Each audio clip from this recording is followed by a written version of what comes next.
A single celestial link stone turned Su Bai's life upside down. Due to an accident, this impoverished young man stumbled upon and bound himself to an invaluable link stone connecting myriad worlds, setting the wheels of fate in motion. The night wind howled, biting cold. Su Bai wrapped his thin coat tightly around himself, filled with anxiety. He clutched the exquisite gift box left by Mu Wanxing, eagerly awaiting the promised fortune. Yet half an hour passed, and there was still no sign of it.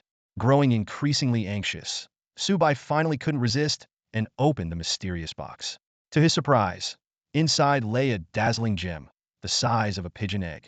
The moment he reached out to touch it, a sharp pain surged through him, and the gem vanished into thin air. Damn, did I just use it? Su Bai exclaimed. In the next second, his consciousness was pulled into a vast starry expanse. A system voice announced his permanent bond with the link stone. Even Su Bai couldn't believe he had accidentally used someone else's link stone. With no other choice, he braced himself to explore the magical world known as All Realms. The system guided Su Bai to choose a profession, each of the 8 mainstream options boasting unique traits. Ultimately, he opted for the cool and agile, highly skill-dependent physical range damage dealer Xianyu. Naming himself Youth in Splendid Attire, Su Bai embarked on his adventure.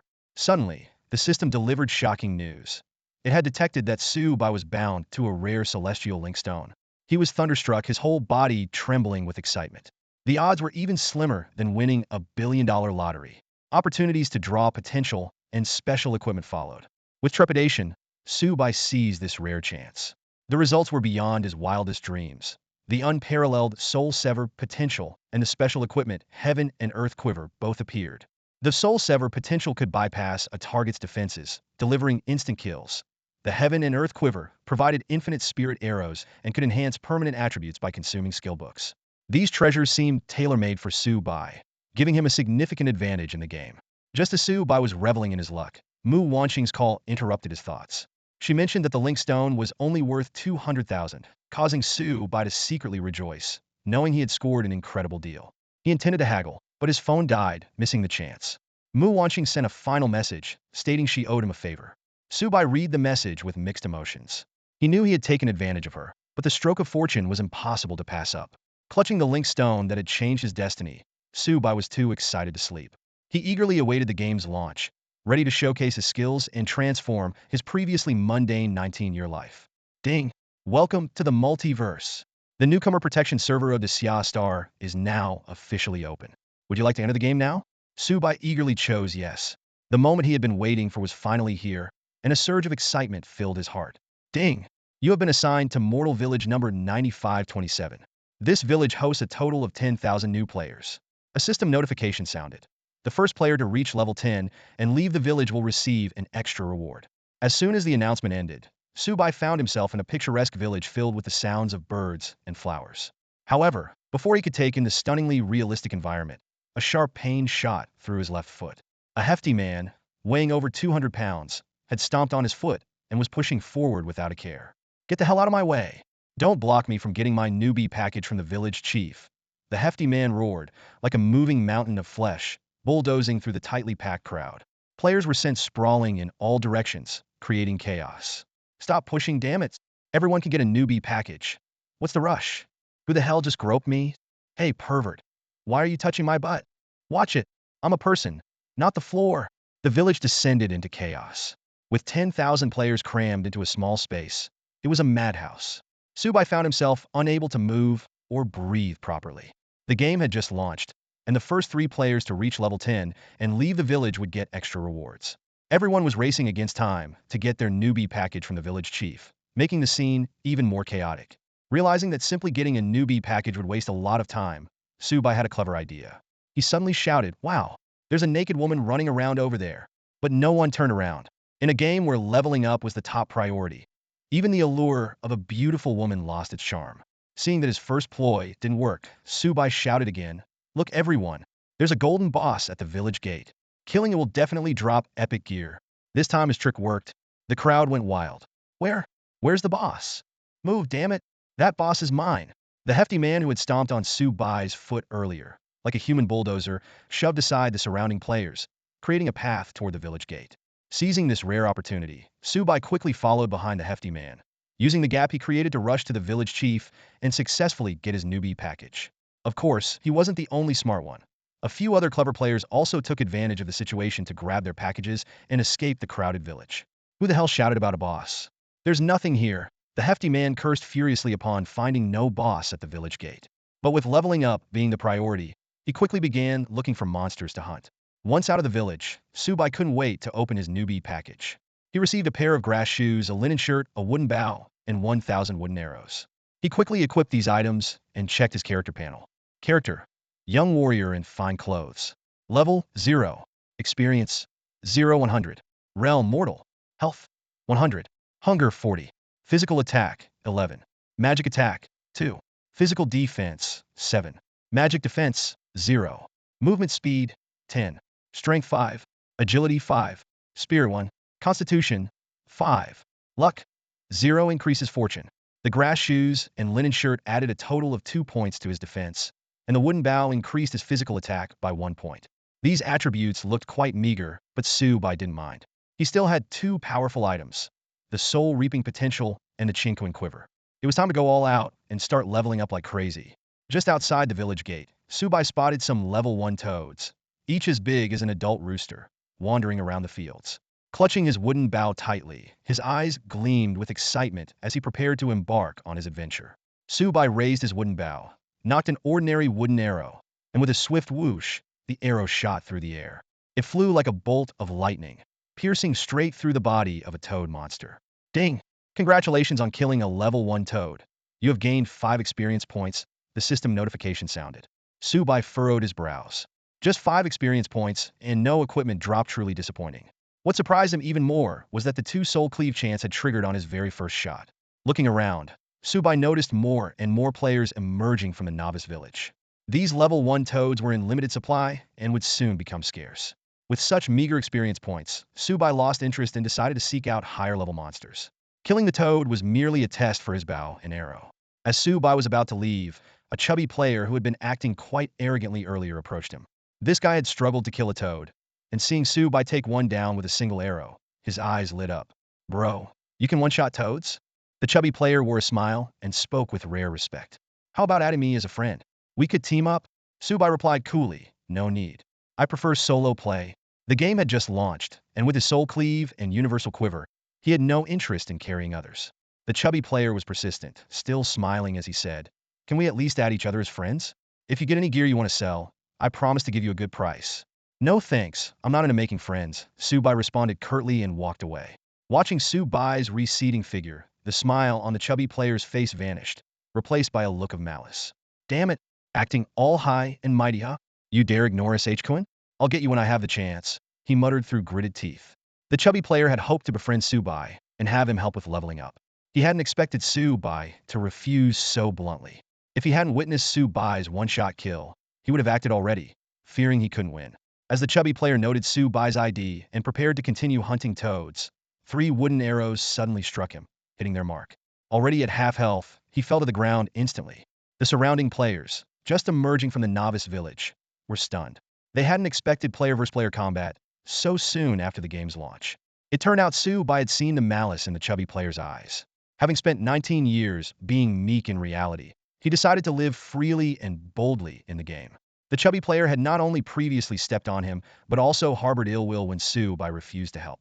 For such inevitable enemies, Su Bai chose to strike first and decisively. Amidst the shocked gazes of the other players, Su Bai walked away with a faint red name above his head. The chubby player he had killed was left furious, his face dark with anger, and his system-gifted shoes had dropped. He now had to struggle to get out of the village again to level up. High and mighty, huh? You son of a. I'll remember you. The chubby player cursed through clenched teeth. Taking down the big guy and getting a red name right off the bat, there's only one word to describe it: exhilarating. Su Bai's eyes flashed with excitement, but he didn't linger in this brief moment of victory. Time was precious. He immediately turned to seek higher-level monsters to level up. Navigating through the dense forest, Su Bai arrived at a tranquil bamboo grove. His steps suddenly halted, and he scanned his surroundings warily. Every 5 meters or so, a green venomous snake coiled around the bamboo, its scales glistening coldly in the sunlight. Holding his breath, Su Bai cautiously examined these dangerous creatures. A system notification echoed in his mind. Bamboo Viper. Common monster, level 3, HP 600, magic attack 0, physical defense 15, magic defense 0, movement speed 8. Warning: do not be deceived by its vibrant green appearance. Its attacks have a chance to trigger lethal poison. Su Bai frowned in thought. These level 3 monsters had attributes far beyond his expectations, especially the 15 points of physical defense. With his current attack power of just 11 points, he couldn't even break through their defense. However, the bamboo viper's speed was only 8 points. If he could cleverly use his distance advantage and the Chinquin quiver, along with his potential soul slash, he should be able to handle them. To avoid unnecessary trouble, Su Bai took out the illusion mask given by the system and put it on.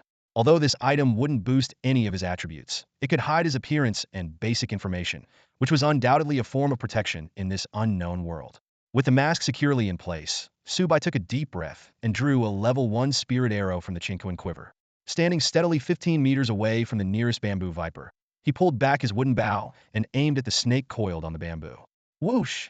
The arrow flew through the air, hitting the target precisely. The system notification sounded, dealt 11 points of damage. Soul slash probability increased to 3. Su Bai's eyes lit up. This meant that even with the worst luck, as long as he shot 98 arrows at the same target, he would definitely trigger the soul slash for an instant kill. He couldn't help but envision a future where, with a fast enough attack speed, even bosses wouldn't last more than 10 seconds in front of him. The hit bamboo viper hissed and quickly slid down the bamboo. Su Bai was prepared. He immediately stepped back 2 paces while drawing another spirit arrow from the Chinquin quiver and knocking it on his bow. Whoosh! Another arrow flew. The system notified. Soul slash probability increased to 4. Maintaining a rhythm of shooting and retreating, Su Bai carefully managed the distance between him and the bamboo viper. His movement speed was 10 points, 2 points faster than the bamboo viper. If handled correctly, he could achieve a no-damage kill. After firing 11 arrows, the system indicated that the soul slash probability had increased to 13. By this point, the bamboo viper had only 490 HP left and was less than 3 meters away from Su Bai. Despite his efforts to shoot and retreat, the continuous attacking and moving had slowed him down, and he was on the verge of being caught. In this critical moment, the system notification chimed. Congratulations on defeating a level 3 bamboo viper. You gained 17 experience points. The bamboo viper's body collapsed limply to the ground. Su Bai breathed a sigh of relief, but didn't stop. He quickly targeted another bamboo viper 15 meters away and continued his hunt. This time, luck wasn't on his side. It took 21 arrows to trigger Soul Slash, causing him to lose 23 HP from a bite. Fortunately, he wasn't poisoned, so he continued the fight. By the time he killed the 5th bamboo viper, Su Bai's HP had dropped to 14 points. But with the fall of this bamboo viper, his experience points were finally enough to level up. A warm surge spread through his body, bringing a wave of comfort. The system announced, "Congratulations on reaching level 1. You have gained 5 attribute points to distribute freely." Upon leveling up, Su Bai's HP was fully restored, increasing from 100 to 105 points. His defense increased by 1 point and his attack power by 2 points. Considering that his Xian Yu class was inherently fragile, with weak growth in HP and defense, Su Bai decisively allocated all 5 points to agility. Instantly, he felt more nimble with improved attack and movement speeds. The subsequent battles became smoother. Su Bai continued to kill over 30 bamboo vipers, getting bitten only once. When he finally paused, he had successfully reached level 3. Both attribute points from the 2 level-ups were, without a doubt, allocated to agility. Su Bai had just reached level 3 and made his way to the area where the bamboo green snakes respawned. Just as he was about to continue hunting, a 4-person team emerged from the bamboo forest. They were surprised to see Su Bai alone. The team leader stepped forward and extended an invitation. "Hey there, want to join us? We've got 2 sky dragons, a divine desolation, and a spirit sword. We're missing a physical range Xian feather. Teaming up would make things way more efficient." Su Bai politely declined. "No thanks, I prefer to go solo." With that, he turned to leave. More players were bound to show up in the level 3 hunting zone, so he decided to move to a higher level area to grind alone. A player with the Divine Desolation class scoffed. "Huh, the monsters in this universe have such high stats. Thinking you can solo them in the early stages? What a joke." However, the team leader, a Spirit Sword class, noticed something unusual. No, he's not bluffing. Look over there, there are dozens of untouched bamboo green snake corpses. This guy's a pro. The other team members were stunned. Wow. These bamboo green snakes have 600 HP, 15 defense, and 39 attack. Plus, they can poison you if they bite. How did he manage to solo them so efficiently right after the game launched? He must have used a Shintir Link Stone and got some good gear, the team leader speculated. A Shintir Link Stone? Those cost 200,000 universe coins each. Man, it must be nice to be loaded one team member sighed. Captain, these bamboo green snakes are a bit tough for us. Let's go back to hunting level 2 mountain chickens, another team member suggested. The captain nodded in agreement. All right. After the group left, Su Bai ventured into a mountainous region. Dense vegetation and towering trees blocked out the sunlight, casting a cool, shadowy ambience. Suddenly, a series of howls shattered the silence. Howl! Howl! Howl! Following the sound, Su Bai saw a group of white-faced, yellow-furred, long-tailed wild monkeys. Among them, one particularly burly monkey stood out, standing at least 1.6 meters tall and weighing around 200 pounds. A system notification popped up. Wild Monkey Subleader. Elite Monster. Level 9. Health. 3,600. Magic Attack. 0. Physical Defense. 45. Magic Defense. 0. Movement Speed. 45. Skill. Savage Bite. This is a highly territorial and aggressive monkey leader, known to tear apart any small animals that trespass into its domain. Avoid this dangerous creature. A mini-boss? Su Bai's eyes lit up. Despite discovering the mini-boss, he decided not to provoke it for now. If his first arrow didn't trigger a critical hit, the monkey sub-leader, with its high movement speed of 45, could quickly catch up and easily end his fragile life. Not to mention, it had a group of minions around it. I'll come back for it after I level up a bit more, Su Bai calculated, wisely leaving the area. He soon arrived at a lakeside. The monsters roaming there caught his attention and made his eyes light up. On the shore of the lake, every 10 meters or so, a creature the size of a small calf, with a thick rocky shell on its back, leisurely munches on water plants. These worm-headed creatures are level 7 turtle lice, boasting 1500 HP, 80 magic defense, and 40 movement speed. They also possess the hard resistance skill, reducing incoming damage by 40. For most players, these high defense, high health monsters with damage reduction are not worth the trouble, even at level 7. But to Su Bai, they're the perfect targets for leveling up. With his Soul Reaper and Heaven and Earth Quiver, he is confident in taking on these slow-moving creatures for levels above him. Without hesitation, Su Bai springs into action. He draws his bow and knocks an arrow, sending a level 1 spirit arrow flying like a shooting star towards the nearest turtle lice. Luck is on his side, as the first arrow triggers the Soul Reaper effect. The turtle lice lets out a wail, flips over with its legs in the air, and turns into a cold corpse. The system prompt immediately sounds. Ding! Congratulations on defeating a level 7 turtle lice, earning 40 experience points. Su Bai is elated, quickly calculating that he needs to kill 20 turtle lice to reach level 4. With a smile on his face, he promptly locks onto his next target. This time, the spirit arrow does not trigger the Soul Reaper effect, dealing only 7 true damage. The enraged turtle lice's eyes turn red, and it growls as it slowly moves towards Su Bai. However, Su Bai remains calm, standing his ground and continuing to shoot arrows. Just as the turtle lice closes within 4 meters, the Soul Reaper effect activates again, and another turtle lice falls, granting Su Bai another 40 experience points. Surprisingly, the corpse of this turtle lice drops an item, a pair of dark gray shoes. In the myriad worlds of the game, the drop rate for equipment from small monsters is notoriously low, making Su Bai quite excited. He quickly picks up the shoes to check their attributes. Heavy turtle shoes. Quality. None physical defense. 7 magic defense. To note, due to their heavy weight, wearing these shoes will reduce movement speed by 2 points. Seeing the lackluster attributes, Su Bai's excitement fades.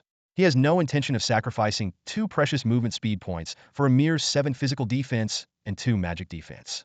However, considering the game's low drop rates, he decides to list the shoes on the village's consignment platform, setting a starting price of 200 coins.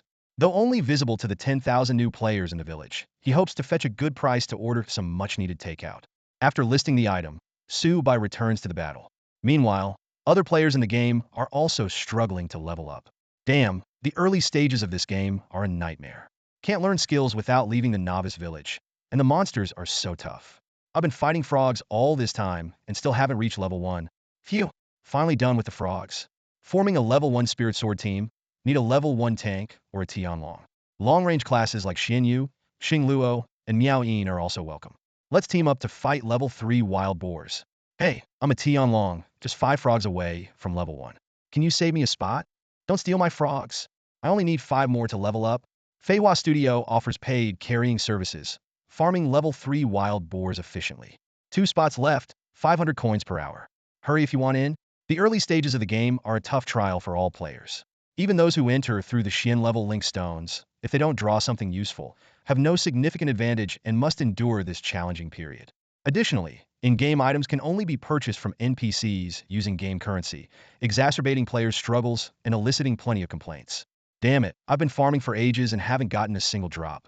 This freaking game is impossible. A burly man grumbled angrily in the team chat while grinding in the level 2 chicken monster zone. This player, known as Go, had once been killed by Su Bai and was now furiously complaining. If only someone was selling gear. Just as he finished speaking, an excited voice chimed in the team chat. Go, there's gear for sale. The first piece just went up on our village's consignment platform. It's a pair of boots with 7 physical defense and 2 magical defense, starting at just 200 coins. Really?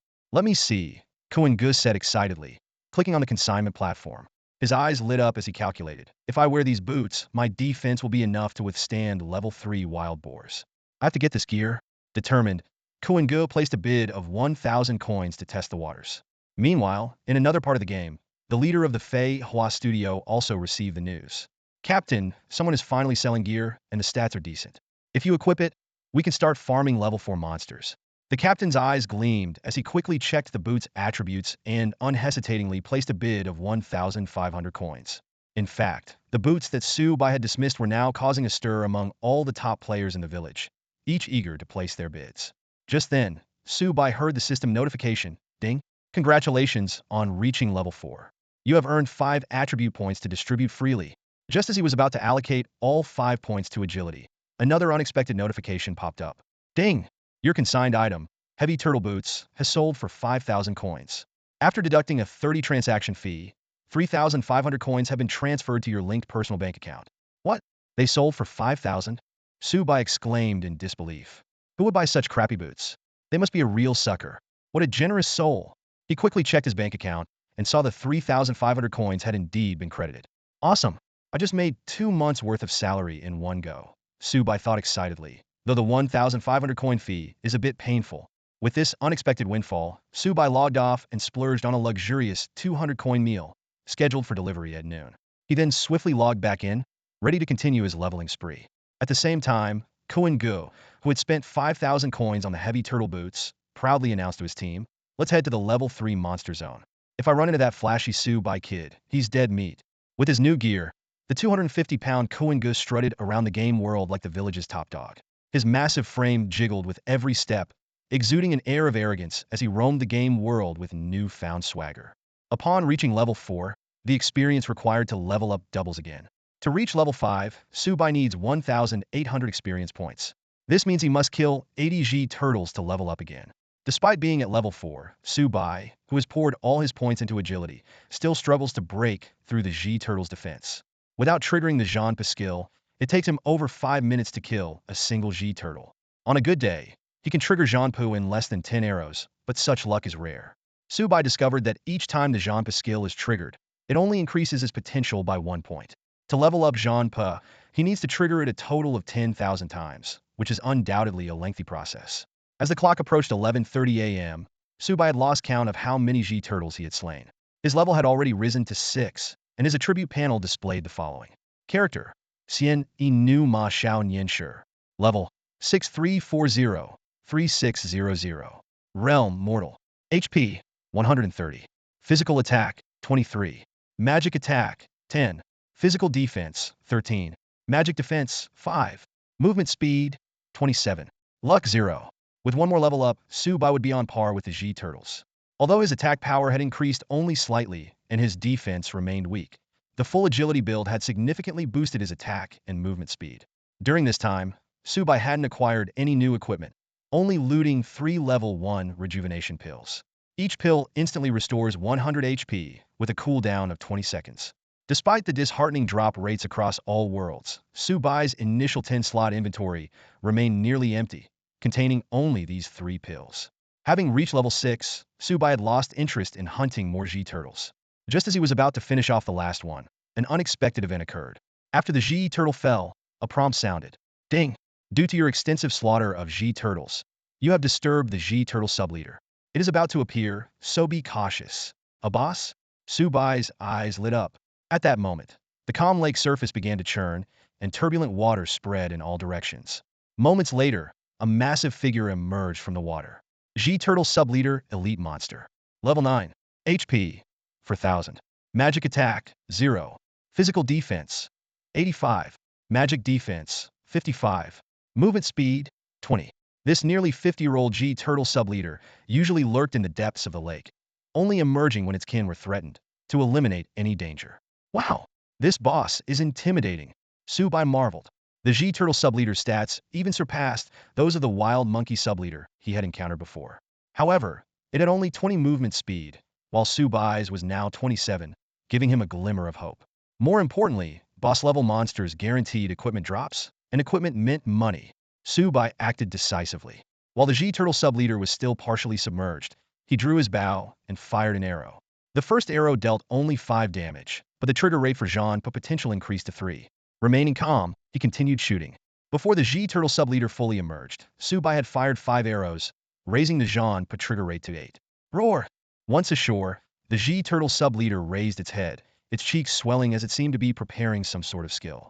Su Bai immediately recognized this as the prelude to the stench spray skill. He promptly abandoned his attack and sprinted towards a half-meter-high pile of rocks 5 meters away. Roar! As expected, the G-turtle subleader unleashed its stench spray, spewing a cloud of grayish-brown noxious gas that quickly spread. Su Bai knew that with his fragile build, getting hit would mean instant death. Luckily, he was fast enough. While backpedaling and shooting arrows, he rolled behind the rock pile, dodging the skill's direct damage.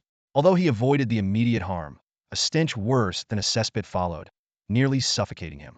Inhaling the foul odor, Su Bai almost vomited on the spot. Ding dong! Su Bai inhaled the toxic stench released by the small boss Su Bai, instantly feeling a wave of dizziness. The system alert sounded, warning him that he would lose 5 of his health every 2 seconds for the next 20 seconds. Cursing under his breath, Su Bai thought to himself, this is basically a biochemical attack. As he strategized his next move, the ground suddenly began to tremble. The massive body of the small boss Su Bai was charging toward him, leaving deep claw marks with each step. Its speed was 20 points, just 7 points slower than Su Bai's. Realizing the danger, Su Bai quickly got up from the pile of rocks.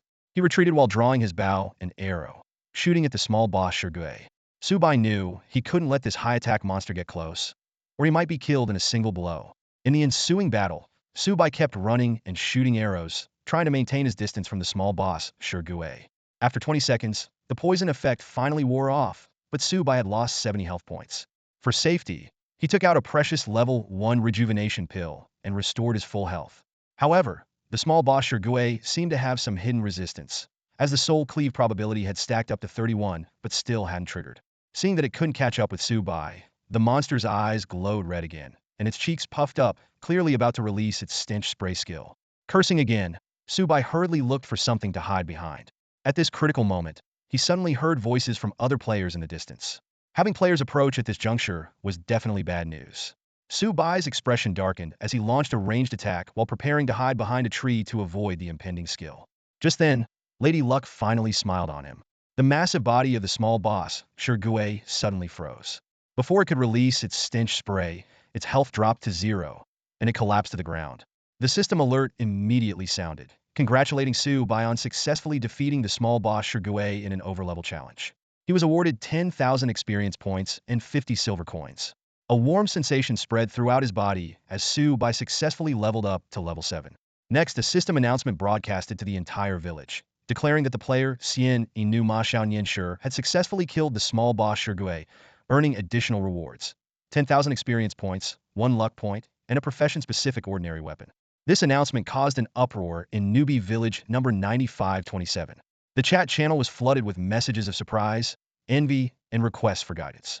Within seconds, Su Bai received over 999 friend requests, with almost the entire Newbie Village trying to add him as a friend. However, Su Bai ignored all of these. Having just leveled up to level 8, he immediately allocated his skill points and took out the weapon rewarded by the system. He didn't check the weapon's attributes or pick up the items dropped by the boss. Instead, he hid behind a tree like a cautious assassin, because at that moment, 8 uninvited guests appeared by the lake. All of their IDs started with Fei Hua, led by a level 4 Tianlong profession player. They quickly noticed the boss's corpse and the dropped items, shouting excitedly. Some team members couldn't contain themselves and were about to rush forward to snatch the loot. Su Bai, hidden behind the tree, had eyes as cold as ice, like a ghost silently harvesting lives. He had already drawn a level 1 spirit arrow and knocked it on his bow, ready to strike first. At this critical moment, a stern shout pierced the silence. "Nobody move!" Captain Fei Huamantian suddenly yelled at his team, his voice full of vigilance. He quickly scanned the surroundings, sensing the lurking danger. "Don't misunderstand," he continued, a hint of tension in his tone. "We from Fei Hua Studio accidentally wandered in here. We're leaving right now." With a sharp glare, Fei Huamantian commanded his team, "Retreat, everyone move out." Although the team members eyed the tempting loot dropped by the Shurge mini-boss with burning desire, they reluctantly began to back away, deterred by the captain's authority. Some even swallowed hard, clearly regretting the loss of potential spoils. Just as they were about to leave, Fei Huamantian added, "I'm the captain of Fei Hua Studio Fei Huamantian. If you have any extra gear you want to sell, contact me, and I promise you won't be disappointed with the price." With that, Fei Huamantian led his team away quickly, soon disappearing into the distant forest. Once they were gone, Su Bai swiftly moved to the Shurge mini-boss's corpse. He skillfully collected 3 pieces of equipment, a skill book, and 4 silver coins, a glint of joy in his eyes. "This Fei Huamantian is interesting," Su Bai thought to himself. Not only did he not get greedy, but he also immediately sensed the danger and guessed that the one who killed the boss according to the system announcement, was nearby. He reacted swiftly. This guy is someone to watch. Su Bai was relieved that Fei Huamantian made a wise decision. If he had been a moment slower, Su Bai would have had to kill him. After all, the experience from killing the Shurgue mini-boss, along with the system's first kill bonus, had already leveled Su Bai up to level 8. Coupled with the system-rewarded class weapon, Su Bai was confident he could take down Fei Huamantian's 8-man team while remaining hidden. Just as Su Bai was about to inspect his substantial haul, he noticed something unusual about the Shurgue mini-boss's corpse. Stepping closer, he was delighted to find that the body was harvestable. In a game with such low drop rates, the Shurgue mini-boss's corpse must be valuable. Can't let it go to waste, Su Bai thought with glee, immediately crouching down to start harvesting. Ding! The system notification sounded, and Su Bai saw the collected items. 1 portion of lice turtle meat and 1 portion of lice turtle shell fragments. With just these 2 items, the system indicated that further collection was not possible. Su Bai couldn't help but sigh at how stingy the settings of this vast universe were. He immediately checked his loot, and the first thing that caught his eye was a weapon rewarded by the system, a uniquely shaped iron bow with a cold gleam. Cold iron bow! Su Bai was delighted and carefully examined its attributes. Quality, common. Agility, 8. Bonus, attack speed increased by 2. Durability, 100,100. Usage requirement, Xianyu class.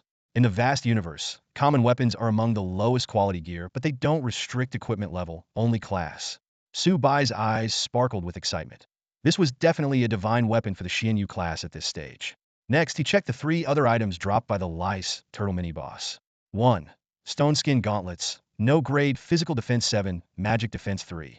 Usable by Shun Huang, Pajun, and Tian Long classes. 2. Sturdy Belt, no grade, physical defense 6, magic defense 2.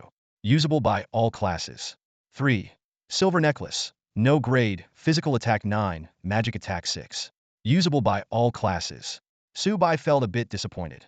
After all, this was the first boss of his village, yet it only dropped 3 no-grade items. However, considering the incredibly low drop rates in the vast universe, he quickly came to terms with it. He swiftly equipped the belt and necklace that he could use. Finally, Su Bai took out the skill book. Violent Slash. Skill level, common. Effect. Consumes 40 spiritual energy to leap forward and slash, causing a single burst of double attack. Cooldown, 25 seconds. Learning requirement. Usable by Shun Huang, Pajun, and Tian Long classes at level 10 or above in the Qi refining stage. Since he couldn't use it at the moment, Su Bai decided to let the Qinquan Quiver devour the skill book. Ding! The system notified that the Qinquan Quiver had successfully devoured the skill book, granting Su Bai 10 permanent strength points, equivalent to the attribute points gained from leveling up twice in the early stages. Additionally, the Qinquan Quiver's upgrade experience increased by 2 points. Su Bai immediately checked his latest attributes. Character: young man in splendid clothes. Level: 81140-28800. Realm: mortal. Health points: 140. Physical attack: 93. Physical defense: 21. Magic defense: 7. Movement speed: 344. Luck 1.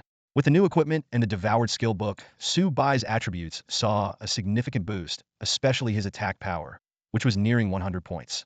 This would make his subsequent leveling and monster grinding much more efficient.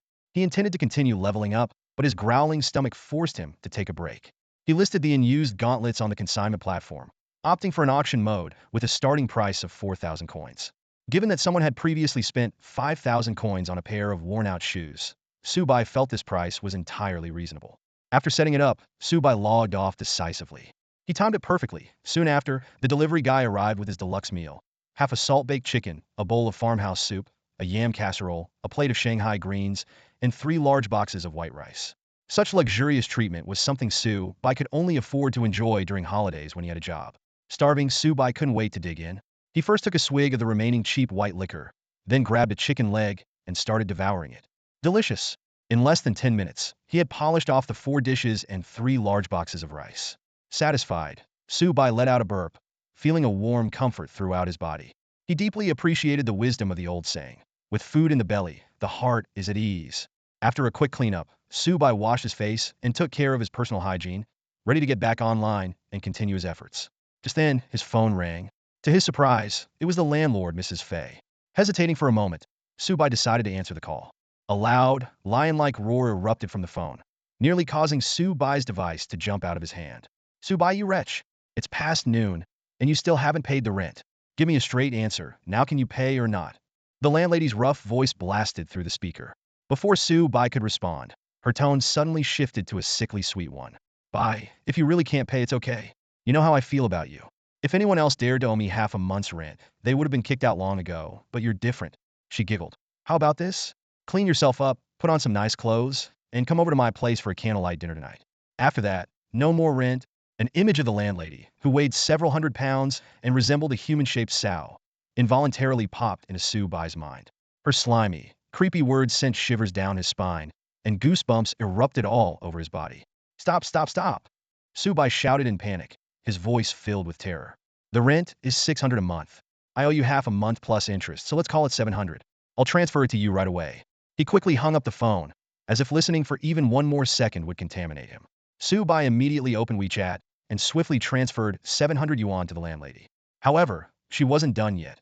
She sent back a pouting emoji that seemed almost magical in its malevolence, scaring Su Bai so much that he nearly blocked her on the spot.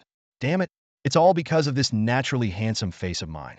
Every woman wants a piece of me, Su Bai muttered to himself in frustration. Being good-looking is such a hassle. He shook his head, a determined look in his eyes. No way. Once I make more money from the game, I need to move out and find a better place, far away from this terrifying landlady. With that resolve, Su Bai turned on his computer and logged into the game. As soon as he entered the game interface, a system notification chimed. Ding! Your listed item stone skin gauntlet Sha sold for 10,000. After a 30 fee, 7,000 has been transferred to your linked bank account. 10,000? Su Bai's eyes widened in disbelief. These rich players really don't value money at all, he mumbled, then excitedly did the math. With another 7,000 in my account, I now have 9,600. If I keep this up, I might be able to buy a house soon. Filled with hope, Su Bai immediately used his once-a-day, free teleportation skill to return to town for a break before heading out to grind again. When he arrived back in the village, it looked entirely different from when he had first entered the game. The once crowded scene had vanished, replaced by an empty landscape. Clearly, most players had left the village to level up as quickly as possible. At the village gate, a few players were shouting at the top of their lungs, trying to buy game currency for their wealthy backers.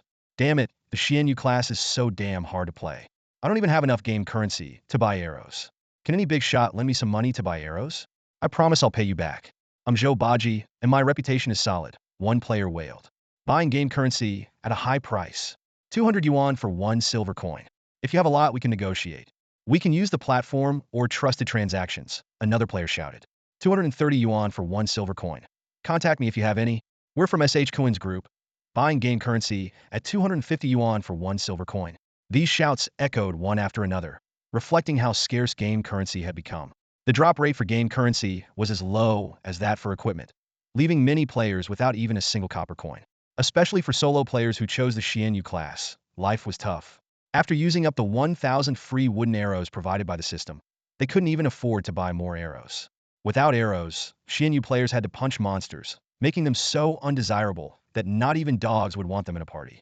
Watching this scene, Su Bai felt a surge of gratitude for his Qinquan quiver, which provided unlimited arrows. He ignored the shouting players, understanding the critical importance of game currency at this stage. Selling it for money would be incredibly foolish, he thought, deciding to stick to his game plan. Su Bai was feeling triumphant. clutching a hefty sum of 54 silver coins in his hand. Most of this wealth came from the first kill reward of the boss, with only 4 coins being the loot dropped by the boss itself. Eagerly, he headed to the village's potion merchant to check out the available items. The merchant's price list made Su Bai gasp. A level 1 rejuvenation pill cost 50 copper coins each, while a level 2 rejuvenation pill was priced at 1 silver coin each. Damn, that's expensive, he muttered under his breath. In the game's currency system, 100 copper coins equaled 1 silver coin, 100 silver coins equaled 1 gold coin, and 100 gold coins equaled 1 low-grade spirit stone. Such prices were undoubtedly exorbitant. Despite the high cost, Su Bai gritted his teeth and bought 10 level 1 rejuvenation pills and 5 level 2 rejuvenation pills for a total of 10 silver coins. He calculated that a level 2 rejuvenation pill could instantly restore 200 health points in 20 seconds. Although his total health was only 140 points, it was better to have a few high-quality pills just in case. After completing his purchase, Su Bai turned to the equipment NPC, only to be shocked once again by the prices. These ordinary items offered minimal bonuses and cost a fortune, starting at 30 silver coins each. He quickly dismissed the idea of buying any equipment. After wandering around the village, Su Bai was disappointed to find no worthwhile quests. Just as he was about to leave to continue leveling up, a level 0 player named Xiao Jilling suddenly blocked his path. Big shot, give me 5 silver coins, and I can offer you a hidden quest, Xiao Jilling said earnestly. Despite Su Bai wearing a disguise mask, Xiao Jilling had obviously seen him buying expensive pills and concluded that he was a high-level player. At first, Su Bai ignored him, thinking that any hidden quest would have been taken long ago. But Xiao Jilling persisted, explaining that the hidden quest required 30 silver coins to activate, which he couldn't afford. He even lowered his demand, suggesting that Su Bai could pay him after triggering the quest. Seeing Su Bai still unmoved, Xiao Jilling finally confessed, "Big shot, I'll be honest. If I help you trigger the hidden quest, I'll get 2 ordinary items as a reward. So forget the 5 silver coins. Once you trigger the quest, I'll give you one of the 2 items I receive." This piqued Su Bai's interest. He nodded in agreement and followed Xiao Jilling to a remote thatched hut at the edge of the village. Outside the hut stood a crazed old woman who began spouting curses as soon as any player approached. Su Bai raised an eyebrow and looked at Xiao Jilling, waiting for his next move. Just now, Su Bai had scoured the entire village, searching for worthwhile tasks. As he passed by here, an old woman spat on him, startling him so much that he sprinted away. Quick-witted Xiao Jilling stepped forward and said to the crazed old woman, "Grandma, this big brother is very capable. He can help Grandpa." Surprisingly, the old woman, who had been cursing and spitting at every passerby, suddenly calmed down. She gave Su Bai a scrutinizing look and then stepped aside. Following Xiao Jilling into the thatched hut, Su Bai was taken aback by the sight inside. The interior was surprisingly spacious, and a burly old blacksmith was staring gloomily at a long-extinguished forge. The blacksmith grabbed Xiao Jilling's hand excitedly and asked urgently, "Young man, did you find the money? With just 30 silver coins, I can buy the exceptional peachwood to fuel the fire and forge my lifelong dream." Xiao Jilling confidently replied, "Grandpa, don't worry. I found someone who can make your dream come true." As he spoke, he pointed toward Su Bai. The blacksmith looked at Su Bai with hopeful eyes. "Young man, is this true?" At that moment, a system prompt sounded. "Ding! Do you want to give the blacksmith 30 silver coins to trigger a hidden quest?" Su Bai hesitated. 30 silver coins were a considerable sum at this stage of the game. But for the hidden quest, he gritted his teeth and chose to accept. "Huh! I finally have the money!" The blacksmith exclaimed excitedly upon receiving the 30 silver coins. The system issued another prompt. "Ding! Congratulations on triggering a yellow tier 5-star hidden quest. The blacksmith needs a monkey's spinal bone as a material. Do you accept his request?" Note: the higher the quality of the monkey's spinal bone, the better the reward. A monkey's spinal bone? Su Bai was delighted. He was already planning to hunt the wild monkey leader. Without hesitation, he accepted the quest. Su Bai turned his gaze to Xiao Jilling, who had already received a glowing dagger and a pair of boots from the blacksmith. Although the newbie village was a safe zone where PvP was impossible, Su Bai wasn't worried about Xiao Jilling reneging.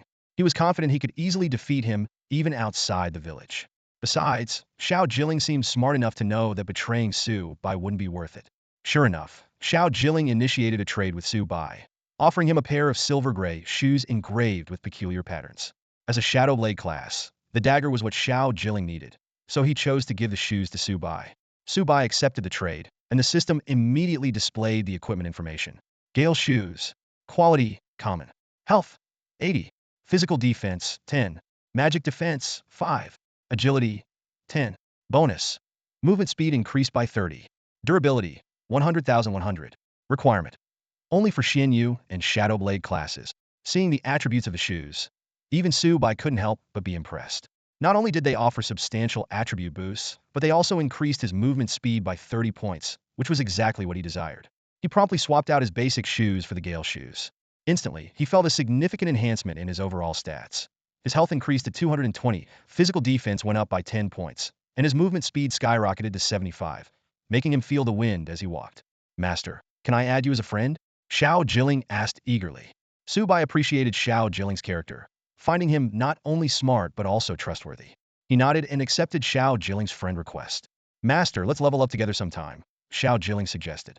Su Bai merely nodded in response. After becoming friends, Xiao Jilling wisely didn't pester Su Bai to help him level up. Instead, he smiled, bid farewell, and went off to level up on his own. With that common dagger, Xiao Jilling's leveling speed would surely be impressive.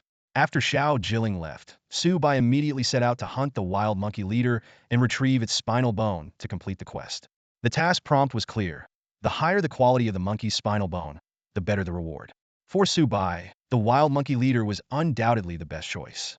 With the Gale shoes on, Su Bai's movement speed more than doubled, and he could hear the wind whistling past his ears as he walked. As he left the village, despite wearing a disguise mask, he still caused quite a stir. His astonishing speed alone was enough to identify him as a hidden expert. One particularly wealthy player chased after him, shouting, "Master, I'll pay you to help me level up. I'll give you 500 coins per hour. How about it?" However, Su Bai ignored him. The persistent player tried to catch up and offer more, but Su Bai had already left him far behind. In the blink of an eye, he was gone from sight.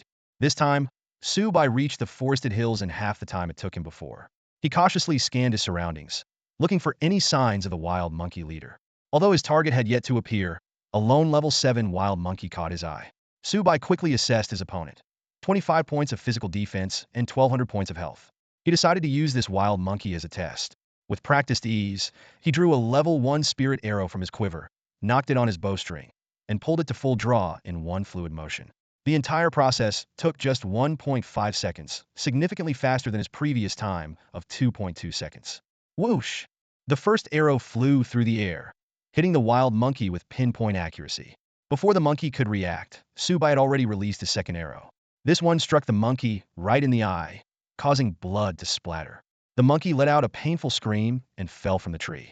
Su Bai didn't relent. He fired a third, fourth, and fifth arrow in quick succession. The wild monkey, unable to get back on its feet, collapsed under the barrage of arrows and dissipated into a wisp of experience points. Looking at the fallen wild monkey, Su Bai shook his head, clearly dissatisfied. Even though his attack power was among the highest in his village, without triggering the Soul Reap effect, he still couldn't achieve the one-shot kill he desired. Su Bai continued to search for the wild monkey leader, taking down ordinary wild monkeys along the way. After several minutes, the boss still hadn't appeared. Just as he finished off another wild monkey, an angry voice echoed from up ahead. Could someone else have found the boss first? Su Bai was startled. He doubted anyone else in the novice village would dare challenge the boss, but the evidence was clear someone had beaten him to it. He immediately followed the sound and soon caught the gist of the argument. Brother Cohen, what do you mean by this? An enraged voice demanded. We agreed to cooperate in taking down the wild monkey leader, splitting the loot evenly. Now 2 of my teams are already dead, and you still want my last team to go in first. What? You want us all to die as cannon fodder, so you can have the boss to yourself. We're not idiots. If we're going to keep working together to kill the boss, it's your turn to take the front line. In the forest ahead, a team of about 20 people suddenly emerged. Their average level was 3, with a few elite players at level 4. They were besieging a level 9 wild monkey mini-boss, whose minions had already been dealt with. The battle was fierce, and the ground was littered with the corpses of over 20 players, all killed by the enraged wild monkey mini-boss. Originally, the wild monkey mini-boss had 3,600 health points, but now it was reduced to around 1,000. Victory seemed imminent, but discord suddenly arose within the team. A player named Dat Song-ming glared angrily at a 200-pound, obese Minoni other than Cohen, who had been killed by Su Bai once before. It turned out that when they discovered the boss, Dat Song-ming and Cohen had hit it off and decided to join forces. They hired a large number of cannon fodder to wear down the boss's health with their lives. Everything was going smoothly until Dat Song-ming realized something was off. Cohen kept sending his people to be cannon fodder while his own men stayed safely in the back. Now, out of the remaining 20 or so people, only 5 were Dat Song-ming's, and the rest were all Cohen's. Although they had agreed to split the loot evenly after killing the boss, that Songming was worried that SH Kuan might go back on his word and take everything for himself. So, he ordered his men to step back and confronted SH Kuan. The fat on SH Kuan's face quivered, and his small eyes narrowed into slits. Brother, you're too suspicious. I SH Kuan, always keep my word. If I promise to split the loot, I will. Why would I take it all for myself? He then loudly ordered, Pajun, Tian Long, you guys take over from Tsoming's men. Remember to rotate in and out. Ling Jian Miaoyin, Xing Luo, you guys push harder. This beast has no magic defense. You're the main damage dealers.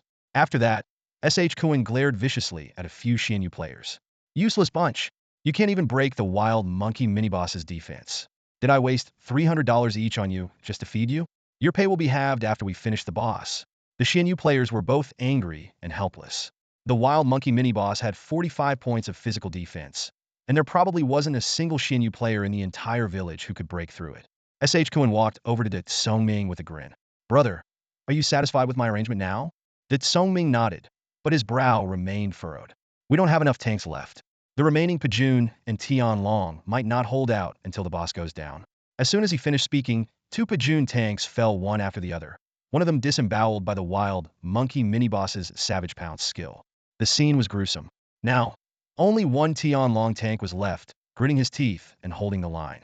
The wild monkey mini-boss's maximum attack power reached 123, and even a fully constitution-boosted Tian Long could only withstand it for about 6 seconds. SH Kuan grinned and looked at the 7 Xianyu players hiding in the back. Listen up, when Tian Long falls, you guys take turns tanking. I'll give each of you an extra 100 if you die. You can't deal damage anyway, so you might as well be useful as cannon fodder. Songming scorned SH Kuan internally. This guy was a Shun Huang warrior, and he had a decent pair of boots. His defense wasn't much worse than that of the Pajun or Tian Long without gear, yet he always stayed in the back, never daring to tank.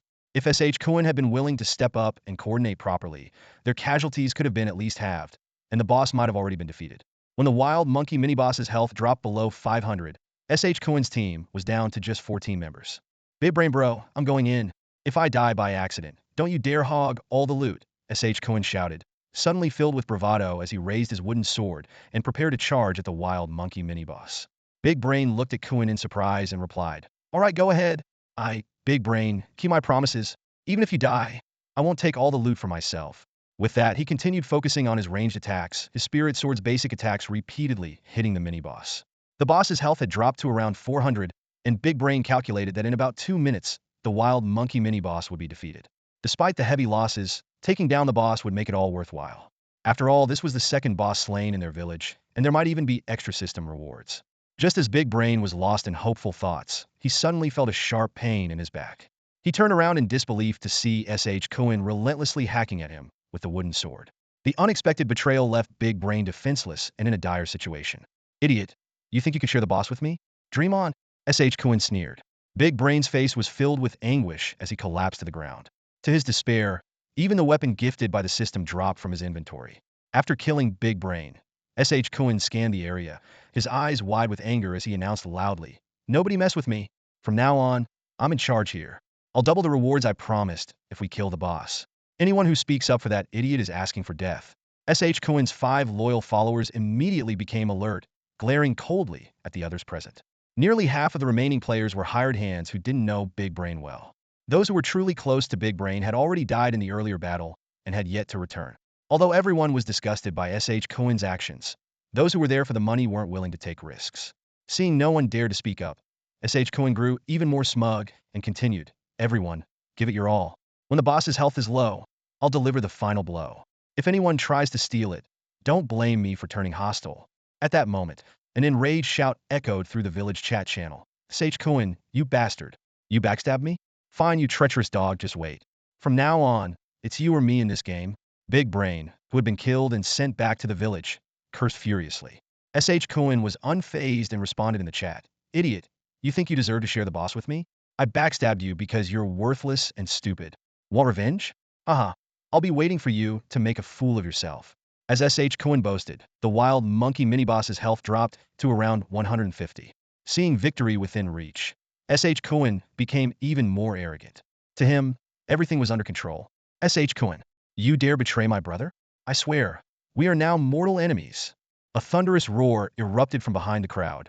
shattering the tense atmosphere of the battle like a bolt of lightning.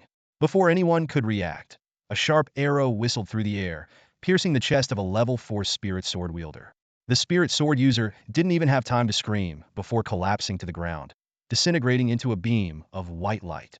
S.H. Cohen's team was thrown into chaos, losing their top damage dealer against the boss. But this was just the beginning. With another swift whoosh, a second arrow flew, taking down another primary damage dealer. Who the hell are you? Do you have a death wish? S.H. Cohen roared in fury as he turned around. At that moment, a mysterious figure calling himself Songming's brother emerged, having just executed 2 key team members. This enraged S.H. Cohen even more. He gripped his wooden sword tightly and spun around, spotting a figure wearing a transformation mask and wielding a gleaming longbow, adorned with high-level gear. This precise, opportunistic assailant was Su Bai. Without missing a beat, he released 2 more arrows, killing another spirit sword user. S.H. Cohen's team had now lost 3 spirit sword users, leaving only one struggling to hold on. With their 3 high magic attack spirit sword users gone, the wild monkey subleader's health stalled at around 100 points. Seizing the opportunity, the wild boar subleader went berserk, instantly using a skill to grab an unsuspecting Xinghua player and tear them limb from limb. S.H. Cohen's team was in disarray, down to just 8 members barely hanging on. Forget the boss for now. Kill this bastard with everything you've got, S.H. Cohen commanded, directing his remaining team members to attack Su Bai. You despicable scum, betray my brother? This ends today. Su Bai put on a show of righteous indignation while continuously firing arrows. Another cold arrow shot through the air, striking a Miaoyin player dead on the spot. Seeing yet another teammate fall, S.H. Cohen was livid.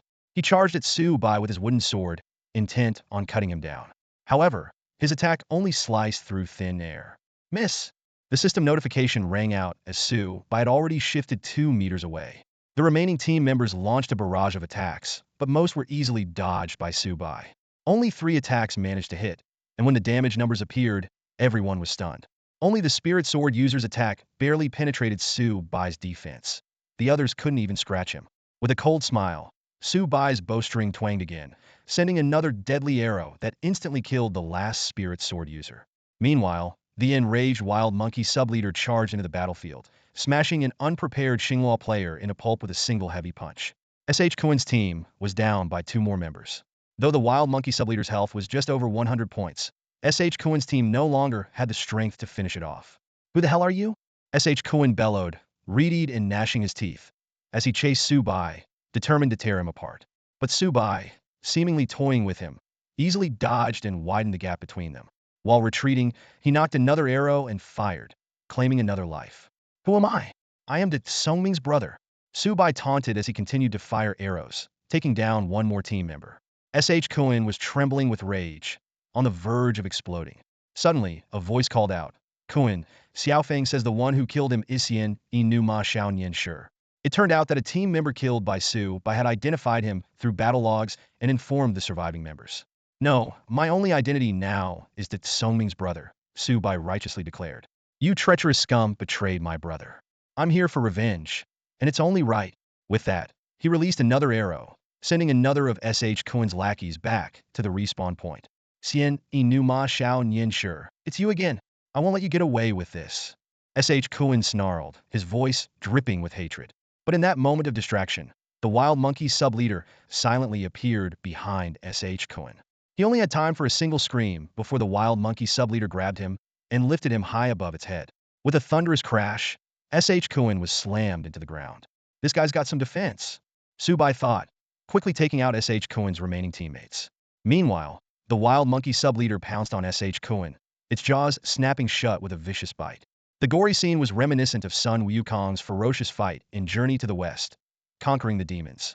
S.H. Cohen let out a heart-wrenching scream, unable to struggle as the wild monkey leader tore him apart.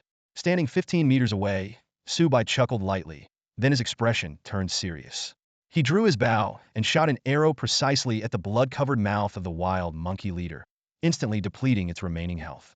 The wild monkey leader, in pain, stopped its assault and glared at Su Bai with fierce eyes before charging at him.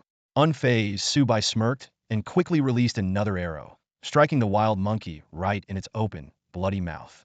Blood sprayed everywhere as the monkey let out a sorrowful cry and collapsed on its back, limbs in the air. The system notification sounded, ding dong. Congratulations on defeating the wild monkey leader. Reward: 9,000 experience points, 25 silver coins.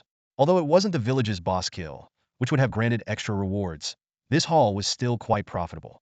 The monkey's corpse also dropped 2 pieces of equipment and 3 silver coins, which Su Bai quickly collected. He knelt down to gather materials from the corpse, searching for the spinal bone needed to complete his quest. Perhaps it was because Kuin had betrayed him earlier, and now being killed and having the boss stolen by Su Bai, a brother from the same guilda, didn't vent his anger in the chat channel, likely fearing further ridicule. The system prompted again. Ding dong. Congratulations on collecting a high-quality wild monkey spinal bone. With the corpse now uncollectible, Su Bai silently cursed the stingy system. Just then, a message popped up in his friends list. Su Bai had only added one friend, Xiao Jilling, after entering the game. As he read the message, he couldn't help but wonder if that Songming and Xiao Jilling were brothers. Xiao Jilling excitedly thanked Su Bai for avenging his brother, mistakenly thinking Su Bai had acted because he recognized their relationship through their IDs. He promised to repay Su Bai's kindness with unwavering loyalty. Su Bai found this amusing, knowing he had only killed the boss for his own gain, and it was purely a coincidence.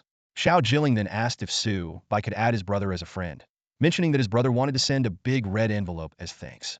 Hearing about the red envelope, Su Bai immediately accepted the friend request. That Songming sent a message of gratitude, followed by a red envelope containing a whopping 100,000 yuan. Stunned by the large amount, Su Bai didn't want to take advantage, so he mailed 10 silver coins to each brother. After receiving the coins, the brothers expressed their gratitude once more. Su Bai simply replied, "You're welcome," and closed the chat. After defeating the small leader of the wild monkeys, Su Bai eagerly checked the 2 pieces of equipment that had dropped. He secretly hoped to find something useful for himself. The first item was a monkey skin robe with no grade, providing 9 physical defense and 3 magic defense, and it could only be used by the Lingjian, Xinghua, and Miaoying classes. Su Bai's heart sank as he sighed inwardly. Not only was it a low-quality item, but he couldn't even use it. He quickly checked the second Itima Lingxi bone ring. It was of common quality, offering 13 physical attack and 9 magic attack, with an additional 11 attack strength. It had 100,100 durability and could be used by all classes. Su Bai's eyes lit up, and he immediately put the ring on. He felt a surge of power course through his body, pushing his physical attack power past the 100 mark, reaching 105.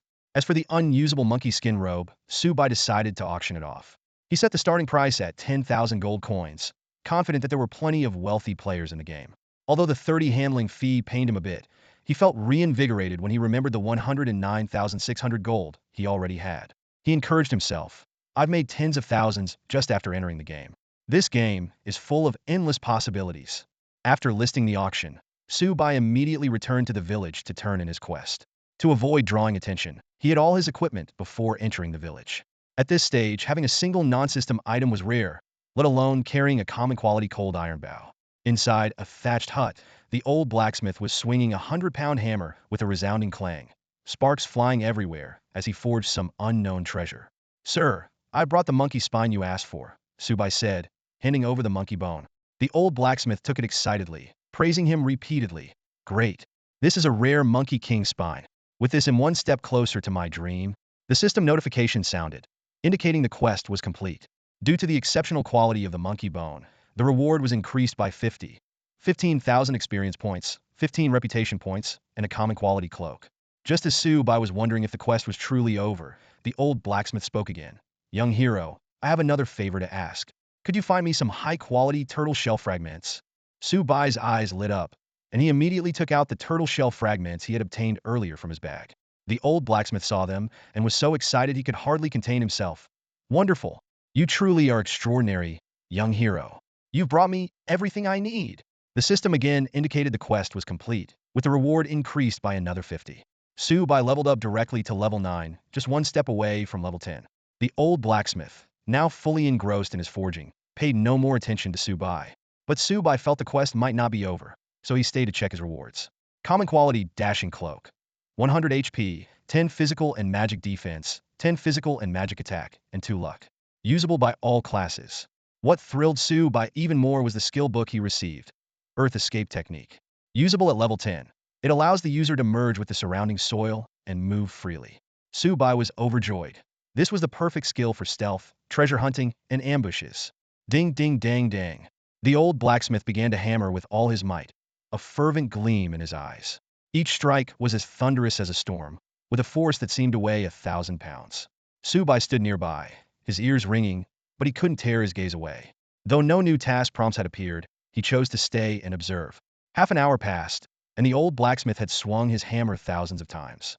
Sweat poured down like rain, yet he showed no sign of fatigue. Just as Su Bai began to wonder if he was wasting his time, a familiar figure appeared at the door. It was the mad old woman. She shuffled over to the intensely focused blacksmith, weakly murmuring, "Hungry, hungry, I'm hungry." Without lifting his head, the blacksmith firmly replied, "Madam, there is rice in the jar. If you're hungry, cook some porridge. I'm at a critical moment. This is my lifelong dream, and I cannot afford any setbacks." However, the mad old woman shook her head. "No, no, there's no rice left." This statement hit the blacksmith like a bucket of cold water. His movements slowed, and his face showed signs of distress. Seeing this, Su Bai had a sudden inspiration, sensing a turning point in his quest. "Ma'am, I have some meat here. You can cook it and eat it," Su Bai said, taking out a piece of shigue beast meat from his backpack and handing it over. Upon seeing the fresh meat, the old woman's eyes lit up, and she swallowed hard. She snatched the meat and ran off as if she hadn't smelled meat in years. The blacksmith watched his wife's retreating figure, his eyes suddenly reddening. "Alas, I, Li Ying, am a disgrace as a husband. My dear wife has suffered because of me." He turned to Su Bai, gratitude evident in his voice. "Young hero, you're a kind person. May I ask one more favor of you?" Su Bai's heart raced with excitement, finally sensing the next stage of the hidden quest. "No need to be formal, sir. If it's within my power, please just ask." The blacksmith nodded. "My wife has always loved drinking and eating meat. Could you buy some wine and meat for her to have a hearty meal? Can you do that?" Without hesitation, Su Bai agreed. "No problem. I'll handle it right away." Despite no task prompt, he immediately set off to buy the wine and meat. Leaving the thatched cottage, Su Bai witnessed a heartbreaking scene. The old woman was crouched in a corner, devouring the raw beast meat like a starved animal. This sight brought back painful memories of when he was 12 after the orphanage closed. He had wandered the streets, starving and fighting stray dogs for food. Though this was just a game, the deep-seated hunger he once felt made him empathize deeply. Su Bai quickly headed to the village's only food vendor. After giving the brothers that Songming and Xiao Jilling 10 silver coins each, he had only 19 left. Looking at the prices, 5 silver coins for a whole roast chicken, 5 for a pork trotter, 5 for half a pound of cooked beef, and 2 for a small jug of Shaozi wine. Su Bai gritted his teeth and spent all his remaining coins. He bought a whole roast chicken, a pork trotter, half a pound of cooked beef, and 2 jugs of Shaozi wine, then hurried back. When he returned to the hut, the old woman was nowhere to be seen outside. Inside, he found a touching scene. The blacksmith was gently wiping blood from his wife's mouth, his eyes full of tenderness. "Sir, I've brought the wine and meat," Su Bai announced, placing the food in front of them. The old woman's eyes sparkled at the sight of the aromatic roast chicken, pork trotter, and cooked beef. She immediately grabbed the roast chicken and began to devour it. The blacksmith didn't stop her. Instead, he took a jug of Shaozi, tilted his head back, and drank deeply, coughing and turning red in the face. He then tore off a large piece of cooked beef and gently offered it to his wife. She devoured it ravenously, her mouth covered in grease, occasionally letting out satisfied chuckles. Watching this scene, the blacksmith suddenly burst into tears. "My dear wife, you should have lived a life of utmost luxury. Yet because of me, Li Ying, you're living such a wretched existence. I have failed you." Su Bai stood to the side, bewildered by the sudden wave of emotion. At that moment, the blacksmith looked up at him, his eyes gleaming with a strange light. "Young man, you might just be my destined savior. I have one last wish, and I hope you can help me with it. Can you?" Suddenly, a system notification sounded. Ding! Master Craftsman Li Ying requests 1111 souls of aquatic monsters. Do you accept? Su Bai was stunned. A master craftsman? How could an ordinary village have a master craftsman? The mission prompt no longer mentioned the old blacksmith, but Li Ying. This seemingly ordinary blacksmith was actually a hidden expert. Excited, Su Bai immediately accepted the task. The system provided detailed instructions. Travel 100 miles west to a land-connected lake that leads to the Western Sea. Go there, kill aquatic monsters, and collect 1111 souls for Li Ying. Note: the task has a 12-hour time limit. Failure to complete within the time frame will result in mission failure. As soon as the prompt ended, a crystal container appeared in Su Bai's hand. The old blacksmith solemnly said, "Young man, everything depends on you." "All right, I will do my best," Su Bai responded briefly. Time was of the essence. He nodded to the old blacksmith and set off immediately. Leaving the hut, Su Bai no longer held back and ran at full speed. His astonishing speed of 78 points drew gasps from the villagers, but no one could keep up with him. It took him 2 hours to reach his destination. When Su Bai arrived, he saw a vast, boundless lake. The real-world time was 4:16 p.m., and there were 10 hours left until the task deadline. After quickly checking the monster's attributes in the lake, Su Bai began hunting them without hesitation. At level 9, with excellent equipment, the Qian Kuan quiver, and the potential of the soul-slaying ability, he efficiently took down monsters above level 8. He noticed that the frequency of triggering the soul-slaying ability had increased, likely due to his additional 3 points of luck. Su Bai tirelessly killed monsters. By 8:40 p.m., he had collected 280 aquatic souls. Although he wanted to continue, nature called, and his stomach growled louder. Reluctantly, Su Bai logged off to order takeout and use the bathroom, quickly returning to the game afterward. 15 minutes later, the takeout arrived, and Su Bai logged off again. This time, he treated himself to a 450 yuan seafood feast. With money, one should indulge a bit, he thought. But to not waste time, he devoured the meal in just 8 minutes, washed his face, and jumped back into the game. This area connected to the Western Sea was undoubtedly the highest level monster map near the village. Except for Su Bai, no one dared to venture there. Just the travel time of 2 hours was too costly. By 2 a.m., a nearly numb Su Bai had collected 998 souls. Exhausted and sleepy, he persisted. His efforts not only brought him close to level 10, needing just over 20,000 experience points, but also earned him an unexpected piece of equipment, a bone bracelet of ordinary quality, which was quite valuable at this stage.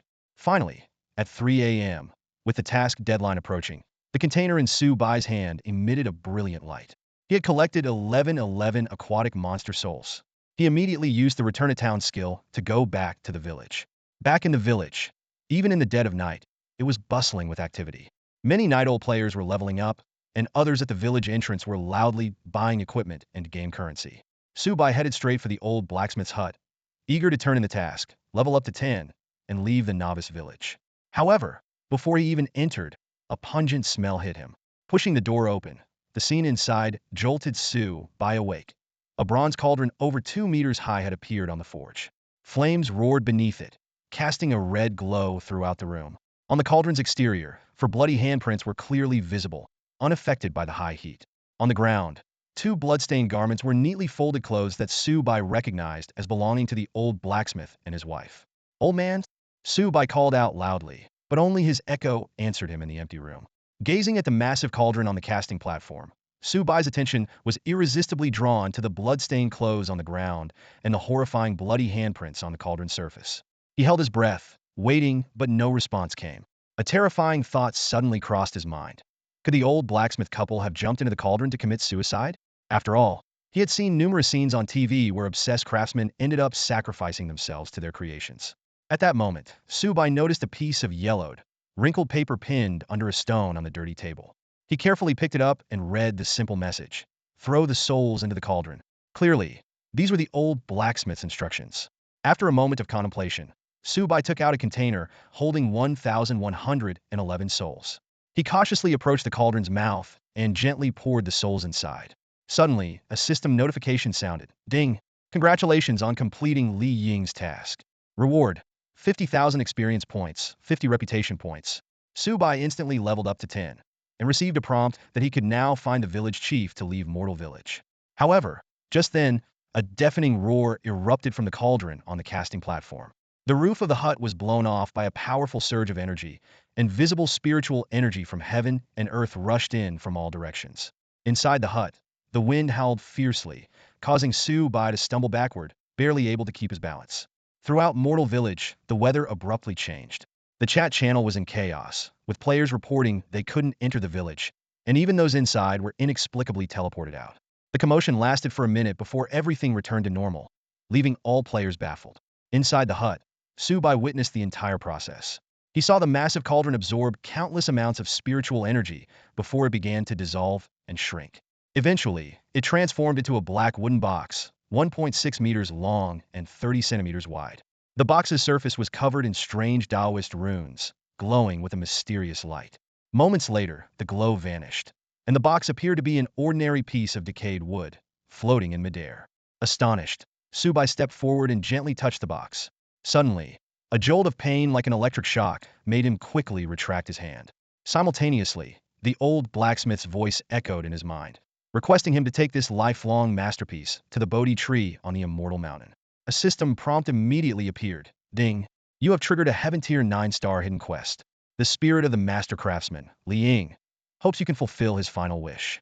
Do you accept the quest? Warning. This quest is extremely dangerous and unpredictable.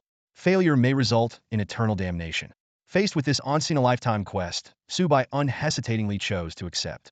In an instant, the black box automatically fell into his hands. The system prompted again. Ding. You have obtained a mysterious item, the mysterious black box. The mysterious black box. Unknown equipment quality. Unknown status. 33 layers of seals. Currently bound to Xian, Inu Ma Xiao Nian Shi. Cannot be dropped, traded, or damaged. Su Bai stared at the enigmatic black box in his hand, filled with anticipation for the unknown adventure that lay ahead. Su Bai stared at the mysterious black box, his heart racing. The attributes of this treasure were astonishing.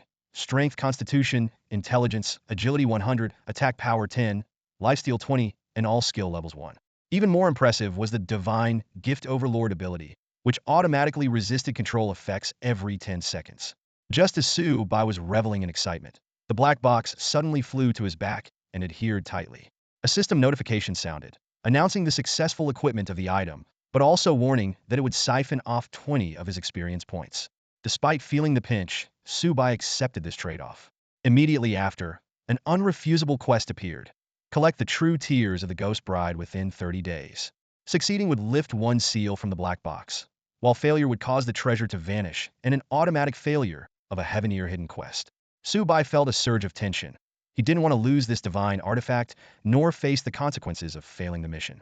Under this pressure, Su Bai decided to leave the mortal village immediately. With a conspicuous black box on his back, he approached the village chief, drawing the attention of many players. The village chief, expressionless, nodded and offered a few words of encouragement before a beam of light enveloped Su Bai. A system announcement soon followed, declaring Su Bai as the first player to leave Mortal Village number 9527, earning him substantial rewards: 50,000 experience points, 10 reputation points, 1 luck point, and 5 gold coins. Even though it was past 5 a.m., the announcement woke countless players, sparking a wave of envy and chatter. Standing at the village entrance, Su Bai felt the thrill and anxiety of the new journey ahead. Ding! In the blink of an eye, Su Bai found himself standing in the ethereal expanse of the Xianyu Palace, an illustrious celestial domain. This place was one of the 8 main professions in the new server of the Daxia Star, specifically the sect dedicated to immortal cultivation. It was also a sacred ground for Xianyu professionals to enhance their cultivation levels and learn new skills. A system notification chimed, guiding Su Bai to inscribe a mark in front of the ancient statue of Di. Looking around, he realized he was probably the first player to enter Xianyu Palace. With a light step, Su Bai swiftly reached the base of a towering statue. The statue, as tall as the heavens, depicted the legendary Di. His pose of drawing a bow to shoot the sun, the masterful craftsmanship, and the immense aura left Su Bai in awe. Taking a deep breath, he slowly approached the statue. Suddenly, a golden divine light descended from the sky, enveloping Su Bai. The system notification confirmed that he had successfully inscribed a mark within the Di statue. As the first player to achieve this, Su Bai received generous rewards: 3 points of fortune, a top-tier Qi refining pill, and the opportunity to freely learn all skills of his profession at the Qi refining level. Excited, Su Bai glanced at the newly acquired pill in his hand. This extraordinary 9-star Qi refining pill could instantly elevate a level 10 player to the Qi refining stage. Without hesitation, Su Bai swallowed the pill, feeling a warm, indescribable comfort spread throughout his body. The system notification sounded again, indicating that Su Bai's cultivation had advanced to the Qi refining stage, significantly boosting all his attributes. Eagerly, he opened the attribute panel to examine the changes in his status. Every aspect, from health points to basic attributes, had seen a substantial increase, transforming him dramatically. Next, Su Bai used the Dei statue to review the skills available for learning at the Qi refining level. The Xianyu profession had 6 skills to choose from: damage enhancement, trap setting, rapid fire, revealing hidden targets, area attacks, and a unique talent to capture wild monsters as battle pets. Each skill had its own unique appeal, making Su Bai eager to learn them all. However, he couldn't help but wonder, how many game coins would it take to master all 6 skills? Well, he had the privilege of learning for free, and he was absolutely thrilled about it. Su Bai took a deep breath, his eyes firmly scanning the shimmering list of skills in front of him. Without hesitation, he learned all 6 skills in one go. As the glow of the skills gradually faded, he couldn't help but frown. Two of the skills required special materials to use. It seemed that while the Xianyu profession was powerful, it was also quite a money drainer. However, Su Bai quickly relaxed and a slight smile appeared on his lips. After all, Xianyu was the only profession that could capture wild monsters as battle pets. This unique ability would undoubtedly allow Xianyu practitioners to amass wealth quickly. Thinking of this, Su Bai clenched his fist and felt the new power surging within him. 7 skills like 7 brilliant stars shone in his consciousness. Even more exciting was the fact that, thanks to the mysterious black box, all the skill levels were boosted by 1 level. This meant that every skill Su Bai had learned could now perform at level 2 potency. Just as Su Bai was reveling in his newfound power, a prompt box suddenly appeared, interrupting his thoughts. Ding! You have successfully reached the initial mastery level. You need to enter the world for further training. Please choose an ancient city to serve. The prompt box listed 5 options: Bahuang Dali, Filong, Fengwu, and Xinghe. Each name radiated a mysterious glow, as if telling their own legends. Reminder: once confirmed, your choice cannot be changed. Joining different ancient cities will grant different buffs. Please choose carefully. Su Bai furrowed his brow, realizing the importance of this decision. He immediately pulled up the buff information for each ancient city and carefully compared them. Bahuang City. Permanent 2 increase in monster kill experience drop rate. Dali City. Permanent 2 increase in defense. Filong City. Permanent 2 increase in attack. Fengwu City. Permanent 2 increase in health. Xinghe City. Permanent 2 increase in attack speed and movement speed. When Su Bai's gaze landed on the description for Xinghe City, his eyes lit up instantly. Without hesitation, he chose Xinghe City. Ding! You have successfully chosen to serve Xinghe City, gaining a permanent 2 increase in attack speed and movement speed. As soon as the voice finished, Su Bai's vision suddenly blurred. He felt a dizzying sensation, and in the next moment, he found himself no longer in the Xianyu Palace but in a breathtaking ancient city. This city seemed to float in the sky, accompanied by stars, and was unbelievably beautiful. Su Bai took a deep breath and prepared to find the city lord's mansion to register his identity. Just then another prompt sounded. Ding! Your consigned item, the monkey hide robe, has been sold for 15,000. After deducting a 30 handling fee, the remaining 10,500 has been transferred to your linked personal bank account. Su Bai gasped, feeling a pang of pain at the 4,500 handling fee. But when he checked his bank account balance and saw a whopping 119,550, he couldn't help but smile. This money gave him a great sense of security. Not daring to waste any time, Su Bai immediately headed to the city lord's mansion and quickly completed his identity registration. By then, he was utterly exhausted. It was already 7:11 a.m., and he had stayed up all night. Hunger and fatigue intertwined, making him eager to log off and rest. However, just as Su Bai was about to exit the game, suddenly, a slender, beautiful woman clad in black leather armor stepped into the governor's mansion. She had long, graceful legs, a captivating face, and an air of elegance tinged with nobility. Hovering above her head was the ID Xiaoyumuxi, level 10, class, Shadow Assassin. Unlike Su Bai, she wasn't wearing a mask to hide her basic information. Xiaoyumuxi was equipped with at least 6 pieces of gear, some of which glowed with the distinctive sheen of uncommon items. When she noticed someone was already there, a hint of surprise flickered in her bright eyes. Hello, I'm Xiaoyumuxi, the vice president of the Waterwood Guild, she said, approaching Su Bai with a fragrant breeze. You're impressive. Would you be interested in joining Waterwood? She extended her delicate hand to Su Bai. Waterwood was a formidable guild on the great Xia Star, known to nearly everyone. Few could resist an invitation from such a goddess-like figure. No, I'm not interested, Su Bai replied flatly, turning her down without hesitation. Xiaoyumuxi was momentarily taken aback, but maintained her sweet smile. I see. My apologies for being presumptuous. Could we at least add each other as friends? There aren't many players who have reached level 10 at this stage. Perhaps we could team up to level up together. Su Bai walked past her saying, no need. I prefer solo play. With that he left. Xiaoyumuxi's eyebrows twitched slightly in annoyance. Jerk! How dare you disrespect me? Such an arrogant guy. If you weren't talented, I wouldn't even bother with you. I curse you to be a lonely single dog for life, she muttered to herself. After leaving the governor's mansion, Su Bai logged off. He washed his face, went downstairs to buy a cup of soy milk and 3 meat buns, then returned to his rented room and fell asleep, exhausted. Meanwhile, in the throne room of the great Xia Star's palace, a majestic man Xia King gazed at the cosmic stars. Have the results been tallied? He asked calmly. Your Majesty, the results are in. 30 people have reached level 10 and left the novice village. 18 of them are under royal control. Of the remaining 12, half belong to the 3 major families, and the other half are commoners. However, the main brain of the multiverse has detected our subtle manipulations and has just revoked our only in-game privilege. The Xia King narrowed his eyes. So, there are 12 uncontrollable elements.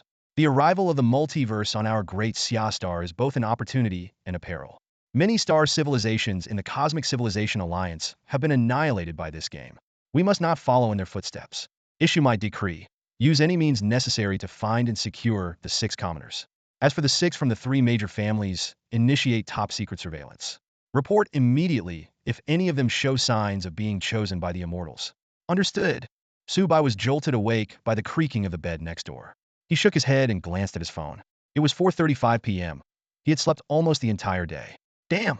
Can those 2 downstairs get a room? It's not even dark yet. Someone outside shouted angrily.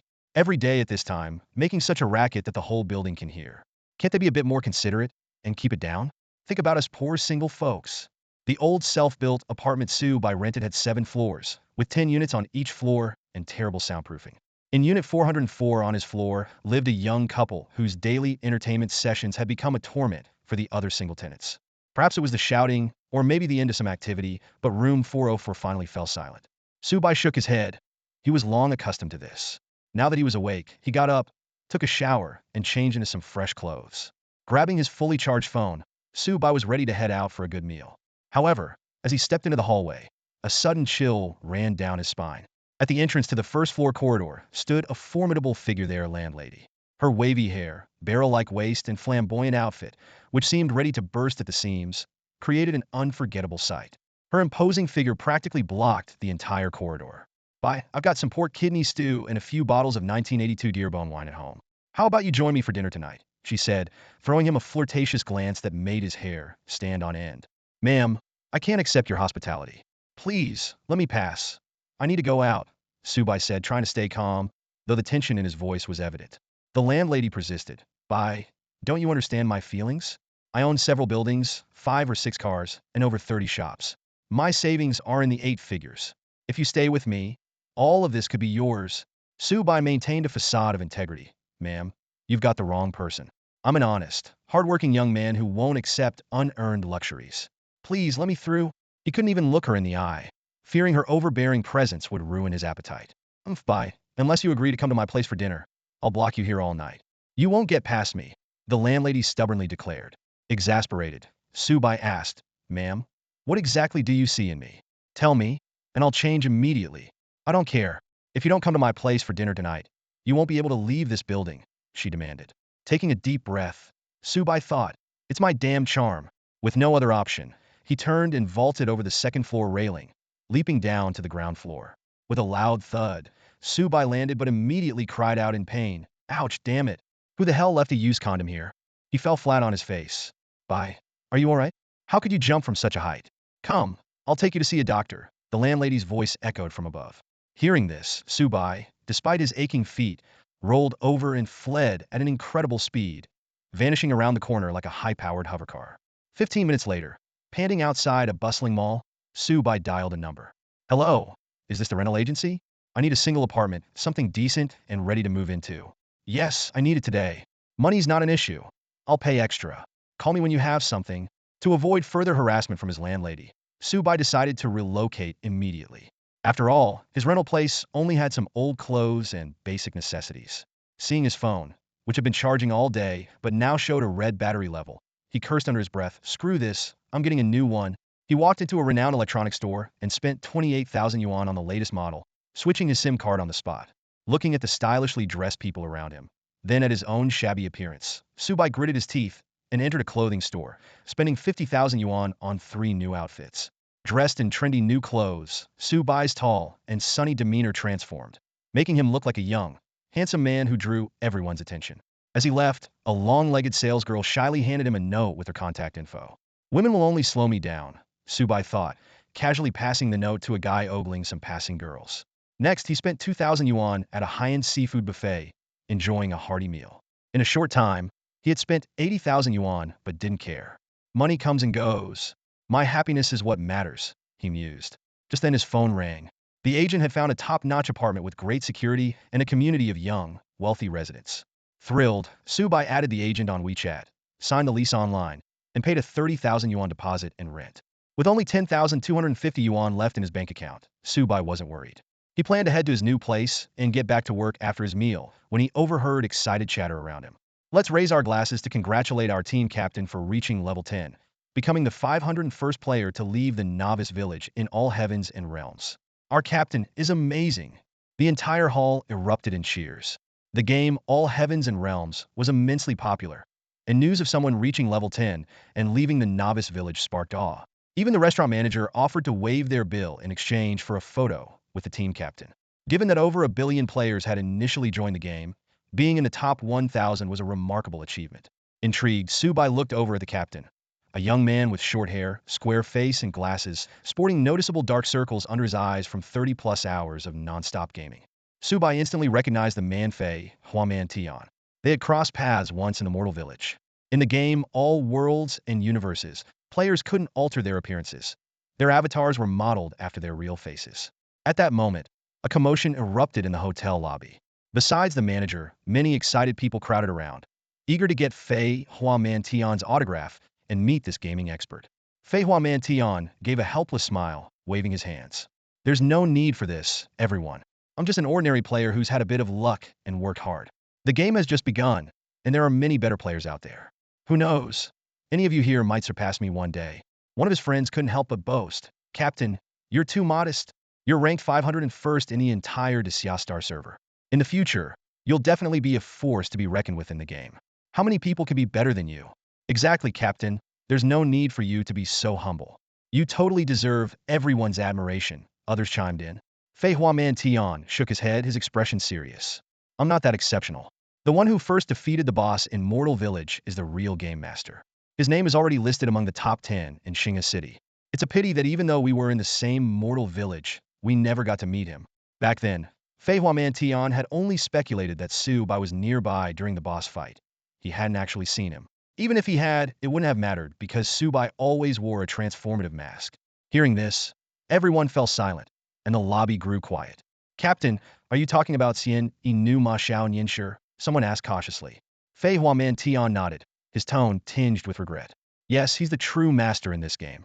I've heard of him too, another person interjected. On the Hongjun Universe Network, there's already a ranking for the Desya Star server in the All Worlds and Universes section. Xian Inu Ma Xiao Nianshi was the first in our server to reach level 10 as a Xianyu class, and he joined Xing'e City, making it to its top 10 rankings. That's incredible, someone exclaimed. Other Xianyu players are still struggling in Mortal Village, cursing how hard the game is and wanting to delete their characters. But Xian Inu Ma Xiao Nianshi has proven that there are no bad classes, only bad players. Don't say that, someone added. According to statistics, besides Xian Inu Ma Xiao Nianshi, the highest level for other Xianyu players is only 8, and the second-ranked player hasn't logged off since the game started. A master like Xian Inu Ma Xiao Nianshi is truly one in a million. I heard many top gaming guilds are offering huge sums to recruit him, as if someone like him would settle for being under someone else's command. I'm sure Xian Inu Ma Xiao Nianshi will create his own powerful faction in the future. Su Bai, sitting not far away, listened to the conversations about himself while enjoying his seafood. A unique feeling of joy surged within him. To be honest, it felt amazing. He thought to himself, if these people knew that the real Xian Inu Ma Xiao Nianshi was right here among them, they would probably go crazy. However, Su Bai had always been low-key and had no intention of revealing his identity. Amused by the discussions around him, Su Bai took out the latest model of his smartphone and logged into the Hongjun Universe Network. This network encompassed all the civilizations that had joined the Universal Civilization Alliance. Soon, he found the dedicated section for the Desya Star server. A pinned post immediately caught his eye. Desya Star server's number 1 Xian Yuxian Inu Ma Xiao Nianshi. The post detailed Xian Inu Ma Xiao Nianshi's achievements, reaching level 10, joining Xing'e City, and being listed in the city's exclusive top 10 rankings. While others complained that the Xianyu class was too difficult and were shunned in teams, this master had single-handedly proven that there were no useless classes, only incompetent players.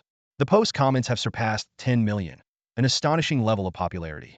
Major guilds, businesses aiming to enter the game, and various powerhouses are eagerly extending invitations to Xian Inu Ma Xiao Nianshi, offering sky-high prices to recruit him.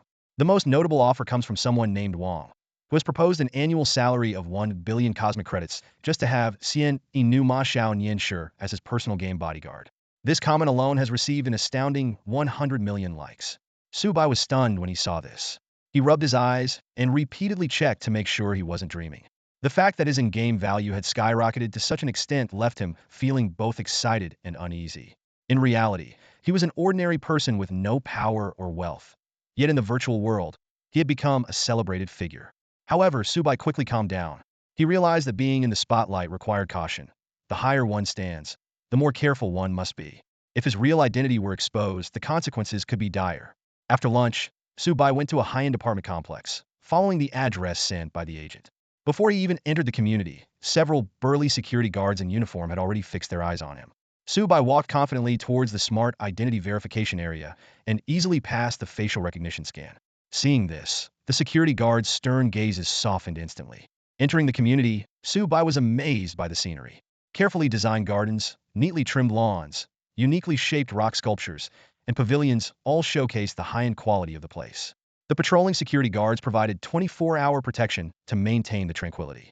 The parking lot was filled with luxury cars, with the cheapest starting at $1 million, and even a few multi-million-dollar hover cars were parked there. Am I living in a wealthy neighborhood? Su Bai wondered to himself.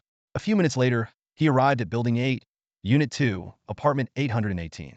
After a quick facial scan, the doors slid open silently. Inside, the high-end decor and exquisite appliances were all in place, and the floor-to-ceiling windows overlooking the lake were the icing on the cake. The two-bedroom, one living room, one bathroom, one kitchen layout was spacious and comfortable. Su Bai opened the smart refrigerator, which was already stocked with various daily necessities, thanks to the extra 3,000 yuan tip he had given the agent. He took out a bottle of beer, poured it into a glass, added a few ice cubes, and took a refreshing sip. He also opened a packet of pickled chicken feet, enjoying the spicy and tangy flavor. After a moment of enjoyment, Su Bai didn't forget his main task. He quickly logged into the game, ready to embark on a new round of endeavors. Ding dong, welcome to the multiverse. This system notification rang in Su Bai's ears, and a whole new world unfolded before his eyes. In the opulent hall of the Star River City's Lord's Mansion, Su Bai stood at the registration desk, delighted to find he was the first player to register there. Exclusive title acquired top 10 of the heavenly rankings. The system's voice chimed in again. Su Bai glanced down to see a dazzling golden sun emblem glowing on his shoulder. Eagerly, he checked the attributes of this title. Top 10 of the heavenly rankings. Special title, Luck 1, Monster Killing Experience, and drop rate increased by 50. This prestigious title is reserved for the top 10 peak players of Star River City.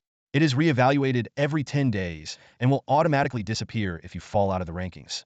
Su Bai was thrilled, thinking this title was simply unbeatable. He resolved to hold on to it tightly and never let it slip away. Looking around, the vast Star River City was still largely empty. Only a few players had managed to leave the mortal village and join one of the 5 ancient cities. Su Bai recalled the mysterious black box he had obtained, which granted him a 20 lifesteal effect. This meant that from now on, he only needed to worry about his mana, with no need to fret over health potions. With joy in his heart, Su Bai headed to the talisman NPC. An old man in a Taoist robe with a tuft of white beard stood there. Gritting his teeth, Su Bai bought 50 copies of the Chi Min Trap Technique talisman, silently lamenting how expensive the mystic feather profession was. Just as Su Bai was about to leave, the old man suddenly called out to him, "Young hero, wait a moment." Su Bai turned around, puzzled, to see the old man grinning eerily, looking every bit like a beggar selling martial arts secrets in a kung fu movie. "I see great potential in you. Oh, 9 million talisman-making genius. How about this? For the small price of 1 gold coin, I'll teach you the basics of talisman crafting. Then you can make your own talismans, including the demon-hunting ones you need." Su Bai's eyes lit up, but he tried to bargain. "Master, since you say I'm a talisman-making genius, can't you give a genius a break and offer a discount on the 1 gold coin fee?" The old man's smile vanished instantly. He pointed a finger skyward. Su Bai was overjoyed, thinking he was about to get a discount, but the old man immediately turned red with anger and shouted, "Get lost. I meant the farther you can think, the farther you should go." "A discount? Dream on." The shout sprayed Su Bai's face with spittle. Wiping it off with a grimace, he reluctantly paid the 1 gold coin fee and learned the basics of talisman crafting. The old man, his mood slightly improved after receiving the money, broke into a sly grin again. "Not bad, young one. By the way, you'll need yellow paper, a spirit brush, and blood from a spirit beast to make talismans. I happen to sell yellow paper and spirit brushes. Want to buy some?" Su Bai cursed inwardly at being conned, but since he had already paid the tuition, he had no choice but to go along with it. He spent another gold coin to buy 50 sheets of ordinary yellow paper and a peachwood spirit brush. His 5 gold coins dwindled to just 1 in the blink of an eye, making him feel as if he had returned to square one.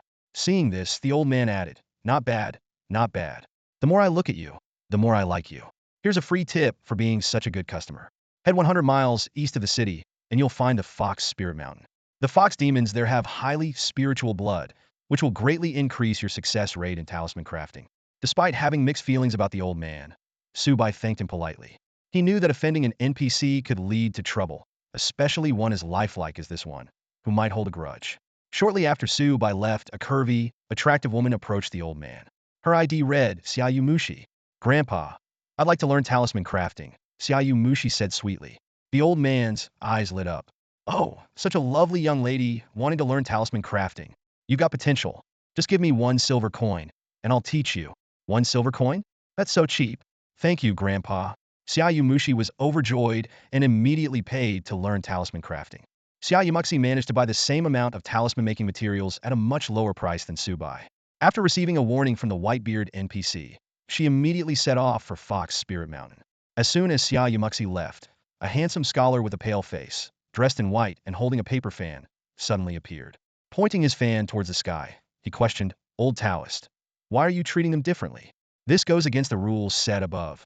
"Ah, it's the City Lord," the old Taoist quickly explained. "City Lord, it's not that I'm breaking the rules, but that young man possesses something extraordinary. My actions are meant to help him grow." The pale-faced scholar smiled gently. "So, you have your eye on this young man?" The Whitebeard NPC exchanged a knowing glance with him and smiled. Indeed, after a long and arduous journey, Su Bai finally arrived at the foot of Fox Spirit Mountain, as directed by the Whitebeard NPC. Along the way, he encountered monsters all above level 10. To save time, he chose to avoid fighting them and focus solely on advancing. Fox Spirit Mountain stood tall and imposing before him, rising thousands of feet into the sky. The mountain was lush with green trees, shrouded in white mist, and occasionally pierced by the eerie cries of wild foxes. Tightening his grip on his cold iron bow, Su Bai resolutely stepped into the mountain. The system immediately issued a warning. "Ding! You have entered Fox Spirit Mountain. This place is extremely dangerous. Please proceed with caution." After only a few steps, a soft and alluring female voice suddenly called out, "Young master, I am injured and trapped here. Could you lend me a hand?" Looking closely, Su Bai saw a disheveled girl lying in the grass about 12 meters ahead. She looked pained, as if something had trapped her leg. Her fair skin was mostly exposed, with enticing curves barely hidden. The girl beckoned to Su Bai for help. Faced with such a tempting scene, Su Bai, a normal young man, couldn't help but feel a rush of heat. But his rational mind warned him that a seductive woman appearing suddenly in such a desolate place was certainly suspicious. He cautiously kept his distance. Suddenly, the system prompt sounded, "Ding! You have been targeted by the bewitching Fox Spirit's charm spell. The Dominator skill has been automatically triggered, successfully resisting the control effect." A mysterious black box on Su Bai's back emitted a beam of light, protecting him. At the same time, the girl instantly revealed her true form, a monster with a human body and a fox's head, eyes glowing red. "Damn! It really is a fox spirit!" Su Bai exclaimed. Reacting swiftly, he fired 13 arrows in rapid succession, like a machine gun.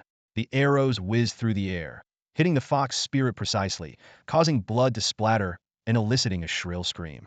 Although the attack didn't trigger the soul-severing effect, it still dealt over 7,000 damage, killing the fox spirit instantly. The system prompt sounded, "Ding! You have successfully killed the bewitching fox spirit," earning 150 experience points. In reality, Su Bai only received 120 experience points, with the remaining 30 absorbed by the mysterious black box.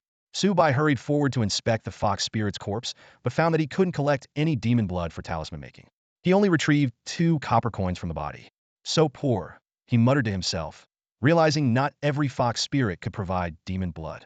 Venturing deeper, Su Bai encountered another fox spirit disguised as a pitiful old man. He shot an arrow, revealing its true form, a cunning fox spirit at level 16. The cunning fox spirit, enraged, spat, "Damn human, I'll cut out your heart to drink with wine." It spewed a mouthful of demon energy towards Su Bai. Despite being a magic attack monster, it was swiftly killed by Su Bai's powerful assault. Excitedly, Su Bai noticed that the blood flowing from this fox spirit seemed collectible. He rushed over, ready to bend down and collect the blood when, with a sharp whistle, a fierce wind-cutting sound pierced the air. Accompanied by a pungent stench, 3 red-furred wild foxes, each over a meter tall and resembling vicious wolves, leaped out from behind Su Bai and attacked in unison. Su Bai reacted swiftly, abandoning his effort to collect demon blood. He raised his bow, drew the string, and fired a precise shot at the middle fox, triggering his soul-slashing potential and instantly killing it. The fox let out a mournful cry and collapsed, but the other two successfully pounced on Su Bai, their sharp claws leaving deep gashes on his chest. Hiss!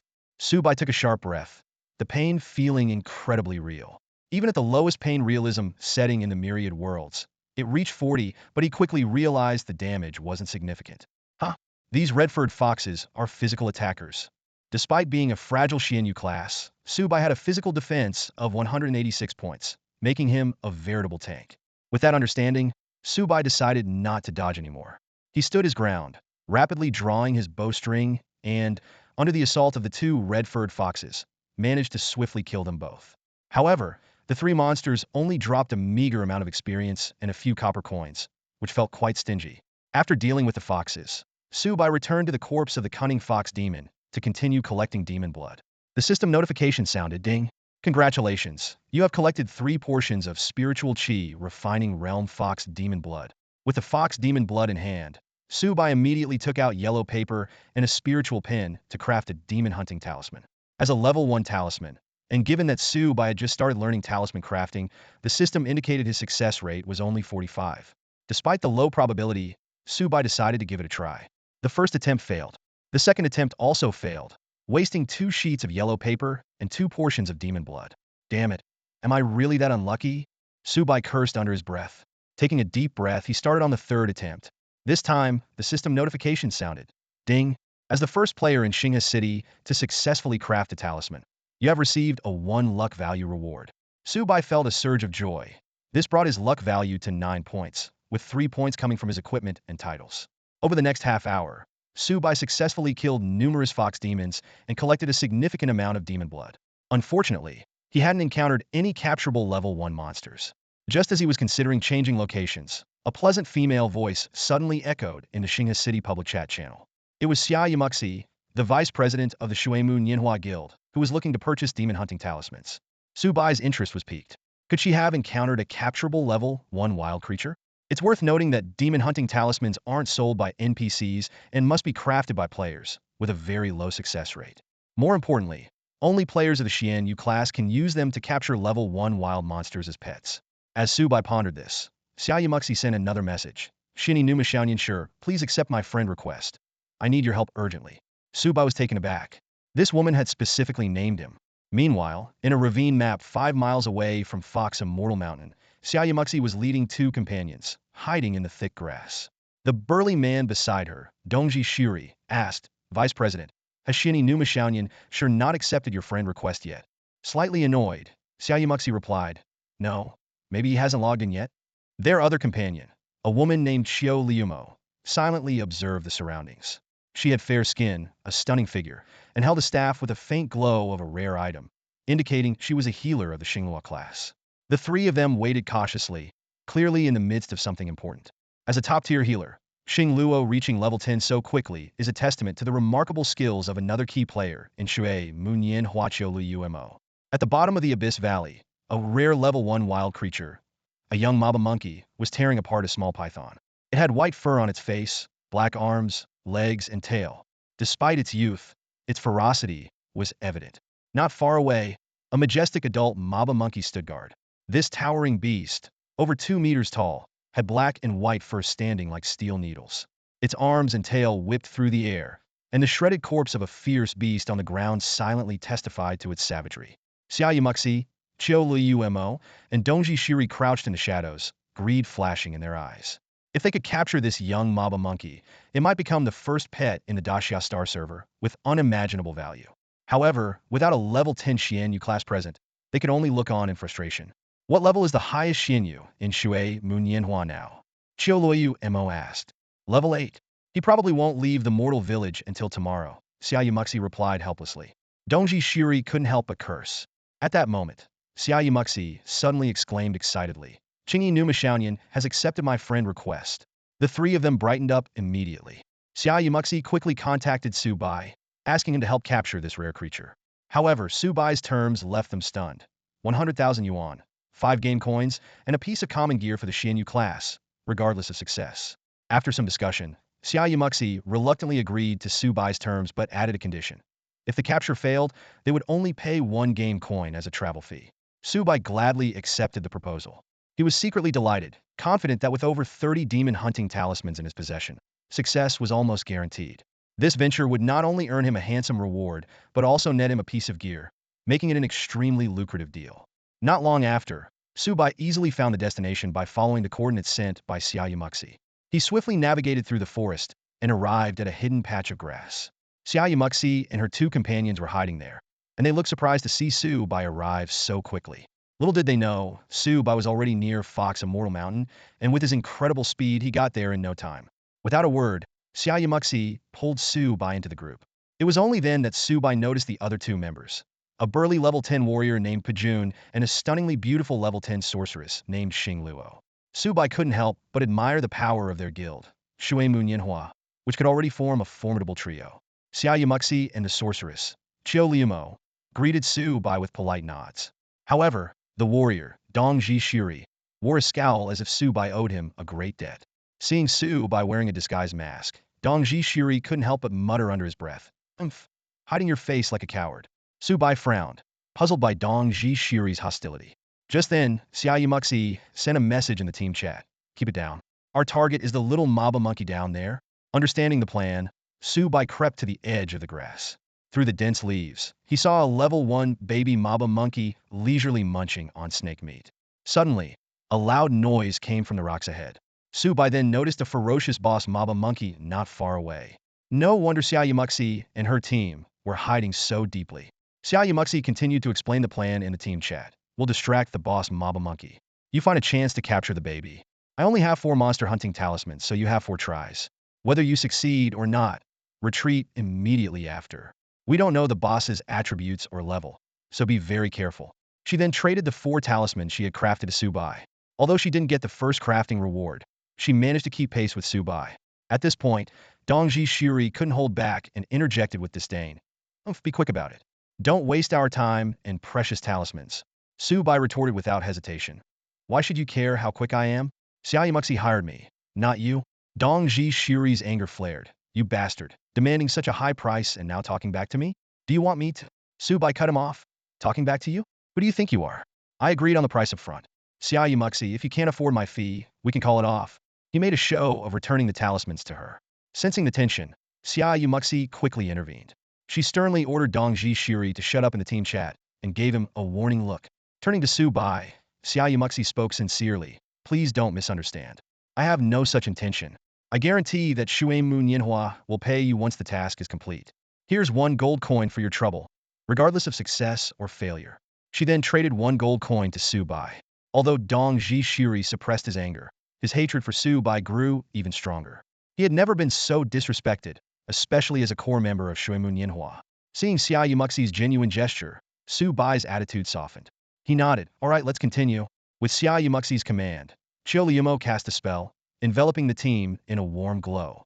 "Everything depends on you now," Xia Yumuxi said, nodding to Su Bai. She then dashed off with Dongji Shiri in another direction. Although Dongji Shiri remained silent, he shot Su Bai a venomous glare as he passed. Moments later, Xia Yumuxi and Dongji Shiri were in position and began provoking the boss Maba monkey as planned. Roar! The boss de Maba Ho let out an earth-shattering roar that echoed like thunder. It leaped up and charged at the 2 who had provoked it with astonishing speed. Xia Yumuxi and Dongji Shiri's faces turned pale. They had clearly underestimated the beast's speed. They turned and fled, realizing the situation had taken a dire turn. Qiu Liumo, being a Xinghua profession with low agility, could only stay put, a look of concern flashing across her face. Seeing the boss being lured away, Su Bai didn't hesitate and jumped down, landing beside a young Maba monkey.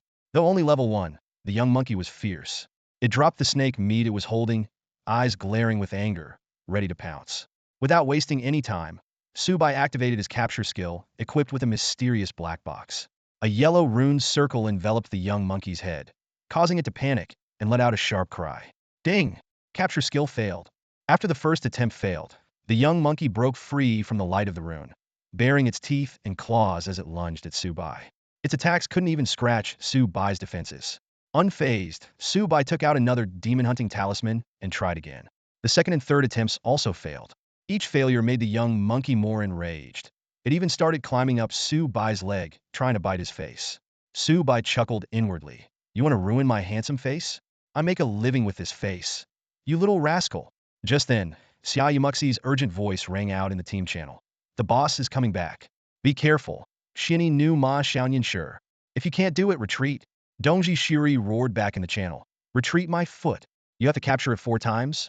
Or are you not earning your keep? The ground began to shake violently, and a fierce aura approached rapidly. The boss de Ma Ho was returning with terrifying speed, its eyes red with fury, having realized Su Bai's intention. Ignoring the approaching danger, Su Bai focused on his 4th capture attempt. It too ended in failure. By now, the boss was within 15 meters. Run! Chioliu Mo shouted from above, trying to warn Su Bai. Run? No way, one more try. Su Bai thought to himself. After using up the demon-hunting talismans given by Xia Yumuxi, he pulled out 2 of his own and continued his attempts. The 5th try also failed. He still has demon-hunting talismans?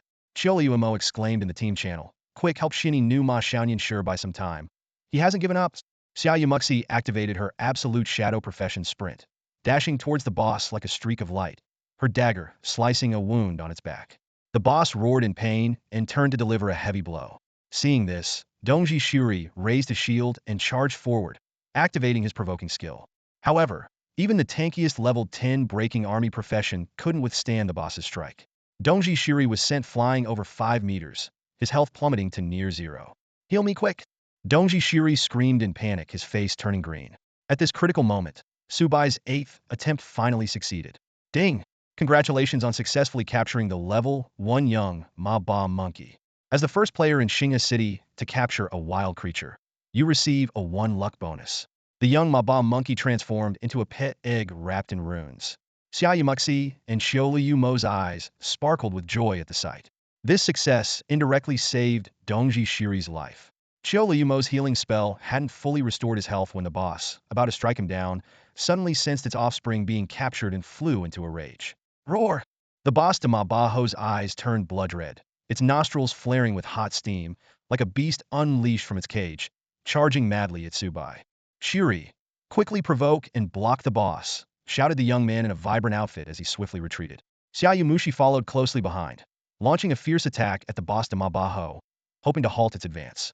However, the boss de Ma Ba Ho ignored Xia Yumuxi's assault, its gaze fixated on Su Bai. At this moment, only Dongji Shiri, with his Pajun class, could stop the boss de Ma Ba Ho. But unexpectedly, Dongji Shiri explained in the team channel, my skills are on cooldown.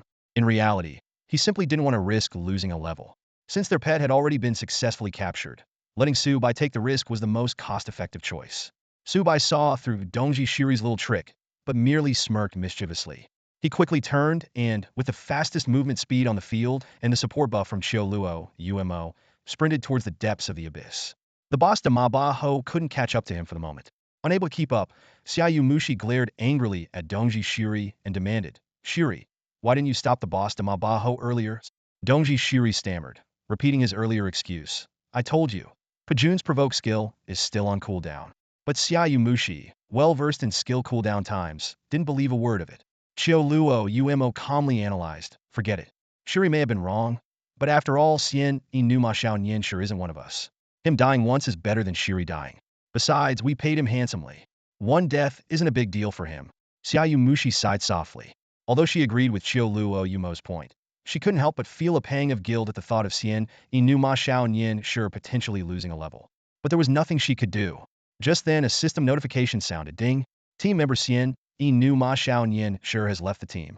The news hit Xia Yumuxi and Qioluo Umo like a heavy blow. Dongji Shiri's face instantly contorted with rage, veins bulging, as if he were a beast about to go berserk. Bastard!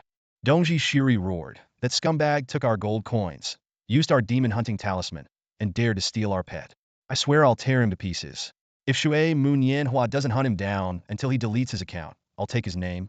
Just as Xia Yomu and the others suspected Su Bai of harboring greed and wanting to keep the little Ma Ba monkey pet egg for himself, Su Bai appeared 1,000 meters away with the boss Ma Ba monkey in tow.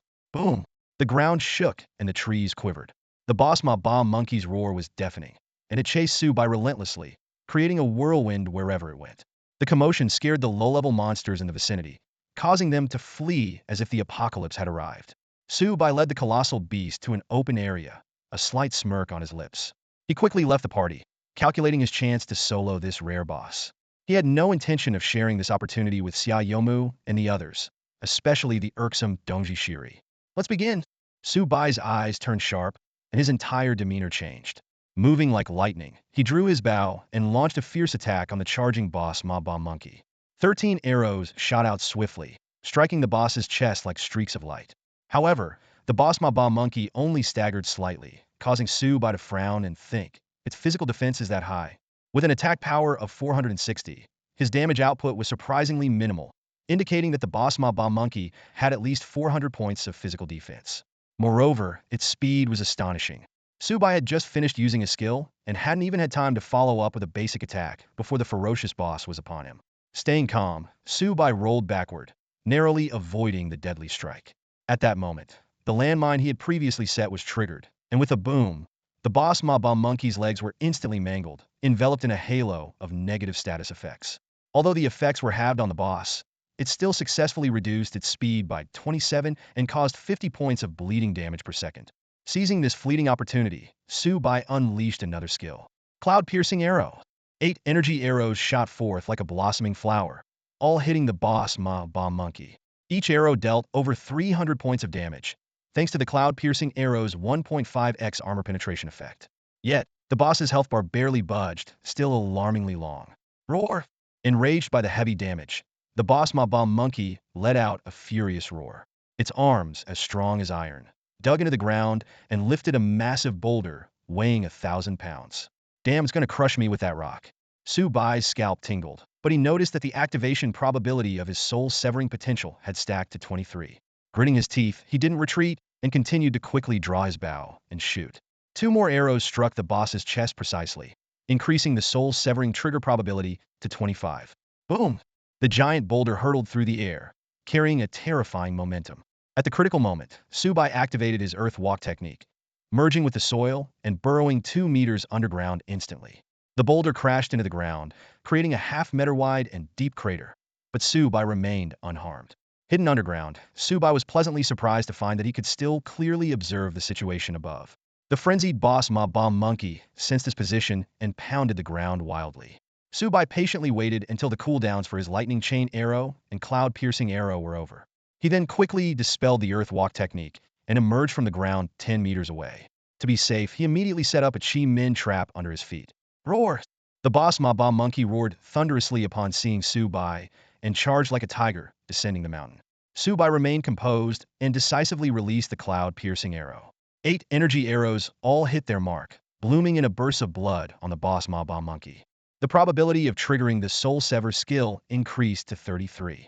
Su Bai drew his bow once more, releasing 13 lightning-fast arrows like machine gun bullets, which rained down on the boss, the giant macaque. Just as the boss closed in and its arms were about to grab Su Bai, the 13th arrow finally activated the soul-severed effect. The boss let out a piercing scream, its fierce expression still visible on its monstrous face. Its over 2-meter-tall body suddenly froze. The thick health bar instantly depleted, and the massive body collapsed, falling straight towards Su Bai. Su Bai, with his quick reflexes, swiftly dodged out of the way. A system notification sounded. Ding! Congratulations on defeating the higher-level boss, the giant macaque. You have been awarded 100,000 experience points and 10 gold coins. Since you were the first to kill a Foundation establishment boss, a special system announcement for Xinghe City has been triggered. Do you wish to hide your name? Understanding the importance of staying low-key, Su Bai chose to hide his name in the announcement. The system prompted again. Ding! A player from Xinghe City has successfully killed a Foundation establishment boss. As the first player in the city to achieve this, you are awarded 100,000 experience points, 100 reputation points, and 2 luck points. This announcement caused quite a stir in Xinghe City, even though most players were still struggling in the villagers' village.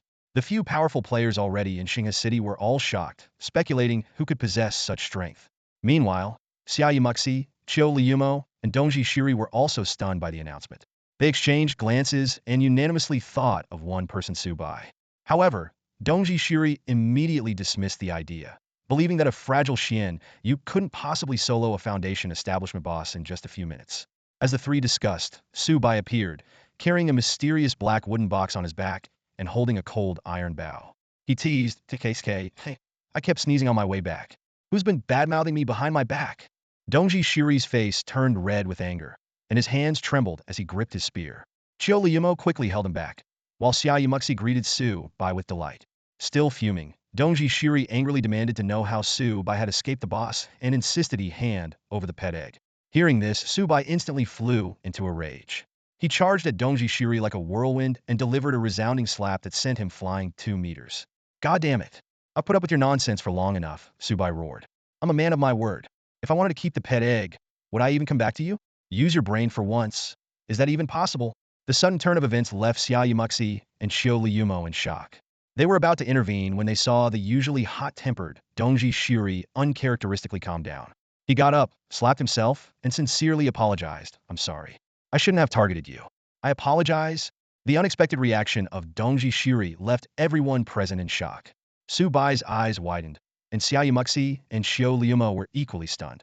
Instead of flying into a rage after being slapped, Dongji Shiri surprisingly slapped himself and apologized to Shini Numashaunyan. This abnormal behavior left the two women perplexed, even suspecting that he might have been hit silly. Su Bai loosened his grip on the cold iron bow with his left hand.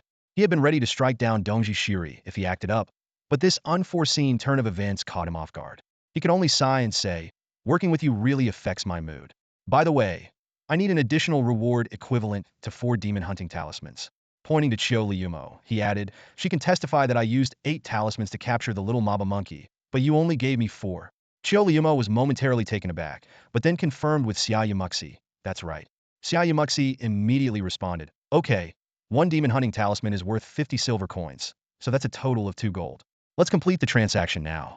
She initiated the trade with Su Bai, placing 6 gold coins and a pair of gloves for the Xian Yu class on the table. Su Bai placed a pet egg on the table and completed the transaction.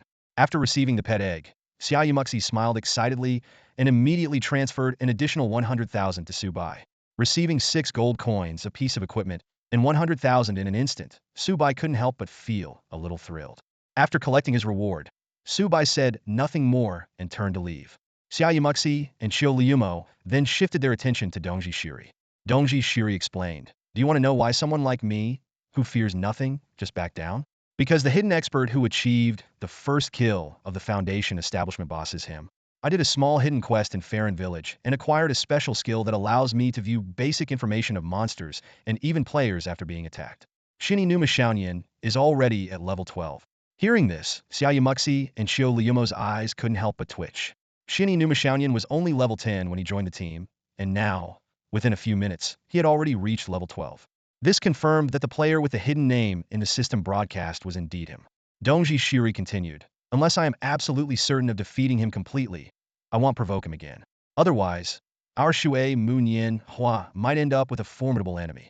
Of course, if the vice president has any good ideas, it would be best to invite him to join our guild.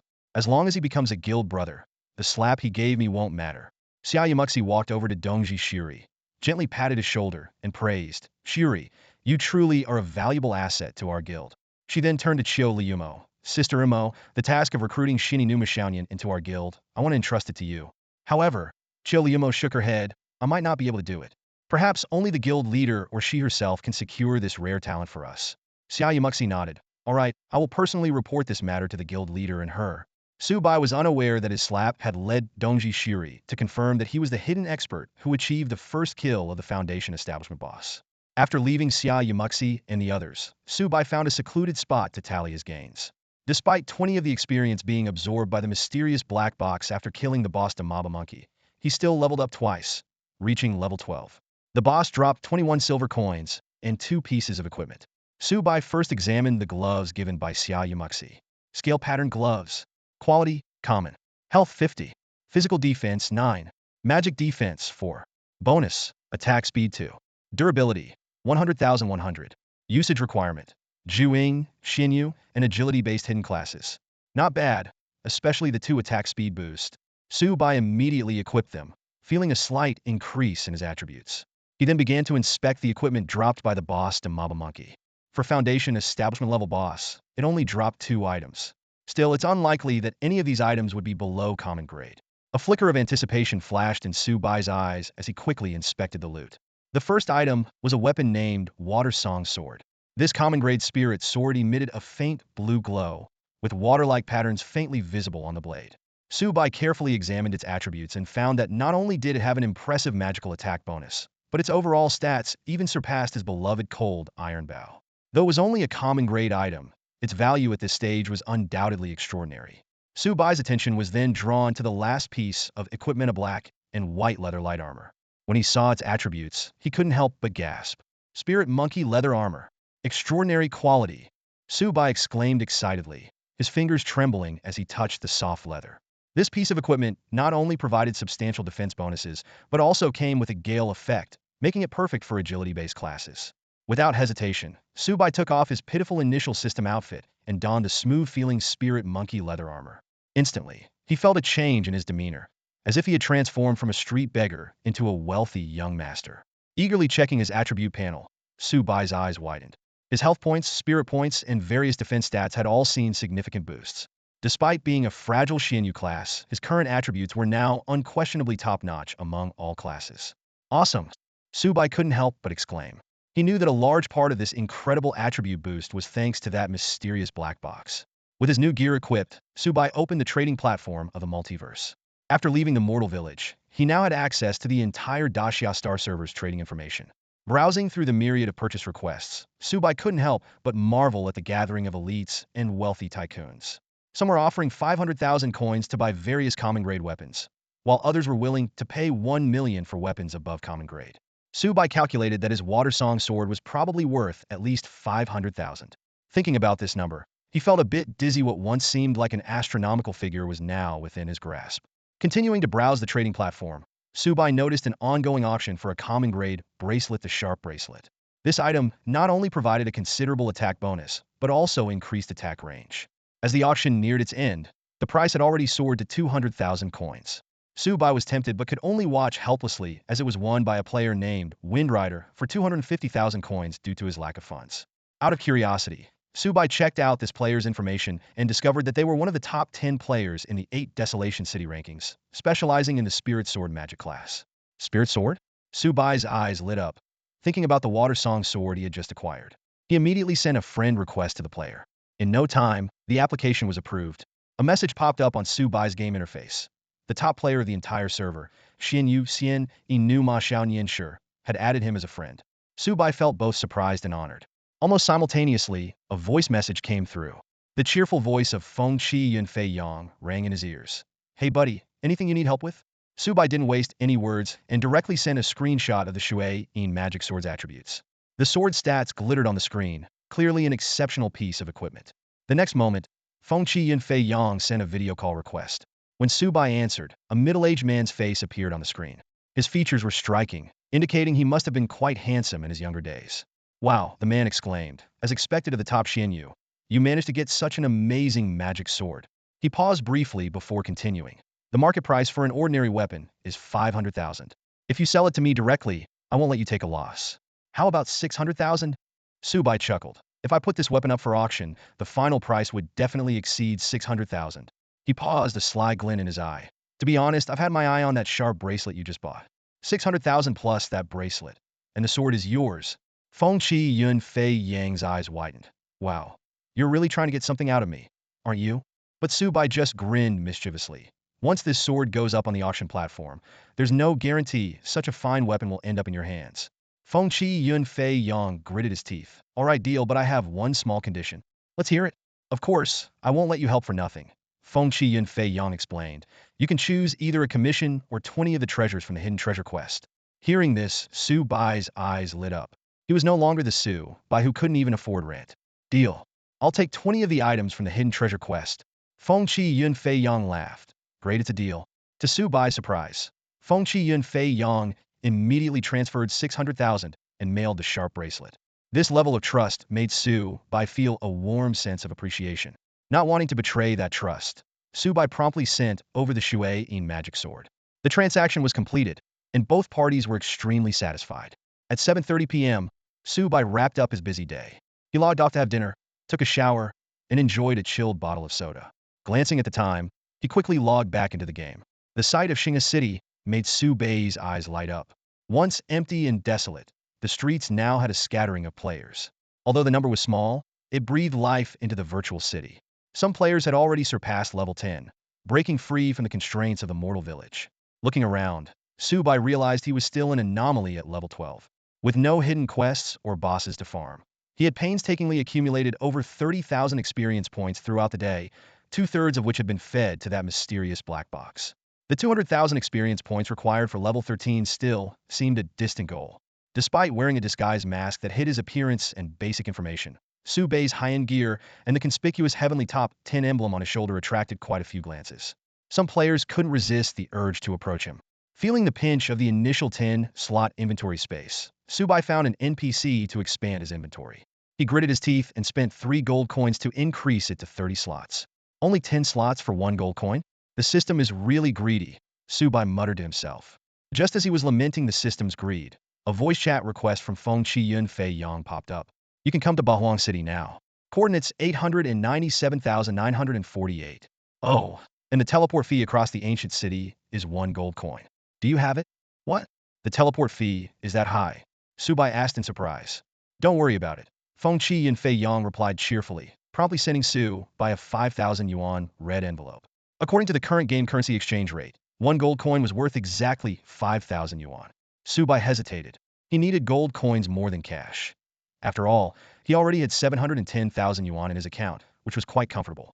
But given Feng Qi Yun Fei Yang's generosity, he thanked him and headed straight for the Xing'a City teleportation array. After spending a gold coin, Su Bai appeared in Bahuang City. Following the coordinates, he quickly located an NP Krun tavern and entered the designated private room. In the game, Zhudi Wan Jie, while the food and drinks were exceptionally delicious, even surpassing real life, they provided no attribute boosts. Most people weren't willing to spend money on them, but clearly, Feng Qi and Fei Yang was an exception. 5 people were already waiting in the room. To Su Bai's surprise, 3 of them were Xia Yumu Shi, Qiu Luo Umo, and Dong Ji Su Ri. Both sides showed expressions of surprise. The legendary Xian, Inoma Xiaoyan Shi, finally in person. Feng Qi and Fei Yang greeted him with a smile, as if meeting an old friend. I wouldn't dare claim such a title, Su Bai replied humbly with a smile. Judging by your voice, I'm probably older than you. Your name is quite a mouthful. How about I just call you Xiaoyan Shi? Feng Qi Yun Fei Yang suggested. Su Bai nodded in agreement. Feng Qi Yun Fei Yang warmly took his hand and was about to introduce him to Xiaoyu Mu Shi and the others. But the 2 girls were already standing up with smiles. We really are fated to meet again, Xiaoyu Mu Shi said playfully. Feng Qi Yun Fei Yang was taken aback. You know each other? Of course. Our vice president's pet was obtained thanks to Xiao Nianshi's help, Qiu Luo Umo explained. Dong Ji Su Ri also stood up, giving Su Bai a warm smile, a stark contrast to her previous demeanor. Su Bai politely nodded in return, thinking that it was hard to be rude to a smiling face. That makes sense, you're all from Xing'a City, Feng Qi and Fei Yang realized, then introduced the final member, a quiet girl with short hair and big eyes. Little brother, let me introduce you to my niece in real life. Her in-game name is Shui Wu. Shui Wu stood up, her tall and graceful figure at least 1.78 meters, with model-like long legs. Surprisingly, this quiet-looking girl had chosen the warrior-type Shunhuang class, revealing a passionate heart beneath her calm exterior. Hello, it's an honor to meet you. May I add you as a friend? Shui Wu smiled gently, her ruby-red lips and pearly white teeth exuding a fresh, youthful charm. Although Su Bai was a typical young man, he remained rational around women and wasn't easily swayed by beauty. He initially intended to decline, but considering that she was Feng Qi Yun Fei Yang's niece, he decided to make an exception. Sure, I'll add you, Su Bai said generously, sending a friend request. Shui Wu accepted it gladly, nodding with a smile as she sat back down. Hey, we were all young and carefree once. We're both from Xing'a City, so you can't play favorites. How about adding me too? Qiu Luo Umo stood up, her ample chest slightly trembling, as she flashed a seductive smile. Su Bai frowned slightly. Due to Dong Ji Su Ri, he had no fondness for people from Shui Munyanhua. At that moment, a couple walked in, holding hands. The man was tall and imposing, while the woman was young and beautiful, though with a hint of arrogance in her eyes. They were Tian Long and Miao Yingji. You two finally made it. Let me introduce you to the team members who will be joining us for the mission, Feng Qi Yun Fei Yang said with a smile, stepping forward. The man named Sanshi Fanhua sniffed slightly and glanced nonchalantly at Su Bai and Dong Ji Su Ri. But his eyes gleamed with a predatory light when he saw the long-legged Xia Yu Mu Shi and the mature beauty Qiu Luo Umo, openly admiring their figures. The woman, Ping Mo Chong Er, noticed Sanshir Fanhua's interest in Xia Yu Mu Shi and Qiu Luo Umo, and her eyes showed displeasure. All right, old man, the treasure hunt is more important. Besides you and Xue Wu, we don't want to get to know any strangers, she said arrogantly. Feeling the rudeness of Sanshir Fanhua and the disdain of Ping Mo Chong Er, Xiaoyu Mu Shi and her companion's expressions grew cold. Su Bai, however, remained indifferent. As long as they didn't bother him, he would complete the mission and leave. Uncle, since everyone is here, shall we head out? Xue Wu suggested, sensing the tense atmosphere. All right, Feng Qi and Fei Yang agreed, forming the team and adding everyone to it. Whoa, level 12? Are you the legendary Xian, Nu Ma Xiao Nianshi? Ping Mo Chong Er asked in surprise upon seeing the team info and levels. Su Bai was indeed level 12, the highest in the team. Legendary my foot. It's just a temporary level advantage, Sanshir Fanhua, who was at level 11, said irritably. As he spoke, he pulled Ping Mo Chong Er into his arms and reached for her shapely rear, his eyes deliberately glancing at Xia Yu Mu Shi and Qiu Luo Umo. This scene made Dong Ji Su Ri grip his gun tightly in anger, and if it weren't for Xia Yu Mu Shi's dissuading signal, he would have lost his temper. The treasure hunt is a bit far, and it'll take some time to get there. Let's move out now, Feng Qi and Fei Yang said, glaring at Sanshir Fanhua. Feng Qi and Fei Yang still held some authority. Under his stern gaze, Sanshir Fanhua chuckled and restrained himself. In the Myriad Worlds, once you leave the mortal village, the game's map has day-night cycles and seasons. At night, monsters' experience points and drop rates increase by 50, but their attributes also become stronger.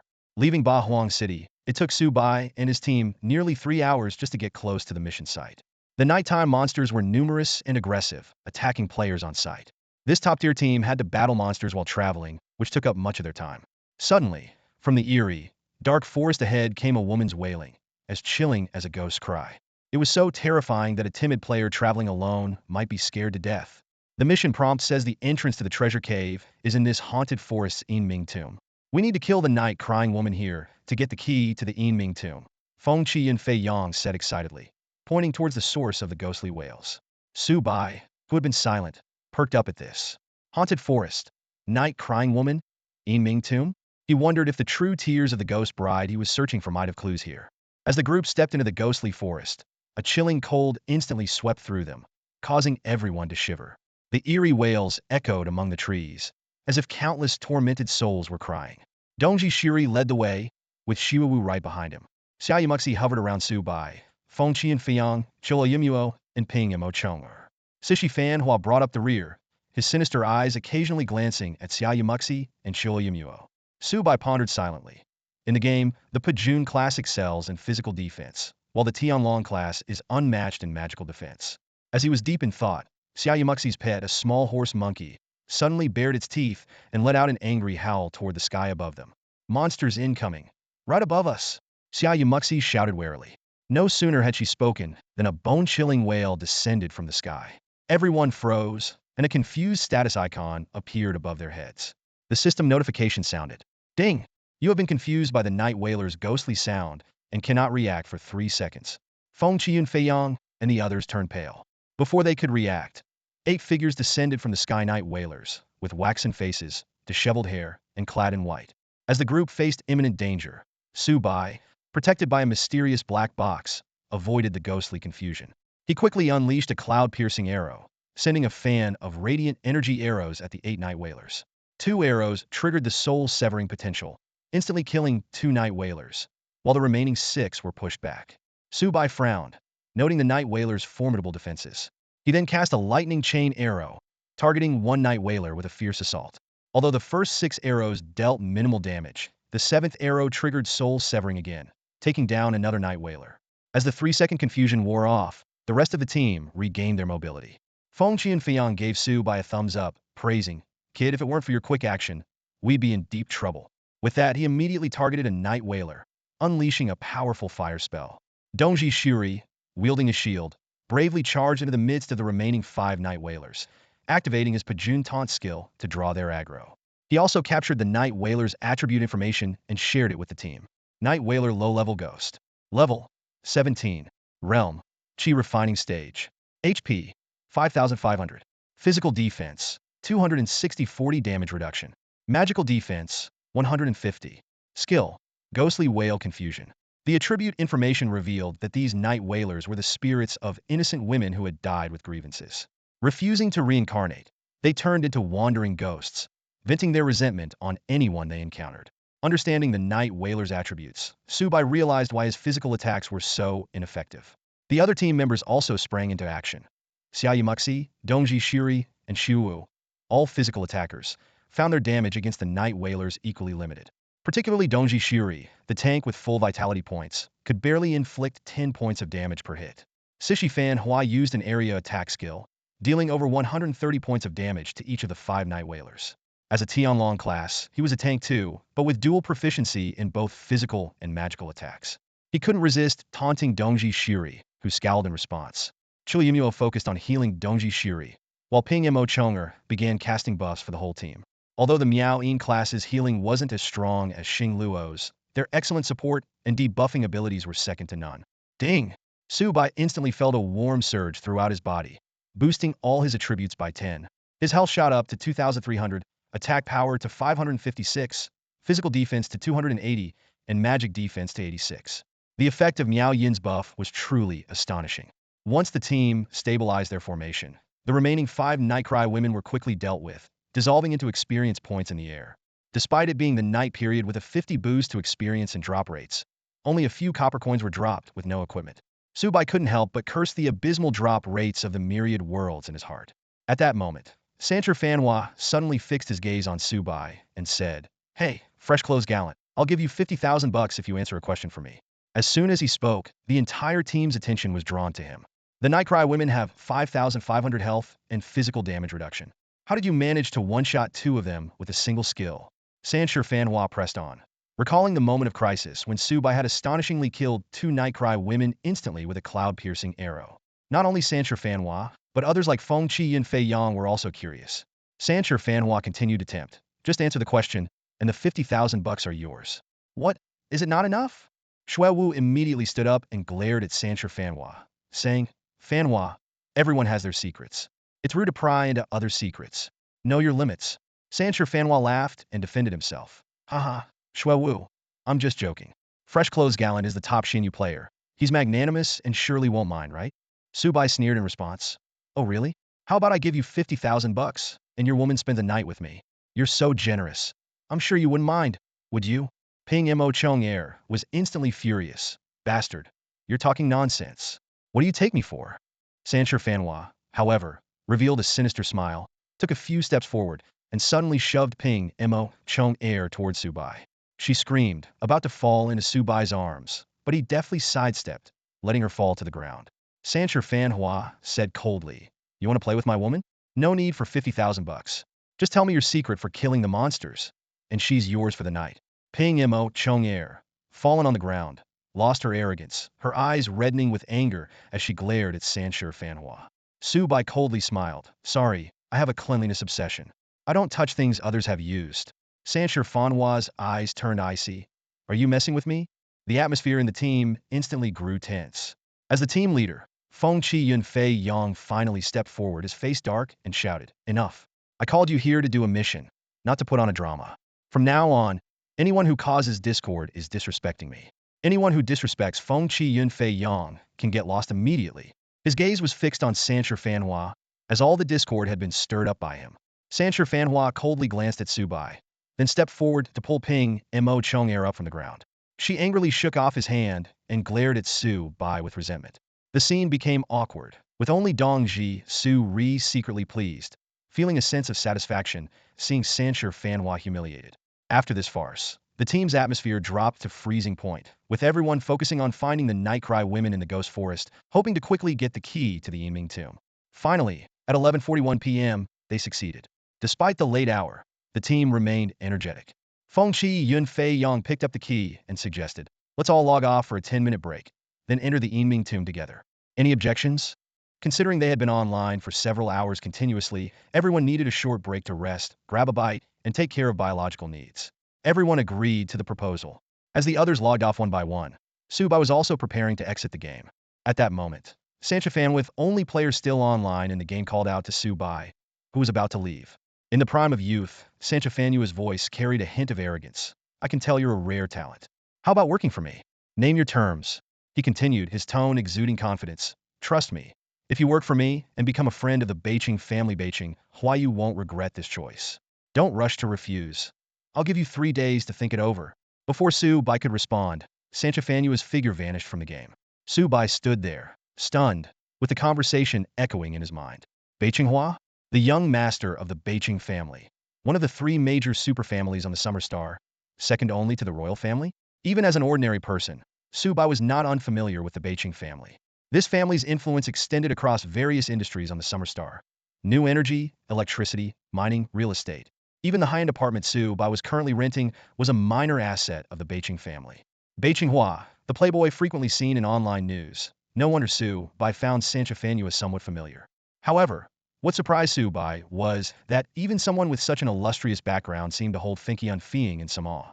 This realization made Su Bai furrow his brow. Finky Unfeeing's background must be even more complex. As an ordinary person in reality, getting too close to these influential figures in the game might not be a good thing. Su Bai decided that after completing the task of exploring the treasure cave, he would keep his distance from these people. After logging off, Su Bai took care of his basic needs, had a quick bite, and drank a bottle of beer with ice. The brief 10-minute break passed quickly, and he logged back into the game. Everyone was punctual. The 8 team members had already gathered. Without further delay, they headed straight into the depths of the ghost forest. Eventually, they arrived at an ancient tomb, where a nameless giant stele stood quietly. Finky Unfeeing took a key from his pocket, approached the stele, and inserted it into a hidden mechanism. Rumble, accompanied by deafening sounds, the ground began to tremble, and dust filled the air. Behind the stele, a 5-meter-high and wide entrance split open from top to bottom, revealing a pitch-black, bottomless cave. A chilling wind howled from within, as if it were the gateway to the underworld. Let's go. Finky Unfeeing turned to Su Bai and the others, leading the way into the mysterious underground world. Following the entrance to the Yinming tomb, Dongji Shiri and Sanshir Fanhua led the way, with everyone else closely behind. The staircase twisted and turned, seemingly descending straight into the depths of the underworld. The darkness was so thick it was suffocating. Just as Su Bai was about to use his golden arrow of illumination to light the way, eerie green ghost flames suddenly ignited on both sides of the stairs. These ghostly flames cast a cold, eerie glow, extending visibility to about 20 meters. They floated like ethereal lanterns, moving as the exploration team progressed. After 5 minutes of descent, the staircase opened up into a space resembling an underground palace. Suddenly, a chilling and bizarre, ghostly laughter echoed from the darkness 20 meters away. Xiaoyan Shifengqi, Yun Feiyang shouted a warning, and Su Bai, understanding immediately, drew his bow and fired a golden arrow of illumination. The golden arrow cut through the darkness like a shining searchlight, revealing the surroundings clearly. In those brief 10 seconds of light, the team saw a horde of hideous ghosts, about 20 meters away. They were clad in tattered robes and barefoot, emitting ear-piercing laughs with their long tongues twisting eerily in the air. The system quickly provided detailed information about Gui Jin. Level 18 Chi Refinement Stage, 6500 HP, 250 physical and magical defense, adept at phasing through walls and ambushing. These underworld spirits favored suffocating their victims by thrusting their tongues into their mouths. The team's expressions turned grim, especially the women like Xiaoyu Mushi, whose faces went pale. The number of Gui Jin exceeded 50, making the situation extremely perilous. Strike first. Attack, commanded Fengshi Yun Feiyang, immediately casting a spell to summon a wall of fire 15 meters away as a protective barrier. As a fire elemental spirit sword mage, his attack range was limited, but Su Bai's sharp bracelet allowed him to strike targets within 23 meters. Su Bai quickly locked onto a Gui Jin and unleashed a chain of lightning arrows. 13 energy arrows pierced through the firewall, hitting the target precisely and instantly reducing its HP by over 4,000 points. This attack alarmed the other Gui Jin, who howled and charged through the firewall, their bodies emitting white smoke. The battle erupted. Fengshi Yun Feiyang finished off the heavily damaged Gui Jin and began consuming spirit-restoring pills. Ping Mo Chonger and Xiu Luo Umo swiftly cast buff spells to enhance their teammates. Dongji Shiri and Sanshir Fanhua went into full defensive mode, positioning themselves at the front of the team. Shuewu and Xiaoyu Mushi guarded the rear, protecting the damage dealers. The Gui Jin swarmed like a tidal wave, with Dongji Shiri and Sanshir Fanhua bearing the brunt of the assault. Sanshir Fanhua's superior equipment showed its worth. His 1300 HP dropped by only 400 points in the first wave of attacks. Although Dongji's Zurus gear was slightly inferior, his full constitution build granted him over 1500 HP, demonstrating remarkable endurance. However, despite Dongji Shiri's high vitality, his defense was noticeably lacking. In the face of the first wave of attacks, he instantly lost over 750 health points, reducing his HP by more than half. Shiri, use a potion. You're losing health too fast, and I can't keep up. Qiu Luo Yuma urgently reminded him, locking onto his avatar to cast a healing spell.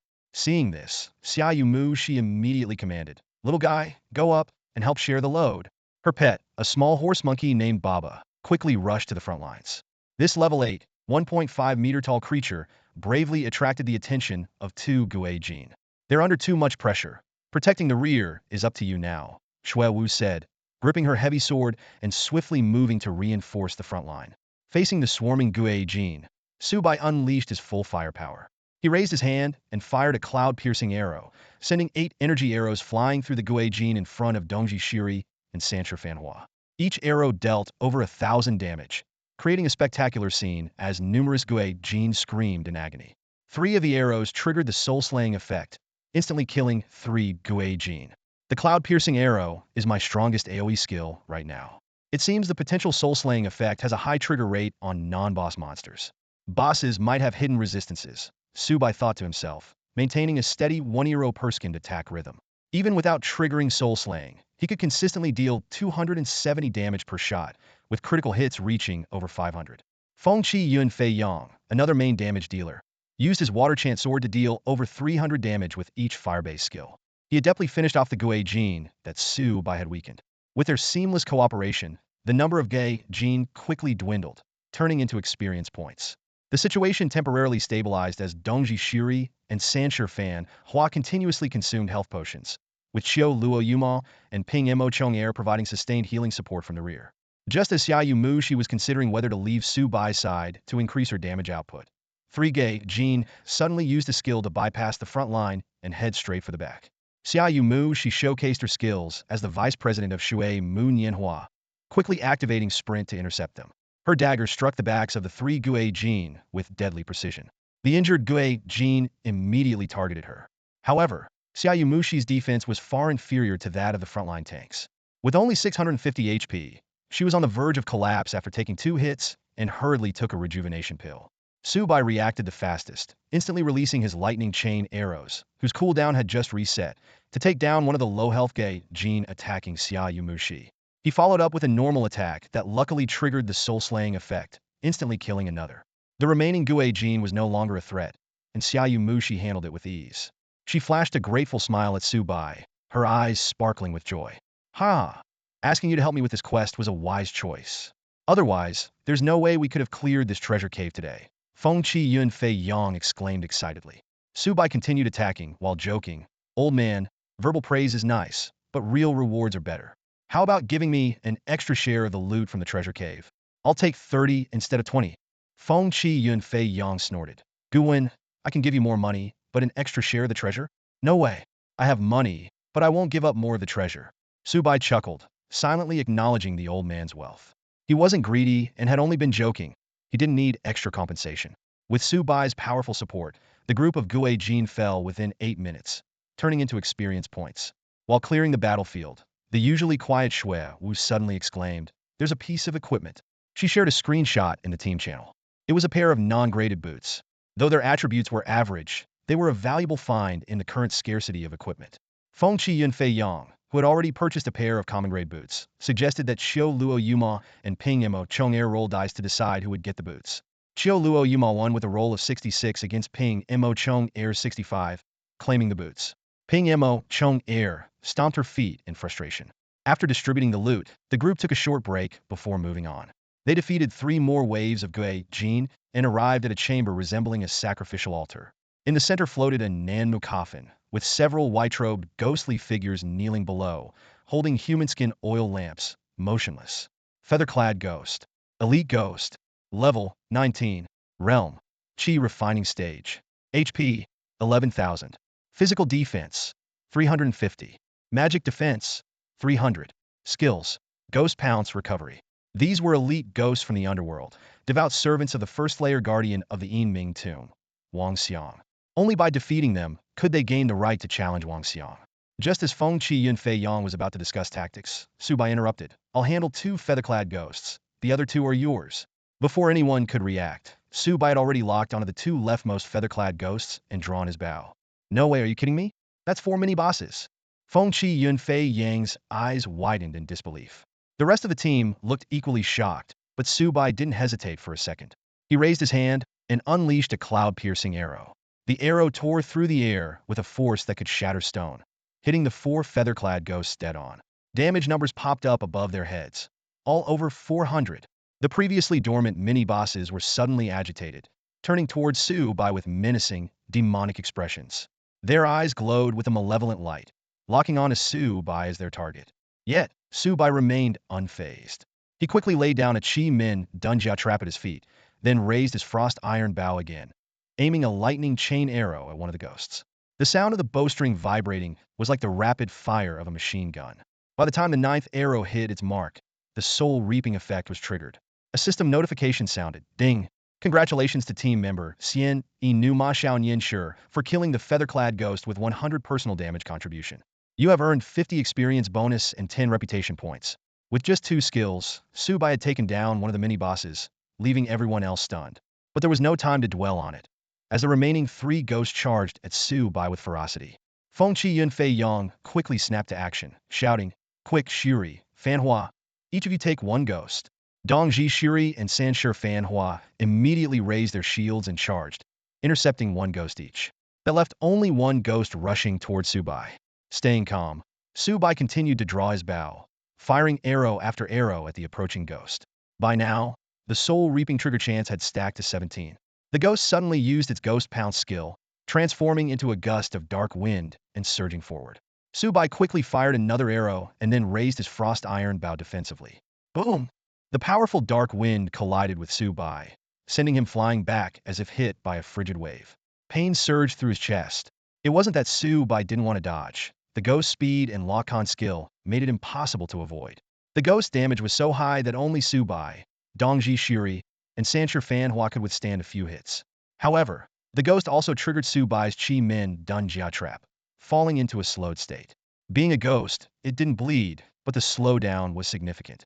Taking advantage of this, Su Bai quickly got back on his feet, attacking while retreating. He fired 3 more arrows, stacking the soul-reaping chance to 20, before the ghost caught up again. At level 19, the ghost moved incredibly fast. Without the Qi Min Dunjia slowing it down by 20, Su Bai wouldn't have been able to keep his distance. This time, it was just a regular attack, not a skill, causing him to lose 199 health points. With buffs, Su Bai's health was at 2,300 points. Plus, with a 20 lifesteal effect, even after an attack, he still had over 1,600 health. To his delight, the passive wind speed effect from his Lingho leather armor triggered after the hit. He felt a surge of wind power, increasing his movement and attack speed by 10 for 10 seconds. Using this wind speed boost, Su Bai fired another arrow, then quickly created distance and landed another normal attack. Just as he prepared to continue kiting the ghost, a miracle happened. The second arrow restored his health to full instantly. The soul-reaping effect had triggered, instantly killing the ghost with over 9,000 health left. The 20 lifesteal filled Su Bai's health bar completely. The system chimed in again, ding! Congratulations to team member Xian Inu Ma Xiao Yin Shi for killing the feather-clad ghost with 100 personal damage contribution. You have earned 50 experience bonus and 10 reputation points. Having soloed 2 mini-bosses, Su Bai had earned half the experience rewards despite being in a team mode. He was just a hair's breadth away from reaching level 13. At that moment, a teammate's voice rang out, I can't hold on any longer. My rejuvenation pill is on cooldown, and I can't use any more potions. Dongji Shuri shouted anxiously as he raised his shield and retreated rapidly, holding his spear. The fierce attack from the Yui ghost forced him to signal Xiaomuxi to release her pet for support.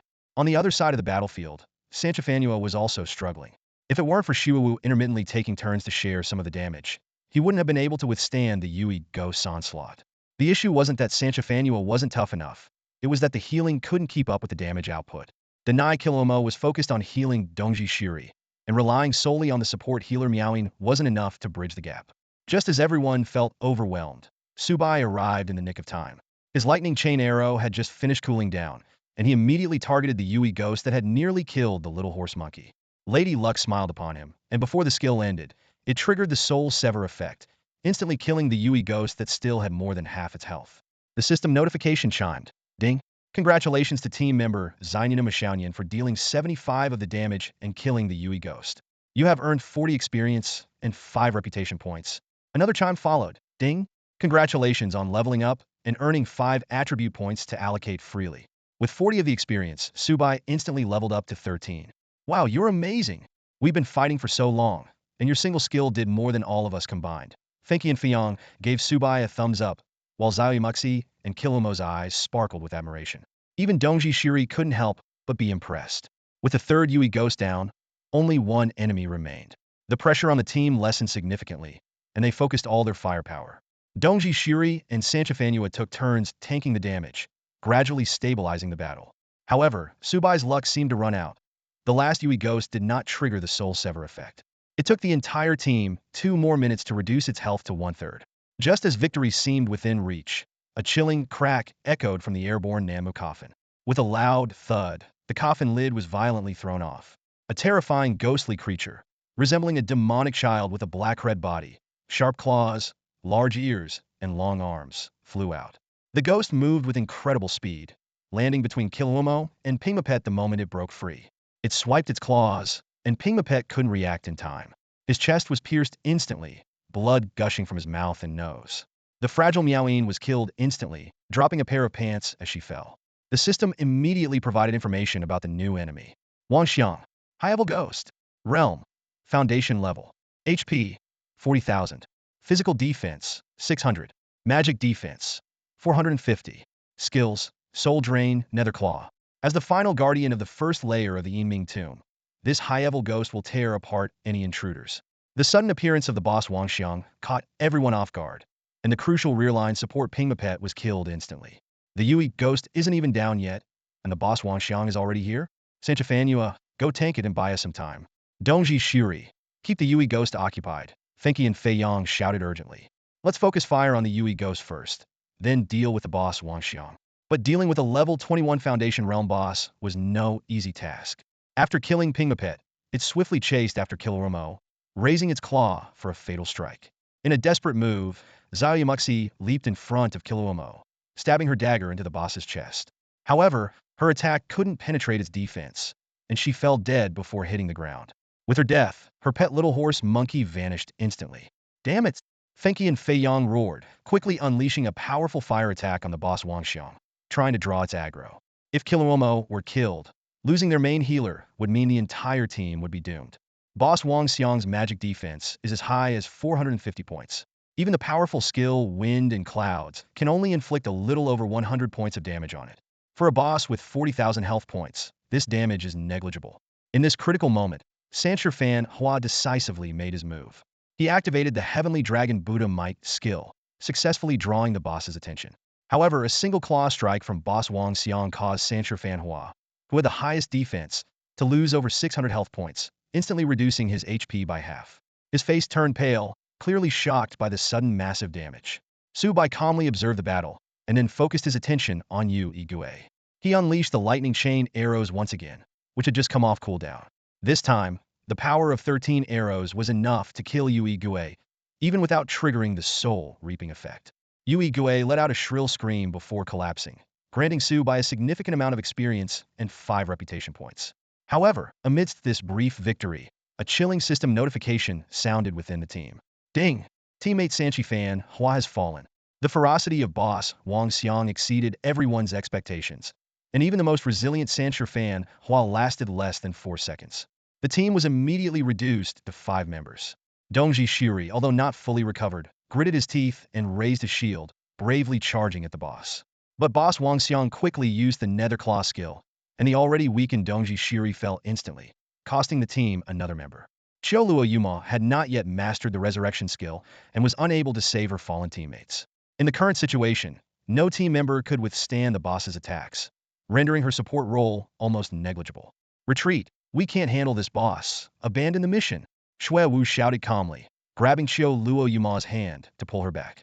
Feng Qi Yun Fei Yang, though reluctant, recognized the severity of the situation. You guys go first, I'll cover you, and try to buy some time. As he spoke, he unleashed his most powerful fire skill at boss Wang Xiang. I was too hasty. We need to be at least level 16 on average to have a chance at completing this mission.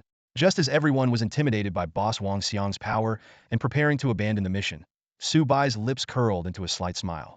He gently shook his cold iron bow, drawing the bowstring to a full moon shape. Zheng! The clear sound of an arrow cutting through the wind echoed in the air. Su Bai's basic arrow attack landed on the boss Wang Xiang, causing a mere 15 points of health damage. This negligible damage was expected, given that Wang Xiang possessed 600 points of physical defense. However, this seemingly ineffective attack increased the trigger probability of Su Bai's special skill, Zhanpe, by 3. The boss Wang Xiang seemed utterly unfazed by Su Bai's feeble attack and focused all its attention on Feng Qi Yunfei Yang. Transforming into a fierce wind, the boss charged directly at him. Boss Wang Xiang is too fast. There's no way to outrun it, Feng Qi Yunfei Yang calmly analyzed. Trust me, I might be able to take it down. Just buy me some time. Without hesitation, Su Bai continued his relentless barrage, firing an arrow every second at Wang Xiang. Despite the minimal damage, he persisted, knowing that each arrow increased the trigger probability of Zhanpe. Feng Qi Yunfei Yang quickly swallowed a level 2 mana recovery pill and cast a firewall spell on the spot. He then launched a fireball spell, hitting the boss as it charged through the firewall. Wang Xiang struck back mercilessly, swiping its claw through the air with a deafening crack. The blow landed heavily on Feng Qi Yunfei Yang's chest, sending him flying and coughing up blood. In the nick of time, a red fire shield flashed around Hema, life-saving skill unique to fire sword users in the Qi refining stage, which could only be triggered once every 3 minutes, having the damage received. Even so, when Feng Qi Yunfei Yang hit the ground, his health was critically low, down to just 1 HP.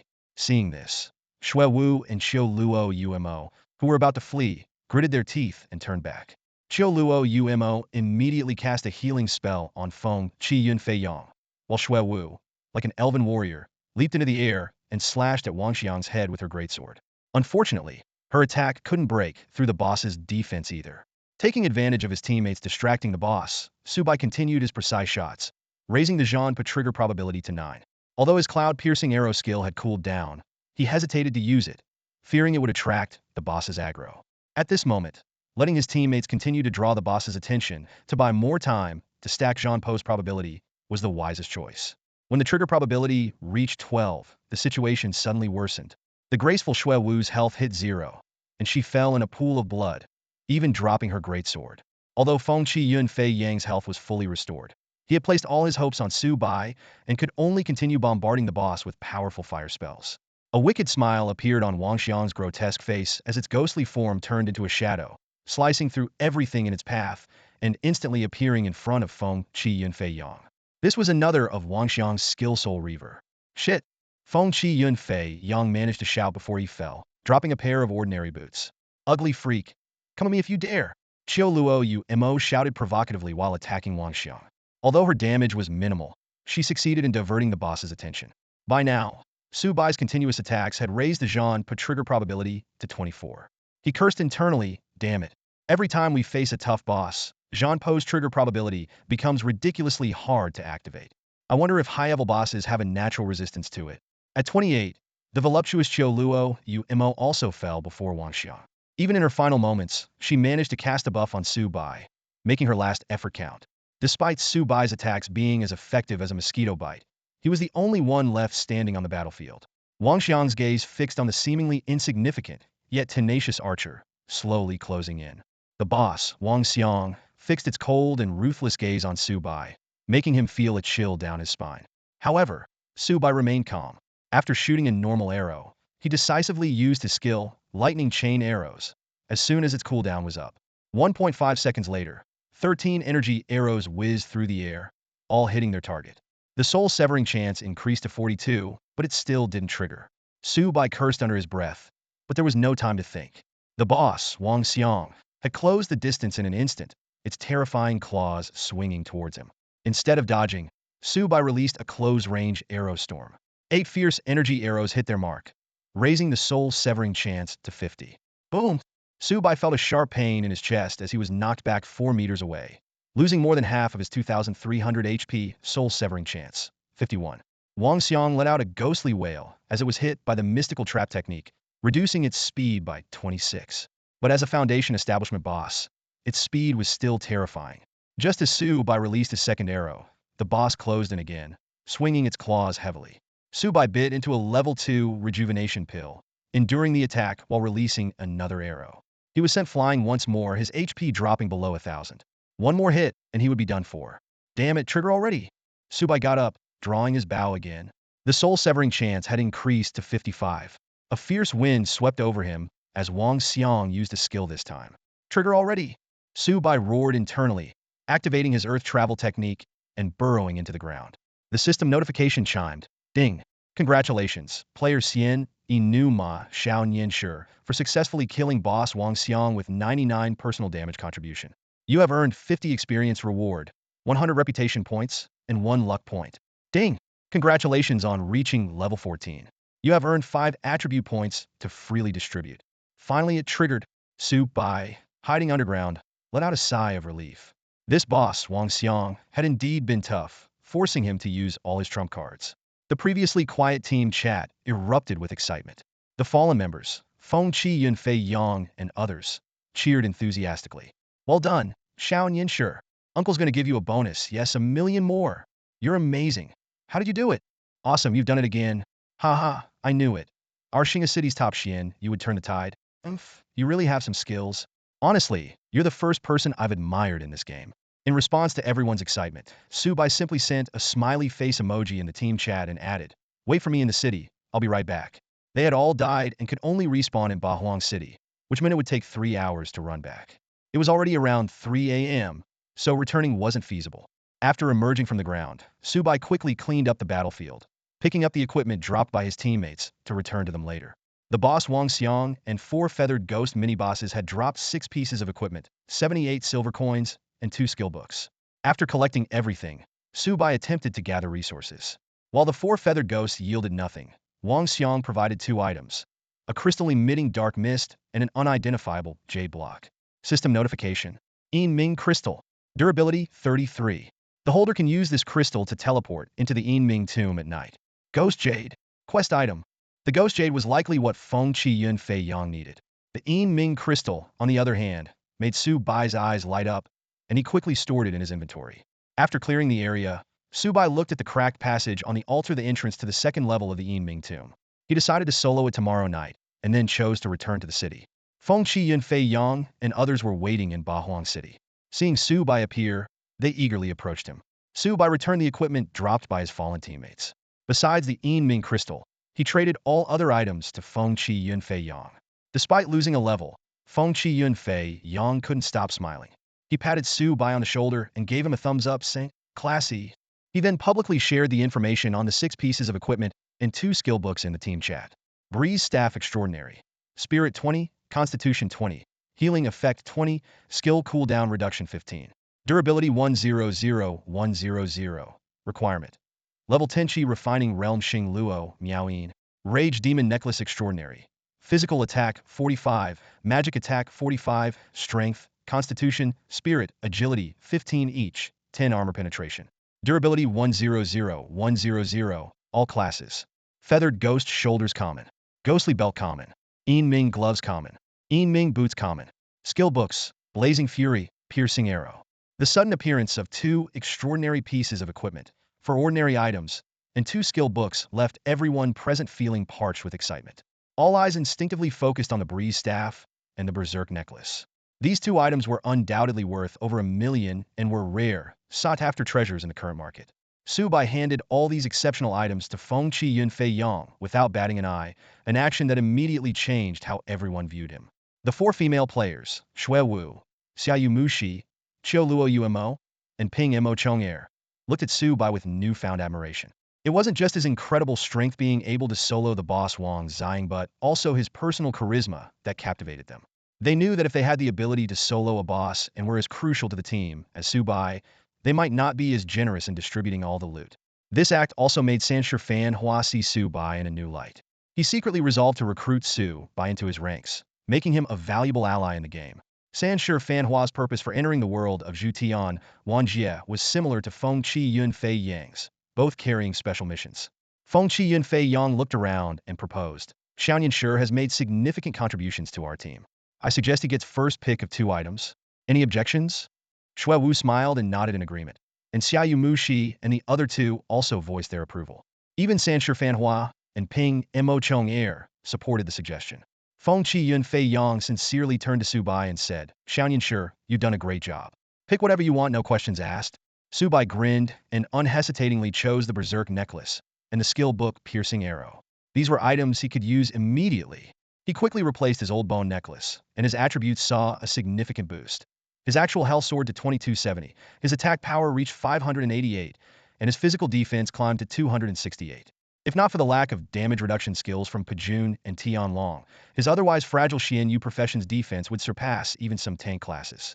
Next, Su Bai began learning the piercing arrow skill. The skill description read, for Xian Yu profession at Qi refining stage, level 10 or above, consumes 100 points of spiritual power. After a 1-second charge, fires a powerful penetrating energy arrow with a range of up to 80 meters. All targets hit will be knocked back. Skill power depends on the caster's base attack and strength. Cooldown, 10 seconds. Su Bai was thrilled. Not only did Piercing Arrow have a 10-second cooldown and an 80-meter range, but it also had a control effect. Despite its high spiritual power consumption, it was undoubtedly a powerful AoE skill. If he weren't in the safe zone of Bahuang City, he would have tested its power immediately. Just then, a voice filled with reluctance rang out. Wait a minute. Chiu Luo Umo, give me the breeze staff, and I'll compensate you with 2 million.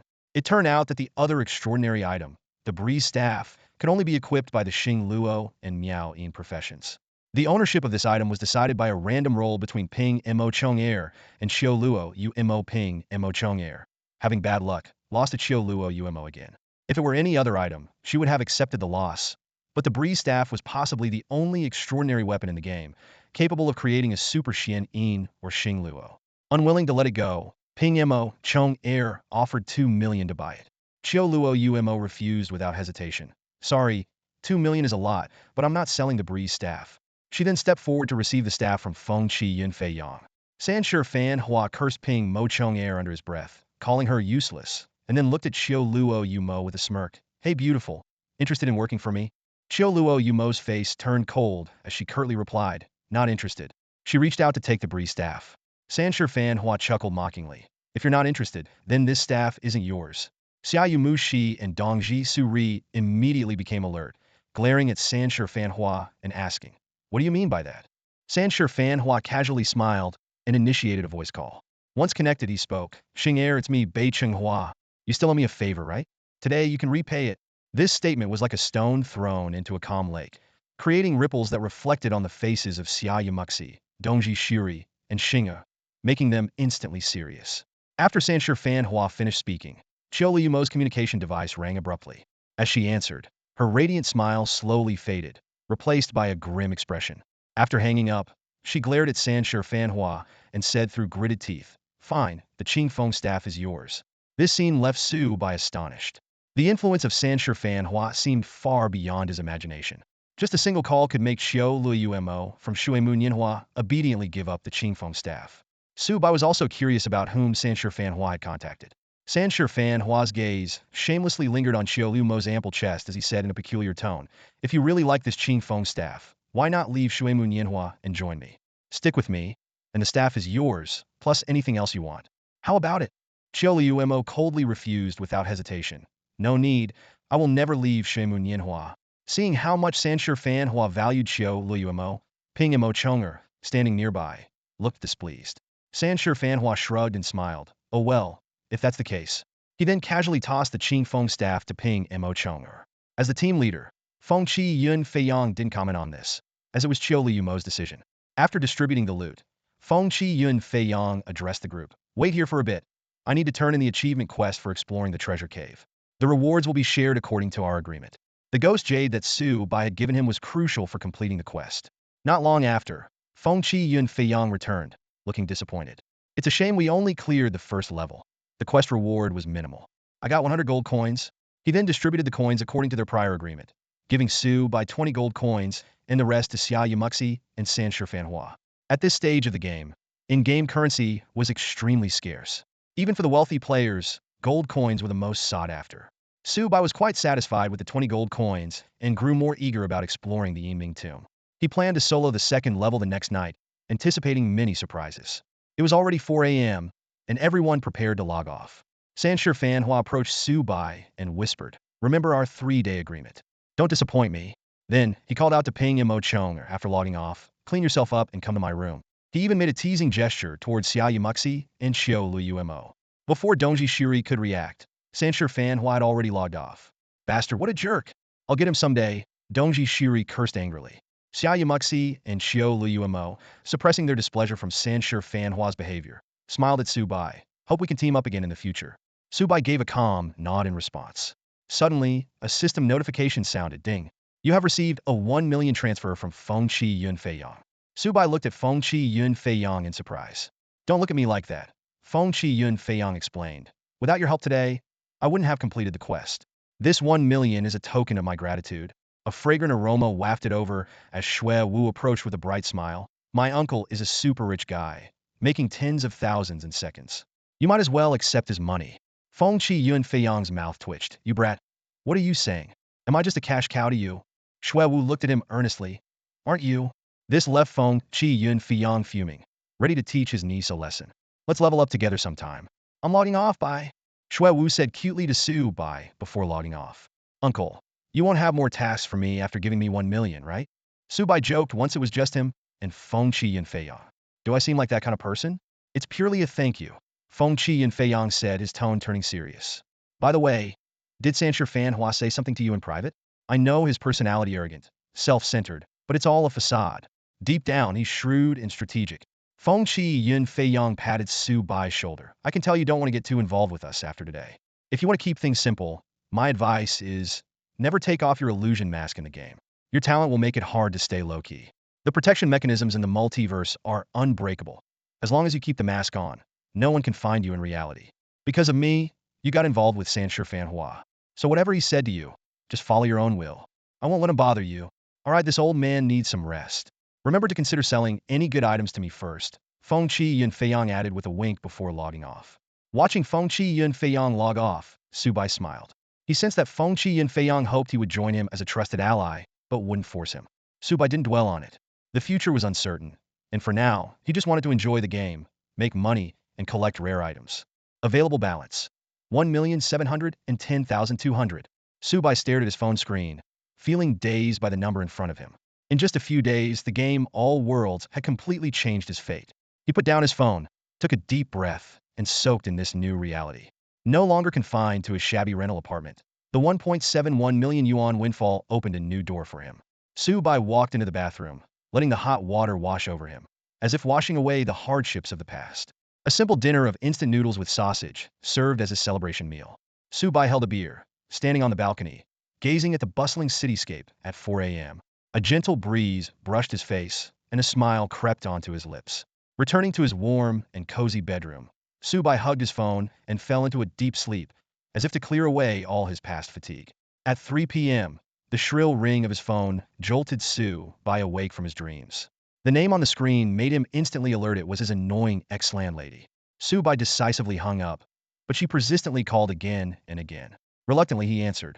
"What now? I paid all my rent. Why are you still harassing me?" Su Bai snapped. "Harassing you? Ha!" Her sharp voice pierced his ears. "You think you're something special? I have plenty of money and can easily find a bunch of young guys with six-packs to keep me company." She took a breath and continued, "Anyway, you brat, you left without a word and trashed my apartment. I've been good to you. If you didn't want to rent anymore, you could have just said so. Now, you owe me at least 4,000 yuan for cleaning and damages. Pay up, or he'll report you to the police." Su Bai was stunned. He hadn't been back to the apartment, so how could it be trashed? "I haven't been back. Don't accuse me falsely," he replied calmly. "Falsely accuse you? Fine, you just wait." She hung up angrily. Moments later, several photos arrived. The apartment he once lived in was a mess, furniture overturned like it had been ransacked. "Well, what do you have to say now? Do you think I'd trash my own place to frame you?" Her voice was menacing. Su Bai felt a sinking feeling. Was someone targeting him? He forced himself to stay calm. "I didn't do this, but I'll pay the 4,000 yuan. Remembering her past kindness, Su Bai decided to send her the money as a form of repayment. He quickly transferred 4,000 yuan. "Well, look at you rolling in money now. You used to struggle to pay rent, and now you can just send 4,000 yuan like it's nothing." "Fine, we're done here," she said, her tone noticeably softer after receiving the money. Just then, the doorbell rang urgently. Su Bai tensed. He was an orphan with no friends, and he had just moved in. Who could it be? He reached for his phone to check, but a loud bang interrupted him. The door was violently kicked open, setting off the security alarm. From men with cold, hard gazes stormed in. Su Bai's face paled. Instinctively, he grabbed a chair, quickly sending a voice message to the landlady for help. Call the police. There are intruders. Immat. Before he could finish, his bedroom door was kicked open. Su Bai swung the chair with all his might at the first man who entered. With a swift punch, the man shattered the chair midair. The man glanced at Su Bai coldly, extended his left hand, and effortlessly lifted him by the collar like a rag doll. Are you Su Bai? A cold voice suddenly broke the silence. Before Su Bai could respond, a heavy punch landed squarely on his chest. Pain surged through his body, his face went pale, and he staggered backward. Are you Su Bai or not? Damn it! The burly man with large eyes roared, his fist ready for another strike. Su Bai cursed inwardly, but knew better than to provoke these people. He suppressed his anger and nodded slowly, memorizing the burly man's face. He silently vowed to repay this humiliation one day. My master wants to see you. The burly man grabbed Su Bai's wrist with a grip like iron. 3 other men with cold eyes followed closely, surrounding Su Bai. As they stepped outside, 6 security guards armed with electric batons blocked their way. Who are you? What do you want with our resident? Let him go. A glimmer of hope flickered in Su Bai's heart, but it was quickly extinguished when one of the men charged at the guards like a whirlwind. In the blink of an eye, all 6 guards were on the ground, foaming at the mouth. Su Bai's fear deepened. Who were these people, and who was their master? Su Bai was forcibly shoved into a hovering vehicle. Half an hour later, he was brought to an elegant garden villa. The burly man roughly threw him into a hall, leaving him with cuts and bruises. In the center of the hall, a handsome young man in white sat at a rotating crystal dining table. 3 beautiful maids were attentively preparing afternoon tea for him. The young man, with a polished shoe reflecting cold light, exuded an innate arrogance. You took my sister's login connection stone? The young man in white asked indifferently, not even bothering to look at Su Bai. Su Bai suddenly realized who he was dealing with. Mu Wanqing's brother. Yes, but it was a reward from your sister. I helped her find her lost dog, Su Bai explained, his heart pounding. Mu Wenqua elegantly sampled the delicate pastries, treating Su Bai as if he were invisible. Tell me, what level is that connection stone? Don't lie, or you won't even get the chance to regret it. Su Bai's heart tightened. After a moment of hesitation, he decided to tell the truth. It's Earth level. Hearing the term Earth tier, Mu Wenkai immediately put down his milk tea and for the first time looked at Su Bai directly. A flicker of greed and interest flashed in his eyes. He then asked, what did you get from the Earth tier connection stone in the game? What class did you choose, and what level are you now? Su Bai felt Mu Wenkai's gaze like a sharp blade, filling him with both anger and helplessness. He suppressed his humiliation and maintained a calm facade, secretly vowing revenge. Taking a deep breath, he lied, I won a common grade weapon in the lottery, chose the spirit sword class, and reached level 10. I transitioned to a water spirit sword and joined Shinga City. My ID is Ice Fire Prince, currently ranked 80-81 in Shinga City. Su Bai recalled checking the rankings in Shinga City before and remembered this ID because the player had sent him hundreds of friend requests in the game. Upon hearing this, Mu Wenkai quickly took out his phone, opened the Hongjun network, and navigated to the Shinga City page in the Daxia Star server of the All Heavens and Myriad Worlds game. Within 10 seconds, he indeed found the ID Ice Fire Prince. Mu Wenkai glanced at Su Bai with disdain and mocked. You got an Earth tier connection stone and started with a common grade weapon. Yet you're only ranked over 8,000 in an ancient city? Pathetic, he arrogantly added. The 5 ancient cities each display the top 10,000 level rankings. From today, you're part of Shuemunyanhua. You'll work for me from now on. Got it? After speaking, Mu Wenkai took a tissue from a maid, elegantly wiped his mouth, stood up, and turned his back to Su Bai, exuding an air of superiority. He commanded, log in now and meet me in the alchemy district of Shinga City. Tonight, we're raiding a boss in the Xingfeng map, and you will contribute. Hearing this, Su Bai's heart sank. He was not Ice Fire Prince in the game, and Mu Wenkai was clearly testing the truth of his lie. Su Bai realized that if Mu Wenkai discovered his real ID, he might be imprisoned and enslaved. At that moment, Su Bai regretted his weakness, unable to even protect himself. Seeing Su Bai's silence, Mu Wenkai turned slightly, looking down on him with contemptuous eyes. What? Can't understand? This look deeply wounded Su Bai, filling him with immense humiliation and disdain. In his heart, Su Bai vowed that from this moment on, he would become strong both in reality and in the game. Strong enough that no one would dare to look down on him. He would repay Mu Wenkai's humiliation tenfold, 100-fold. Suppressing his anger, Su Bai calmly replied, "Okay, I'll log in now." He already had a plan, intending to seek out Feng Qian Fei Yang, or if necessary, Santra Fan Hua in the game. Until he was strong enough, he needed a powerful protector. He resolved to make Mu Wenkai pay. Just as Su Bai was about to log in, the sound of light, high-heeled footsteps echoed. A noble woman with a cold demeanor, her hair elegantly styled and dressed in a white dress, walked in. It was Mu Wanxing, whom Su Bai had met once before. Mu Wanxing immediately questioned, "Wenkai, what nonsense are you up to again? In broad daylight, you have your men hurt someone and forcibly take away the person who found a Huang." Seeing the prominent five-finger mark on Su Bai's face, her expression grew even colder. Mu Wenkai defended himself. "Sister, this lowly person used your Earth Tier connection stone. You know how valuable it is. I brought him here to make him work for Shui Munyanhua. How is that nonsense?" Mu Wanxing, still furious, said sternly, "Enough. He found a Huang, the only memento our mother left us. I owe him a debt of gratitude. I agreed to let him use the connection stone. Let him go, and don't trouble him again." Mu Wanxing approached Su Bai, her Chanel perfume faintly in the air. She apologized. "I'm sorry, my brother was being foolish. I'm sorry you had to go through this." Though Su Bai was seething inside, he remained outwardly calm and simply shook his head. "It's nothing." Mu Wanxing then wrote a check for 1,000,000 yuan and placed it in Su Bai's hand. "This is 1,000,000, an apology on behalf of my brother." She turned and instructed, "Butler, please see him out." An elderly woman with neatly groomed white hair stepped forward, ready to lead Su Bai out. Just as Su Bai was about to follow her, Mu Wenko sneered coldly. "I didn't agree. Do you really dare to leave? What? Has my sister's word lost its weight?" Mu Wanxing's face darkened, anger flickering in her eyes. Seeing this, Mu Wenko immediately changed his tone. All right, since you're my sister, I'll let him go. It's just a useless water element spirit sword. Whether he stays or goes, it makes no difference to our Shui Munyanhua." He turned to Su Bai and said coldly, "Fine, you can leave now." These words cut deep into Su Bai's heart like a sharp blade. But he could only feign calmness, standing expressionless. The elderly white-haired housekeeper glanced at Su Bai in surprise before signaling him to follow her out. Half an hour later, they arrived at a bustling airport. The housekeeper led Su Bai to the boarding gate and said earnestly, "Leave this city. Our young master is very capricious. Staying here won't be easy for you." Su Bai remained silent, took the ticket, and prepared to board the plane. Just as he turned, the housekeeper added meaningfully, "Young man, this world is both beautiful and unfair. Swallow the resentment and anger you shouldn't harbor. Otherwise, next time, there won't be a lady to save you.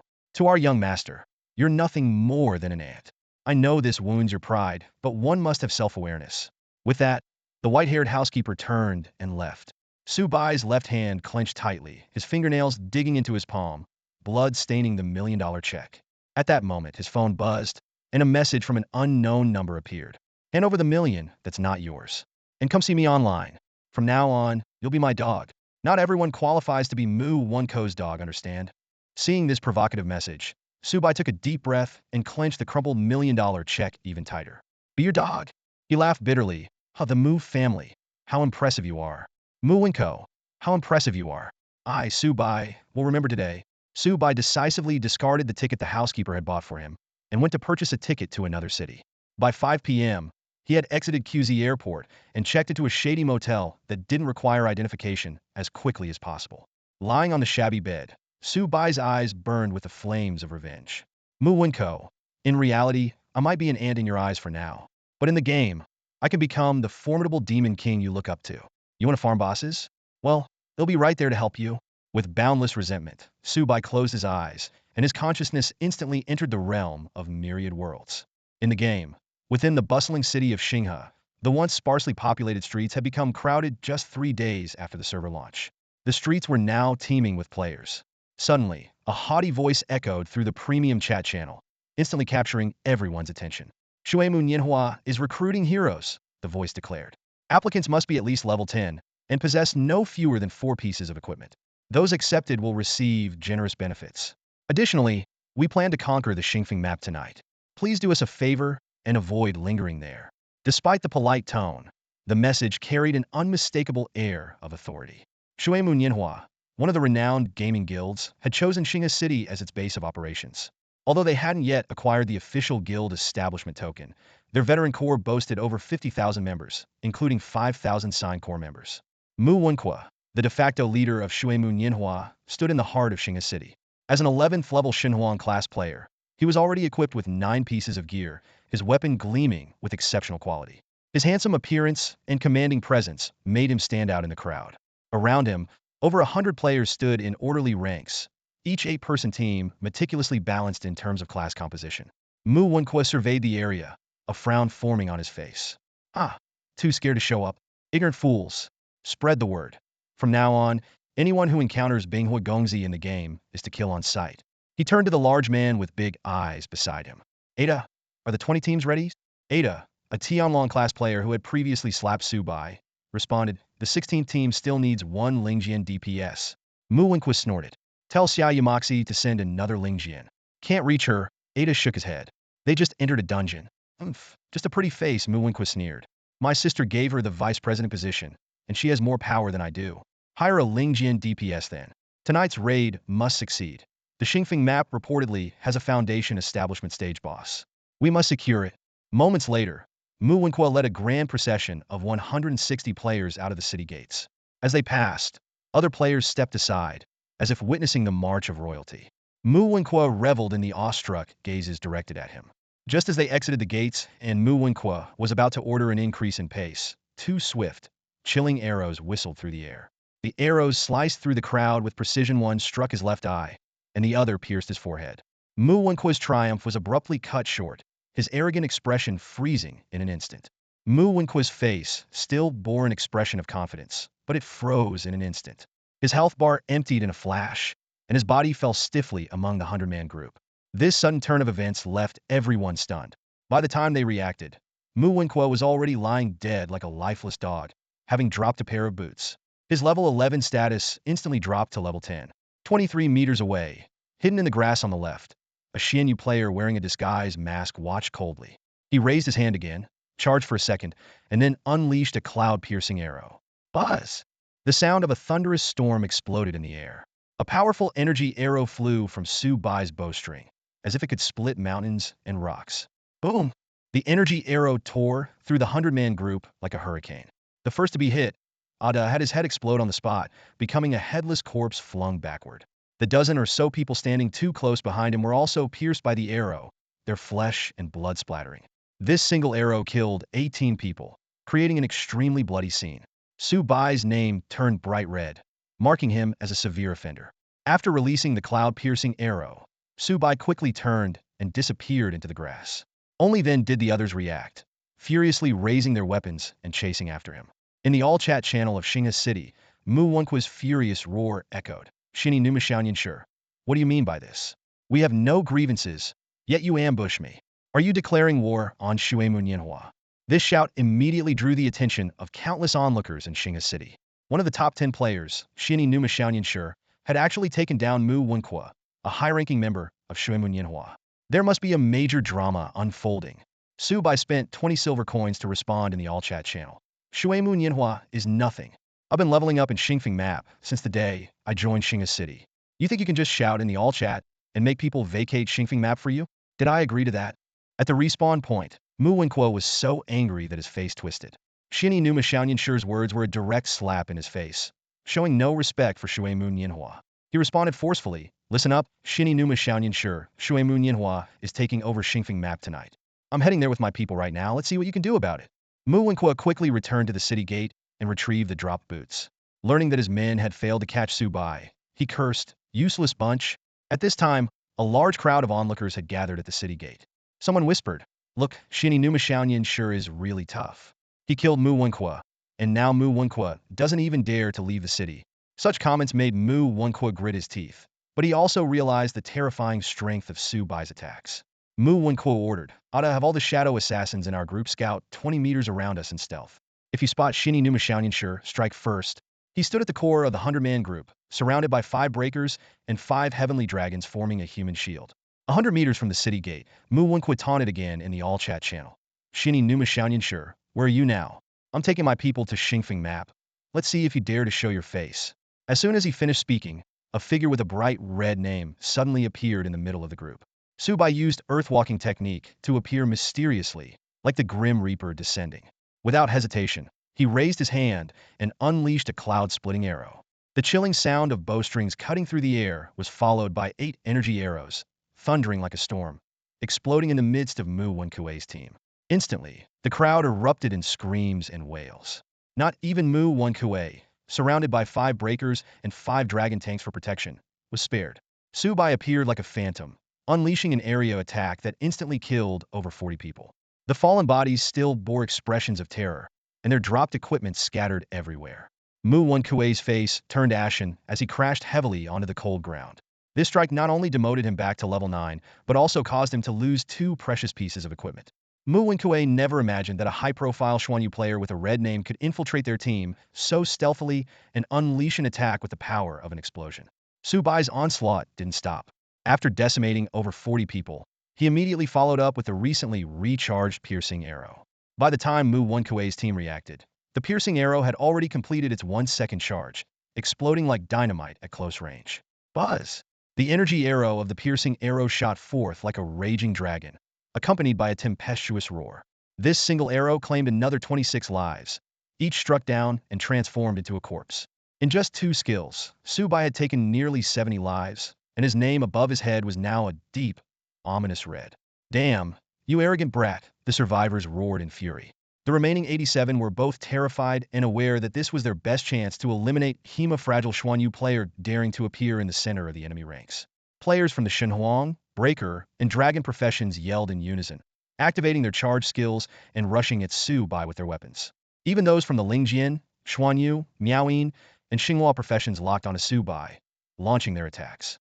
The Jueming players, who had been guarding the perimeter, quickly closed in like a pack of wolves. This was the second time Su Bai had taken down their leader, Mu Wenkuei. If he escaped again, Mu Wenkuei might just lose his mind. However, as the enraged crowd closed in, Su Bai's lips curled into a mocking smile. To everyone's disbelief, he disappeared into the ground, vanishing without a trace. All attacks and skills missed entirely. What the hell? Burrowing? Does Xuanyu have a burrowing skill? I'm a Xuanyu, and I don't have that. Mu Wenkuei's people were bewildered, looking at each other in confusion. It turned out that Su Bai's Earthwalk skill had a cooldown of 10 minutes, but lasted for 30 minutes. He had precisely timed its cooldown, allowing him to infiltrate the enemy ranks and unleash 2 area attacks. While Mu Wenkuei's team was still looking around in confusion, a cold arrow shot through the air, instantly killing a Lingjian player. Su Bai reappeared 23 meters away, his eyes cold as ice. He raised his bow and fired 2 more arrows, taking down 2 more Lingjian enemies. Su Bai understood tactics well, prioritizing the elimination of the most threatening magic attack Lingjian players. There he is, the arrogant brat. Damn it. How does he move so unpredictably? Get him, kill him. Upon spotting Su Bai, Mu Wenkuei's people, their eyes red with rage, charged at him furiously. Su Bai sneered, shooting down another enemy Lingjian before decisively retreating. By this time, the charge skills of the Shenhuang, Breaker, and Dragon players had been exhausted, leaving them to chase on foot. With his high agility, Su Bai easily maintained his distance, employing a hiding strategy. In just 10 seconds, another 5 Lingjian players fell to Su Bai's arrows.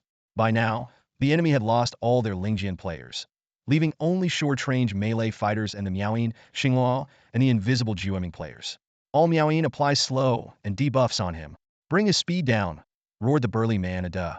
The Miaoyin players were helpless against Su Bai's onslaught. Their agility was too low, and their movement speed too slow. To apply a slowing skill to Su Bai, they needed to get within 15 meters of him, but he never gave them that chance. Even the agile classes like Zhuiying and Xian, you couldn't catch up with Su Bai, let alone the others. After eliminating all the enemy spirit swords, Su Bai specifically targeted the Miaoyin players for focus kills. With his current attack power and level, even a basic arrow attack could result in an instant kill.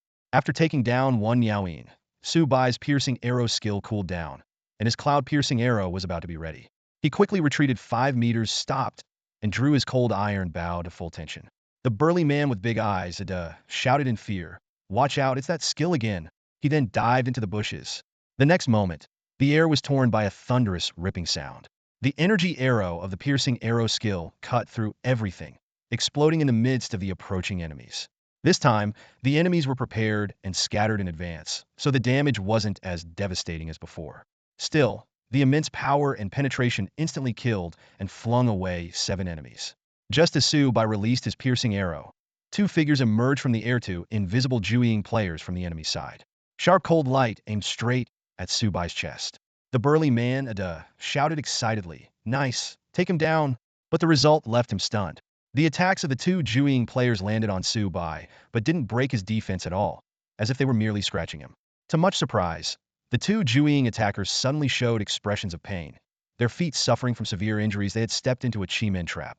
Su Bai gave a cold smile, quickly drew his bow, and two precise basic attacks struck the throats of the Jueying players. They fell with wide eyes, dropping some rejuvenation pills. After killing the two, Su Bai didn't retreat, but stayed in place. This made the enemy melee classes think they had a chance. Dozens of Xinhuang, Pejuan, and Tianlong players decisively activated their charge skills toward Su Bai. Su Bai's lips curled into a slight smile. With a whoosh, the bowstring twanged. The cloud-piercing arrow, with its cooldown reset, exploded like scattered flowers from the sky. All the charging enemies, including the invisible Jueying players, were hit. A series of terrifying instant kill damage numbers appeared, and 21 bodies fell to the ground. The burly man, lying on the ground, turned pale and shouted, "Retreat! Everyone run back to the cities." He had realized that with their current numbers, they couldn't even handle Su Bai alone. If they didn't escape now, they would all be picked off one by one. The only option was to retreat to the city, regroup, and call for more reinforcements from Shui, Munyanhua. In fact, even without a Da's retreat order, the remaining players were already panicking after witnessing Su Bai's terrifying defense and instant kill abilities. Hearing the command to retreat, the survivors immediately turned and fled. However, they couldn't catch Su Bai before, and now escaping might not be possible either. Su Bai gave a cold smile, his feet moving like the wind, closing the distance like a leopard. He raised his bow and shot an arrow, taking down a fleeing Miaoying player with a scream. It turned into Su Bai's personal massacre show. He chased dozens of players, and by the time they reached the gates of Xing'e City, only the burly man Ada and 3 of the fastest Xianyu players were left. Out of a group of 160, only 4 remained, all slain by Su Bai alone. At the gate of Xing'e City, Mu Wenqua, who had been reduced to level 9, witnessed the scene, his eyes bloodshot with rage. It was an utter humiliation. The onlookers were stunned, realizing just how terrifying a top 10 player on the heavenly ranking could be. 1 against 100, effortlessly. The gap between players was shockingly vast. When they were still 40 meters from the city gate, 3 members of the Xian you had already fallen and turned into corpses. Only Ada, a burly man with big eyes and cold sweat trickling down his face, remained. He was panting heavily, his legs felt as heavy as lead, but he dared not stop. The city gate was right in front of him, offering the protection of Npxi's last hope. Ada's heart pounded like a drum, and every step felt like walking on the edge of a knife. 30 meters, 25 meters. Hope flickered before his eyes, and he could almost feel the promise of safety. Suddenly, a chill ran down his spine. A flash of scarlet appeared like a ghost, instantly overtaking Ada and blocking his path. The figure exuded an overwhelming sense of pressure, like a demon king descending upon the world. Before Ada could react, a hand came whistling through the air. With a crisp smack, pain exploded on his cheek, his teeth loosened, and stars danced in his vision. He flew through the air like a kite with a broken string, blood spraying from his mouth. With a heavy thud, Ada crashed to the ground, lying on his back, losing a 15th of his health instantly. Before he could struggle to his feet, a pair of cold eyes were already staring down at him. It was Su Bai, whose eyes now gleamed with a chilling light, like a god of death. Su Bai firmly stepped on Ada's wrists and sat heavily on his chest. What happened next made everyone around gasp in horror. Smack! Smack! Smack! Smack! The sound of slaps echoed continuously. Su Bai alternated hands, landing one fierce slap after another on Ada's face. Each slap carried immense force, making Ada's head spin and stars dance before his eyes. After more than 10 slaps, Ada's face was swollen beyond recognition. But Su Bai wasn't finished. He pulled out 2 rejuvenation pills and forcefully stuffed them into Ada's swollen mouth. Once Ada regained 300 health points, another round of relentless slaps ensued. Blood splattered and teeth flew. Ada's face was so swollen that even his own mother wouldn't recognize him. This brutal scene unfolded at the gates of Xing'e City, where countless players watched in stunned silence. Oh my god, how much money does he owe? Nonsense. This isn't about money. He must have messed with the wrong person. That's brutal. I'm tempted to try slapping him myself. The onlookers buzzed with speculation. Some even started recording the scene to preserve it forever. Just then, an angry roar came from inside the city gate. Mu Wenqua, seeing his trusted bodyguard from real life being humiliated in the game, turned livid with rage. Get out there and kill him. Kill that arrogant brat.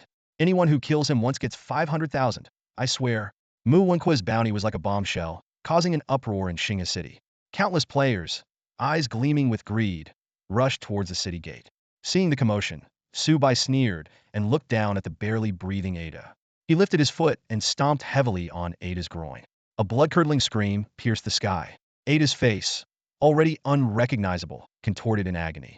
With his final blow, he took his last breath and turned into a cold corpse. Su Bai managed to get some revenge for the slap he received earlier, but this was just the beginning. He logged into the premium channel and issued a warning. Mu Wenko, don't let me catch you in the wild. If I see you, I'll kill you on sight. You better stay holed up in the city. I, Xian, Inuma Xiao Nianshi, always keep my word. As soon as he finished speaking, Su Bai used his earthwalk technique and disappeared underground, leaving a bewildered crowd of frenzied players behind. Upon hearing these words, Mu Wenko was furious. He growled through gritted teeth, "Bastard. No one has ever dared to humiliate me like this. Xian Inu Ma Xiao Nianshi, just you wait. I'll make sure you regret it. I swear I won't rest until you're dead." His rage was like a storm churning inside him. An hour later, having dropped to level 9, Mu Wenko decided to take action. He carefully led a team out of the crowded west gate of Xing'a City. Over the past hour, he had managed to send his subordinates out to level up, including Ada, without attracting Xian Inu Ma Xiao Nianshi's attention. This gave Mu Wenko some relief, thinking that his enemy might have temporarily moved on to level up elsewhere. Despite this, Xian Inu Ma Xiao Nianshi's elusive nature still made Mu Wenko uneasy.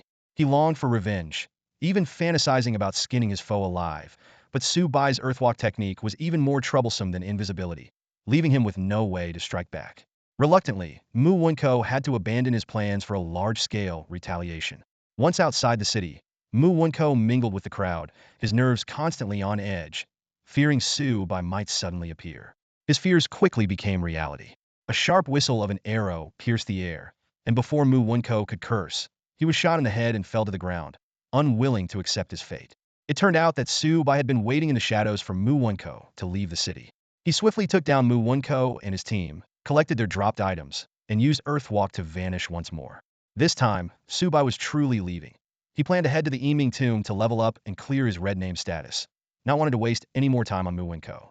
This ambush would likely keep Mu Wenko from daring to leave the city for the rest of the night. In the world of Zhutian Wanjie, players below level 8 are forcibly sent back to the mortal village for reformation. Mu Wenko probably wouldn't risk coming out again, at least not tonight. Mu family private estate. Inside the grand hall, the sound of shattering glass echoed all around. Mu Wenko's face was twisted with rage, his eyes bloodshot as he furiously smashed bottles and utensils onto the floor, venting his uncontrollable anger. The floor was littered with broken glass, alcohol spilling everywhere, and the air was thick with the stench of liquor. Several maids cowered in the corners, hardly daring to breathe. They exchanged frightened glances, bewildered by the young master's furious outburst. Mu Wenko had originally planned to achieve great things in the game tonight. He had spent over $1 million preparing to dominate the Star Peak map, defeat the boss, and win his sister's admiration. However, things took an unexpected turn when he inexplicably crossed paths with the top player of Galaxy, City Shini Numasheo Nianshi. Not only did his meticulously crafted plan fall apart, but Mu Wenko was also repeatedly killed 3 times by his opponent in the game, dropping his level to 8 and losing 3 precious items. Accustomed to smooth victories, he had never faced such a setback. Another death would mean exile back to the novice village. Terrified by Shini Numasheo Nianshi's relentless attacks, Mu Wenko logged off in a fit of rage. Damn it, damn it, damn it. He cursed through gritted teeth, smashing objects in his fury. After a long period of venting, Mu Wenko finally stopped. He panted heavily, his eyes scanning the room with a sinister glare, eventually locking onto a blonde, blue-eyed maid with long legs. He strode over and yanked off her outer garment. "Why, young master?" The maid stammered, but under Mu Wenko's beast-like gaze, she dared not resist. A few minutes later, Mu Wenko pushed the disheveled maid away, coldly saying, "Get out." Trembling, the maid picked up her torn clothes and ran off, crying. Seeing that his master had calmed down a bit, Mu Wenko's trusted aide, Ada, cautiously approached and respectfully handed him a glass of red wine. Mu Wenko took the glass, sipped it, and looked at Ada with cold eyes. "Ada, I have no prior grudge with Shini Numasheo Nianshi. Would he really go to such lengths to monopolize the Star Peak map for a night, becoming my mortal enemy?" Mu Wenko's brows furrowed, sensing something was off. Ada's legs trembled slightly, his face pale. Although a martial artist in real life, he had been tormented in the game by Su Bai, even suffering a crippling blow that left him shaken due to the 40 pain realism. Under normal circumstances, no, young master, Ada carefully replied. When that bastard was torturing me, I sensed intense hatred in his eyes beneath the mask. He despises not only me, but you as well. Ada's eyes suddenly lit up. Young master, could the boy we captured during the day be Shini Numasheo Nyinshur or someone close to him? Maybe this is his revenge. Mu Wenqua's eyes widened at the suggestion. Ada immediately used the fastest method to capture Su Bai again. Yes, sir. Ada left to carry out the order. Mu Wenqua then dialed a number. Verify the identity of Binghua Gongzi in the game for me. He had a bold suspicion. The Su Bai they captured earlier might be Shini Numasheo Nyinshur in the game. If true, it would explain why the opponent dared to challenge him, willing to offend the Shui Mu Nianhua Guild to kill him 3 times. Shini Numasheo Nyinshur, whoever you are, you will regret humiliating me like this. Mu Wenqua's icy voice echoed in the air. Meanwhile, in the game, Su Bai, who had driven Mu Wenqua to log off in a rage, suddenly found himself awarded a new title, Killer. This special title was reserved for ruthless players who had slain over 100 opponents. Well, this is a surprise, Su Bai muttered to himself. His entire body glowed red, with a sin value of 161 points. The system warned him that entering Galaxy City in his current state would result in NPCs hunting him down. Fortunately, Su Bai was well prepared. Before he moved to kill Mu Wenqua and his companions, he had already spent all 34 gold coins he had. Now, even if he didn't return to the city for supplies for a few days, he could still handle the situation calmly. After earning the title Killer Maniac, Su Bai had an idea. If he killed thousands, tens of thousands, or even hundreds of thousands, would he receive an even higher special title? Since he had already fallen out with Shui Mu Nianhua, he might as well use their large numbers to test this theory. As for offending Mu Wenqua, although Su Bai felt a sense of satisfaction, he also realized that the other party might investigate his real-life identity. To prevent this, he had already taken precautions. He refused the plane ticket offered by Mu Wanqing's steward and instead headed to the distant city of QZ. Before boarding, he withdrew a large sum of cash and even discarded his original phone number. This experience made Su Bai understand that without sufficient power in reality, he must remain hidden and not let others easily find him. Just as Su Bai was about to use the Yinming crystal to enter the Yinming tomb, a video request popped up in his friends list. The sender was Xia Yimuxi, the vice president of Shui Mu Nianhua, obviously hear about the previous incident. Su Bai unhesitatingly declined the request and set his friends' list to no communication mode to ensure no one could disturb him. After doing all this, Su Bai took out the Yinming crystal and teleported into the Yinming tomb, beginning his night of leveling up and treasure hunting. Ding!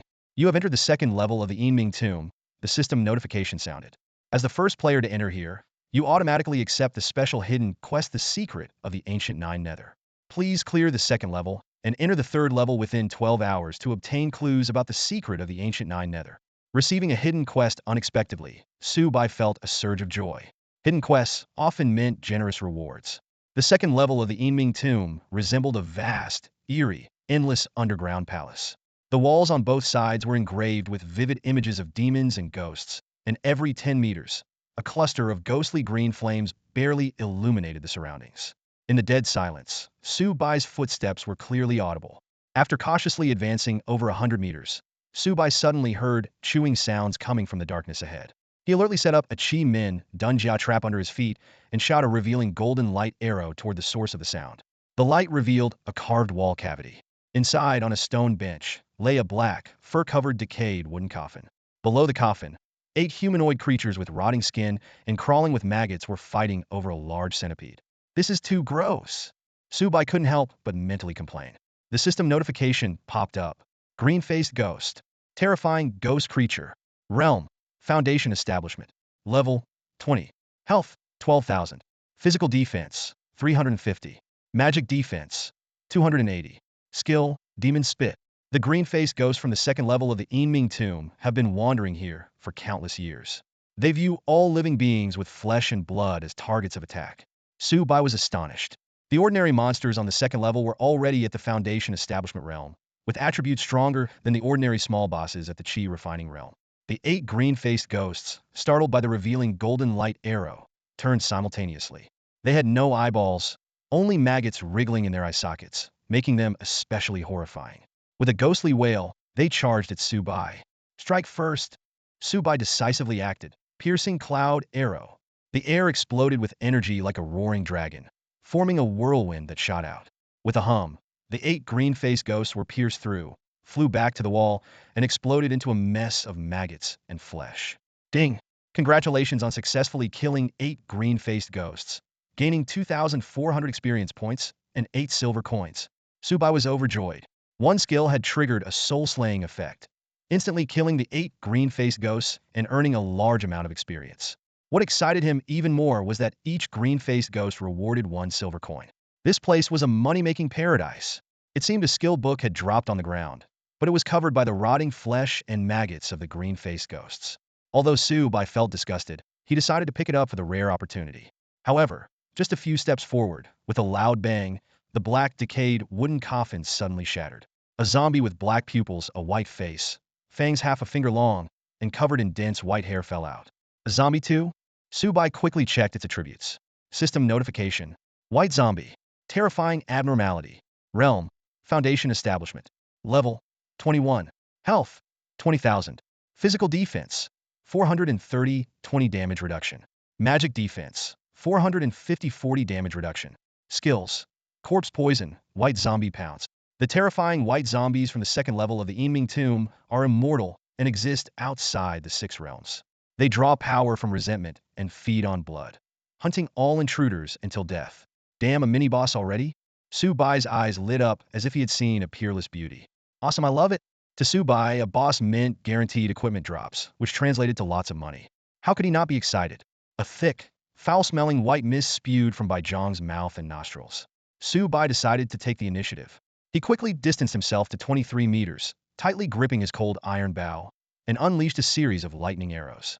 13 energy arrows, crackling with electric light, shot through the air like blue-white lightning, striking Bai Zhang's chest with precision. Despite Bai Zhang's 430 points of physical defense and 20 physical damage reduction, Su Bai's killing spree title, which boosted his attack power by 10, allowed the attack to deal over 3,000 points of damage. However, this was just a small fraction of Bai Zhang's more than 16,000 health points. Enraged, Bai Zhang let out a furious roar and, not giving Su Bai a chance to release a second volley, transformed into a fierce wind, using its pounce skill to charge at Su Bai. Bai Zhang's speed was astonishing, leaving Su Bai with no time to dodge. He could only raise his cold iron bow to block, but was still struck by Bai Zhang's attack, sending him flying more than 5 meters back and causing his health to plummet. Su Bai quickly took out a level 1 and a level 2 rejuvenation pill, swallowing them to restore 300 health points. Taking advantage of Bai Zhang being slowed by the Qi Min trap formation, which reduced its speed by 26, Su Bai immediately released the cloud-piercing arrow. 8 energy arrows shot forth like thunderbolts, with 4 hitting their mark and the other 4 missing. Su Bai sighed inwardly, knowing that if he could have fired at close range, all 8 arrows would have hit, dealing over 4,000 points of damage. After releasing the cloud-piercing arrow, Su Bai decisively retreated, following up with a normal attack. Although Bai Zhang roared in anger, it was unable to catch the nimble Su Bai due to the Qi Min trap formation and having used its close-range skill, leaving it vulnerable to Su Bai's attacks. Su Bai employed a kiting strategy, attacking while retreating to maintain distance from Bai Zhang. The passive effect of Soul Sever had already stacked to 26. Suddenly, Bai Zhang stopped in its tracks, its throat and cheeks beginning to swell. Alarm bells rang in Su Bai's mind as he realized Bai Zhang might be about to use its corpse poison skill.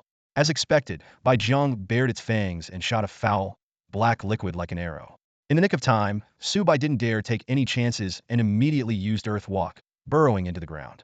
The corpse poison missed, but the ground where it landed corroded into a pit, emitting foul-smelling white smoke. Su Bai was relieved at his quick reaction. Even a small amount of corpse poison would have been disastrous. Once the cooldown for lightning arrow barrage ended, Su Bai emerged 23 meters away, canceling Earth Walk. As soon as he appeared, he unleashed the lightning arrow barrage. This 13 arrow skill was perfect for stacking Soul Sever's passive. As expected, the passive triggered on the 8th arrow. Bai Zhang let out a terrible scream, its white-furred body exploding into a pool of putrid blood. The system notification sounded, congratulating Su Bai on successfully killing Bai Zhang and awarding him 50,000 experience points, 1 gold coin, and 10 reputation points. Su Bai felt a surge of joy. Although Bai Zhang was just a minor boss at the Foundation establishment level, the rewards were substantial. He anticipated encountering more Bai Zhangs on the 2nd floor, promising even greater gains. Just 5 more kills, and he'd reach level 15. With this thought, a smile crept onto Su Bai's face. He walked over to check the loot from Bai Jiang. Although there was no equipment, there was a skill book and a small chest. Suppressing his disgust, Su Bai picked up the items from the pool of blood and carefully retrieved the skill book dropped by the blue-faced ghost, shaking off the maggots and bits of flesh. 2 skill books and a small chest, quite a decent haul. Su Bai examined the information on the skill books. Dragon Charge, common skill book, for dragon class only.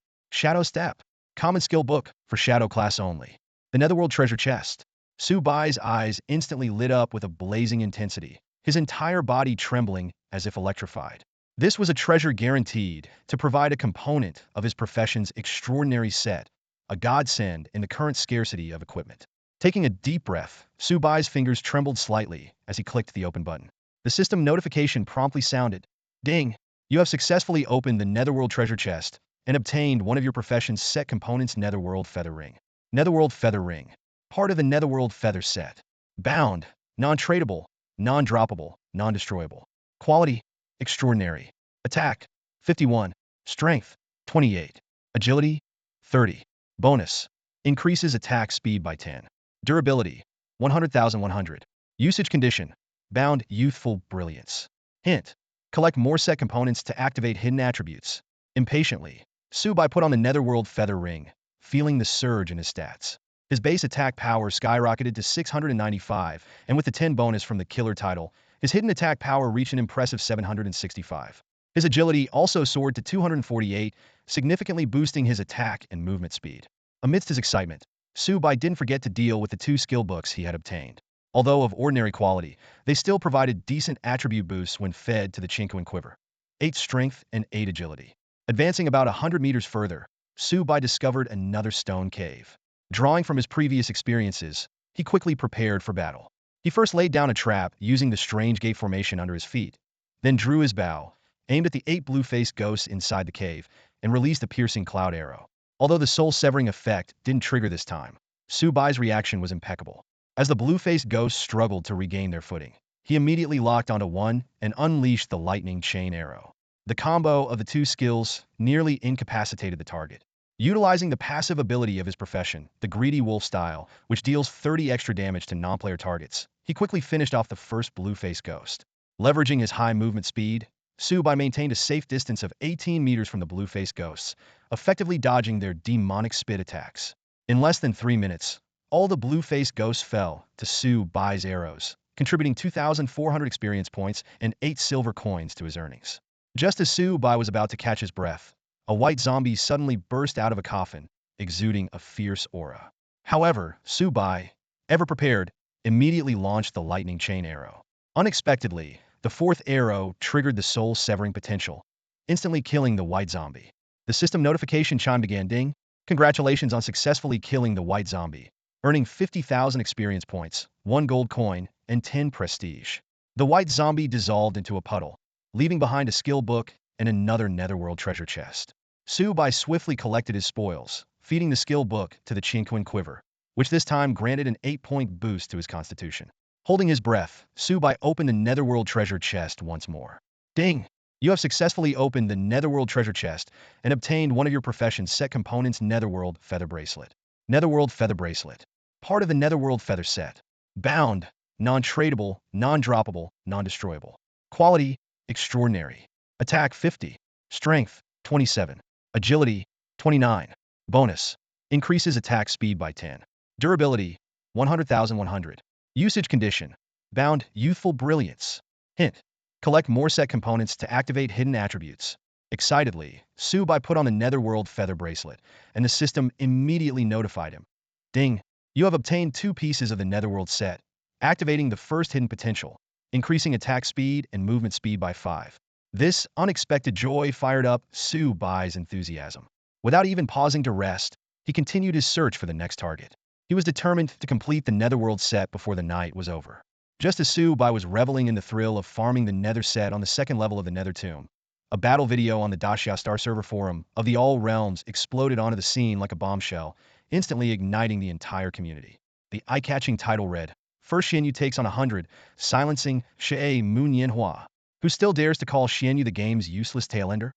In the footage, Su Bai single-handedly faced off against over 100 elites from Xue Mu Nianhua, his arrows flying like meteors and his movements ghostly. Each arrow he released claimed a life, and his exceptional speed and agility made him appear and vanish like a phantom.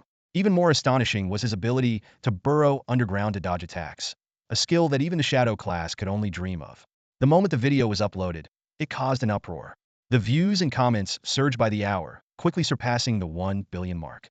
Countless players were in awe of Su Bai's prowess, leaving comments expressing their respect and amazement. I'm also a Xianyu, but it feels like we're playing different games. Is Xianyu really this cool? When I fight monsters, it feels like I'm just scratching them. What's with the burrowing skill? Is this a bug? Are you kidding? How could there be bugs in all realms? That young warrior is so badass. Watching him ride on top of a Tianlong player and smack them was epic. However, not everyone was cheering for Su Bai. Supporters of Shui Munyanhua were furious, vowing to make Su Bai pay. Yet, many believe that with the skill Su Bai had demonstrated, he must have already caught the attention of major guilds, making Shui Munyanhua hardly a threat. Meanwhile, at the headquarters of Shui Munyanhua, Mu Wenkua, who had been planning a romantic evening, flew into a rage upon seeing the video. He smashed the furnishings in his bedroom while roaring orders. Find out who posted that video. I want them to pay dearly. This incident not only catapulted Su Bai to fame, but also brought disgrace to Shui Munyanhua. The fury in Mu Wenqua's heart was now on the verge of erupting. The person outside immediately responded. At that moment, there was a gentle knock on the door. Young Master I'm back. It was Ada's voice. Mu Wenko's expression changed, and he urgently said, Quick, come in. However, when he saw that only Ada had come in, Mu Wenko's face instantly darkened. You didn't find him? His tone was filled with obvious displeasure. Ada lowered his head, his voice weak. No. Mu Wenko gritted his teeth and said, Couldn't you check if he had friends, relatives, or colleagues? Couldn't you start with the people around him? Ada lowered his head even further, his voice trembling slightly. I checked. He has no parents, no relatives, and no friends. He was recently fired from his job, and he's all alone. The only person who had any connection with him was his former landlady. But their relationship wasn't deep, and even after pressing her, she had no information on his whereabouts. Hiss! Mu Wenko took a deep breath in anger, his chest feeling tight and painful. He realized that someone with such a background, if they were determined to hide, would be nearly impossible to find. If he had known this, he wouldn't have let Su Bai go during the day. But it was too late now. There's no remedy for regret in this world. After a few seconds of silence, Mu Wenko gritted his teeth and said, Listen, I don't want to hear excuses, and I don't care what methods you use. Just bring Su Bai back to me. Ada could only nod heavily in response. Just then, the bedroom door suddenly swung open, and in walked a woman who was both fiery and coldly elegant. It was Mu Wanxing. Slap! A crisp sound echoed as the arrogant Mu Wenko was slapped hard by Mu Wanxing. Despite being a woman, Mu Wanxing's strength was astonishing, and the slap left Mu Wenko bleeding from the mouth, with a tooth knocked loose. Master Wen, the charming woman on the bed screamed and ran to help Mu Wenko, who had been knocked to the ground. Ada also shuddered. Mu Wanxing sternly said, You scoundrel. I've tolerated your antics, but I warned you not to mess around in the game. Zhutian Wanjia is of immense significance and is crucial to our family's future. Yet you brought shame to Shui Munyanhua and made an enemy of Shini Numashaoyan Shi. Do you know that he was someone we intended to recruit? Because of you, that hope is now gone. The usually high and mighty Mu Wenko, seeing his sister truly angry, felt unusually silent, although his eyes still showed defiance. Mu Wanxing coldly commanded, You caused this mess. I don't care how you do it, but you must make peace with Shini Numashaoyan Shi. Do you hear me? Mu Wenko retorted unwillingly. Sis, did you watch the video? From start to finish, it was that Shini Numashaoyan Shi who targeted me. He killed me 3 times. He even pinned Ada to the ground and beat him, declaring he would kill me on sight. I'm a member of Shui Munyanhua, and he blatantly disrespected our guild. If I don't get back at him, Shui Munyanhua will never hold its head high in the game again. Mu Wanxing's eyes turned icy as she asked. And then, what do you intend to do? Take him down, Mu Wenko said excitedly. When all of Shui Munyanhua's brothers enter Xingha City, we'll crush him. I want to make sure Shini Numashaoyan Shi never rises again. Everyone will know that whoever crosses Shui Munyanhua will face certain death. Only then will people respect and fear us. Mu Wanxing sneered. Empty words. Can you do it? Mu Wenko pushed the woman beside him away and stood up, looking straight at Mu Wanxing. Sis, you've never believed in me or respected me, and I don't mind. But this time, please give me a chance to prove myself. Give me 5 days. I want the same guild authority as Xiaoyu Mushi.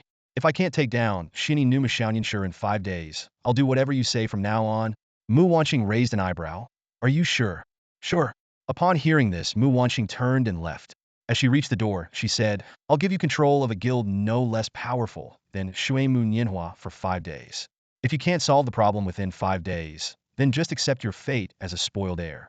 Mu Wenko trembled all over, his expression filled with shock. A guild no less powerful than Shui Mu Nianhua? Could it be that his sister controlled other top-tier guilds? Just how much power did she have hidden? At that moment, an elderly woman with white hair approached Mu Wanxing, holding Su Bai's discarded phone. Miss, we only found his phone. The person is nowhere to be found. This kid seems very alert. Mu Wanxing took Su Bai's phone, her sharp eyes flickering with light. Old Madam Bai, do you think he could be Shini Numashaoyan in the game? The elderly housekeeper replied solemnly. Judging from the hatred he showed towards the young master and Otto in the video, it's highly likely it's him. It's a pity, such a rare talent, and we let him slip away. He could have been your right-hand man. Even a hidden ace? Mu Wanxing shook her head coolly. No, someone with his vengeful nature would never be willing to serve under someone else. At 6:48 a.m., Su Bai, who had been fighting in the second level of the Yinmingtu mansion all night, finally reached the end of the level. Though exhausted, he felt exhilarated seeing the brilliant Yinming set and his skyrocketing attributes. Glancing at the fierce boss at the end of the second level, the now level 16 Su Bai couldn't help but smile. Once he dealt with it, he could log off and rest. At the end of the second level of the Yinming tomb, a sacrificial altar built from countless human skulls stood ominously. The intimidating structure towered over 3 meters high and spanned nearly 33 meters wide, casting an eerie atmosphere under the glow of ghostly green flames. These ghost fires floated like lanterns, illuminating the surroundings. In the center of the altar, a tall, shadowy figure sat on an icy throne. Its skin clung to its bones, deathly pale, with deep-set eyes tightly shut. A blood-red cloak shrouded its body. Su Bai immediately realized this was the boss guarding the second level. He attempted to check the boss's information, but found it inaccessible, indicating that the boss's level was at least 10 levels higher than his own, likely a formidable level 27 or above. Just then, a soft sound broke the silence. A human skull rolled out from behind the blood-cloaked boss, followed by a small childlike figure leaping forward. This child was entirely white skin, hair, eyebrows, and even the eyes. Su Bai's heart skipped a beat, and his blood pressure surged. He stared intently at the suddenly appearing white child, and the system prompt appeared. Little Flying Zombie. Level 1. Status. Capturable. The system explained that this was an extremely rare offspring of a flying zombie, having wandered the second level of the Yinming tomb for years. If captured, it could potentially be nurtured into a zombie king. Su Bai gasped in shock. A zombie that could be captured as a pet was indeed a rare treasure. He felt incredibly fortunate. Tonight had been a stroke of luck. Not only had he assembled a complete set of extraordinary Yinming gear, but he had also leveled up twice, and now he had encountered this exceptional pet. Could this be the proverbial fortune after surviving great danger? The little flying zombie was playfully hopping around the blood-cloaked boss, innocently playing with the human skulls. If not for its peculiar appearance, it could easily be mistaken for an ordinary child. Su Bai realized that this blood-cloaked boss was likely the strongest opponent he had faced since entering the game. However, upon reviewing his latest attributes, his confidence soared. At level 16, equipped with the extraordinary Yinming gear, his attributes had skyrocketed, and he had unlocked 5 powerful hidden potentials. Especially with the skills Yinming Strike and Yinming Shield, he felt invincible. Despite his newfound strength, Su Bai did not act recklessly. He patiently waited for 9 minutes, setting up 3 strategic traps around him to ensure a backup plan. Now, his attack range had increased to an impressive 46 meters. Let's begin. Su Bai smiled confidently, raised his cold iron bow, and aimed at the blood-cloaked boss 46 meters away. Lightning chain arrows. 13 energy arrows shot out like meteors in the dark, all hitting their target. One arrow triggered Yinming Strike, bypassing defenses and causing a triple critical hit, dealing over 3,300 damage. This combination of skills inflicted over 8,000 damage on the blood-cloaked boss and increased the soul-splitting chance to 15. Roar! The blood-cloaked boss suddenly awoke, its eyes opening to reveal eerie green flames, as if capable of devouring souls. The battle had begun. It suddenly stood up, its height shooting up to 3 meters. The blood-red cloak behind it billowed violently in the wind. This sudden transformation made it appear like a terrifying demon freshly awakened, exuding an aura of menace that chilled everyone to the bone. Su Bai reacted swiftly. After unleashing his lightning rapid-fire arrows, he immediately followed up with a piercing cloud arrow. His goal was clear: to knock back this blood-cloaked boss and halt its advance. However, Just as Su Bai thought he had gained the upper hand, a bone-chilling cold suddenly spread from beneath his feet. He looked down to see visible cold air swirling around him, and the ground had formed an icy hand reaching out to grab him. What shocked Su Bai even more was that this eerie magic attack came from the blood-cloaked boss 46 meters away. This realization hit him like a ton of bricks. This wasn't a melee boss at all. It was a spellcaster with an astonishing casting range. In the nick of time, the mysterious black box on Su Bai's back suddenly glowed brightly, forming a protective circle that instantly purified and dispelled the icy hand beneath him. This resistance skill, which triggered automatically every 10 seconds, had saved his life once again. In that split second, Su Bai's cold iron bow had already completed its 1-second charge. An energy arrow, roaring like an enraged dragon, shot forth from the bowstring, aimed straight at the blood-cloaked boss. Facing this ferocious attack, the blood-cloaked boss let out an earth-shattering roar. In its bony left hand, an ice staff materialized, which it raised high overhead and swung down forcefully. Instantly, a half-meter thick ice wall appeared in front of it, blocking Su Bai's attack. This scene set off alarm bells in Su Bai's mind. This blood-cloaked boss wasn't just a spellcaster. It had formidable defensive measures as well. With a resounding crash, the piercing cloud arrow struck the ice wall, triggering a violent shockwave and a deafening explosion. Shards of ice flew everywhere in a spectacular display. Though the arrow eventually broke through the thick ice wall, its power was more than halved. By the time it struck the blood-cloaked boss's chest, its energy was greatly diminished, and its original control effect was nullified. This elusive spellcaster boss was clearly no ordinary foe. Unfazed, Su Bai readied his bow again, preparing to unleash a barrage of cloud arrows. But just then, the surrounding air grew cold, and a row of sharp, glowing ice spikes appeared above his head, each weighing at least 100 pounds. "Damn it!" Su Bai exclaimed, immediately abandoning his attack and sprinting away. Boom! A second later, a massive ice spike slammed into the ground, creating a large crater. Following that, the continuous boom, boom of more ice spikes crashing down filled the air, sending shards of ice flying everywhere. Luckily, Su Bai's quick reflexes and speed allowed him to dodge in time. Any other player would have been skewered by the ice spikes, turning into a cold, lifeless corpse. Damn! This blood-cloaked boss is insanely tough. Su Bai cursed inwardly as he quickly widened the distance. Once out of the ice spike's range, Su Bai immediately drew his bow from a distance. 8 energy arrows, arranged in a fan shape, whizzed towards the boss. This time, the blood-cloaked boss's ice wall spell seemed to still be on cooldown, unable to summon the ice wall in time, and was hit by 4 of the energy arrows.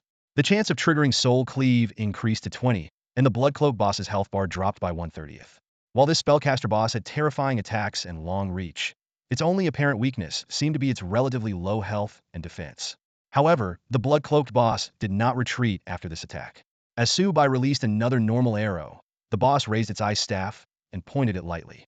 Instantly, a lifelike ice serpent appeared out of thin air, speeding toward Su Bai and hitting him square in the chest, exploding on impact. Damn! Su Bai yelped as the impact from the ice serpent sent him flying. His chest throbbed with pain, and his whole body felt as if it had been injected with ice, making him shiver uncontrollably.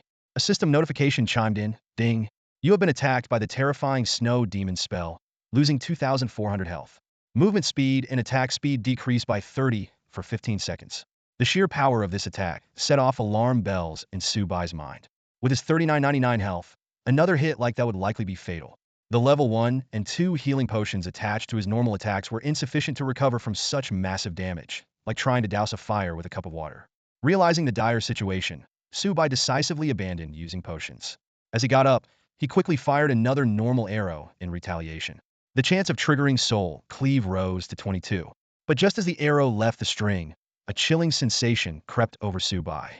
The terrifying snow demon boss was casting another spell, and a dense cluster of sharp ice spikes appeared above his head, even more menacing than before.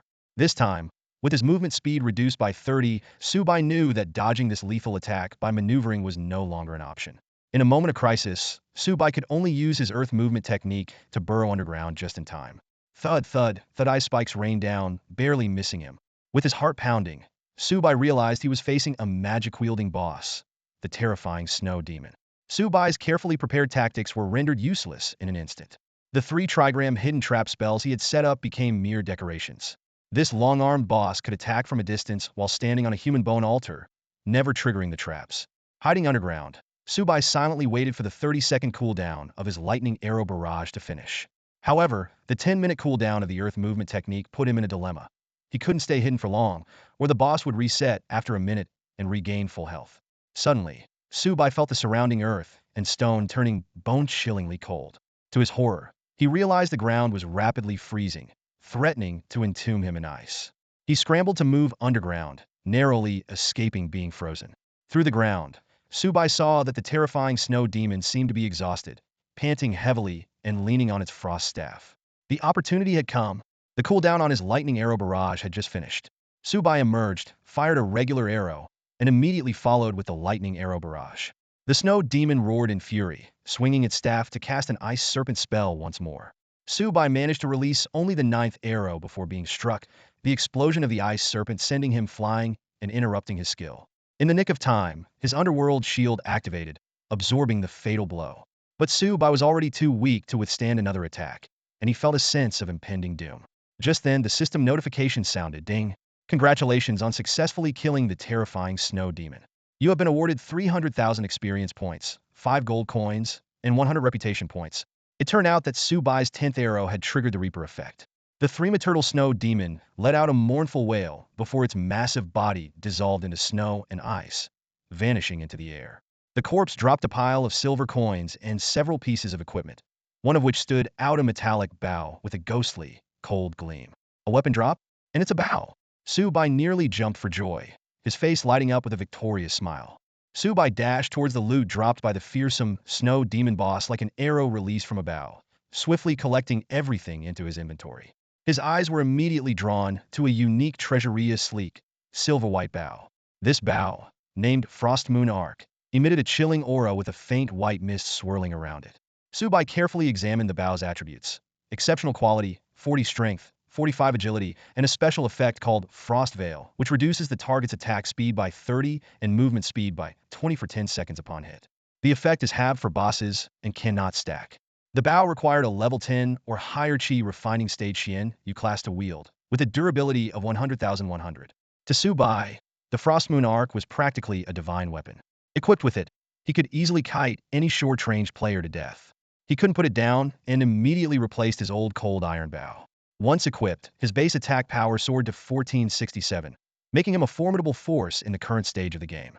A system prompt appeared, asking if he wanted to display the Frost Moon Arc under his real name on the Xian Yu class weapon leaderboard. Su Bai cautiously chose to hide his ID to avoid becoming a target of envy. Next, Su Bai checked the other items that had dropped: a common grade magic ring, a common grade melee armor, and a common grade belt usable by both Shadow Step and Xian Yu classes. Although the quality was average, the value of the Frost Moon Arc alone was enough to satisfy him. Now, Su Bai's entire gear set was renewed. An exceptional Yinming set paired with the exceptional grade Frost Moon Arc, likely making him the best-equipped player in the Daxia server region. He listed his old equipment on the trading platform for sale. Suddenly, a system prompt invited Su Bai to participate in tonight's server-wide benefit auction, with only a 10 commission fee. Then, a server-wide announcement was made, celebrating the milestone of 10 billion players reaching level 10 in the Daxia Star Protection server region. The announcement revealed that a benefit auction would be held, featuring 100 random mount and pet bundles. This news excited Su Bai, as he desperately needed a mount to increase his movement speed. However, his attention was quickly drawn to a nearby level 1 catchable little flying corpse. With a sly grin, Su Bai pulled out a stack of demon hunting talismans and approached the little flying corpse like a mischievous uncle luring a child. Hey! Little Feijiang let out a fierce but childish growl, warning Su Bai. Without wasting any more words, Su Bai quickly approached and threw a demon hunting talisman, attempting to capture it. Ding! Capture failed. Little Feijiang's hostility towards you increased by 5. Sensing danger, little Feijiang suddenly leaped, baring its tiny fangs in an attempt to bite Su Bai. However, being only level 1, its strength was limited, and Su Bai easily dodged, following up with another capture attempt. Ding! Capture failed. Little Feijiang's hostility towards you increased by 5. Su Bai wasn't in a hurry. He had 135 more demon hunting talismans in his backpack. He believed he could eventually capture this little creature. However, 10 minutes later, after using up 50 level 1 spirit recovery pills and 120 talismans, his confidence began to wane. This is ridiculous. With 13 luck points, level 2 capture skill, and 120 talismans, not a single success? This is absurd. Su Bai raged inwardly. After being captured 120 times, little Feijiang's once white eyes now glowed with a dangerous red, its movements becoming increasingly aggressive, as if determined to bite Su Bai to death. Down to his last 15 talismans, Su Bai was on the verge of a breakdown. At that moment, in his frustration, he made a mistake, allowing little Feijiang to bite his left wrist, causing excruciating pain. Furious, Su Bai slapped little Feijiang, sending it flying to the ground with a loud smack. Its health plummeted to a critical level, nearly killing it. Su Bai broke into a cold sweat, terrified that he might accidentally kill this rare pet. Despite its severe injuries, little Feijiang stubbornly struggled to attack again. Su Bai quickly swallowed a level 1 spirit recovery pill, replenished 100 spirit points, and made another capture attempt. Ding! Congratulations! You have successfully captured a rare pet level 1 little Feijiang. The talisman successfully bound little Feijiang, transforming it into a silver egg the size of a fist. Su Bai was momentarily dazed, but upon confirming he held a pet egg, he jumped with excitement. At that moment, realization hit him. He recalled helping Xiao Yimuxi capture a little horse monkey before. Could it be that weakening wild pets first increases the success rate of capturing them? He made a mental note of this observation for future reference. Su Bai immediately bit his finger and let a drop of blood fall onto the pet egg. Ding! You have successfully formed a contract with your pet little Feijiang. Congratulations on obtaining a rare pet little Feijiang. Please name it. The egg cracked open, revealing a tiny little Feijiang, no bigger than a chick. It hopped onto Su Bai's palm, affectionately nuzzling his hand, having forgotten its earlier hostility. Looking at the adorable white creature, Su Bai blurted out, by Xiaochun. Ding! Naming successful. Eagerly, Su Bai checked by Xiaochun's attributes. By Xiaochun, variant Feijiang. Quality rare. Potential. Perfect. Level 0. Health 200. Attack 41. Physical defense 20. Magic defense 20. Skills. Not yet awakened. Owner. Xian Inu Ma Shiraoshi. Loyalty 69. Not bad at all. Su Bai's eyes sparkled with excitement. Bai Xiaochun was indeed a top-tier pet, with rare quality and perfect potential. Oh, 9 million find. Though eager to level up by Xiaochun, Su Bai was utterly exhausted. He gently tapped Bai Xiaochun's bouncy little face and softly said, Bai Xiaochun, rest well for now. Once I'm rested, I'll take you leveling up. He then sent Bai Xiaochun to the pet space and logged off. In the real world, Su Bai took a shower, had breakfast downstairs, and checked out. Fighting off sleepiness, he took a cab to a secluded guest house to get a new room. The owner, a kind-looking middle-aged man with glasses, seemed very approachable.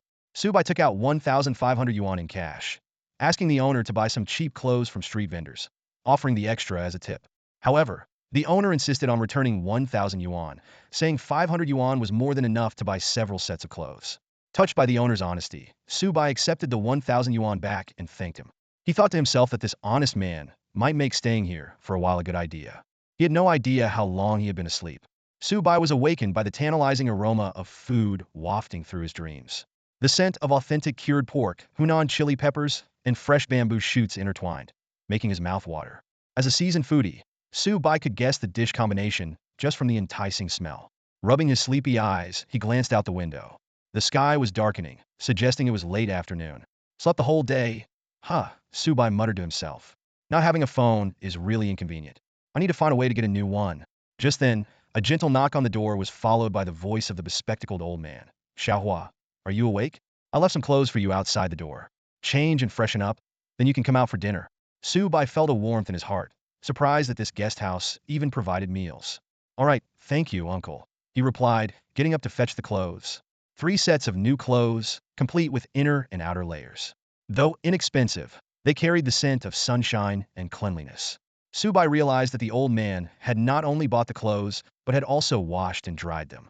This act of kindness stirred an unfamiliar feeling in him, having grown up as an orphan. Su Bai carefully placed the clothes on the bed and headed to the bathroom. While washing, he noticed 2 small, scarred bite marks on his left wrist. Strange, when did I get this? He frowned in thought, suddenly recalling a bite from Bai Xiaochun in a game, the location matching the real-life scars. Shaking his head, he dismissed it as a coincidence, perhaps just a scratch he hadn't noticed before. Dressed in the clean new clothes, Su Bai felt invigorated. He opened the door, and the aroma grew stronger. In the hall, an old mahogany table was set with 4 sets of bowls and chopsticks, 3 dishes and a soup. Tomato and egg soup, stir-fried cabbage, Hunan chili and bamboo shoot pork stir-fry, and a plate of pickled radish strips. simple yet bursting with color, aroma, and flavor, showcasing the cook's culinary skills. Xiaohua, come and sit, the bespectacled old man called warmly, carrying a pot of steaming rice. Uncle, does staying here include meals? Su Bai asked with a smile, feeling a bit embarrassed. Just then, a clear voice interjected. Don't get any ideas. My dad is just being kind because you seem to be in trouble, so he invited you to join us. A lively girl, about 17, emerged from the kitchen, dressed neatly in her school uniform. Kiki, don't talk nonsense, the old man scolded his daughter. Go help your mother to the table.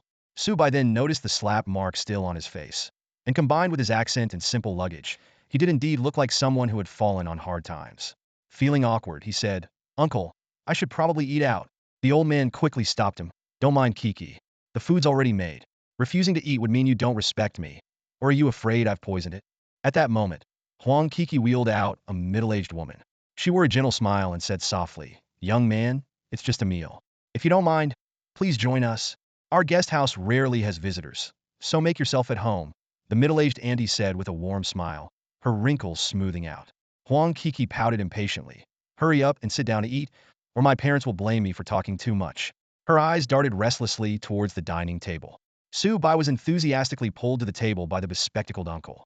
Thank you, he said gratefully. Really? Huang Kiki's eyes twinkled mischievously. If that's the case, could you help me wash the dishes later? I've got a game session with my friends in the multiverse, and I'm in a hurry. There was a hint of cunning in her voice. Upon hearing this, the bespectacled uncle and the auntie immediately glared at their daughter, frowning slightly. Sure, Su Bai agreed readily. See, he agreed to help me. I didn't force him, Huang Kiki said cheerfully, quickly serving Su Bai a big bowl of rice. This child, the bespectacled uncle and the auntie shook their heads helplessly, quickly assuring that they would wash the dishes after the meal. While eating, Su Bai casually asked, What game are you playing? Huang Kiki excitedly explained, the Serpent Ridge dungeon. It's really tough. My friends and I have tried several times and failed each time. But today we're determined to clear it. There's a 1 chance of getting a mount if we succeed. She suddenly paused, looking at Su Bai in surprise. Wait, do you play Multiverse too? Yeah, but I'm not very good.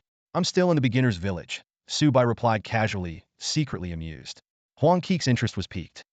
No way, you're still in the beginner's village after 4 days? But no worries, join Galaxy City when you hit level 10, and I'll help you level up. By the way, my game name is Kusioner. Su Bai nearly choked on his food. As the top player, he needed help, but he just smiled and said, okay. Eager to join her friends, Huang Kiki quickly finished her meal and reminded Su Bai to add her as a friend before rushing back to her room to log in. Su Bai enjoyed the delicious dinner, eating 3 large bowls of rice before feeling about 60 full. His good appetite made the bespectacled uncle and Annie smile widely. After the meal, Su Bai offered to wash the dishes, but the bespectacled uncle and auntie firmly refused, saying it was improper for a guest to do so. Left with no choice, Su Bai gave up and decided to take a walk to experience the local culture, and ended up buying a basic smartphone from a small shop. Noticing it was 5:51 p.m., Su Bai hurried back to the guest house and gave the bespectacled uncle 2,000 yuan to extend his stay for another 10 days. The uncle tried to return the extra money, but Su Bai insisted, Uncle, consider the extra 1,000 yuan as payment for meals. Your cooking is fantastic, and I want to keep enjoying it. Only after Su Bai expressed that he would feel awkward eating their meals without paying did the uncle reluctantly accept the money. Back in his room, Su Bai logged into the game. The system notification chimed. Ding. Welcome back to Multiverse. Enjoy your game. Due to logging off, Su Bai was forced out of the Yinming tomb and appeared in the outskirts of Galaxy City. Despite grinding monsters all night, he still had a faint red aura above his head. His infamy points were just 5 short of being cleared. With some time before the 8 p.m. welfare auction, Su Bai decided to help by Xiaochun level up and clear his red name.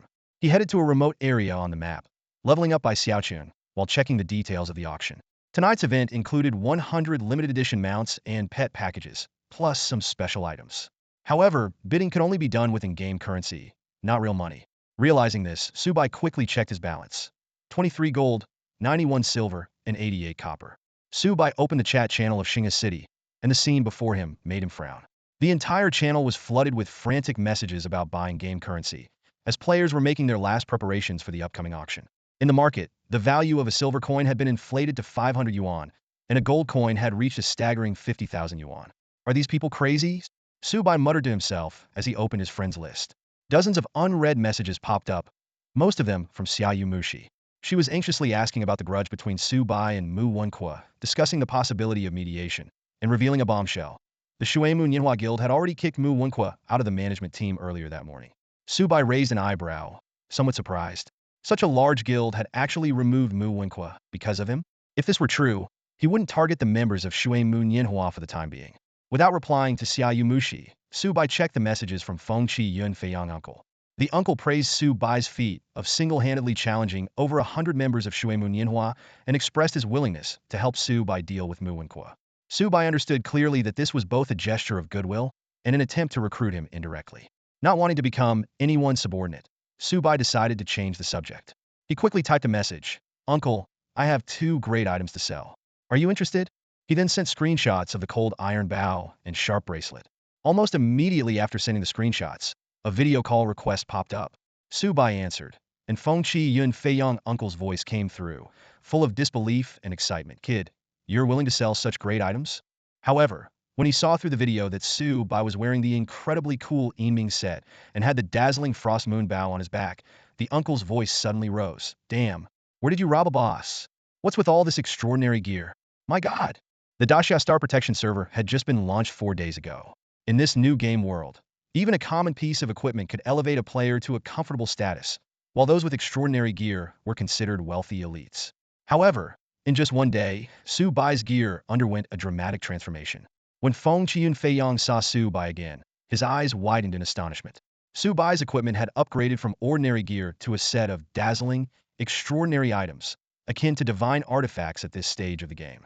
The opulence of Su Bai's gear even shocked Feng Qian Feiyang, who prided himself on being a big spender in the game. Feng Qian Feiyang considered himself wealthy and influential in the game, but compared to Su Bai, his equipment looked pitifully shabby. Confronted with Feng Qian Feiyang's amazement, Su Bai merely gave an embarrassed smile and didn't explain how he suddenly acquired such extraordinary gear. Uncle, do you want these 2 pieces of gear or not? Su Bai asked straightforwardly. In the video, Feng Qian Feiyang gulped, his eyes gleaming with greed. He quickly recovered. Of course I want them. These are the first pieces of gear from the legendary Xianyu, and they come with celebrity status. I'll offer 800,000 for them. Su Bai nodded in agreement but set a condition. All right, uncle, you're straightforward. But I don't want cash. I want in-game gold. Feng Qian Feiyang was momentarily stunned, then laughed. You sly dog, aiming to drain the landlord dry? Eyeing tonight's welfare auction treasures, aren't you? Su Bai smiled slightly and nodded without further comment. At that moment, the price of game currency had skyrocketed, with 1 gold coin equivalent to 50,000 in real money, making 800,000 equal to 16 gold coins. Seeing Su Bai's silent agreement, Feng Qian Feiyang's eyes twinkled as he proposed. Why not go big and sell me all the gear you've swapped out? I'll take it all. This offer made Su Bai's heart skip a beat, wondering just how many gold coins the uncle had. After a moment's thought, Su Bai nodded. Sure, take a look and name your price. Su Bai then took down the previously swapped-out gear from the trading platform and sent screenshots of each piece to the uncle. The gear list included 2 extraordinary items, the Spirit Monkey leather armor and the Hell Demon necklace, as well as common items, the Swift shoes, sturdy belt, Spirit Mark gauntlets, and bone necklace. Seeing these items, Feng Qian Feiyang's hands trembled with excitement, his eyes sparkling with barely concealed enthusiasm. These pieces were enough to instantly create a top-tier Xianyu class character. However, Feng Qian Feiyang quickly calmed down and pondered. Kid, you really opened my eyes. This pile of gear, including 2 extraordinary items, is worth over 4 million. If you want cash, that's no problem. But if you want all gold coins, it puts some pressure on me. You know there's a big welfare auction tonight. He hesitated for a moment and then suggested a compromise. How about this? I value these at 4.5 million. I'll give you 60 gold coins and 1.5 million in cash. Deal? Impressed by Feng Qian Feiyang's straightforwardness, Su Bai gladly agreed. Deal. With Su Bai's confirmation, Feng Qian Feiyang beamed with joy and immediately transferred 1.5 million to Su Bai, along with 60 gold coins. Trust established between them. Su Bai promptly mailed all the gear to Feng Qian Feiyang. Receiving the gear, Feng Qian Feiyang was ecstatic, repeatedly praising, Good lad, you're a real pal. Selling such great gear and not forgetting your uncle. I owe you one. If you need help, just ask. I have to get ready for the next dungeon. Talk to you later. At this stage of the game, gear was priceless. Even with money or gold coins, top-tier gear was hard to come by. Thus, Feng Qian Feiyang felt deeply grateful to Su Bai. Su Bai smiled and ended the video call. In an instant, Su Bai had 3.11 million in cash and 83 gold coins in his inventory. Next, Su Bai continued leveling up with Bai Xiaochun. With Su Bai's current attack power, dealing with monsters below level 20 was a breeze. In just about half an hour, Bai Xiaochun leveled up 6 times, growing from the size of a chick to a half-meter tall, 17 to 18-pound childlike figure. At this moment, the system notification sounded. Ding! Your pet Bai Xiaochun has reached level 6 and awakened its first talent skill, Boundless Battle Spirit. Upon hearing the prompt, Su Bai curiously opened Bai Xiaochun's attribute panel. A string of information immediately popped up on the screen. Bai Xiaochun, Flying Zombie Variant, Aptitude, Rare, Potential, Perfect, Level 6, Health, 1200, Attack, 246, Physical Defense, 120, Magic Defense, 120. Su Bai's attention was drawn to the last item. Skill, Battle Frenzy. When health drops below 30, automatically enters Battle Frenzy state, instantly restoring 80 of health, increasing all attributes by 40 and reducing damage taken by 30. Duration, 5 minutes. Cooldown, 30 minutes. Owner, Xian Inu Ma Xiao Nian Shi. Loyalty, 73. Su Bai gasped in awe, his eyes flashing with surprise and excitement. Bai Xiaochun's attributes were already impressive for a level 6 creature, not to mention the powerful skill. He couldn't help but envision a future where Bai Xiaochun would become a significant asset. As Su Bai basked in joy, he noticed Bai Xiaochun once again crouched over the corpse of the recently slain Black Panther, greedily sucking its blood. As a zombie pet, this behavior was completely normal. After spending a long time together, Su Bai had grown accustomed to it. Fully satiated, Bai Xiaochun let out a satisfied zombie roar and bounced back to Su Bai's side. At level 6, it had already shown considerable combat ability, always taking the initiative to assist in battles, making it a diligent and capable pet. With half an hour left before the welfare auction, a familiar voice on the Xinga City paid channel caught Su Bai's attention. It was Ming, a player who had once given him a 100,000 red packet in Fanren Village. Is there any management from Healy Huating online? Ming's voice was filled with anger. We just came out of the Pan Shi Ling dungeon and have never provoked you. Yet your people surrounded us and attacked as soon as we left the safe zone. Are you trying to bully us? Although Su Bai had interacted with Ming before, he had no intention of getting involved and continued to focus on leveling up Bai Xiaochun. However, a response soon came on the paid channel, and it was from another acquaintance of Su Bai. Kuan Gub spoke with a mocking tone. Kid, you claim you haven't offended Healy Huating? Have you forgotten your grandpa? I'm the head of Healy Huating in the SH area. Back in Fanren Village, you and that scoundrel Xian Inuma Xiao Nianshi ambushed me and stole the boss. Have you forgotten so soon? We'll settle both old and new scores, and Healy Huating will hunt you down endlessly. Get ready to cry. Immediately, a player with the ID Xiao Ji Ling angrily retorted, Damn it, so was you causing trouble behind the scenes. You scumbag, you first broke the rules and betrayed my brother in Fanren Village, only to get humiliated by Xian Inuma Xiao Nianshi. Now you have the nerve to say we ambushed you? Have some shame. Ming quickly followed up. You despicable trash. How can someone with your character even be a leader in Healy Huating? It just shows that your guild is a cesspool of filth. If you want to come after us, bring it on. We'll never back down. At that moment, a new ID appeared in the paid chat channel. I am Mu Jiawen Xiao, the new vice president of Healy Huating. Everyone heard it just now. Ming and Xiao Jiling publicly insulted our guild. I now officially declare them as primary enemies of Healy Huating. Any member who kills them will receive guild rewards. I advise everyone to stay away from Ming and Xiao Jiling from now on. Otherwise, you will be considered an enemy of Helihuting and bear the consequences yourself. Echoed Mu Jiawen's voice in the air. Su Bai's initial disinterest in getting involved instantly shifted. A sharp glint flashed in his eyes as he recalled what Xia Yimuxi had said earlier. It seemed that Shuemu Nianhua had indeed ousted Mu Jiawen, who now had become the new vice president of Helihuting. Su Bai quickly analyzed the situation. Despite Ming and Xiao Jiling having a grudge against Helihuting's SH Kuan, today's sudden targeting was likely related to him. Mu Wenqua might have learned about their connection to him through SH Kuan and was using this to force his hand. Heh, Su Bai sneered. Mu Wenqua, Helihuting, since you've made your move, I'll play along with you soon enough. However, Su Bai didn't immediately rush to the Panchaling dungeon to resolve the issue. Firstly, the welfare auction was about to start, and secondly, Panchaling was too far away. Even at his speed, it would take considerable time. He decided to attend the auction first and then deal with the matter. After all, Mu Wenqua likely had people lying in wait for him there. At 8 o'clock sharp, the system announcement rang out. Ding! The welfare auction event has officially begun. All players wishing to participate can purchase tickets from any map and then be transported to the infinite auction space. Just as Su Bai was about to purchase an entry ticket, a private message suddenly appeared. Ding!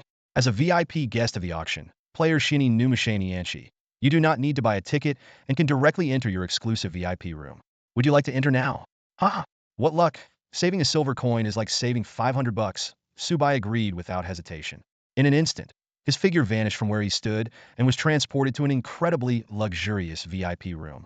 The room was filled with a lavish spread of delicious food and rare fruits, exuding an air of exclusivity and privilege. The system offers an infinite auction space, set within a fantastical map of the cosmic galaxy. Upon entering with their tickets, players find themselves in the depths of the vast universe, standing on stardust and meteorites, surrounded by endless darkness and mystery. Su Bai's VIP suite is particularly unique, located within a stunningly beautiful meteor. Suddenly, Bai Xiaochun let out an excited low growl, leaped up, and pounced on a table laden with delicious food. With his little zombie teeth bared, he began to devour the food ravenously, making a mess. Su Bai watched in astonishment and quickly grabbed a few bottles of precious wine to prevent Bai Xiaochun from ruining them. He rolled his eyes at Bai Xiaochun and muttered, "Damn, aren't you a zombie? Besides drinking blood, you can eat this stuff too? A zombie eating human food. I despise you." With that, Su Bai poured himself a glass of wine and took a small sip. The aroma was rich and lingering, the taste exquisite, the best he had ever had. Although the food and drinks from the Myriad Worlds didn't enhance any attributes, the sensory pleasure they provided was unforgettable. At that moment, a sound of bells and drums echoed from the depths of the cosmic galaxy. The darkness dissipated, and a radiant light descended from the sky, revealing a dazzling, celestial pathway. Then, a majestic seven-colored phoenix with wings spanning hundreds of meters soared down the pathway, its brilliant light illuminating the entire starry sky. In a flash, the phoenix transformed into a stunning goddess wearing a feathered crown and a seven-colored gown. Her beauty was unparalleled, her presence extraordinary, and every move she made captivated all the players, regardless of gender. Even Su Bai, who was savoring his wine, couldn't help but be mesmerized. The Phoenix Fairy spoke, "Greetings, players of the Siastar. I am the Phoenix Fairy from the Nine Heavens. I will be hosting today's welfare auction." Without further ado, she announced, "The welfare auction officially begins now. Players of the Siastar server, seize this opportunity. Each new server only gets one chance like this. The first item up for auction is a pet package. The starting bid is 1 gold coin, with each increment no less than 1 silver coin." As soon as she finished speaking, a glow emanated from her palm, and a miniature, majestic silver wolf appeared, then sealed itself into a square gift box. This scene caused all the players' eyes to widen in shock. Could this pet package contain a silver wolf? Currently, there were only 2 pets in the Siastar server, each valued at over 10 million. Yet neither the vice president of Shuimun Yanhua, Xia Yimuxi, nor the top 10 elite of Dali City, Yan Huang, had sold theirs. This showed just how valuable a pet could be. As soon as the auction began, bids flooded in like a tidal wave. 2 gold coins, 5 gold coins, 5 gold, and 10 silver, 5 gold, and 20 silver, 6 gold. Countless players' bids appeared on the Galaxy screen, along with their IDs. The welfare auction attracted as many as 6 billion players, more than half of the Siastar's player base. Among them were super tycoons, wealthy patrons, and top guild leaders. In just 5 minutes, the suspected Silver Wolf pet package had reached 20 gold coins, equivalent to $1 million. Sitting in his VIP suite, Su Bai couldn't help but marvel at the number of wealthy players. He knew that even with 1 million, converting it to 20 gold coins was not guaranteed, highlighting the fierce competition. He had Bai Xiaochun a top-notch pet, so he wasn't interested in the pet package and naturally didn't bid higher. Just then, a startling number flashed across the Galaxy auction screen. 35 gold. Ladies and gentlemen, could you give Starry Guild some face and let me have this pet package? The person who bid 35 gold, raising the price by 15 gold in one go, was none other than the vice president of the top guild Starry, Chui Can. As one of the top 10 elites in the Phoenix Dance City, Chui Can's bid silenced the auction hall. With the sky-high price of 35 gold and Chui Can's status, coupled with the fact that this was just the first of 100 pet packages, no one continued to bid. 35 gold, first call. 35 gold, second call. 35 gold, third call. Congratulations to player Chui Can for winning the first pet package. As Fairy Kai Feng's voice fell, she pointed with her jade finger, and the pet package turned into a meteor and flew into Chui Can's hand. The system automatically deducted 35 gold coins from Chui Can's inventory. Immediately, countless players erupted, Chui Kin, open the package and show us the pet. Is it a silver wolf? Please reveal it. Facing the clamoring crowd, Chui Kin didn't disappoint. He soon revealed the pet he obtained at it wasn't a silver wolf, but a striking, majestic golden tiger cub. It turned out that the light in Fairy Kai Feng's hand was just an illusion and didn't represent the actual pet inside the package. Next up is the mount package. A friendly reminder. Ordinary mounts only increase movement speed and can't assist in combat, Fairy Kai Feng said, as another sparkling gift box appeared in her hand, starting at 1 gold. A mount was precisely Su Bai's target for this event. While others were still bidding 1 or 2 gold coins, Su Bai took a sip of fine wine, savored it for a moment, and then boldly entered a bid of 40 gold. The Galaxy auction screen immediately displayed Xian, Inuma, Xiaonian sure bids 40 gold. This announcement abruptly silenced the previously fervent bidding. Firstly, the bidder was known as the top Xianyu, a fierce player who had single-handedly killed over 100 people. Secondly, his bid of 40 gold stunned everyone. Holy crap, are top players always this fierce? At this stage, few could afford to bid 40 gold at once. Su Bai's move shocked everyone. In a VIP room, Feng Qi and Fei Yang sighed, that guy Xiao Nian sure knows how to make a splash. I wouldn't dare bid 40 gold all at once. Shuo Luo teased her uncle while praising Su Bai. Of course, you're a seasoned veteran, steady and scheming, while he's a young talent, full of vigor and charm, naturally drawing all eyes with a single move. In another VIP room, Bei Qinghua, with a wicked smile, deleted the 40 gold bid he was about to enter. Not bad, the guy I have my eye on his guts. Fine, I'll let you have it. Bei Qinghua had intended to bid 40 gold as well, but seeing it was Su Bai, he decided not to compete, hoping to recruit him. Su Bai's bid of 40 gold once again made him the center of attention. For a moment, no one else raised the bid. After all, his reputation preceded him, and no one wanted to offend him. Besides, 40 gold was already a high price. 40 gold, first call. 40 gold, second call. Fairy Kai Feng was about to finalize the bid. 40 gold, third. Just as the deal was about to be sealed, an unexpected bid appeared on the Galaxy auction screen. 40 gold and 1 silver coin. Xian, Inuma Xiao Nian sure. Did your grandpa allow you to get the first mount?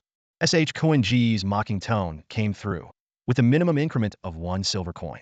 Someone actually dared to disrespect Xian, Inuma Xiao Nian sure. This instantly sparked a lot of discussion.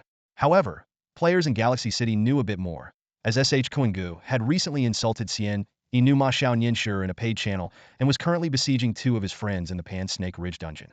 Su Bai's lips curled into a cold smile as he raised the bid, 41 gold. Soon after, another 41 gold and 1 silver appeared.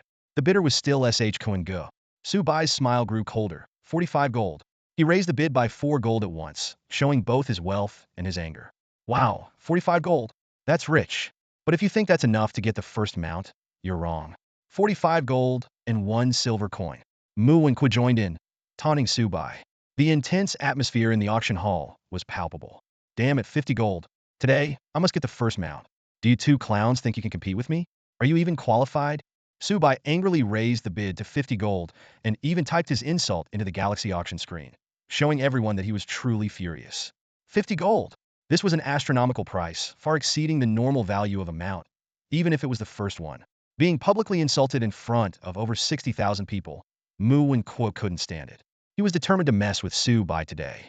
He signaled S.H. Kuan-gu to continue bidding. But at that moment, he received a voice message, stop bidding. He's setting a trap for you. However, S.H. Kuan-gu had already bid 50 gold and 1 silver coin. Seeing this bid, Su Bai smiled with satisfaction and stopped bidding. 50 gold and 1 silver for the first time. 50 gold and 1 silver for the second time. Kai Feng Xianzi's voice echoed through the auction hall. Mu Wenqi's face turned ashen instantly. He stared at Su Bai, waiting for him to bid again. However, as Kai Feng Xianzi began the countdown, Su Bai remained silent. Mu Wenqi's mind was in turmoil, filled with regret. The 100 mount gift packs typically cost between 35 to 45 gold coins, but he had bid a staggering 50 gold and 1 silver. If only ordinary mounts were inside, this deal would be a massive loss. Recalling Su Bai's anger earlier, Mu Wenqi felt a fleeting sense of satisfaction. But as he calmed down, he realized he had fallen into a trap, and it was too late to back out. 50 gold and 1 silver for the third time. Congratulations to player S.H. Kuan-gu for winning the first mount gift pack. Kai Feng Xianzi's gavel fell, and Mu Wenqi's face darkened further. Although he could afford the price, being outsmarted by Su Bai in front of over 6 million people was a bitter pill to swallow. Kuan-gu looked at the remaining 51 gold and 99 silver coins in his pouch, his face paling. He turned helplessly to Mu Wenqua. Mu Xiao. Mu Wenqua suppressed his anger and said as calmly as possible, "Since you want it, open it and see what mount it contains." With trembling hands, Kuan-gu opened the gift box. A flash of light appeared, and the VIP room was instantly filled with a strong, unpleasant odor. Everyone stared in shock at the mount that emerged, a 300-kilogram black-haired, fat pig with drooping ears and a wide mouth. A pig? As a mount? Adar exclaimed, his voice full of disbelief. Kuan-gu's eyes widened, his whole body trembling with despair. "A damn pig?" he muttered, his voice filled with hopelessness. Mu Wenqua's mouth twitched as he avoided Kuan-gu's gaze and said coldly, "Kuan, this mount is yours now."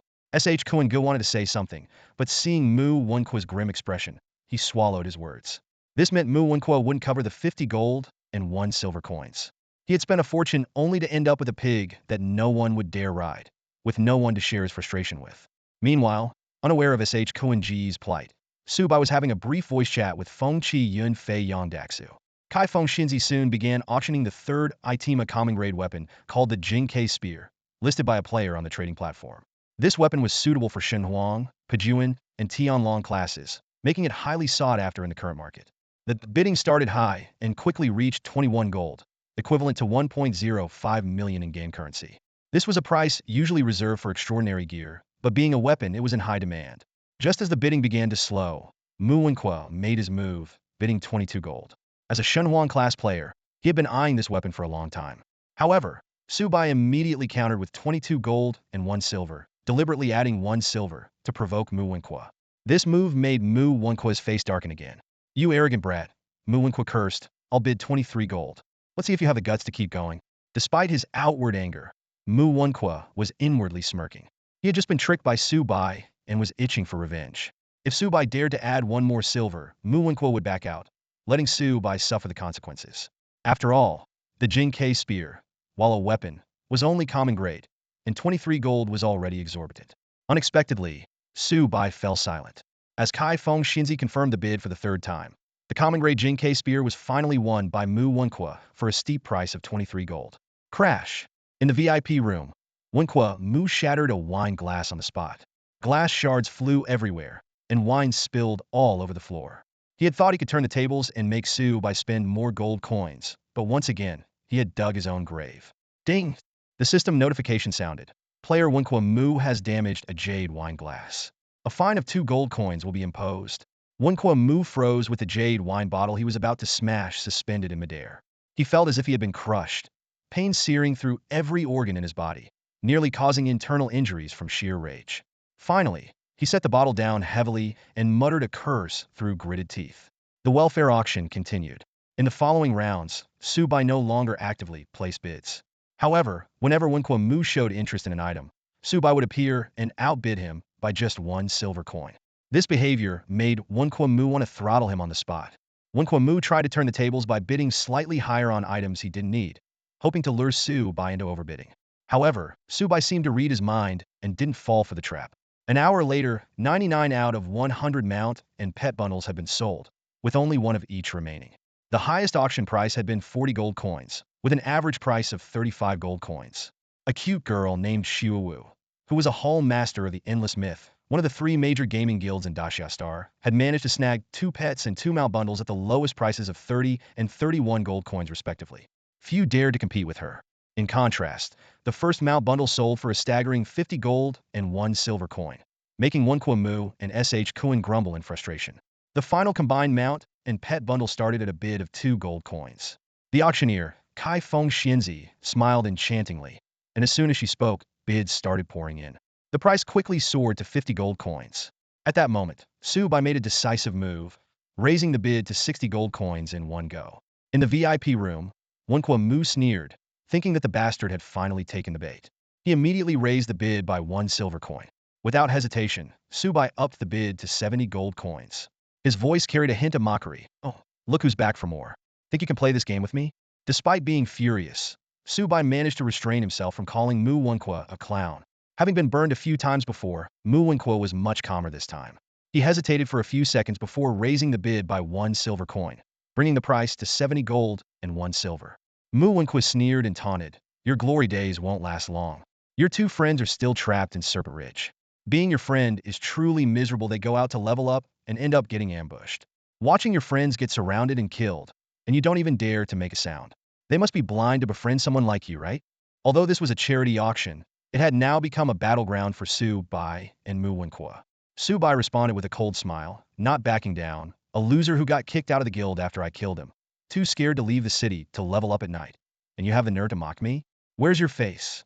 With that, he raised the bid to 75 gold. S.H. Kuan, standing nearby, couldn't help but interject. Damn, don't be so arrogant in your glory days. If you have the guts, come to Serpent Ridge and rescue those two. If you don't dare, then shut your filthy mouth. Do you think you have a right to challenge Mu Shao? My brothers from Crane Pavilion could drown you with a single spit. Not to be outdone, Mu Wenqua immediately raised the bid to 75 gold and 1 silver. He sneered, let me tell you, I've already bought a pet and mount. Now, I'm just here to piss you off. Whether I win this pet and mount package or not doesn't matter. My goal is to make you spend more money. In fact, Mu Wenqua had already instructed his subordinates to buy a pet and mount package earlier, as Su Bai had been targeting him. He only had 76 gold left. Whether Su Bai raised the bid or not, getting the pet and mount package for 76 gold wouldn't be too bad. Su Bai remained calm and directly bid 75 gold and 99 silver. He retorted, disgust me? You've succeeded. Just looking at your face makes me want to puke. Do us all a favor and get some plastic surgery before going out again. You might scare the kids. This bid was precisely the limit of what Mu Wenqua could raise. His heart tightened as if Su Bai knew exactly how much gold he had. He hesitated. The other players at the auction were already out of the competition. There were fewer than 5 people who could bid 76 gold, and they had already secured pets and mounts at reasonable prices earlier. The auctioneer, Fairy Kai Fong, began the countdown. 75 gold and 99 silver, going once. 75 gold and 99 silver, going twice. Just before the final call, Mu Wenqua shouted, 76 gold. He taunted, your glory days, huh? If you're so tough, keep bidding. However, Su Bai smiled confidently. He sent a voice message to Xue Wu, thanks. Xue Wu replied, no problem, we're friends. Just remember to help me level up when you can. By the way, I mailed you the mount package and the talismans. It turned out Su Bai had already learned about Mu Wenqua's financial situation through Xue Wu. Xue Wu was recommended to Su Bai by Feng Qi and Fei Yang, who Su Bai only discovered today was the financial backer behind the Super Gaming Guild Infinite Myth, wielding incredible influence and resources in the game. Soon, Su Bai received the mount package and 15 special talismans from Xue Wu. He immediately mailed her back 40 gold coins. The mount package had a 60 chance of yielding a common mount, 20 for a good mount, 10 for an excellent mount, 8 for a perfect mount, and 2 for an unparalleled mount. The special talismans, named Righteous Aura Talisman, allowed the user to engage in PvP for 3 hours without accruing any infamy. These were the charity auction items Su Bai had Xue Wu bid on for him. With these Righteous Aura Talismans and having drained Mu Wenqua of his gold, Su Bai thought to himself, tonight, I can really have some fun with Mu Wenqua. The charity auction event has come to an end.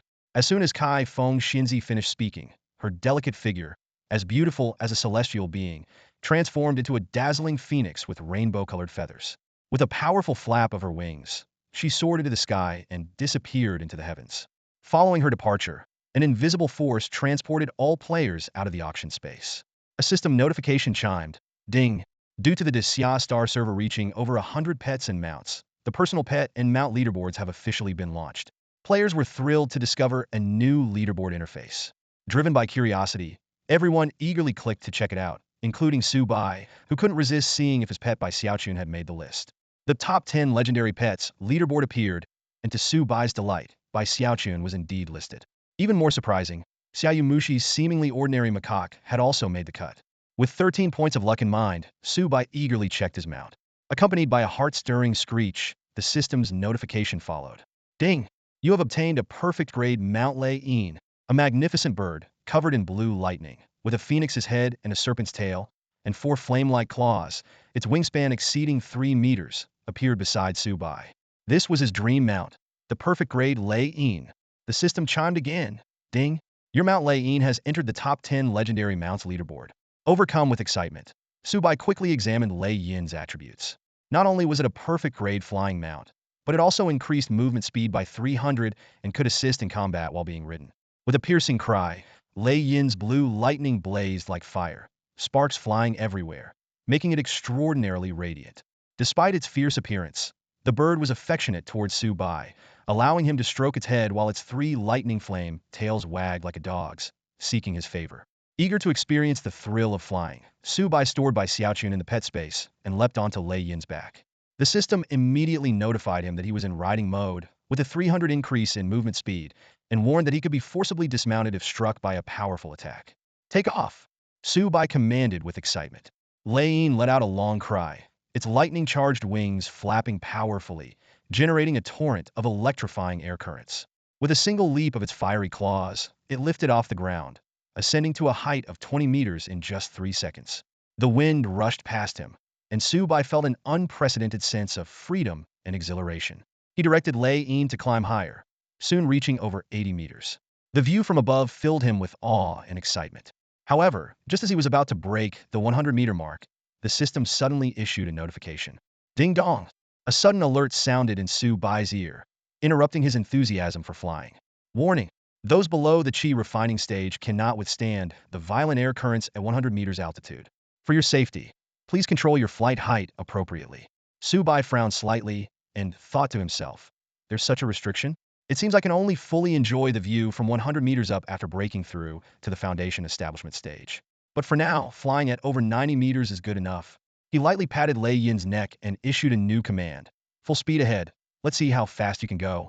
Upon hearing this, Lei Yin let out a high-pitched roar and flapped its wings with all its might.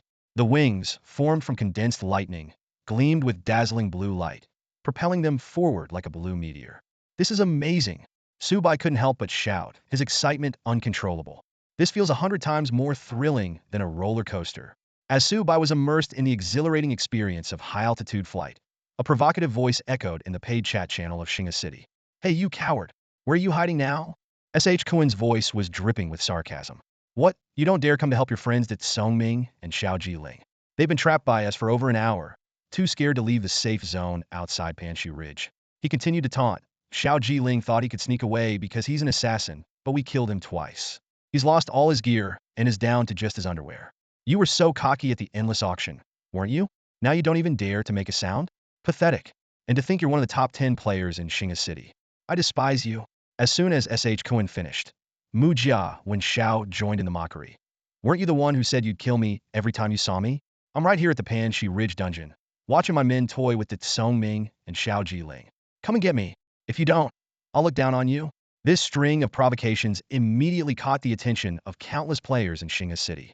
Everyone remembered the video of the last time someone secretly recorded Xian Inuma Xiao Nian sure single-handedly taking down Mu Wenqua and his 100 men. That lucky person made a fortune overnight by posting it on the forum. Now, with Xian Inuma Xiao Nian sure being openly challenged, everyone was certain that a spectacular showdown was about to unfold near Panshi Ridge. Sensing a business opportunity, players quickly headed to Panshi Ridge. Countless onlookers and curious players also flocked there, creating a lively and bustling scene. In the safe zone revival point within the Pan Snake Ridge instance, a tense standoff was unfolding. Brothers Dat Songming and Xiao Jiling stood in the safe zone, eyes burning with rage as they glared at the members of He Li Hua Ting surrounding them. Their levels had dropped significantly. Dat Songming had fallen from level 12 to 10, and Xiao Jiling from level 13 to 10. The brothers gritted their teeth, itching to rush out and fight to the death. MNGBD, that cowardly fresh clothes and angry horse. He doesn't even dare to respond? Dat Songming muttered angrily. Outside the safe zone, S.H. Kuengu stood with his body shaking from his mocking laughter. He looked at the brothers with disdain and taunted. What are you looking at? Want to bite me? Then come out if you dare. Two worthless losers. I love how you can't stand me, but can't do anything about it. Behind S.H. Kuengu, over 400 members of He Li Hua Ting had surrounded the safe zone completely. Onlookers gathered around, creating a spectacular scene. S.H. Kuengu continued his taunts. You two idiots are really blind. Look at the trash friends you have. Fresh clothes and angry horse knows you two are being beaten like dogs, but doesn't even lift a finger to help. He's probably off somewhere leveling up. With a friend like that, you deserve to be bullied by me. Xiao Jiling couldn't hold back any longer and shouted, Shut the hell up! Fresh clothes and angry horse doesn't owe us anything. Helping us is a favor, not helping is normal, but we respect him either way. Unlike you, you cowardly bastard. Why don't you come fight me on your own? I'll take you on with just one hand. Let's see if you have the guts. A 100,000 bet on the line. Dat Songming also chimed in. This fat pig wouldn't dare. Without his Li Hua Ting backing him, he's nothing. SH Kuan-Ge was infuriated and roared, "Fine, I'll take you on a 100,000 bet. Right here, right now."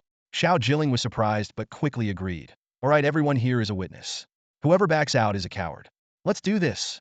SH Kuan-Ge turned to his group and commanded, "Step back and watch me crush this fool." The members of Li Hua Ting quickly cleared a 10-meter wide area. "Here I come. Let's see who gets crushed." SH Kuan-Ge sneered. Xiao Jilling activated his stealth and disappeared from the safe zone. Moments later, a golden arrow broke his invisibility and highlighted SH Kuan-Ge. Xiao Jilling had closed in within 3 meters, but was immediately revealed. SH Kuan-Ge grinned maliciously. "Idiot, just like your brother. You deserve to be played." Before he could finish, a barrage of attacks overwhelmed Xiao Jilling, killing him instantly and sending him back to the revival point. In the Pan Snake Ridge instance, death meant reviving at the same point, trapping Dit Songming and Xiao Jilling there. "Damn it, shameless!" Dit Songming was furious. "Scum! I spit on you!" Xiao Jilling, now down to level 9, was shaking with anger. He couldn't believe SH Kuan-Ge would break his words so blatantly. SH Kuan-Ge laughed triumphantly. "Shameless? Your mother is shameless. What are you going to do about it? Come out and bite me if you dare." Ha ha! Though SH Kuan-Ge's actions were despicable, none of the onlookers dared to speak up. Bored of the game, SH Kuan-Ge lazily said, "This is getting dull. Fresh clothes and angry horse is too scared to show up. Let's go level up. Make sure to guard these two losers so they can't leave." This is what happens when you mess with SH Kuan-Ge. With that, he approached Mu Jiao Wen Xiao, who had a grim expression. "Mu Xiao, I don't think fresh clothes and angry horse will show up. How about we run an instance nearby to level up?" SH Kuan-Ge suggested. Mu Jiao Wen Xiao was in a foul mood. After being killed by Su Bai 3 times, he was only level 10 and needed to level up his expensive pet. "Fine," Mu Wenqun nodded grimly. The onlookers, disappointed that fresh clothes and angry horse hadn't appeared, began to disperse.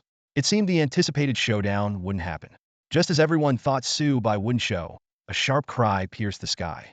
"Chirp!" Everyone looked up to see a dazzling bird cloaked in lightning, carrying a man in full epic gear and wielding a frost-white bow, descending from the sky. "Mu Jiao Wen Xiao, SH Kuan-Ge, you call for me?" "Here I am," Su Bai announced, looking down at the crowd from atop his bird, Lei Yin. He quickly drew his frost moon bow and unleashed a volley of energy arrows. 8 arrows, carried by a fierce wind, struck the Li Hua Ting crowd like thunder. "Ah!" Screams echoed as damage numbers over 2,800 appeared. With one skill, over 40 members of Li Hua Ting fell, their equipment and potions scattering. This devastating attack left everyone stunned, their eyes wide in shock at the incredible scene before them. Damn, what kind of demonic damage is this? Even Pajun and Tian Long were taken out in seconds. SH Kuan's rough voice boomed across the battlefield. While he shouted in anger and shock, he commanded, "Spread out. Don't bunch up together. Xian Yu, Ling Jian, Xing Luo, Miao Yin, mark him and use your skills to take him down." Suspended high in the sky, Su Bai looked down coldly at the chaos below. His gaze was as sharp as a hawk's, instantly locking onto the shouting SH Kuan. "Idiot, can't you shout in the team chat? Do you have to yell out loud?" Mu Wenqua, standing 2 meters away from SH Kuan, muttered under his breath, his mouth twitching in annoyance. "Found you?" Su Bai's lips curled into a wicked smile as he drew his bow. "When you Shuanghua," to a full moon shape. The energy of a raging gale quickly gathered on the arrow, filling the air with a palpable sense of dread. "Quick, protect young Master Mu." Mu Wenqua's trusted aide, Ada, immediately called out, rallying a group of Pajun and Tianlong players to form a human shield. Despite their efforts, Mu Wenqua still felt a chill down his spine, a sense of impending doom enveloping him. Boom! With a deafening roar, Su Bai's long-charged piercing cloud arrow shot forth like a cannonball, tearing through the air. Every player who witnessed it widened their eyes in disbelief. The arrow cut through the crowd like a sharp blade through paper, creating a 2-meter-wide, 10-meter-long vacuum path. Players hit by the arrow turned into corpses before they even hit the ground, without exception. Among the players present, there were likely fewer than 50 in the entire Dexiaxing server who could survive 2,500 damage. The arrogance on SH Kuan's face froze instantly as he stared blankly at the pile of corpses in front of him, including Mu Wenqua. Standing just 2 meters outside the attack range, SH Kuan narrowly escaped death. The surrounding players were equally stunned, their minds reeling. Is this still the Xianyu class? It's more like a human cannon. In just 4 seconds, using only 2 skills, Su Bai had annihilated nearly 70 members of Li Hua Ting. His terrifying power left everyone in fear. Meanwhile, At the safe zone respawn point, that Songming and Xiao Jilin were moved to tears. They were both shocked by Xian Yinuma Xiaoyanshi's strength and touched by his unwavering loyalty. When they were in dire straits and abandoned by their former teammates, Xian Yinuma Xiaoyanshi had come alone to rescue them. This act of kindness made the brothers vow to go through fire and water for him in the game, never to betray him. Whoosh! The air was torn apart once more as a cold, frost-like arrow shot straight into S.H. Kuin's forehead. Su Bai's regular attack instantly knocked S.H. Kuin to the ground, his expression frozen, as if he were a rigid, lifeless pig. Useless! Are you all useless? Lock on to Xian Yinuma Xiaoyanshi and take him down. Mu Wenqua, now reduced to level 9 after being killed once, roared in fury from the respawn point. At that moment, the battlefield was a scene of one-sided slaughter. Su Bai, riding on Lei Yin, soared through the skies at a height of 46 meters. His arrows, like the scythe of the Grim Reaper, claimed the life of a He Li Hua Ting member with each shot. Below, the hundreds of He Li Hua Ting players were in disarray. The melee classes like Shun Huang, Pajun, and Tianlong had become sitting ducks, powerless against Su Bai in the sky, forced to watch helplessly as their comrades fell one after another. The players of the Shadow Step class finally took a breath of relief, their stealth abilities at least ensuring temporary safety. However, the members of the Crane Pavilion Guild, specializing in the Mystic Feather, Spirit Sword, Star Array, and Melodic Echo classes, found themselves in a precarious situation. Su Bai, riding his Thunder Roar mount, hovered perfectly at an altitude of 46 meters, just at the edge of his attack range. This precise positioning made it impossible for any of the Crane Pavilion's ranged players to reach him, let alone knock him off his mount. Damn, where did this dashing young man get such an amazing flying mount? It's even enveloped in blue lightning flames, absolutely stunning, an onlooker exclaimed. No wonder he's one of the top 10 on the heavenly rankings. Did you notice? His attack range is over 40 meters, like a sniper rifle, another player analyzed. Indeed, the battle was completely one-sided. Su Bai could easily pick off enemies, while the Crane Pavilion members were helpless against him. The stark imbalance in combat power left the onlookers gasping in astonishment. Shrewd players had already found advantageous spots to record the entire spectacular battle. Each time an arrow whizzed through the air, an enemy would fall, turning into a lifeless corpse. In a short period, Crane Pavilion had lost over 140 of its 400 members. Surprisingly, despite the high kill count, Su Bai showed no sign of becoming a red-named player thanks to the righteous aura talisman he used. MNGBD, how is this possible? Is that young man cheating?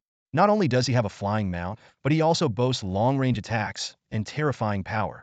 S.H. Kuin, at the safety respawn point, shouted in frustration. Mu Wenqua's face was equally grim.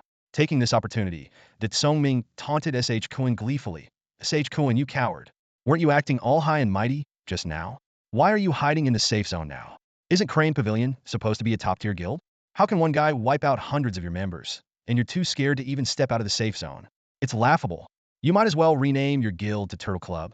S.H. Kuin's face twisted in anger, his teeth clenched, but he had no retort. Meanwhile, Xiao Jilin took advantage of the chaos, activating stealth to sneak out and collect the equipment dropped by the fallen players. Crane Pavilion was in such disarray that no one noticed his actions. Mu Xiao, Ada looked worriedly at the nearly furious Mu Wenqua.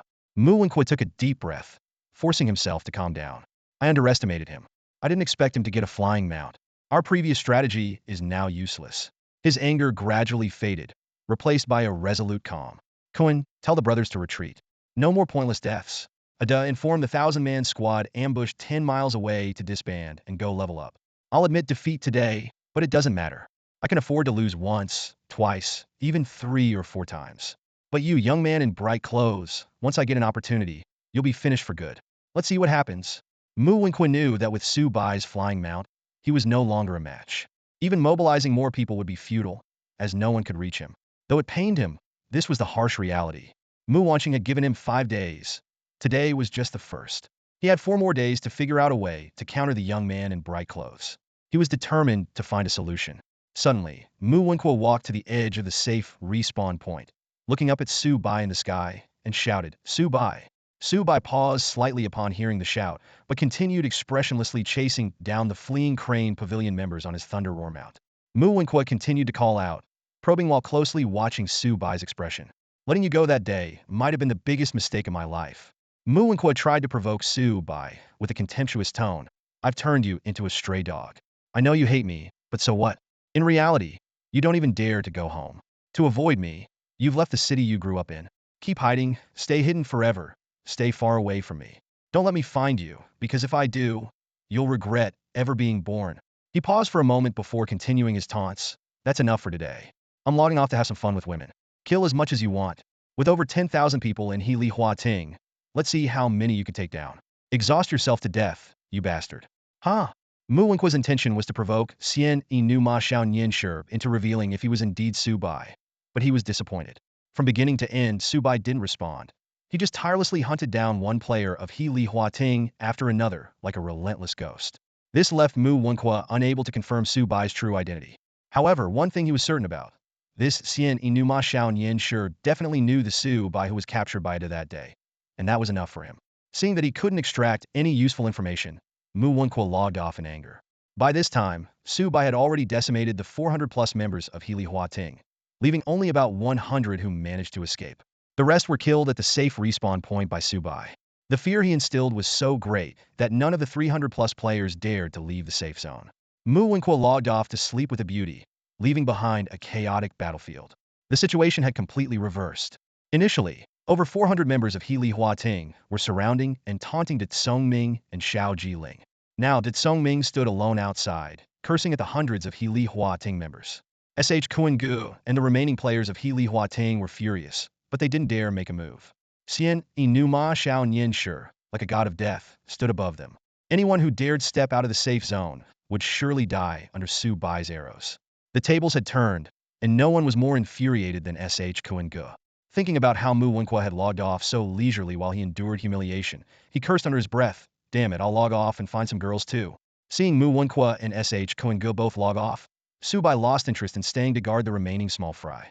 Although he had forced Mu Wenqua to log off again, it didn't really hurt him. Mu Wenqua had money, power, and influence. Killing him a few times in the game was meaningless. Su Bai fell into deep thought. To truly hurt Mu Wenqua, he needed to strike where it would really hurt, to the point of making him furious. After much contemplation, a sudden idea struck him, and a cold smile appeared on his lips. That very night, the All-Worlds Forum erupted in a frenzy once again. Countless hot threads sprang up like mushrooms after a rain, and the protagonist was still the player known as Xian Inu Ma Xiao Nianshi. On the forum, players were buzzing about the young man's astonishing feats.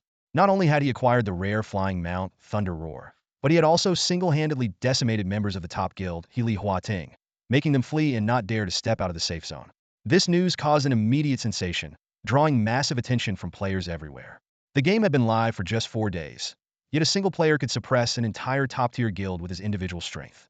This fact made more and more players realize that All Worlds was far beyond the scope of traditional online games. In this world, the age-old truth of strength in numbers seemed no longer applicable. As a cultivation game, All Worlds might eventually feature scenarios where one person could fight against thousands, tens of thousands, or even millions. While the forum was abuzz with discussions about how Xian Inu Ma Xiao Nianshi had single-handedly taken down the top guild, Healy Huating, a new post suddenly got pinned by the system and quickly topped the popular list. The post was authored by none other than Xian Inu Ma Xiao Nianshi himself. The title of the post boldly read, "Regarding the malicious targeting by Mu Jiao and Xiao, I have something to say." Su Bai, speaking as a victim, detailed his encounters with the Tsongming and Xiao Jiling, as well as the shameless behavior of Kuan-gu in the Mortal Village. He explained his reasons for avenging his friends and killing Kuan-gu, which had sparked the enmity. Su Bai also mentioned Mu Jiao and Xiao's attempt to monopolize an upgrade area the previous day, barring regular players from entering, which led to their intense conflict. Throughout his narrative, Su Bai maintained the moral high ground, attributing the events of the past 2 days to the provocations from Mu Jiao, Wen Xiao, and Kuan-gu, emphasizing that he was merely defending himself. At the end of the post, Su Bai wrote, "Due to the malicious targeting by Mu Jiao and Xiao, Kuan-gu, and Healy Huating, I can no longer tolerate it and formally declare that I will fight them to the end. From now on, anyone who can provide me with the game coordinates of Mu Jiao, Wen Xiao, and Kuan-gu will, if verified, earn a chance to join me in the Pan-Shi Ridge dungeon. Anyone who can kill Mu Jiao, Wen Xiao, and Kuan-gu with a screenshot as proof will receive a piece of valuable equipment as a reward. I, Xian Inu Ma Xiao Nianshi, stand by this promise indefinitely." The post caused an immediate uproar on the forum. Within just an hour, the number of likes and comments surpassed 10 million and continued to grow. Various opinions emerged, but the majority supported Su Bai. "Xian Inu Ma Xiao Nianshi, you're awesome. Mu Jiao and Xiao and SH Kuan-gu, those trash, have been bullying others under the protection of a top guild. They need a lone wolf like you to put them in their place. Xian, Inu Ma Xiao Yin sure, we support you. I'm just a lone wanderer in Xingyi City, but from today on, I'll help you monitor Mu Jiao Wen Xiao and SH Kuan-gu. I'll notify you the moment I find their whereabouts. MNGB, Mu Jiao Wen Xiao and SH Kuan-gu are indeed scum. If not for running into someone as tough as Xian, Inu Ma Xiao Yin sure, they would have bullied others to death. Exactly. If it weren't for Xian, Inu Ma Xiao Yin sure's righteous assistance, that Songming and Xiao Ji-ling would have been forced back to the mortal village to escape the harassment. Xian, Inu Ma Xiao Yin sure. Have you thought about creating a guild? If you do, I'll be the first to join. Su Bai's post garnered unprecedented attention. Through his explanation, a vast number of players stood by his side, with many voicing their disdain for Mu Jiao Wen Xiao and SH Kuan-gu. After all, Mu Jiao Wen Xiao and SH Kuan-gu represented the top guild Healy Hua Ting, whose interests were not aligned with those of the average player. In contrast, Xian, Inu Ma Xiao Yin sure, as a free-spirited lone player who refused to join any major guilds, easily won the support of the common players. Given this dynamic, the majority of players naturally leaned toward supporting Su Bai. Seeing the overwhelmingly one-sided comments on the forum, Su Bai's lips curled into a knowing smile. This was the outcome he had meticulously planned. By tarnishing Mu Wenkuei's reputation in the game, he had successfully garnered the majority of players' support. A glint of satisfaction flashed in Su Bai's eyes. He was confident that Mu Wenkuei and SH Cohen would be on edge whenever they logged in, fearing their coordinates might be exposed and trigger a hunt by Su Bai. For now, as long as Su Bai knew their location, even a massive army wouldn't be enough to save them from his swift strikes. Su Bai understood that simply killing Mu Wenkuei and SH Cohen a few times wouldn't suffice. His goal was to plant a seed of fear in their hearts, making them reluctant to leave town and level up. This psychological shadow was the most effective weapon. In the game, near Pan Snake Ridge, as soon as Su Bai logged in, he noticed that Songming and Xiao Jiling had been waiting there all along. They enthusiastically approached him. "Master, you're finally online!" Xiao Jiling exclaimed excitedly, initiating a trade request. "These are all the items I picked up for you earlier. My inventory was limited, so I could only carry 61 pieces. Not to be outdone, that Songming added, "Master, I also helped pick up some items. Here are 51 pieces." He too initiated a trade with Su Bai. Su Bai glanced at the items. Most were common gear, with many being low-quality junk and only a few decent pieces. After a moment of contemplation, he said, "Let's split them into 3 parts. Each of us takes one. Don't refuse. I have something I need your help with." That Songming and Xiao Jiling, who were about to decline, paused and looked at Su Bai in surprise. Su Bai succinctly explained, "I just posted a thread on the forum, and the response has been great. Starting tomorrow, I expect many people will contact me with the game coordinates of Mu Wen Xiao and SH Kuan-gu. The information could be overwhelming and hard to verify. I won't have time to check everything myself. I hope you can help me filter the information and confirm the authenticity before informing me. If you agree, I'll note in the post that people should add you as friends to provide information." In truth, Su Bai was indeed overwhelmed and didn't want to add too many strangers to his friends list. That Songming, thrilled, patted his chest and assured, "Master, don't worry. Leave it to us brothers." Xiao Jiling echoed, "Absolutely. You've helped us twice already. From now on, we'll serve you in the game." "Serve me?" Su Bai was slightly taken aback, but seeing the resolute look in their eyes, he realized they were serious. He needed capable allies in the game. Su Bai smiled and said, "Don't talk about serving. And stop calling me master. From now on, let's just be friends, all right?" Hearing this, that Songming and Xiao Jiling were momentarily stunned, then nodded solemnly. "Since we're friends, take these items. Each of us gets a share." Su Bai's words moved the two brothers deeply. "Let's go. You've lost quite a few levels. I'll take you through a dungeon." Su Bai initiated a party invite, which the two brothers gratefully accepted. Under the watchful eyes of many players, Su Bai and his 2 companions entered the Pan Snake Ridge dungeon. That night, Su Bai led Songming and Xiao Jiling through the master-level Pan Snake Ridge dungeon 12 times. Although they acquired some gear, the elusive mount with a 1-drop rate remained out of reach, underscoring the rarity of mounts and pets at this stage. After a night of dungeon runs, that Songming and Xiao Jiling both reached level 13. Even Su Bai himself leveled up to 17, just 2/3 of the way to level 18. Once he leveled up twice more, he could aim for the Foundation Establishment stage. It wasn't until around 6:34 a.m. that Su Bai logged off with the two brothers to rest. Back in reality, Uncle Glasses had already gotten up and prepared a pot of millet porridge, accompanied by tangy pickled cucumbers, beans, and fried eggs. It was the most refreshing breakfast Su Bai had ever had. After eating, Su Bai returned to his room, took a shower, set an alarm for noon, and went to sleep. He couldn't afford to oversleep today. He needed to be online at noon sharp to continue dealing with Mu, 1QA, and SH Cohen. To Su Bai, their game had only just begun. In a luxurious suite of an upscale entertainment club in SH, the Xia Star, a sudden and urgent knocking sound echoed through the room. Bang, bang, bang. Open up, open up. It's the authorities. Inside the room, a scantily clad woman wrapped in a bathrobe awoke with a start, looking around in terror. Beside her, a massive man resembling a humanoid pig, weighing several hundred pounds, also stirred. Kuingo, what should we do? The woman, pale with fear, clutched Kuinji's tree trunk-like arm. My visa expired ages ago. If they find out, I'm done for. Kuingu snorted dismissively, his fat jiggling. What's the panic? Nothing will happen with me here. He flipped out of bed, causing it to tremble. As his feet hit the floor, it groaned under his weight. Kuingu strode to the door and yanked it open violently. Bastards! How dare you raid my room? Are you tired of living? Outside stood a group of stern-faced officials. The leader's face changed dramatically upon seeing Kuingu. Kuingu! Smack! A loud slap echoed. You dog! You dare raid my room? Do you want my uncle to skin you alive? The slapped official, despite the swelling on his face, dared not show any displeasure. Instead, he covered his face and pleaded, Kuingu, we didn't know you were here. Please forgive us. We'll leave immediately. In a flash, the officials fled in panic. Kuingu turned around smug. See, babe? Your Kuingu wasn't lying. In this part of SH, I walk sideways. Now that we're awake, why don't we take a bath together and relive the moment? The woman, still shaken but impressed by Kuin-ji's dominance, giggled. Kuingu, you're so naughty. However, before they could enter the bathroom, another knock came. Who the hell is it now? Kuingu, fuming, opened the door. Outside, a lackey hurriedly reported, Kuingu, something's wrong. You need to check the forum of all heavens and realms right away. That bastard Xian, Inuma Xiao Nianshur, is slandering you. And the entire internet is cursing you. Kuin-ji's face stiffened. Cursing me? Meanwhile, at the Mu family estate, Mu Wenkuo woke up and gently moved aside the delicate arm draped across his chest. He stretched, ready to get up, despite losing to Xian Inuma Xiao Nianshur again last night. He felt quite good after a night of revelry. Seeing the woman still asleep beside him, Mu Wenkuo felt another surge of interest and was about to indulge himself when a knock interrupted. Come in, Ada entered, his face grave, hesitant to speak. What's the matter? Speak up. Young Master Mu, Xian Inuma Xiao Nianshur has declared war on you on the forum. Declared war on me? On what grounds? Mu Wenkuo's face darkened as he grabbed his phone to check the All Heavens and Realms forum. The more he read, the darker his expression became, his teeth grinding audibly.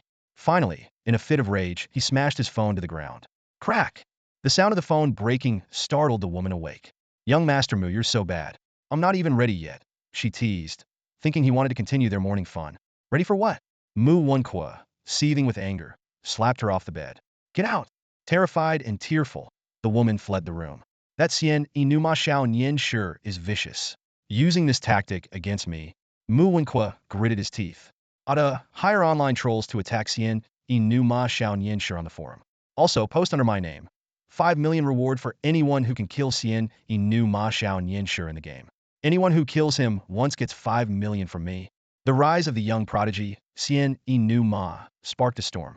Ordinary players couldn't handle him, so someone decided to seek out true experts, even going so far as to enlist top-ranked players.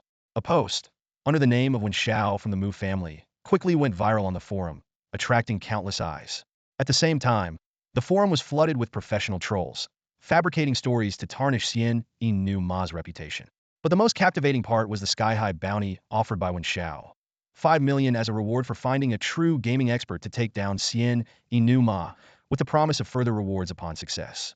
Despite the flood of insults in the post comments, the 5 million bounty was too tempting to resist for the game's bounty hunters. For many, this sum was life-changing. Numerous players, confident in their skills, were eager to take on the challenge. As the internet buzzed with hidden currents, Su Bai was awakened by his alarm clock. The tempting aroma of food wafted into his room, with a distinct scent of braised pork ribs. It had to be said, Uncle Glass's daughter, Huang Kiki, was indeed a great cook. Su Bai quickly got up, freshened up, and stepped out of his room. The dining table was already set with 3 dishes and a soup: braised pork ribs, sweet and sour carp, stir-fried cauliflower, and a bowl of kelp and scallop soup. Uncle Glasses beamed and said, Xiaohua, you're awake. I was just about to call you for dinner. Huang Kiki, while taking off her apron, asked, "Did you get up right on time? The moment the food's ready, you show up. By the way, did you reach level 10 in the game? Judging by your look, you must have pulled an all-nighter." Su Bai nodded to Uncle Glasses and then replied to Huang Kiki, "Yeah, I hit level 10. But my friend asked me to join Filong City." "Filong City? Then there's no way I can help you level up," Huang Kiki pouted. "Cross-city teleportation costs 1 gold coin per trip. That's like $50,000. I can't afford that. You're on your own?" Just then, Huang Kiki's mother came out in her electric wheelchair. She scolded, "You rude girl, don't be so disrespectful. Xiaohua is clearly older than you, and you dare call yourself his big sister. No manners." Huang Kiki paid no mind to her mother's words and even gave Su Bai a playful humph. Uncle Glasses took out a bottle of homemade plum wine and asked, "Come on, Xiaohua, have a seat. Want to try some?" Su Bai felt the warmth of this family atmosphere, something he had never experienced before. He nodded and said, "Thank you, uncle. I think I can handle a bit." Huang Kiki sighed and said, "You living with us, it's like you're part of the family now. Even drinking our wine?" Huang's mother added, "If Xiaohua doesn't mind, I would love for him to stay with us permanently. Then you'd have an older brother, and no one at school would dare bully you." She trailed off, her eyes suddenly becoming misty, perhaps recalling past memories. "Mom, don't you know your daughter by now? At school, I'm the one doing the bullying, not the other way around." Huang Kiki said this while serving soup to her mother, but a fleeting shadow crossed her lively face. Su Bai accepted a glass of plum wine from the man with glasses and poured him a cup as well. Although he didn't know much about this family situation, he had a sense that there were some sad stories involved. However, Su Bai was never one to pry into others' family matters. After quickly finishing his meal, Su Bai took another sip of the plum wine, cleaned up the dishes, and prepared to head back to his room to go online. As Su Bai entered his room, the man with glasses, emboldened by the wine, turned to his wife and said, "If it weren't for that incident, our son would be as old as Xiaohua now." Hearing this, Huang's mother's eyes instantly reddened and tears streamed down her face. "Dad, is the reason you're so kind to him a temporary guest because he reminds you of my brother?" Huang Kiki asked softly. The man with glasses sighed lightly and nodded. Back in his room, Su Bai was about to activate the login stone to enter the game when he heard a knock on the door. Opening it, he found Huang Kiki standing there. "What's up?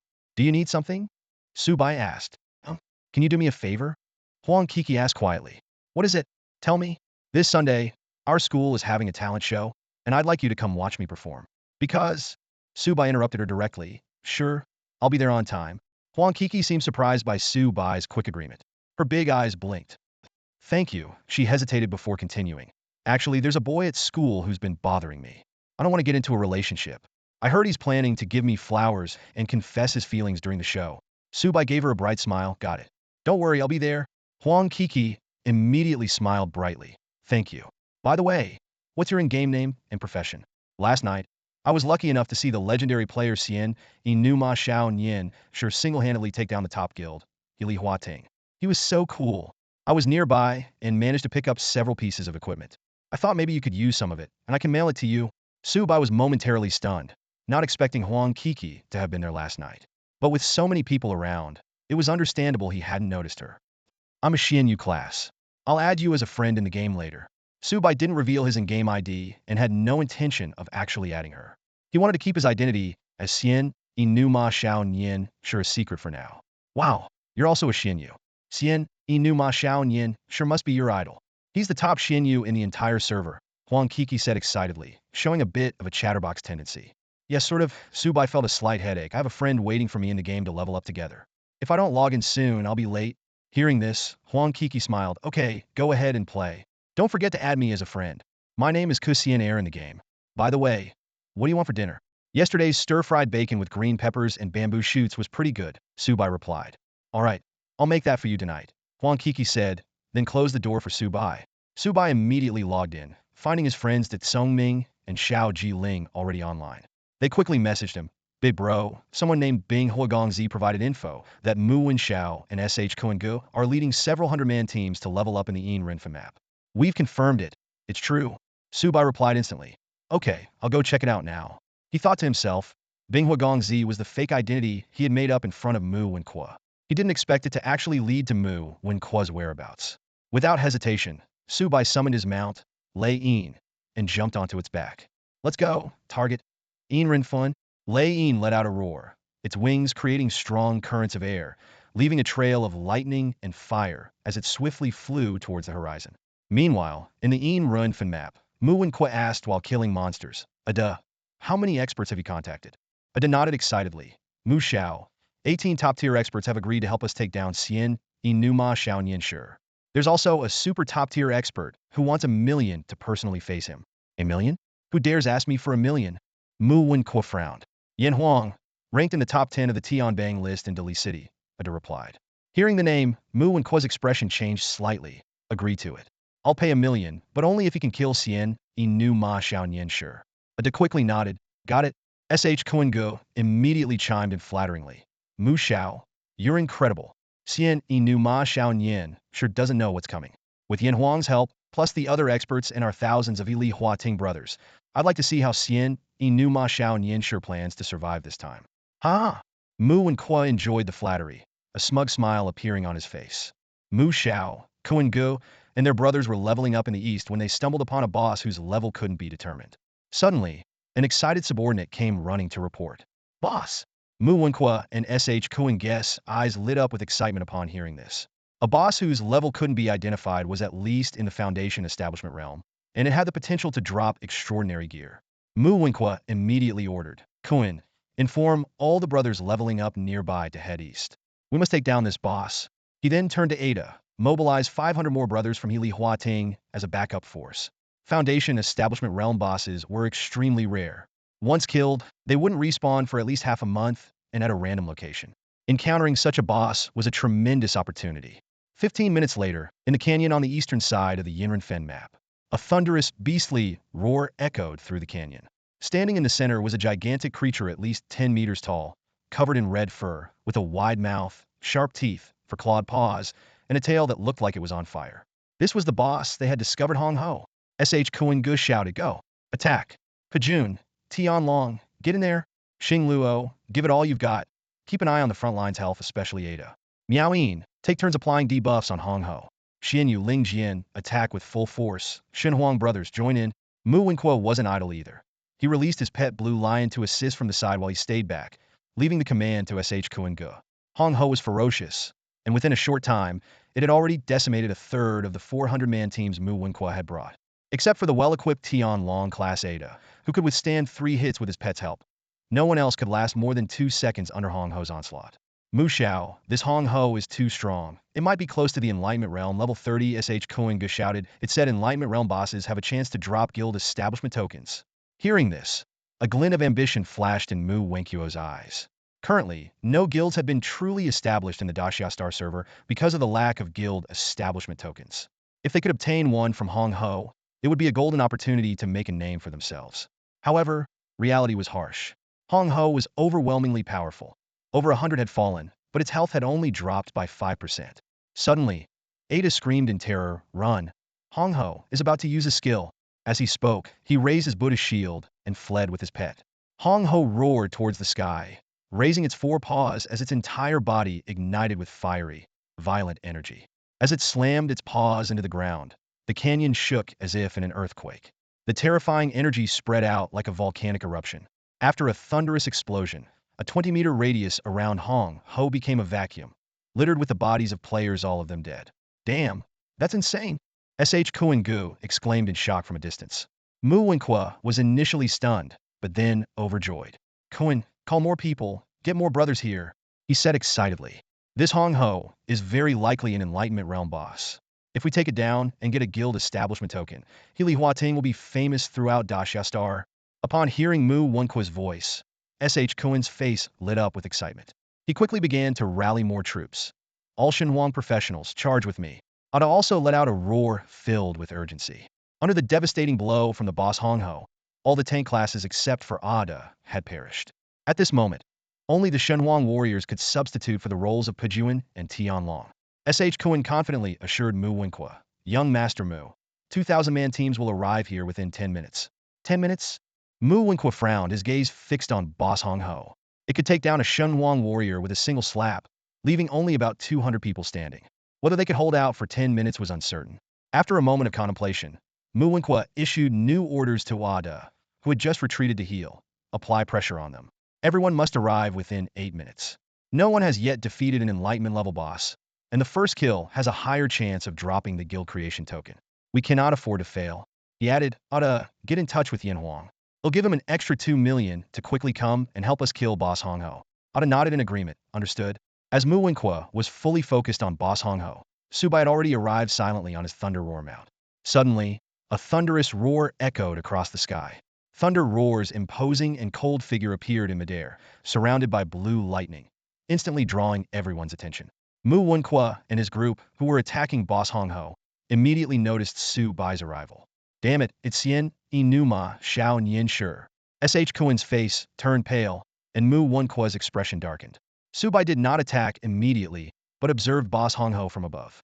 However, at his level 17, he couldn't see Boss Hong Ho's attributes, indicating that Boss Hong Ho was at least level 28, if not a level 30 enlightenment level boss. Mu Wenqua, despite knowing the slim chances, attempted to negotiate with Su Bai to avoid failure. Xian, Inuma Xiao Nian Shi, if you leave now, whatever conditions you set, I will agree to them. A playful smile appeared on Su Bai's lips. Really? How about an E? Can you afford that? Fine, just an E, Mu Wenqua shouted back. But I can only give you a portion first. Tell me your bank account number, and he'll transfer 10 million to you right away. You must think I'm an idiot. Su Bai sneered. He then drew his bow in midair, releasing a sharp, icy arrow that struck Mu Wenqua's forehead with precision. Mu Wenqua's expression froze, filled with resentment and unwillingness, as he fell straight to the ground. Having just reached level 10, he dropped back to level 9. You bastard, Xian, Inuma Xiao Nian Shi. You son of a S.H. Kuen's curse was cut short as another cold arrow pierced his chest. His bulky body fell heavily, silencing him. Young Master Mu Wenqua, and S.H. Kuen's subordinates fell into chaos. They wanted to avenge their leaders, but were helpless due to their limited attack range. Su Bai then targeted Ada, who was trying to hide in the crowd.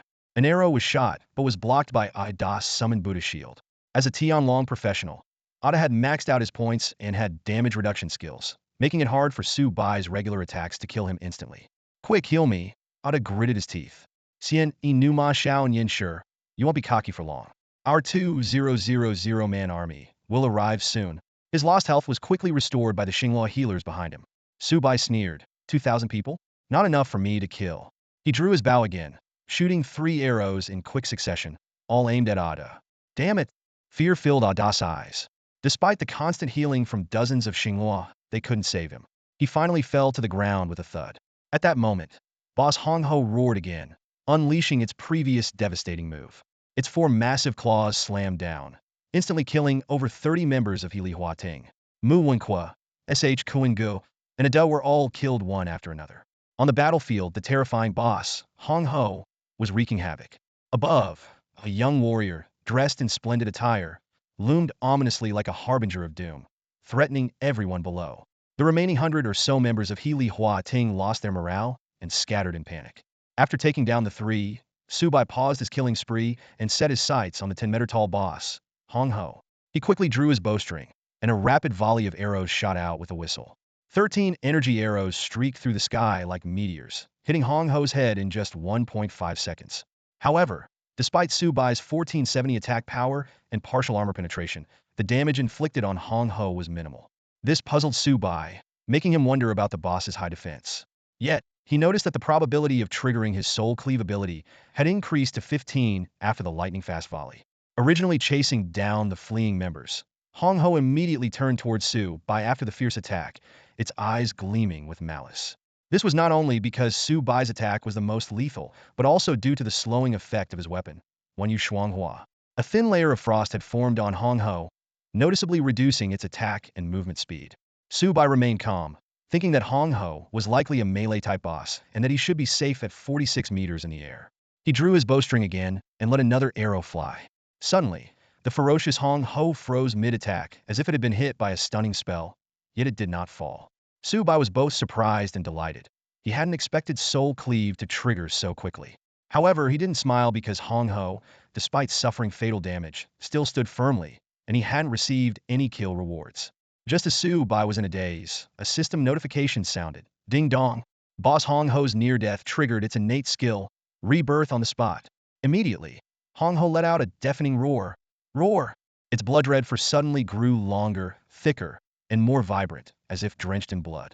Its 10-meter-tall frame continued to expand, muscles and bones cracking loudly.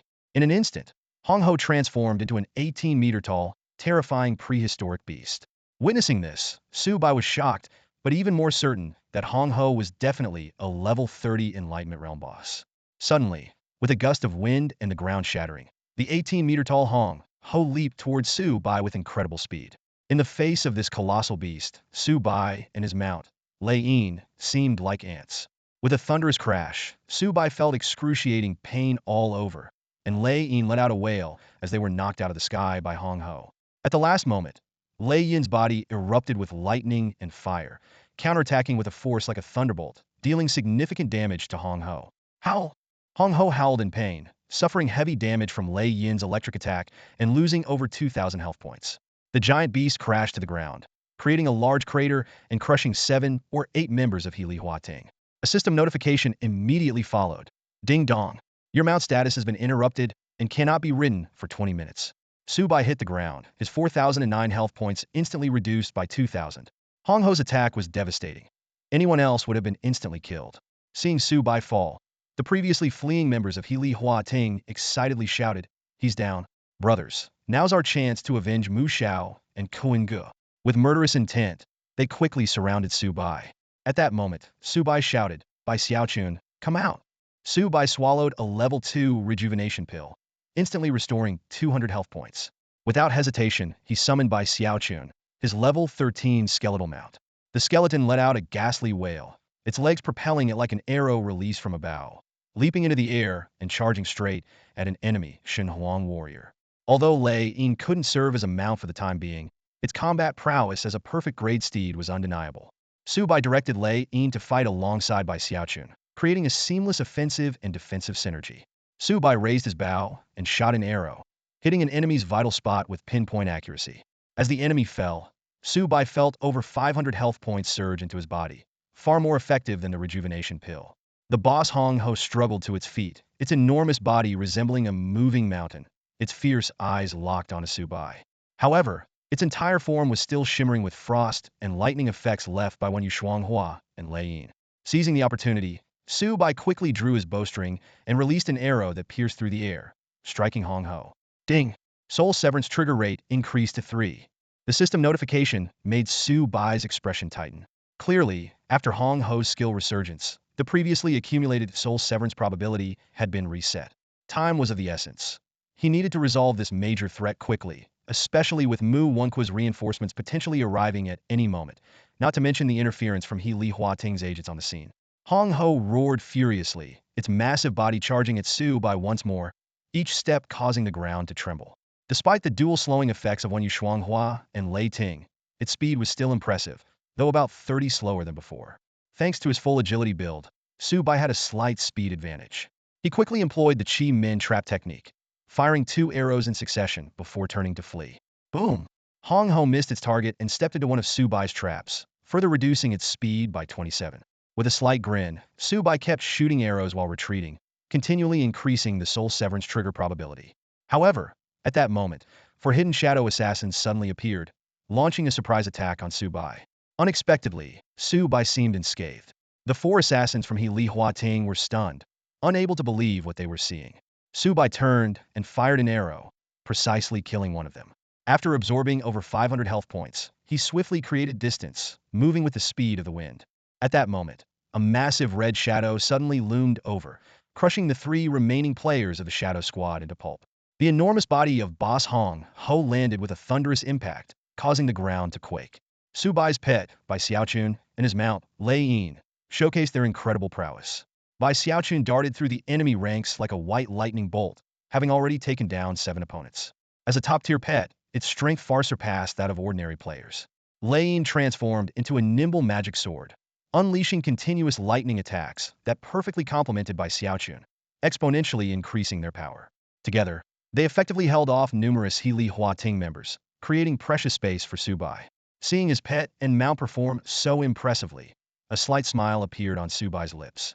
He focused intently on kiting Boss Hong Ho, with the soul reprobability now at 17. However, he quickly noticed a problem. Every time he reduced Boss Hong Ho's health, it would instantly recover. Alert! Su Bai scanned his surroundings and spotted Xing Luo players from He Li Huating healing Boss Hong Ho from afar. These players were clearly under strict orders from Mu Wenqua to protect the boss at all costs. Meanwhile, a dozen Miao-En players were sneaking closer, intending to apply negative skills to Su Bai. With a cold laugh, Su Bai raised his hand and fired a cloud-piercing arrow. The arrow whistled through the air, instantly killing all the approaching Miao-En players 30 meters away. It even took out a few unlucky stealth players from the Shadow Squad. As for the Xing Luo healers, Su Bai wasn't concerned. He relied on Soul Reap to kill the boss, which could instantly execute it regardless of its health. Su Bai continued to engage Boss Hong Ho, but luck wasn't on his side this time. The Soul Reap probability increased to 31 without triggering. Suddenly, Boss Hong Ho let out a deafening roar, its blood-red fur standing on end and muscles bulging, exuding a terrifying aura. Damn, it's about to unleash a big move. Su Bai's eyelid twitched as he immediately fired a freshly cooled lightning chain arrow. On the 8th arrow, a miracle happened. Soul Reap triggered. The system notification sounded. Ding! Congratulations on defeating Boss Hong Ho. Reward: 800,000 experience, 20 gold. Boss Hong Ho's massive body stiffened and collapsed with a thunderous crash, kicking up a cloud of dust. With the 800,000 experience gained, Su Bai instantly leveled up twice, jumping from level 17 to level 19. The system prompted again. Ding! You have triggered a system announcement for Xinghe City as the first player to defeat an Enlightenment Realm boss. Would you like to hide your name? Ignoring the system, Su Bai quickly knocked an arrow and fired a cloud-piercing arrow at Boss Hong Ho's corpse. The arrow exploded, creating a hurricane-like energy that instantly killed 4 stealth players trying to loot the body. He sprinted towards the boss's corpse, sweeping up all the dropped items. At that moment, a citywide announcement echoed through Xinghe City. Ding! Xinghe City player Shini Numa Xiaoyan sure has successfully killed the Enlightenment Realm boss Hong Ho. As the first player in the city to defeat an Enlightenment Realm boss, the city lord rewards Shini Numa Xiaoyan Sure with 800,000 experience, 200 reputation, 3 luck.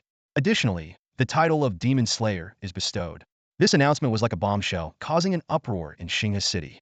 All players were stunned, their expressions frozen. Mu Wenqua, leading the He Li Hua Ting army, was so enraged by the news that he spat blood and fell from his mount. Kuan Gu quickly dismounted his black pig mount to support the furious Mu Wenqua. Gritting his teeth, Mu Wenqua said, Shini Numa Xiaoyan Sure, I will never let you go. Kuan Gu tried to calm him down. Mu Xiao, we still have a chance. It's said that Shini Numa Xiaoyan Sure has been knocked off his mount and can't use his flying mount temporarily. We can kill him and reclaim Boss Hong Ho's loot. Mu Wenqua's spirits lifted, and he immediately ordered, Quick, have our brothers on the scene hold Shini Numa Xiaoyan Sure at all costs. Don't let him escape. Kuan Gu nodded and then exclaimed, Mu Xiao, a Shadow Squad member said Boss Hong Ho dropped a token, possibly a guild creation token. Mu Wenqua's face changed dramatically. A guild creation token? Kuan Gu nodded emphatically. Mu Xiao, Shini Numa Xiaoyan Sure just picked it up. If we kill him within 15 minutes, we might get that token. Taking a deep breath, Mu Wenqua sent out 10 voice messages on the premium channel. Hear me, Xinghe City. I'm offering 20 million for the head of Shini Numa Xiaoyan Sure. Whoever kills him gets 20 million, no questions asked. This bounty was like a depth charge dropped into Xinghe City, causing an unparalleled commotion. 20 million. Enough to set an ordinary player for life. Mu Wenqua's financial onslaught instantly stirred the entire city into action. Bro, Mu Jiawen's gone completely nuts. He's putting up 20 million to have you taken down. That Soming's voice crackled through the communicator, filled with urgency. A lot of players in Xinghe City have their eyes on the prize. They're all over the place looking for you. Where are you now? We'll come to back you up. Su Bai was in a secluded corner of Xinghe City, his longbow drawn tight. 3 arrows flew in quick succession, each finding its mark in the vital spots of 3 Xinglua players. They fell to the ground without even a cry. Don't worry, I'm fine. No need for you to come, Su Bai replied calmly. Just find a quiet place to level up. No matter how many they send, they can't hold me down. That Songming and Xiao Jiling clenched their fists upon hearing Su Bai's response. They knew that with their current strength, rushing over would only be a burden.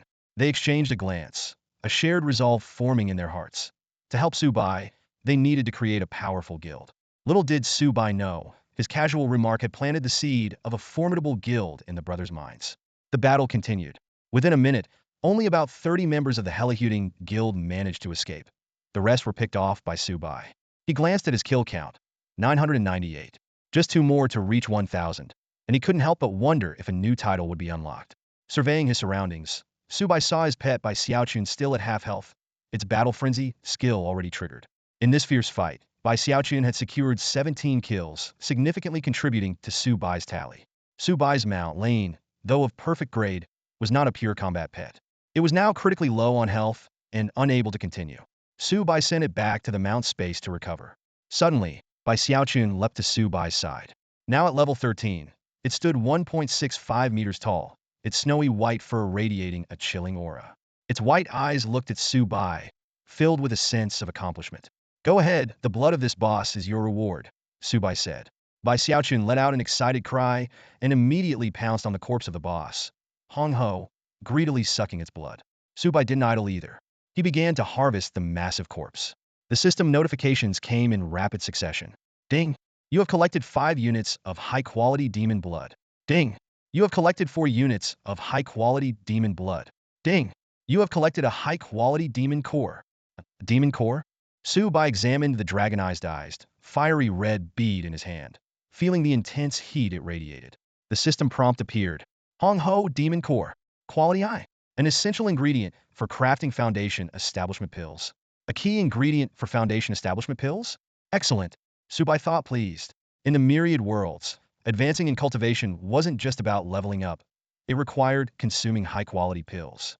Su Bai had entered the Qi refining stage by taking a 9-star Qi refining pill rewarded by the system. Now at level 19, with an additional 800,000 experience points, he was just a few 100,000 points shy of level 20. Once he reached level 20 and consumed a foundation establishment pill, his power would soar.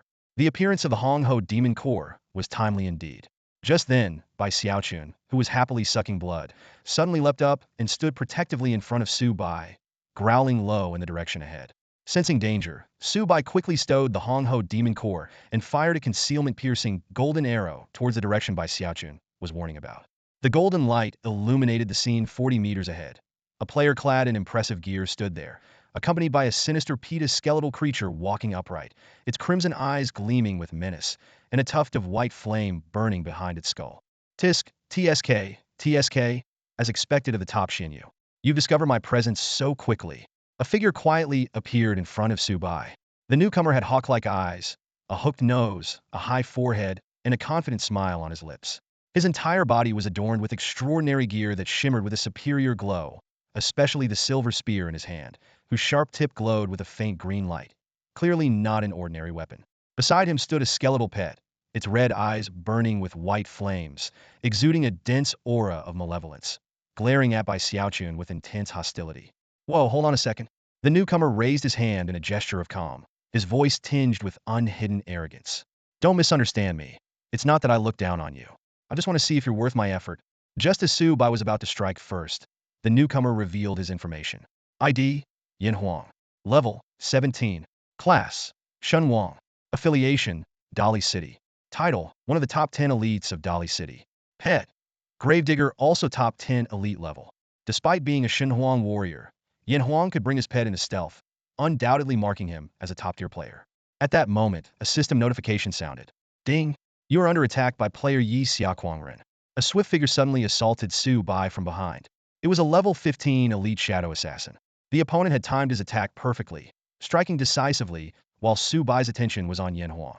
His initial move was a stealth-breaking stab followed by a blinding attack, and in the blink of an eye, he was ready to unleash a combo. Ah, the so-called top Shin Yu all just for show, Yi Xiaoquangren sneered, a hint of disdain in his eyes. In his view, any player he ambushed, no matter how tough, would inevitably meet their end. However, before his taunt was finished, Su Bai dodged like a gust of wind, instantly creating a 5-meter gap. Miss. Yi Xiaoquangren's meticulously planned combo completely missed. What? He avoided my blind attack. Yi Xiaoquangren was startled. As a skilled shadow assassin, he knew losing the initiative meant he had to retreat. He quickly pulled back. Whoosh! A cold arrow gleamed as it shot out like lightning, rapidly enlarging in Yi Xiaoquangren's pupils, striking him squarely on the forehead. His body shuddered, and he fell, transforming into a corpse, dropping an ordinary dagger. Su Bai approached the body and reached for the dagger. Damn it! Put down Lao Ye's weapon. Suddenly, 2 angry shouts rang out. 2 figures charged at Su Bai like human trucks, each holding a shield. One was a level 15 breaker, and the other a level 14 heavenly dragon, both elite figures clearly allied with Yi Xiaoquangren. These were likely the experts Mu Wenqua had sent to deal with Su Bai. Su Bai pocketed the dagger and swiftly fired a series of lightning-fast arrows at one of the breakers. With just 5 arrows, the breaker fell midway, dropping a piece of equipment. The other heavenly dragon was about to collide with Su Bai, but Su Bai agilely rolled backward, dodging the straight-line charge skill. He quickly stood up and fired 2 regular arrows at the heavenly dragon. Damn, I have 600 physical defense, and he still hits this hard? The heavenly dragon's face changed drastically, hurriedly raising his shield and activating a damage reduction skill. With just 2 arrows, Su Bai had reduced his health to 1/3.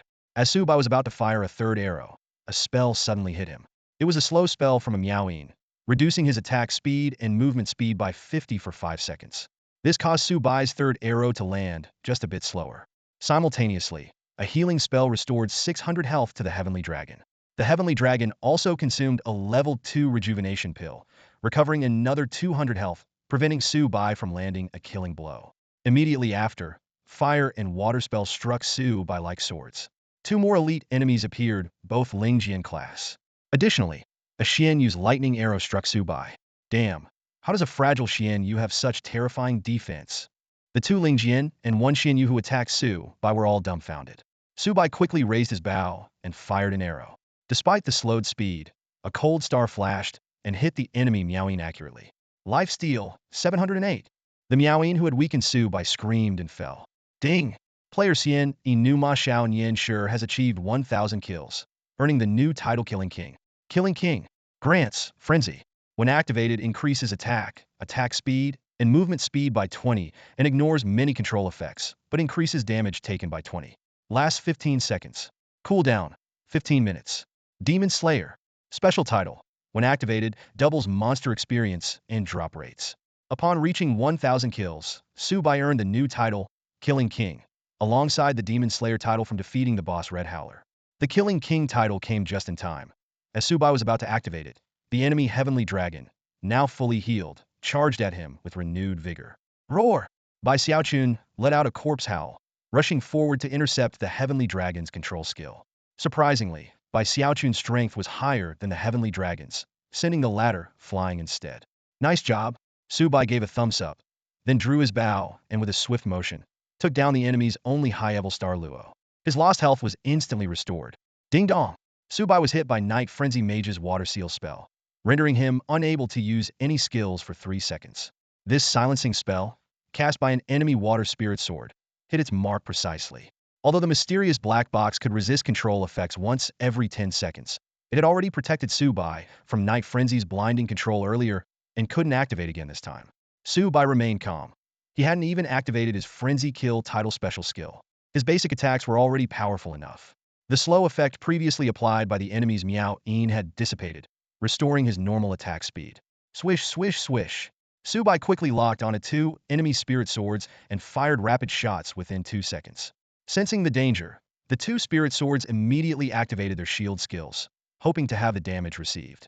However, they underestimated Su Bai's attack power. Even with the damage halved, the 2 fragile spirit swords couldn't withstand a single arrow from Su Bai. Their faces turned pale as they dropped their equipment and fell to the ground. After neutralizing the long-range threats, Su Bai turned his attention to the enemy Tianlong, who had been severely weakened by Bai Xiaochun. This so-called elite Tianlong couldn't even hold his own against a pet in an unknown fight. Watching his teammates fall one after another, his frustration was palpable. He probably regretted accepting this mission. Su Bai ignored the battered Tianlong, his eyes turning cold as he swiftly fired a cloud-piercing arrow behind him. 8 energy arrows spread out in a fan shape, instantly killing most of the dozen or so enemies who arrived as reinforcements. Only 4 elite enemies were left, barely hanging on with low health, standing there in shock with pale faces. Before they could react, Su Bai quickly drew his bow and fired 4 basic attacks, finishing off the remaining wounded enemies. With that, all 18 experts hired at great expense by Mu Wenqua were annihilated. At the same time, Bai Xiaochun also drained the life out of the Tianlong with a bite. Clap, clap, clap. Yan Huang, who had been observing the battle, began to applaud. Well done, First Dark Feather. In your youth, dressed in splendid clothes, I acknowledge you. You've earned the right to face me. His previous arrogance had turned into admiration and excitement, as if he had finally met a worthy opponent. Su Bai picked up the equipment from the ground with a blank expression, contemplating whether to use his lightning chain arrow to deal with Yan Huang. Just then, a furious shout echoed from afar. In your youth, dressed in splendid clothes, today, you'll have nowhere to run or hide. The ground trembled as an army of over 2,000 led by Mu Wenqua and Sh Kuingu, closed in quickly. Sh Kuingu, seeing Su Bai still on the scene, was so excited that his chubby face trembled, certain that Su Bai would not escape this time. However, his glee was short-lived. A divine arrow shot through the air, piercing Sh Kuingu's fat waist directly. The several hundred-pound man rolled off his black-haired pig mount like a dead dog, once again sent back to the respawn point in Shinga City. At that moment, Sh Kuingu's soul could only curse, "Damn it, your whole family." Seeing this, Mu Wenqua jumped off his silverhorn horse and hid deep within the crowd, not wanting to be sent back to the city as soon as he arrived. "Attack! Kill him!" Mu Wenqua ordered his 2,000-strong army from the safety of the crowd. Just then, Yin Huang shouted loudly, "Hold on!" Mu Jiawen spent 2 million to hire Yin Huang to deal with Su Bai, and the deal was already set. Yin Huang stepped forward, his gaze as sharp as a sword, and looked directly at Su Bai. "In your prime, it would be a shame for a master like you to die in a brawl. Falling to an opponent like me is befitting of your status. Come, let's have a fair, onion-owned showdown." Su Bai's lips curled into a slight smile. He thought to himself that although Yin Huang was somewhat arrogant, facing such a formidable opponent was indeed exciting. He responded calmly, "It doesn't matter. If you want to fight, let's fight." At that moment, Mu Wenqua, who had been hiding in the crowd, suddenly spoke up, "Wait. In your prime, I can allow you a fair fight with Yin Huang, but on one condition: if you lose, you must hand over the guild establishment order dropped by the boss, Red Roar." Upon hearing this, Yin Huang's eyes lit up, staring intently at Su Bai. The first guild establishment order was undoubtedly the most coveted item in the game, with all major guilds vying for it. Su Bai sneered, "And what if I win? What can you offer me?" In fact, he hadn't yet checked the loot from the boss, Red Roar, and only knew there seemed to be a token, but wasn't sure if it was the guild establishment order. Mu Wenqua arrogantly replied, "Since you're so confident, let's make a bet. We'll record the entire fight as evidence. If you lose, you hand over all items dropped by Red Roar. If you win, I'll give you 50 million. Everyone present was stunned by his words. 50 million. This Mu Jiawen must be a super rich person in real life. However, Su Bai shook his head. 50 million alone isn't enough. If I win, you also have to kneel and call me grandfather 3 times. As soon as he said this, Ado immediately flew into a rage, charging forward on his mount as if he wanted to tear Su Bai apart. Mu Wenqua's face also turned pale with anger, his whole body trembling. At this moment, Yin Huang spoke up. "What's the matter, Mu Jiawen? Do you think so little of me that you believe I will lose? If that's the case, I can leave right now." Yin Huang stood amidst the crowd, his eyes gleaming with arrogance and self-assurance. While he loved wealth, he cherished his reputation even more. To him, Mu Jiawen's reluctance to accept Su Bai's wager was a direct affront to his abilities, stirring a sense of displeasure within him. Mu Wenqua was torn. He knew that defeating the young warrior could yield all the coveted items dropped by the boss Hong Ho, but Su Bai's elusive skills left him uncertain. If he couldn't force a showdown between the young warrior and Yin Huang, they might end up with nothing. Finally, Mu Wenqua gritted his teeth and made a decision. "Yin Huang, don't misunderstand. Since I invited you here, it means I absolutely trust your strength." He then turned to Su Bai. "All right, young warrior, I'll accept the wager. But since you've made additional demands, I will too. If you lose, you won't just hand over all the items dropped by Hong Ho, you'll also kneel before me and call me daddy 3 times. Su Bai burst into laughter at the proposition. "All right, my dear son, daddy agrees." The word struck Mu Wenqua like a slap across the face, his lips twitching with anger. If it weren't for his desire to obtain the guild creation token, he would have ordered Su Bai's immediate execution. Suppressing his fury, Mu Wenqua coldly replied, "Umph, empty words. I've recorded the entire conversation. The duel between you and Yin Huang can begin." As his words fell, the 2,000 members of the He Li Hua Ting clan gradually retreated, leaving a 50-meter-wide clearing. This was Mu Wenqua's ploy, intentionally restricting the battlefield to limit Su Bai's long-range abilities. Even before the battle began, the pets on both sides were already on edge. The corpse harvester and Bai Xiaochun stared each other down, growling with hostility, ready to pounce at any moment. Yin Huang's expression turned serious, his eyes flashing with a sharp glint. The extraordinary spear in his hand shimmered with a cold, menacing light. "Young warrior, losing to me isn't shameful. Are you ready?" Yin Huang grinned, baring his white teeth, looking every bit like a predator ready to strike. Su Bai cast a Chi Min formation at his feet and raised an eyebrow with a smile. "We'll start in 3 seconds. 3, 2, 1. The moment the countdown ended, Bai Xiaochun let out a corpse wail and leaped 5 meters into the air, lunging at the corpse harvester. The corpse harvester opened its bony jaws, spewing a jet of white flame in response. At the same time, Su Bai unleashed a rapid series of lightning arrows. A barrage of energy arrows streaked through the air like a machine gun. Hurricane armor. Yan Huang stomped his left foot, instantly enveloping himself in a tangible wind energy armor. He charged forward, moving with lightning speed. Of the 13 arrows Su Bai fired in 1.5 seconds, Yan Huang deftly dodged half, while the remaining arrows were absorbed by the hurricane armor. Although Yan Huang remained unscathed, his protective armor shattered. By then, the distance between them had shrunk to less than 10 meters. You're finished, Yan Huang sneered, his extraordinary spear trembling as a fierce spear beam shot forth. Su Bai stood his ground and drew his bow again. Cloudburst arrows. 8 energy arrows whistled through the air, colliding head-on with Yan Huang's spear beam. Boom! The clash of energy arrows and spear beam erupted, sending gusts of wind and debris flying. This evenly matched confrontation signaled that a fierce battle was about to unfold. In your prime, adorned in fine clothes and riding a spirited horse, you lost. Yan Huang laughed arrogantly, his figure flickering as he closed in on Su Bai in an instant. From his elevated position, he thrust his spear towards Su Bai's head with lightning speed, the whistle of the weapon cutting through the air.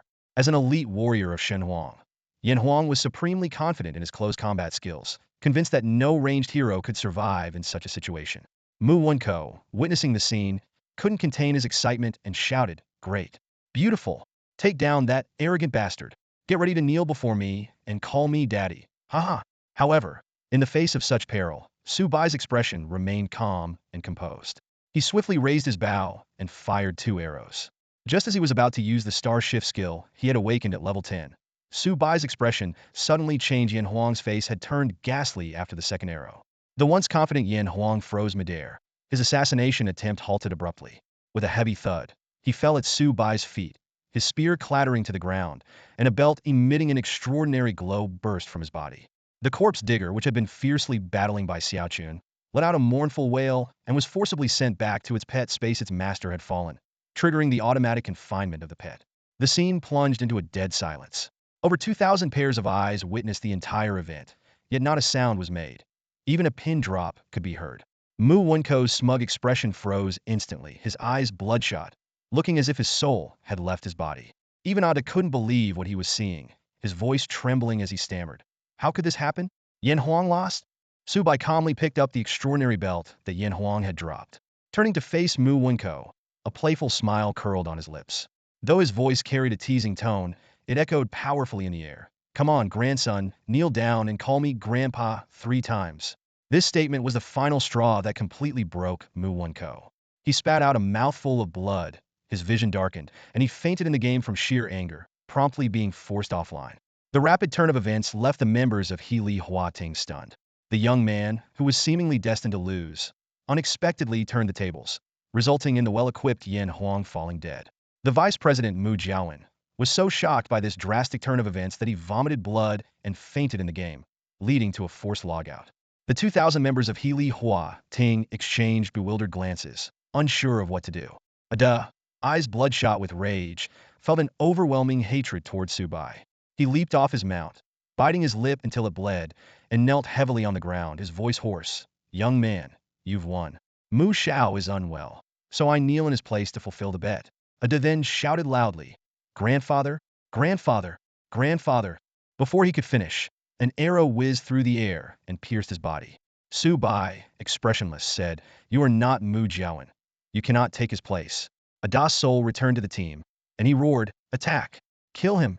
The 2,000 members of Healy Hua Ting immediately targeted Su Bai and launched a fierce assault. Not willing to fight 2,000 at once, Su Bai quickly fired 3 arrows, killing 3 more enemies, then used the earth walk technique to vanish underground. The enemies frantically threw detection arrows everywhere, but failed to locate him. After escaping the encirclement, Su Bai returned to Xing'e City. Although he had killed people, the righteous aura charm he carried prevented him from being marked as a criminal. As soon as he entered the city, his friend list exploded with notifications, and numerous friend requests flooded in. Fengqi Yunfei Yang, Shui Wu, and Xiaoyu Mushi all sent urgent video invites. Su Bai chose to answer Fengqi Yunfei Yang's video call first. The uncle urgently asked, Kid, did you obtain the first guild creation token? Su Bai thought to himself, Fengqi Yunfei Yang's information network is really fast. The uncle continued, if you have it, sell it to me. I'll give you 2 E's. The first guild creation token is incredibly valuable. Hearing the astronomical offer of 2 E's, Su Bai's heart skipped a beat, but he suppressed his excitement and said, Uncle, don't be hasty. I haven't checked yet. Let me take a look. Su Bai immediately checked his inventory and found 3 pieces of equipment and a water element sword skill book. His eyes quickly locked onto a small, silver gray token engraved with the yin yang symbol, the celestial selection token. Unknown item? Using it might lead to unexpected outcomes. Su Bai cursed under his breath, damn. This isn't the guild creation token. It's an unknown celestial selection token. My chance at a fortune worth 2 E's just vanished. Su Bai was immediately annoyed and waved regretfully at Feng Qi Yun Fei Yang in the video. Sir, it's not that I don't want to earn your 2 E coins, but the guild creation order didn't drop. Feng Qi Yun Fei Yang looked at Su Bai seriously, paused for a moment, and then said meaningfully, young man, it's okay if the guild creation order didn't drop. But remember, if you ever get one, no matter what others offer, I will always offer you more.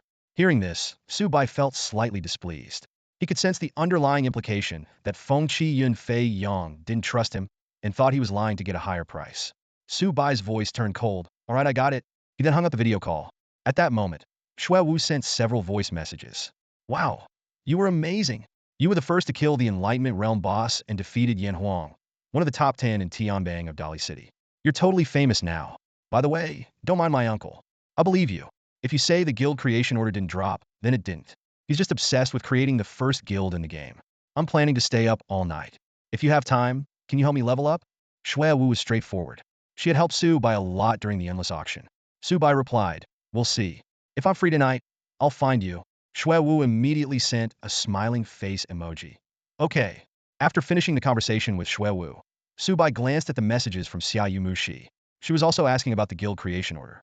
It seemed the first guild creation order was really in demand, with countless people wanting it. Unfortunately, it hadn't dropped. Su Bai simply replied to Xiaoyu Mushi, I don't have the guild creation order, and then closed the chat. Xiaoyu Mushi was associated with Shui Mu Nianhua. From Mu Wenquo's demeanor, it was clear that Shui Mu Nianhua had significant ties to his family. Although Su Bai didn't know why Mu Wenquo was kicked out of Shui Mu Nianhua, he remained cautious of Xiaoyu Mushi. In the friend request section, an ID caught Su Bai's attention. It was Yan Huang, who wanted to add Su Bai as a friend, with a message. I am not convinced by my loss. I want to fight you again. Su Bai ignored it. He had no interest in meaningless battles. Su Bai repaired his equipment and put all the items dropped by enemies, except one, up for auction on the trading platform. It would likely bring in a significant amount of wealth. As for the Water Spirit Sword skill book dropped by the boss Red Roar, Su Bai fed it to the Chinquan Quiver, gaining 15 points of mental attributes. Next, Su Bai mailed a piece of equipment for the Spirit Sword class to Bing Huagongzi with a message. Thanks for the information. This is your reward. Of course, if you want me to help you clear the Panchi Ridge dungeon, I can still do that. Bing Huagongzi had provided the information about Mu Wenquo's group in the Yin Rin Tomb map to the Songming and Xiao Jiling. Su Bai was 190,000 experience points away from reaching level 20. After finishing everything, he planned to level up first. He had a hidden quest in the Yin Ming Tomb mansion to complete later. Just then, he received a reply from Bing Huagongzi. Surprise face, thanks, no need. Su Bai was relieved that he didn't have to help with the dungeon. After closing the email, Su Bai went out of the city to level up. Wearing the cool Yin Ming set and carrying a mysterious black box on his back, he was easily recognized by countless players in Xing'a City as Xian Inu Ma Xiao Nian Shi. The black box and the illusion mask on his face had become his signature look. Soon, countless players approached him, trying to get close or ask for help. Some had ill intentions, eyeing the 20 million reward for killing him. Regardless of their motives, Su Bai ignored them and sped up to lose the crowd. Leaving the city, he spotted a group from Heili Huating not far from the gate. Without hesitation, Su Bai swiftly took them down, collecting 8 more kills. With the righteousness amulet still in effect, he wouldn't gain a red name for killing, so he took the opportunity.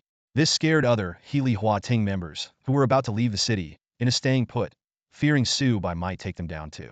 After the kills, Su Bai summoned Lei Yin and flew away under countless exclamations and envious gazes. He soloed for a few hours, but still needed 150,000 experience points to level up.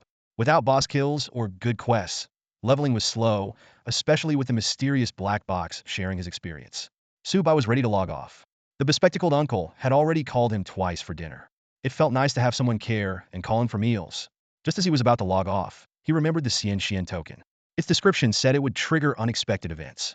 He decided to use it, thinking it wouldn't hurt to try and might bring a surprise. Boom! Suddenly, a furious dragon thunder descended from the sky in the game, shattering the void and striking Su Bai's head. It was like being struck by 5 thunders. Su Bai's body stiffened, and he lost consciousness in the game, being forcibly logged off. Ah, what's that strange smell? It smells like something's burning. In the kitchen, gentle and charming Huang Kiki was cooking when she suddenly wrinkled her nose, sensing an unusual odor. At the same time, the bespectacled uncle setting the table in the hall also caught a whiff of the strange smell, which seemed to be coming from Su Bai's room. The bespectacled uncle's residence was a spacious traditional courtyard house with over 10 rooms.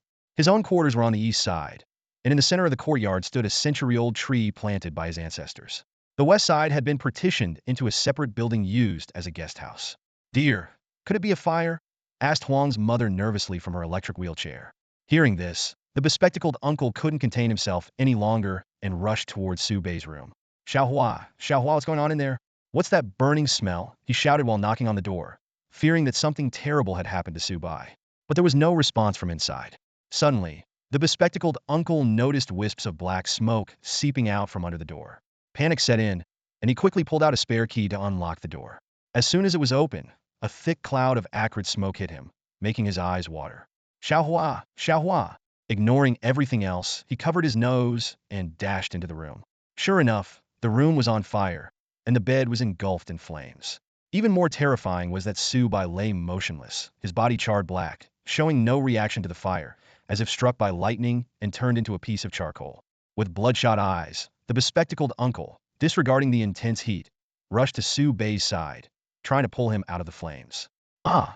Su Bai's body was scorching hot, and the bespectacled uncle's hands blistered instantly upon contact. But he gritted his teeth and, with a surge of inexplicable strength, managed to drag the tall Su Bai off the burning bed. After a difficult struggle, the bespectacled uncle finally brought Su Bai out of the room, and both collapsed to the ground. "Dad! Dear!" Huang Kiki and her mother, who had rushed over, were aghast at the sight. "Quick, get the fire extinguisher," the bespectacled uncle shouted to his daughter while pulling out his phone with blistered hands to call 911. The fire was small, but thanks to the timely discovery and Huang Kiki's bravery, it was eventually extinguished. The ambulance arrived promptly, reaching the Huang residence in less than 5 minutes. Given his severely charred body and burned skin, Su Bai should have been dead. However, he still had a heartbeat and was breathing, so he was rushed to the hospital. Late at night, at QZ First People's Hospital, lying on the hospital bed, Su Bai was wrapped like a mummy. Suddenly, he heard strange sounds, like a man and woman having an intimate conversation. His eyes snapped open, glinting with an unusual light in the darkness. A vivid image flashed in his mind, a couple in a room downstairs, in a compromising position. The scene was incredibly detailed, but vanished quickly. What's going on? A hallucination? Su Bai wondered, his ears twitching as he caught the faint sound of footsteps in the corridor. Another image appeared in his mind, a nurse with big eyes carrying an and medication walking towards him. The image disappeared, and a nurse identical to the one in his mind entered the room. How is this possible? How can I see through walls? Su Bai was stunned. "Family member, wake up. I need to change his medication." The nurse gently called to Huang Kiki, who had fallen asleep by the bed. "Oh." Huang Kiki responded groggily, yawning as she slowly got up. Su Bai was puzzled. "Why am I in the hospital within 4? What happened?" He only remembered using the celestial token in the game, then being struck by lightning and losing consciousness. The female nurse pushed the door open and gently turned on the bedside lamp. As she was preparing to change Su Bai's for, she noticed that the patient on the bed had already opened his eyes. "Oh, you're awake," the nurse said softly. "Don't move. You have burns all over your body, and I'm here to change your medication." Originally half asleep, Huang Kiki's head shot up at the nurse's words. It was only then that she noticed Su Bai, wrapped in bandages like a mummy, had woken up. Overcome with excitement, she couldn't help but exclaim, "Xiaohua, you're finally awake. This is fantastic.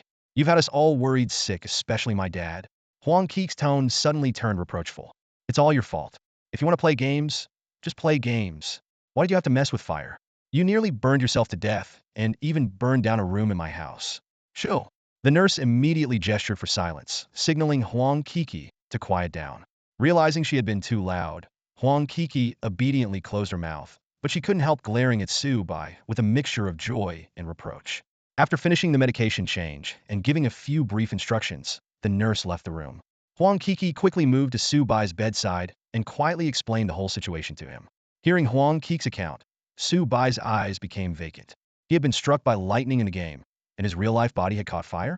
Even more shocking was that the bespectacled uncle had risked his life to rush into the flames to save him, burning his own hands in the process. No one had ever shown him such concern before. Su Bai felt a whirlwind of emotions, touched, worried, and a bit incredulous. You should go back to sleep, Su Bai said softly to Huang Kiki. You have school tomorrow, and I'm fine now. But Huang Kiki shook her head firmly. No way. My dad specifically told me not to leave until he comes to take over in the morning. Hearing this, the icy wall that Su Bai had built around his heart began to melt. Thank you, he said quietly. Then you should get some rest too. I need to rest as well. Huang Kiki nodded and yawned. If anything happens, just wake me up. I will, Su Bai replied. Before long, the exhausted Huang Kiki fell back into a deep sleep. However, Su Bai remained wide awake.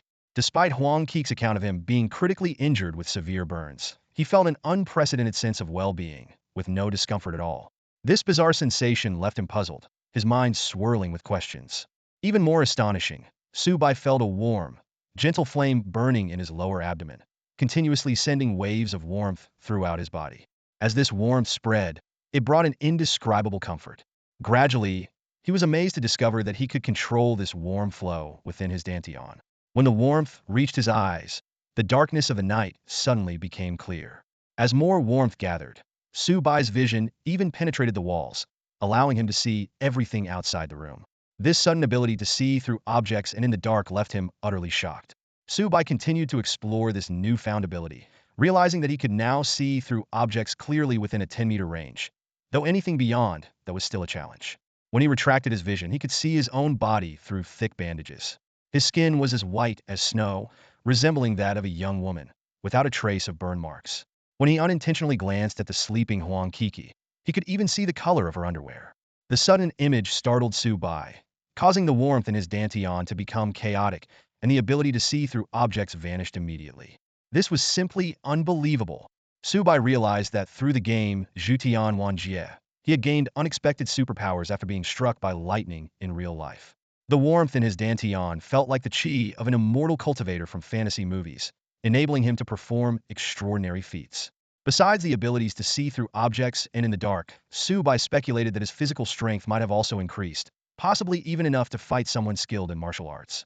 Although these were just speculations, it was undoubtedly a great boon, giving him a means of self-defense in the real world.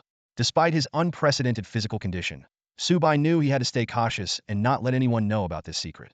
He decided to continue pretending to be severely injured in the hospital to avoid unnecessary attention. After all, a burn patient who was on the brink of death suddenly recovering with baby-smooth skin would surely cause a huge stir. Having made his decision, Su Bai felt a sense of calm. He resumed exploring the other functions of the warm flow in his dantian. After an hour of experimentation, he discovered several new abilities, but the warmth in his dantian weakened significantly.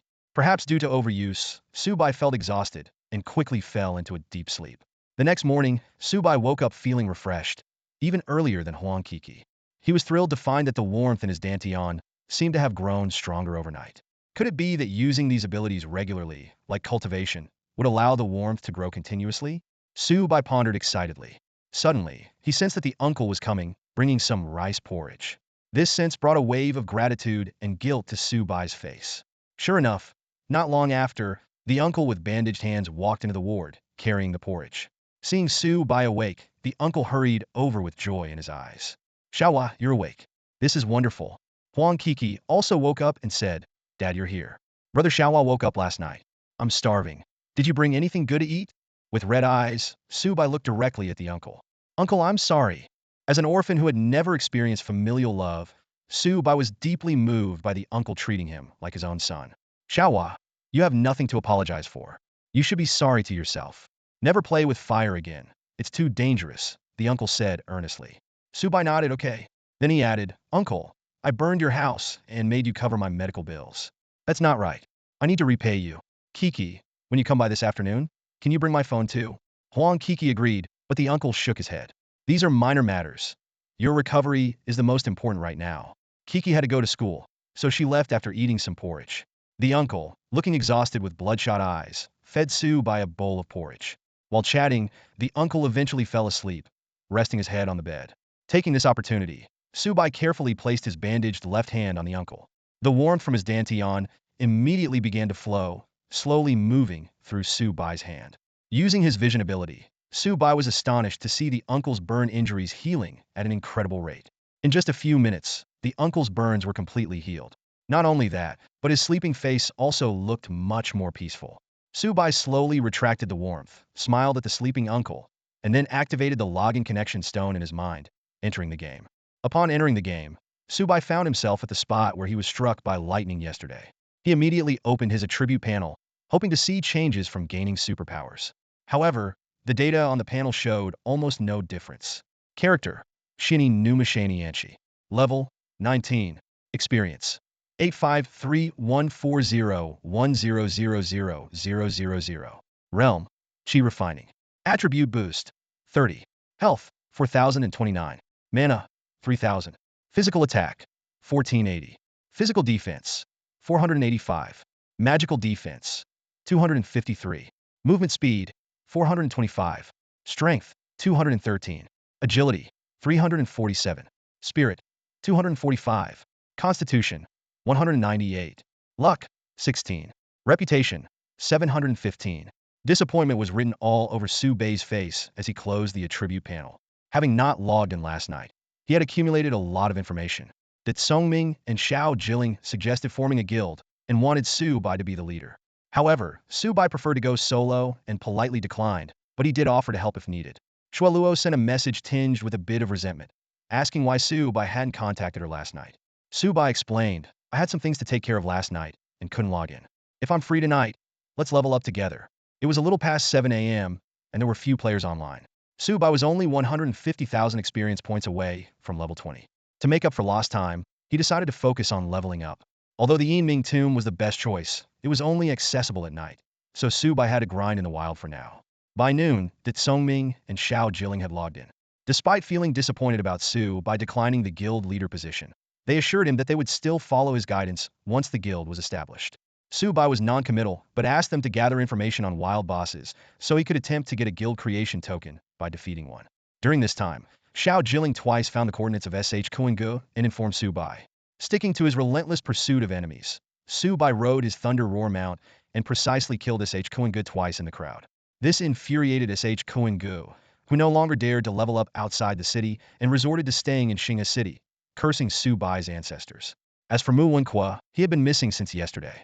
After losing the bet, he not only had to kneel and call Su Bai grandfather 3 times in public, but also pay 50 million. Possibly unable to accept such a blow, he had not logged in since. Su Bai wasn't in a hurry. His goal was to humiliate Mu Wenqua and make him a laughingstock. After a whole day of grinding, even with the double experience bonus from the Demon Slayer title, Su Bai still hadn't reached level 20, falling short by about 60,000 experience points. Just as he was about to continue leveling up, Huang Kiki arrived at the hospital with a sumptuous meal and a bowl of fresh fish soup, prompting Su Bai to log off. Brother Hua, this fresh fish soup is specially made for you. It's very effective for burn recovery, Huang Kiki said as she poured Su Bai a bowl of soup.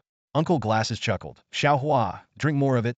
He had just woken up, and for someone who usually had poor sleep quality, sleeping through the entire day was rare. Suddenly, Uncle Glasses exclaimed, Hey, why do my hands hurt at all? If his hands weren't still wrapped in bandages, he would have seen that all the burns had completely healed. Su Bai just smiled silently, not saying a word. After dinner, Uncle Glasses felt more refreshed than ever, and his hands no longer hurt. He suggested that Huang Kiki go home while he stayed to keep Su Bai company. Despite Su Bai's insistence that he didn't need company, Uncle Glasses was adamant about not leaving him alone. Dad, you should go home. I'll stay with Brother Hua. Mom snoring at night is really loud, Huang Kiki finally suggested. I can't sleep well if I sleep with her. I'd rather sleep in the hospital, Huang Kiki muttered. The man with glasses looked displeased and glared at his daughter. How can you talk about your mother like that? That's unacceptable. He sighed. Fine, take good care of Xiaohua. After saying this, the man with glasses packed up briefly and left the hospital. After her father left, a hint of excitement flashed in Huang Kiki's eyes. She turned to Su Bai and said, Brother Xiaohua, I have a dungeon run scheduled with my classmates. I'm going to log into the game now. If you need anything, just call me. Su Bai nodded in agreement, anxious to level up to 20 in the game himself. By the way, Brother Xiaohua, why haven't you added me as a friend in the game yet? Huang Kiki asked, sounding dissatisfied. Su Bai felt a headache coming on. It wasn't that he didn't want to add her, but his in-game identity was too sensitive. If Huang Kiki found out he was the famous Shini Numa Xiaoyan, it could cause unnecessary trouble. Lots going on in the game, I forgot. Don't worry, I'll add you this time, Su Bai explained reluctantly. By the way, what's your class in the game? Water Spirit Sword, Huang Kiki replied, then sighed. I regret it. The Spirit Sword class is so resource-intensive and the drop rates are so low. It's really tough to play. I hope I can get a decent Spirit Sword weapon today. She stuck out her tongue playfully. Anyway, I'm logging in now. With that, Huang Kiki immediately leaned over Su Bai's hospital bed and logged into the game. Spirit Sword? Su Bai's lips curled into a slight smile. He picked up the phone Huang Kiki had brought and transferred 200,000 yuan to the man with glasses. He wanted to give more, but feared the man would refuse. Sure enough, as soon as he transferred the money, the man called in a panic to ask what was going on. After much persuasion, the man reluctantly agreed to keep 50,000 yuan, insisting on returning the remaining 150,000 yuan, saying that 50,000 was more than enough. Su Bai had no choice but to comply. Glancing at the time, it was already 6 o'clock, and the Yiming tomb could now be entered in the game. Su Bai logged in immediately, and as soon as he entered, he received a notification. All the equipment he had put up for consignment had sold out, earning him 2.12 million yuan after deducting fees. Instantly, Su Bai's wealth skyrocketed to 5.18 million yuan. Making money through loot drops is really fast. Su Bai thought to himself. Since the man with glasses wouldn't accept more money, he decided to help Huang Kiki instead. He logged into the trading platform and initially planned to buy her a decent set of water spirit sword equipment. After some thought, he settled on purchasing a basic spirit sword weapon and 2 water spirit sword skill books, spending a total of 120,000 yuan. Next, Su Bai contacted Xiaojing and instructed him to find a way to meet a female player named Kashiner and discreetly deliver the weapon and skill books to her without revealing his identity. Xiaojing readily agreed, promising to complete the task. With the remaining 5.06 million yuan, Su Bai wasn't sure what to do, so he decided to spend it all on skill books. After all, the Qinquan arrow bag could absorb skill books and enhance his attributes, making it a great way to boost his strength. He lavishly spent 5 million yuan, leaving only 60,000 yuan in pocket change, and bought a pile of skill books. Soon, Su Bai's ears were filled with system notifications. Ding! Qinquan arrow bag successfully absorbed the skill book Frozen Blaze, permanently increasing your spirit by 10 points. Qinquan arrow bag successfully absorbed the skill book Qinquan sword, permanently increasing your strength by 10 points. Qinquan arrow bag successfully absorbed the skill book Rock Guard, permanently increasing your constitution by 10 points. After absorbing the last skill book, the system suddenly notified. Ding! Qinquan arrow bag has leveled up to level 2. Leveled up? Su Bai was initially stunned and quickly checked the changes in his level 2 Qinquan arrow bag. Special equipment. Bound to Shini Numa Xiaoyan. Upgradable. Cannot be dropped, traded, or destroyed. Every 10 minutes, automatically generates a Xianling arrow with a maximum accumulation of 10 arrows. Potential. Absorbing each piece of equipment can permanently enhance the owner's attributes. Limited to equipment of at least transcendent grade. Awesome. Su Bai was delighted. The upgraded Qinquan arrow bag now generated a Xianling arrow, which dealt triple damage and ignored defenses. The only downside was the slow generation rate 1 arrow every 10 minutes, with a maximum of 10 arrows. Moreover, it could no longer absorb skill books for leveling up. It now required transcendent grade equipment, which was worth at least 1 million yuan and hard to come by. Wow! A piece of transcendent equipment costs at least 1 million yuan, and it's not easy to find.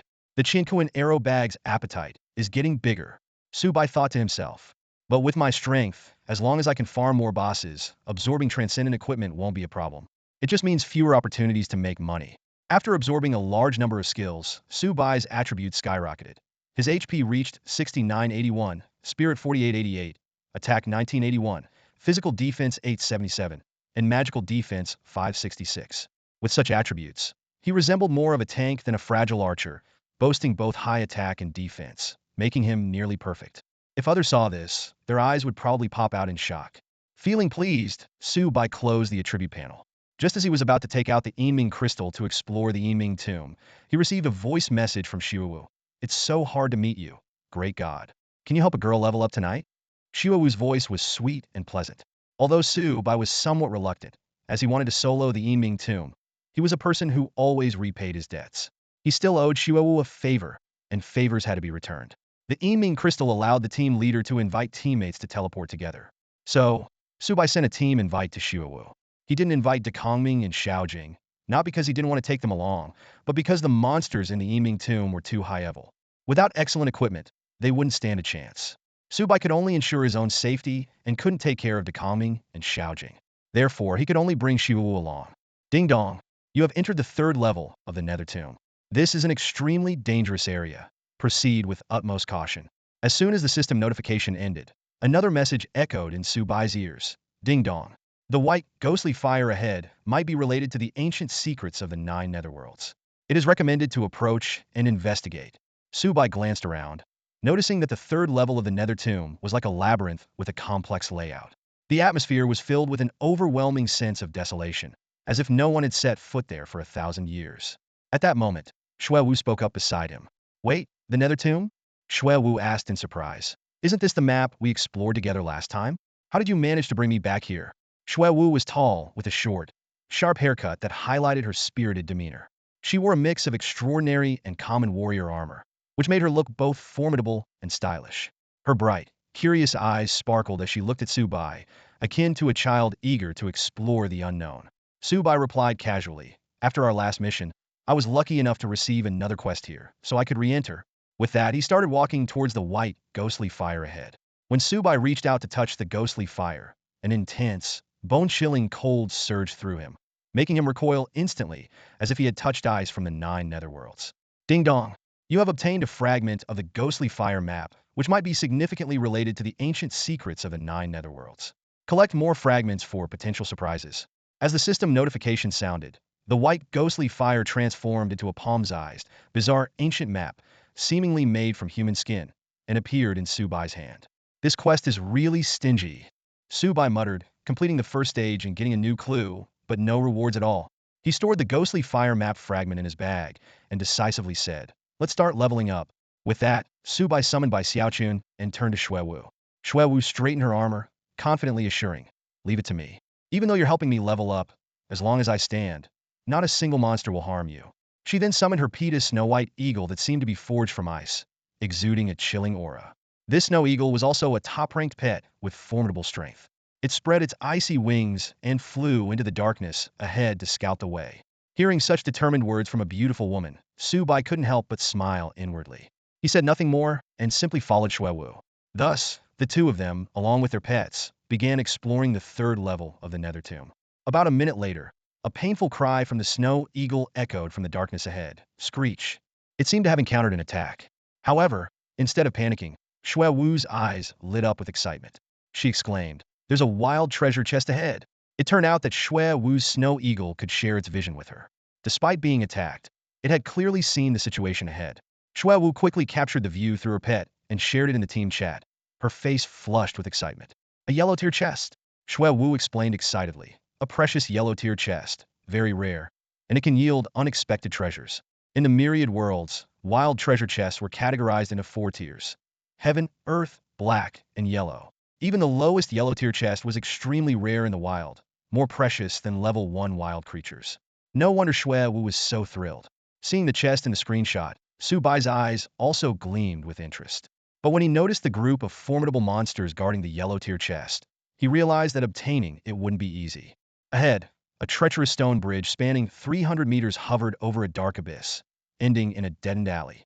Within the alley, a row of ghostly flames burned side by side, illuminating a dazzling golden treasure chest. This was the yellow tier treasure chest that Shui Wu had discovered through her pet Snow Eagle. To obtain the treasure chest, one must cross the stone bridge and reach the dead end. However, the bridge was teeming with various menacing ghosts, none of them friendly. The most numerous were the wraiths formed from dark mist, revealing only a pair of eerie green eyes. They had no feet, were entirely gray-brown, and moved by floating. Su Bai immediately checked their attributes. Gray Wraith. Terrifying Ghost Realm. Foundation level. Health, 25. Physical defense, 21,000. Magic defense, 533. Attack, 488. These gray wraiths from the third level of the Dark Tomb were filled with negative emotions and would unleash their accumulated resentment upon encountering the living. Shui Wu's delicate, snow-white face tensed slightly. So strong. Without Xing Luo's healing, my Snow Eagle, and I can only withstand 3 gray wraiths at most at the same time. Level 16 Shui Wu spoke the truth. The gray wraiths on the bridge moved in groups of 3 to 5, and attacking one could easily attract the aggression of 4 to 5 others. Su Bai, however, smiled slightly. No worries, I'll pull the mobs. Let's start. He aimed at one of the gray wraiths on the outer edge of the bridge, and an arrow shot through the air. Despite the gray wraith's physical defense of 533, Su Bai's base attack was 1987. With the Killer King title activated, his real attack power was nearly 2,400. The struck gray wraith's green eyes flickered ominously, immediately locking onto Su Bai 46 meters away. At the same time, the other 5 gray wraiths in the group also started moving. Seizing the moment, Su Bai targeted another full-health gray wraith and unleashed a lightning chain arrow. A series of terrifying damage numbers exceeding 2,600 appeared, instantly killing the target. The system notification chimed. Ding! You have successfully killed a gray wraith. Team contribution, 100. You receive 70 of the experience reward. You gain 2,500 experience points. Shui Wu's beautiful eyes widened in shock. Just moments ago, she had been anxious when Su Bai pulled the aggro of 6 gray wraiths. But the next second, she witnessed his terrifying attack power, leaving her in awe. That attack power is insane, she thought. Ignoring Shui Wu's reaction, Su Bai continued to draw his bow and released a cloud-piercing arrow. 5 gray wraiths screamed simultaneously as their health plummeted, but they moved swiftly, closing in on Su Bai to within 5 meters. Though stunned by Su Bai's inhuman attack power, Shui Wu was no mere decorative figure. As a melee burst godly desolation warrior, she moved with the grace of a leopard, her clear, water-like sword in hand. She swiftly unleashed a dazzling sword strike, hitting all 5 gray wraiths. The godly desolation class was known for its physical burst damage, but the power of this strike made Shui Wu's face flush slightly. Driven by her competitive spirit, she targeted the gray wraith with the lowest health and unleashed a rapid 4-hit combo. Su Bai was secretly impressed. As expected of a top-tier burst warrior, her combo attacks had more than double the usual impact. He thought, if Shui Wu had his attack power, she could one-shot a gray wraith with 21,000 health with a single combo. In future duels with high-level godly desolation warriors, he would need to be particularly wary of this skill. As Shui Wu joined the fight, her pet snow eagle let out a fierce cry and swooped down. Su Bai's pet, by Xiaochun, also leaped into the fray. The 5 gray wraiths were held at bay by Shui Wu and the 2 pets, unable to get close to Su Bai. Su Bai's arrows flew like a storm, hitting their targets with pinpoint accuracy at a rate of 2 per second when undisturbed. In less than half a minute, all 5 despairing ghosts were down. His high damage output not only increased efficiency, but also allowed him to claim the majority of the experience points. Shui Wu was panting heavily, her cheeks flushed, and her chest heaving beneath her armor. Her health, which originally stood at 2,448 points, had dropped to just 891. She quickly consumed a rejuvenation pill to recover. Without Su Bai's powerful output and the assistance of 2 pets, her level 16 Divine Warrior would never have withstood the attacks of 5 level 25 despairing ghosts. Take a break. Don't tank the next wave.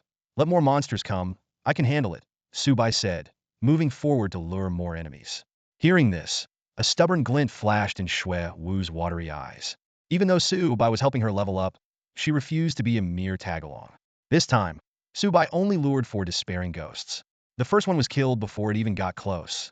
Gritting her teeth, Shui Wu took a spirit restoration pill and charged ahead of Su Bai, targeting one of the despairing ghosts. Seeing her determination, Su Bai allowed her actions, even feeling a bit of admiration. He believed that while individual ability was important, one's attitude was even more crucial. Though Shui Wu knew she wasn't as strong as him, she still wanted to share the burden and contribute to the team, even if she was being carried. This wave of despairing ghosts was quickly dealt with. Su Bai took a spirit restoration pill to recover his energy and continued to fight, but he unexpectedly attracted 13 despairing ghosts. Retreat! There are too many. Let Xiao Bai tank for us. Shui Wu's face changed as she prepared to sacrifice her pet to buy some time. However, Su Bai remained calm. He fully drew his bow, Crescent Moon Frost, and released it after a second of charging. With a loud boom, the energy arrow from Piercing Cloud Arrow sliced through the air, passing through all 13 despairing ghosts. The Soul Reaper effect triggered, instantly killing all enemies. Shui Wu stood there, stunned, her mouth agape. The damage was so overwhelming that she finally understood why Su Bai was already level 19, while she had only managed to reach level 16 despite her efforts. Su Bai's efficiency was like a monster-clearing machine. Initially, Shui Wu had invited Su Bai to help her level up because she saw his potential and wanted to build a good relationship. She didn't think her strength would be a burden. But now she realized that in a team with Su Bai, she was almost just along for the ride.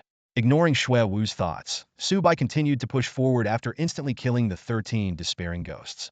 30 minutes later, the system notification sounded. Ding! Congratulations on reaching level 20. You may return to Xinyu Palace to accept the Foundation Establishment Sect quest. You're level 20. Shouldn't you go back and do the advancement quest? The first person to reach Foundation Establishment will surely get a system reward, Xue Wu reminded him excitedly. Su Bai glanced at the dead end just 50 meters ahead. For the Yellow Deer treasure chest, he decided to press on a bit longer. After checking the leaderboard, he said to Xue Wu, "No rush, let's keep going." 5 minutes later, they stood 10 meters outside the dead end. Along the way, high-level monsters had only dropped some game coins, without any equipment. The dead end was empty except for the glowing yellow tier treasure chest and the ghostly fire hovering above it. "I'll give it a try," Xue Wu volunteered, wanted to prove her worth. As soon as she stepped into the dead end, a chilling wind arose. The ghostly fire above the chest trembled violently, emitting a wailing cry like that of a baby. Bai Xiaochun and Xue Diao both issued warnings to Xue Wu. Su Bai's eyes narrowed, and he quickly set up a Chiman formation. Suddenly, the ground beneath Xue Wu cracked open, and a pair of black, hairy hands grabbed her ankle. Xue Wu's face turned pale with fright. Although Xue Wu was a refined and elegant woman, her resilience surpassed that of many men. Suddenly, an unknown pair of hairy black hands shot out from the ground, firmly grabbing her feet. Her face changed drastically, and she immediately activated the control-release skill of the Divine Warrior, Huangju. In an instant, her entire body glowed with a dazzling energy, and she gripped her sword tightly, stabbing fiercely at the black hands holding her feet. Su Bai, watching from the side, secretly admired Xue Wu's quick thinking and adaptability. He thought to himself that she was bound to become an outstanding gamer. Not wanting to be outdone, he swiftly raised his bow and aimed a precise shot at the black hands. However, just as their attacks were about to hit, the ground suddenly burst open, and a large amount of corpse energy gushed out like a fountain. Following this, a terrifying zombie emerged from the ground, its body covered in black hair, face ashen, fangs exposed, and eyes glowing with a dreadful light. The fearsome creature grabbed Xue Wu by the ankle, lifted her high, and violently threw her. Despite Xue Wu's timely activation of her control-release skill, the strength of the black-haired zombie far exceeded her expectations, making it impossible for her to break free. She was flung away, and her health points plummeted instantly. "White Xiaochun, attack it," Su Bai commanded, putting away his longbow and leaping into the air to catch Xue Wu. He held her securely in his arms, her unique fragrance filling his senses. But with danger all around, Su Bai had no time for distractions. He quickly set her down and urged, "Recover your state first." Blushing slightly, Xue Wu softly replied, "Okay," and without hesitation, retreated to the back to start recovering. At that moment, White Xiaochun bravely charged at the black-haired zombie, only to be swatted away, losing over 850 health points instantly. It wasn't that White Xiaochun was too weak, its level simply hadn't caught up yet. Shortly after, Xue Wu's pet snow eagle let out a painful cry and was similarly sent flying by the zombie. "So fierce!" Su Bai exclaimed, quickly checking the attributes of the black-haired zombie. Black zombie. Elite terrifying creature. Realm. Foundation establishment level, level 29. Health 100,000. Physical defense. 930 damage reduction. Magical defense. 840 damage reduction. Skills.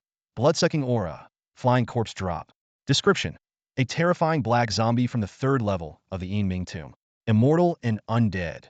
It is a creature beyond the 3 realms and 6 paths. It draws power from grievances and feeds on blood, hunting down any intruder coveting the yellow rank treasure chest. "Damn it," Su Bai cursed under his breath. "No wonder it's so fierce. A level 29 Foundation establishment boss, just one level away from the Enlightenment realm." Without delay, Su Bai launched an attack, firing a rapid succession of lightning arrows. To his surprise, some of his attacks missed. Out of a full set of lightning arrows, only 5 hit their mark, dealing a total of just over 5,500 damage to the zombie. The black zombie was not one to be easily subdued. It moved with incredible speed, leaping towards Su Bai with a fierce momentum. Although the slowing effect of the Wan Yu Shuanghua skill was halved on boss monsters, it still had some impact. Su Bai attempted to dodge, but he underestimated the zombie's speed, and his back was slashed by its claws. Life drain, 346. Su Bai was shocked by the high damage and life drain effect. With 879 points of physical defense, higher than White Xiaochun's, the zombie's normal attacks shouldn't have exceeded 600 damage. There was no time to ponder. Su Bai fired a cloud-piercing arrow at close range and immediately retreated. The arrow dealt over 2,000 damage to the zombie and restored 400 health points to Su Bai. As the black zombie prepared to pursue Su Bai, the loyal white Xiaochun pounced on it again, only to be sent flying once more without even denting the zombie's defense. The zombie's 900 physical defense and 30 damage reduction made it incredibly tough. Moreover, its blood-sucking aura was astonishing, with at least a 30 life drain effect. Suddenly, a sharp cry pierced the air. Shui Wu's snow eagle unleashed its skill, transforming into a chilling ice sword aimed at the zombie's forehead. However, with a crack, the ice sword shattered, scattering shards everywhere. The snow eagle was struck down again, left with critical health, and the zombie absorbed 367 health points from it. Quick, recall your pet, Su Bai urgently reminded. Su Bai shouted a warning to Shui Wu, then unleashed his fully charged piercing arrow, which shot through the air towards the black corpse.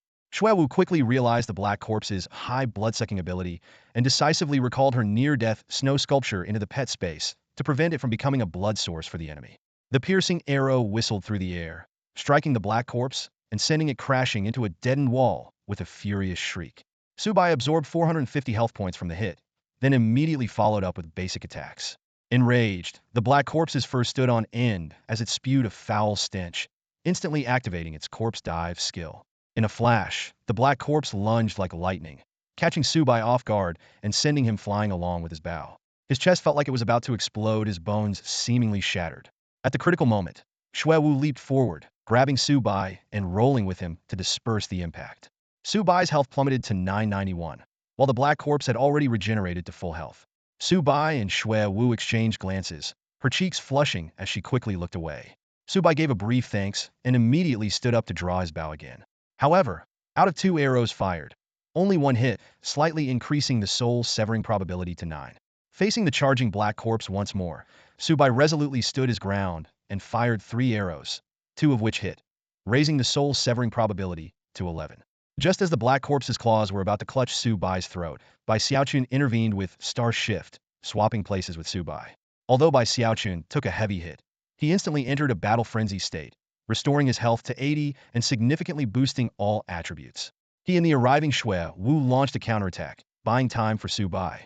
Seizing the moment, Su Bai quickly healed himself while continuously firing to increase the soul-severing probability.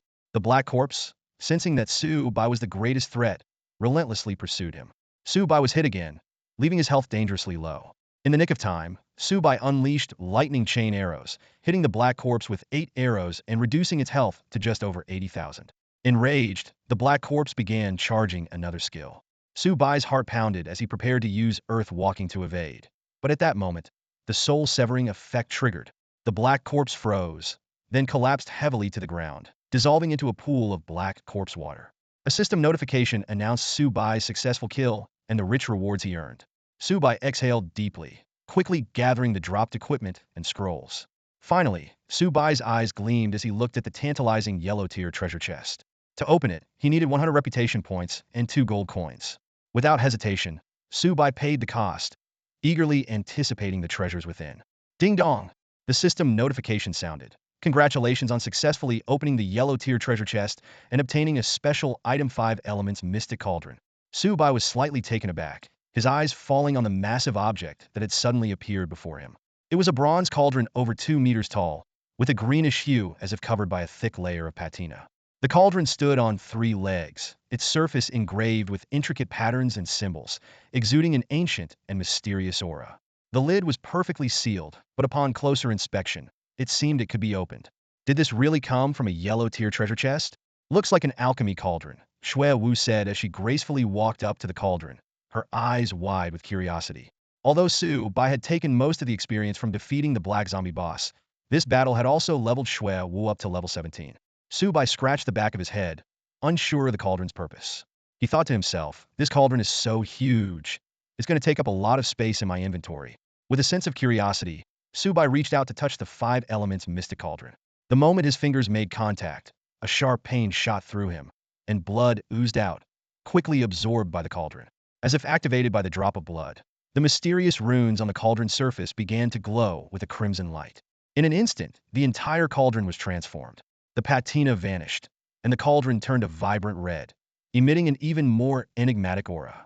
The system notification chimed again. Ding dong. You have successfully bloodbound with the 5 Elements Mystic Cauldron. It cannot be dropped, traded, or damaged. As the first player in Xing'a City to obtain an alchemy cauldron, you are awarded a special skill. Xianhuang Alchemy Technique. The system continued to explain. The 5 elements mystic cauldron. This is a treasure for alchemy. Using this cauldron to concoct pills will grant additional success rates and unique spiritual effects. Suddenly, a book appeared in Su Bai's hands, its cover boldly inscribed with Xianhuang Alchemy Technique.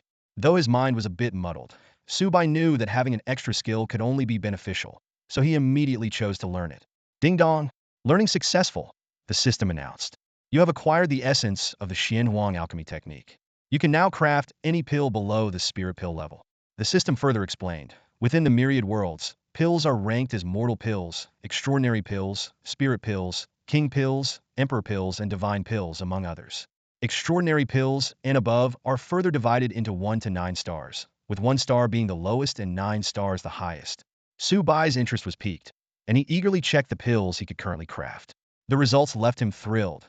Extraordinary Rejuvenation Pill, Extraordinary Spirit Restoration Pill, Extraordinary Divine Martial Pill, Extraordinary Barrier Breaking Pill, Extraordinary Resurrection Pill. There were numerous types of pills he could make.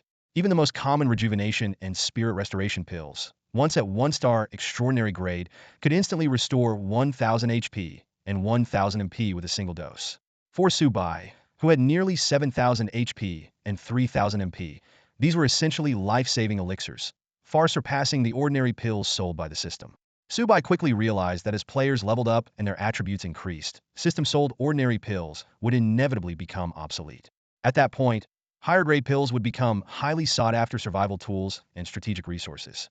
What excited Su Bai even more was that he could craft miraculous pills that provided powerful buffs, detoxification, control removal, and even resurrection. He immediately saw the vast business potential and utility these pills held. If he was the only one who could make them, players would likely be lining up for his products in the future. Looks like I've stumbled upon a real treasure, Su Bai exclaimed as he stowed the 5 elements mystic cauldron in his inventory. The cauldron's massive size took up 8 inventory slots. Su Bai then checked the materials needed to craft the foundation establishment pill. A demon core of at least the awakening realm, 100-year-old red Ganoderma, spiritual demon blood, 100-year-old snow ginseng, and a portion of low-level spiritual energy. He was already level 20 and only needed a foundation establishment pill to break through to the next realm. Unfortunately, he only had a red Hal demon core that met the requirements. The other materials were still missing. Forget it, I'll put off alchemy for now, Su Bai decided and turned his attention to the other items dropped by the black zombie boss. 2 pieces of equipment caught his eye. Glazed battle boots, quality, extraordinary. Mystic ice hat, quality, extraordinary. Su Bai's eyes lit up, not bad. 2 pieces of extraordinary grade equipment could easily sell for at least 2 million. The glazed battle boots were perfect for Xue Wu, who was still wearing a pair of mortal grade shoes. Since she was a teammate, Su Bai didn't mind sharing and traded the boots to Xue Wu on the spot. Xue Wu, always straightforward, gratefully accepted and immediately put them on. She smiled and said, "Thanks. I haven't contributed much, so I won't take any more loot from now on. Everything else is yours." Su Bai shook his head. "Since we're a team, any gear that suits you should be yours. No need to feel burdened." Although Xue Wu's contributions were not as significant as Su Bai's, she wasn't entirely useless either. Her conduct had always been appropriate, and Su Bai appreciated having such a teammate. He knew that hogging all the benefits for oneself wasn't always a good idea and could make it hard to make friends. At least, Su Bai wasn't that kind of person. He was willing to share with those he didn't mind being around, within reason. As for the other piece of equipment, the Mystic Ice hat, it was suited for a spirit sword user. Su Bai planned to give it to Xiao Jilling, who could then pass it on to Kusiener. The Black Zombie had also dropped 2 Ghostfire fragment maps, which were items Su Bai needed for a quest. However, he wasn't sure how many Ghostfire fragment maps he needed to complete the quest requirements. "Let's keep leveling up," Su Bai said to Xue Wu. "Okay." Xue Wu nodded with a smile. The two then embarked on a new round of monster hunting. Ding dong! A system notification rang in Su Bai's ear, bringing both excitement and a bit of anxiety. "You have reached the maximum experience points. You cannot level up further until you break through your current cultivation stage. Please upgrade to the foundation establishment stage as soon as possible." It was just past 4 a.m., with the stars fading. Su Bai and Xue Wu had just finished an all-night monster hunting spree. Su Bai had accumulated enough experience to reach level 21, but he was currently unable to break through due to his cultivation stage. "It looks like it's time to go back and complete the breakthrough task," Su Bai thought, glancing at Xue Wu beside him. Xue Wu's face was lit with excitement, showing no signs of fatigue. Leveling up with you is so much fun. I'm already level 19. Despite staying up all night, Wu was still full of energy. Jumping from level 16 to 19 in one night was an exhilarating experience for her. Wu glanced at the time and suddenly remembered her real-life responsibilities. Oh no, it's past 4 a.m. I have to go to work soon? She turned to Su Bai and said sincerely, "Thanks for helping me level up tonight. I need to log off now, or I won't be able to function at work." Su Bai was impressed by Wu's stamina. Working during the day and gaming all night, she truly was a hardcore gamer. Wait a moment, Su Bai suddenly said, initiating a trade request with Wu. "I got 2 pieces of divine wilderness warrior gear." Wu shook her head, her eyes meeting Su Bai's. "I contributed less than 2 of the total damage. I was basically just tagging along. If you give me gear, it would feel like you're treating me as a pretty face. I don't want that. Unless..." "Unless what?" Su Bai asked curiously. Wu blinked playfully and said, "Unless you want to date me, then I'll take the gear." Her eyes sparkled mischievously as she watched Su Bai's reaction. Su Bai was taken aback. He knew that Wu's uncle was Feng Qi Yunfei Yang, and in real life, she was likely a wealthy and beautiful woman. Someone with her looks and background would surely have many admirers. There was no way she would be interested in him after just one night of gaming together. "You're overthinking it. I don't have any such intentions," Su Bai said decisively, retracting the gear. "In that case, I won't give you the gear to avoid any misunderstandings." Wu pouted. "Humph. You really don't know how to make a girl happy. You must be a total straight arrow in real life. How will you ever find a girlfriend like this?" She paused and then laughed. "But it's okay, we're friends now. I know plenty of pretty girls, and I'll help set you up in the future. Logging off now, bye-bye." With that, Wu logged off. Su Bai shook his head, amused and helpless at Wu's suggestion of setting him up with a girlfriend. He checked his inventory. He had collected 17 pieces of the Ghostfire fragment map, but there was still a long way to go. Despite the all-night grind, they had yet to reach the end of the 3rd level of the Yinming tomb. Just as Su Bai was about to continue exploring with Bai Xiaochun, who had reached level 18, a message from a friend popped up. Who would be messaging me at this hour? Su Bai wondered as he opened the message. It was from Xiaoyu Mushi. "Yunyan Shi, do you have any enlightenment stage demon cores? If you do, can you sell them to me? Name your price." Seeing this message, Su Bai frowned. Enlightenment stage demon cores were one of the materials needed to craft foundation establishment pills. A thought crossed his mind. Is someone from Wanwood about to reach level 20? With this suspicion, Su Bai quickly opened the ranking list in Xinghe City. First place, Fresh Clothes Angry Horse Young Age. Level 20. Second place, Brilliant as the Stars. Level 19. Third place, Moonless Windy Night in the Grove. Level 18. Su Bai quickly concluded. The second place player, Brilliant as the Stars, was already level 19 and likely about to reach level 20. She must be a member of Wanwood. This explained why Xiaoyu Mu she was asking to buy an enlightenment stage demon core from him. "I have it, but I'm not selling it. I need it myself," Su Bai replied directly. Xiaoyu Mu she seemed anxious. "Yunyan Shi, I'll offer 20 million, plus a favor from Wanwood. Deal?" I said, "I need it myself." Su Bai closed the chat window and immediately chose to return to the city. He couldn't let anyone else claim the reward for being the first to reach the foundation establishment stage in Xinghe City. Returning to Xinghe City, Su Bai wasted no time using a branding mark to teleport back to the immortal sect, Xianyu Palace. Even though it was late at night, Xianyu Palace was bustling with activity. Many Xianyu players were busy completing various tasks, some even meditating under the purple gold 8 trigram reed to earn experience points. In a hurry, Su Bai summoned Lei Yin and leapt onto his majestic mount. The surrounding crowd erupted in astonishment, turning their heads to watch. Without pausing, Su Bai rode Lei Yin straight towards the statue of Hou, leaving a trail of exclamations in his wake. "Wow, that's the legendary young master in his prime. Damn, he was already amazing back then, pulling all-nighters to level up. Seriously, those who are better than us work even harder. How can we compete? His mount is so cool. It's even capable of flying. I wish I had one like that. Focus on your meditation. It's not even dawn yet, and you're already daydreaming, you fool." Upon returning to Xianyu Palace, Su Bai caused quite a stir. Moments later, he was once again riding Lei Yin, arriving at the grandiose statue of Hou. Suddenly, Lei Yin let out a terrified cry. Unable to withstand the statue's immense pressure, it immediately descended to the ground, trembling all over. Seeing this, Su Bai had no choice but to return Lei Yin to the mount space. He thought to himself, Hou was powerful enough to shoot down the golden crows. It's no wonder Lei Yin is terrified before his statue. "Hey kid, you've grown fast, haven't you? Already at level 20. A teasing voice suddenly echoed. Beneath the statue of Hou, he stood an old NPC dressed in Taoist robes, smiling mischievously. "Damn, it's you, you old scammer." Su Bai instantly recognized the NPC.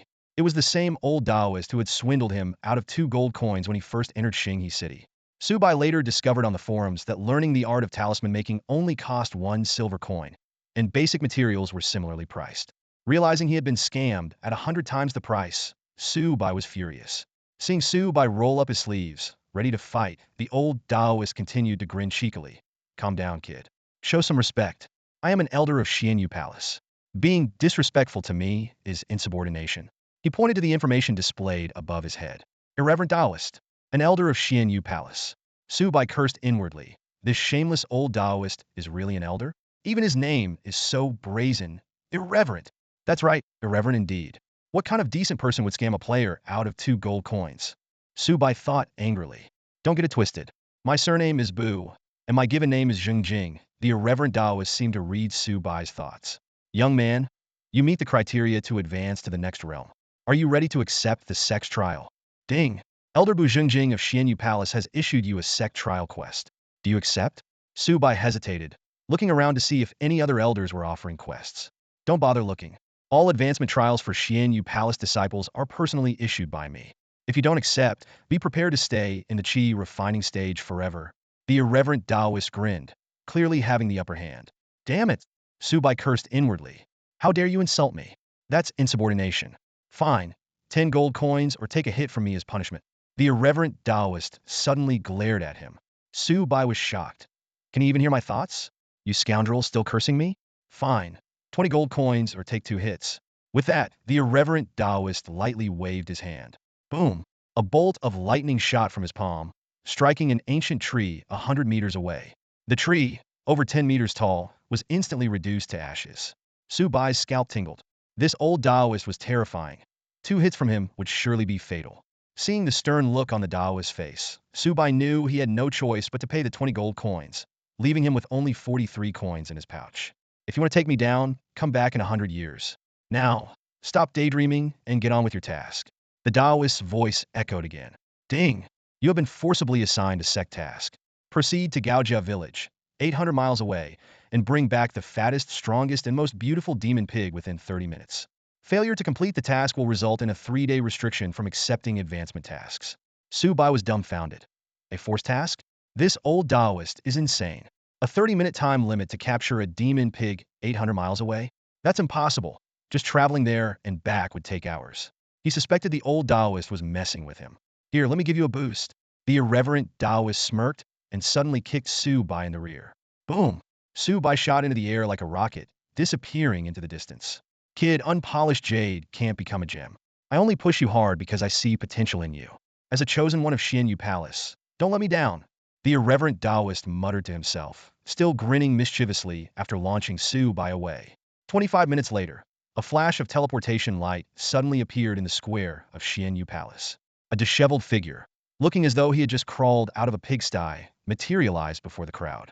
He wore a disguised mask and was straining with all his might to drag a massive, several hundred-pound pig. Beside him, a small zombie with skin as pale as snow, but equally filthy was doing its best to help. Holy crap! Everyone look! Someone actually brought a pig here. The crowd erupted into laughter. Ha, this is hilarious! Dude, where did you get that pig? And how did you bring it into Xianyu Palace? Need a hand? Teasing voices rang out from all directions. However, the laughter quickly died down when someone recognized the bedraggled figure. Wait! Is that Xian Inuma Xiaoyan sure? Master, how can we let you do such menial work like dragging a pig? Let me, Chongshan Zilong, help you. Master is truly extraordinary. Even in a game, he makes dragging a pig look cool. A player who called herself the art school flower girl boldly declared, Master, I'm 18, sweet or sassy as you like. Want to be a couple? We can meet offline anytime. Su Bai was seething with anger and had no patience for these annoying people. He decisively activated his title skill Frenzy, increasing his speed by 20. Together with Bai Xiao Chun, he dragged the pig demon and charged through the crowd at full speed. After an arduous effort, Su Bai and Bai Xiao Chun finally reached the statue of De at the 29-minute mark. To their surprise, the unorthodox Taoist who had given him the task was there, enjoying a hot pot, its fragrance wafting through the air. The Taoist was sipping wine and relishing the moment. You brat, how can you be so slow with a simple task? The unorthodox Taoist complained. Bringing the pig demon back so late, my premium hot pot broth is almost dried up. You're young, yet so sluggish, definitely a bad review. but I'll grudgingly consider the task completed. As he spoke, the Taoist's eyes gleamed greedily at the fat pig demon. Two sharp butchering knives appeared in his hands, and he advanced on the pig. Su Bai was speechless. This unscrupulous Taoist made me capture a pig demon just to eat it. At that moment, the system notification sounded. Ding! You have successfully completed the sect task and obtained the Xian Huang Immortal Sutra Foundation Establishment Chapter. A crumpled, yellowed scroll appeared in Su Bai's hand. The system explained, the Xian Huang Immortal Sutra Foundation Establishment Chapter. After consuming the Foundation Establishment pill, practice this immortal technique to successfully enter the Foundation Establishment stage. Su Bai cursed inwardly. What? Only the technique and no pill? Damn it! This unscrupulous Taoist is a real scam. The pig demon let out a tragic cry as it was quickly bled and dissected by the unorthodox Taoist, its bones and flesh separated. The Taoist took the finest and most tender parts, sliced them thinly, and began cooking them in the hot pot. Hey, you got your reward, now get lost, the unorthodox Taoist said while guarding his food. Don't even think about staying to eat my hot pot. There's barely enough for me alone. Don't get any ideas. Su Bai's face darkened. Are you kidding? The last thing I want is to eat your stupid hot pot. What I really want is to strangle you, you unscrupulous old geezer. Obviously drooling over my premium hot pot, but trying to act tough. The unorthodox Taoist shot Su Bai a disdainful look. Su Bai's mouth twitched. Staying any longer might make him vomit blood from anger. He quickly left the scene, thinking, having the Foundation Establishment technique is useless without the Foundation Establishment pill. After leaving Xianyu Palace, Su Bai wearily opened the Xing'e City leaderboard. The exhaustion from staying up all night washed over him like a tide, but the sight of the second-ranked, brilliant as the stars, already reaching level 20 immediately dispelled his fatigue. Determined to win the reward for being the first to achieve the Foundation Establishment stage in Xing'e City, Su Bai forced himself to stay awake and continue fighting. Su Bai quickly accessed the trading platform to search for the materials needed to craft the Foundation Establishment pill. Century-old red gone, spiritual demon blood, century-old snow ginseng, and low-grade spiritual qi. To his shock, all these already rare materials had been completely bought out. Frowning, Su Bai pondered. Either someone had sensed an opportunity to hoard these materials for profit, or someone was targeting him, trying to prevent him from being the first player to reach the Foundation Establishment stage. As Su Bai was deep in thought, a message popped up in his friend list from Ming, who had just logged in. Bro, you're really online. I was sleeping when I got a call telling me to get online and contact you. Ming's message took Su Bai by surprise. Who wants to talk to me? Su Bai asked curiously. Sanshir Fan Hua from Filong City. He said to add him as a friend. He has a surprise for you. Ming replied honestly. Hearing the name, Su Bai's eyes narrowed slightly. He briefly replied to Ming, then immediately closed the chat and added Sanshir Fan Hua as a friend. Within 3 seconds, the friend request was accepted. Sanshir Fan Hua's voice came through, slightly amused. Hey young man, it's been a few days. Miss me? Su Bai retorted without hesitation. You're not a beauty, so why would I miss you? What's up? If it's about recruiting me again, don't bother. I've already refused. Unexpectedly, Sanshir Fan Hua wasn't angered by Su Bai's rudeness. Instead, he laughed. You sure have guts. Not many people dare talk to me like that. But I appreciate your attitude. Switching to a serious tone, Sanshir Fan Hua continued, let's get to business. You need century-old red gone spiritual demon blood, century-old snow ginseng, and low-grade spiritual qi for your pills, right? I've got them. Su Bai's voice turned cold. Were you the one who bought all the Foundation Establishment pill materials? Sanshir Fan Hua admitted freely, partially. Yin Feiyang, Xingmeier, and a few other annoying folks are also competing for these materials. Think about it. Whoever controls the most of these key materials can produce the most Foundation Establishment stage players. You know how valuable that is. Hearing this, Su Bai felt a chill.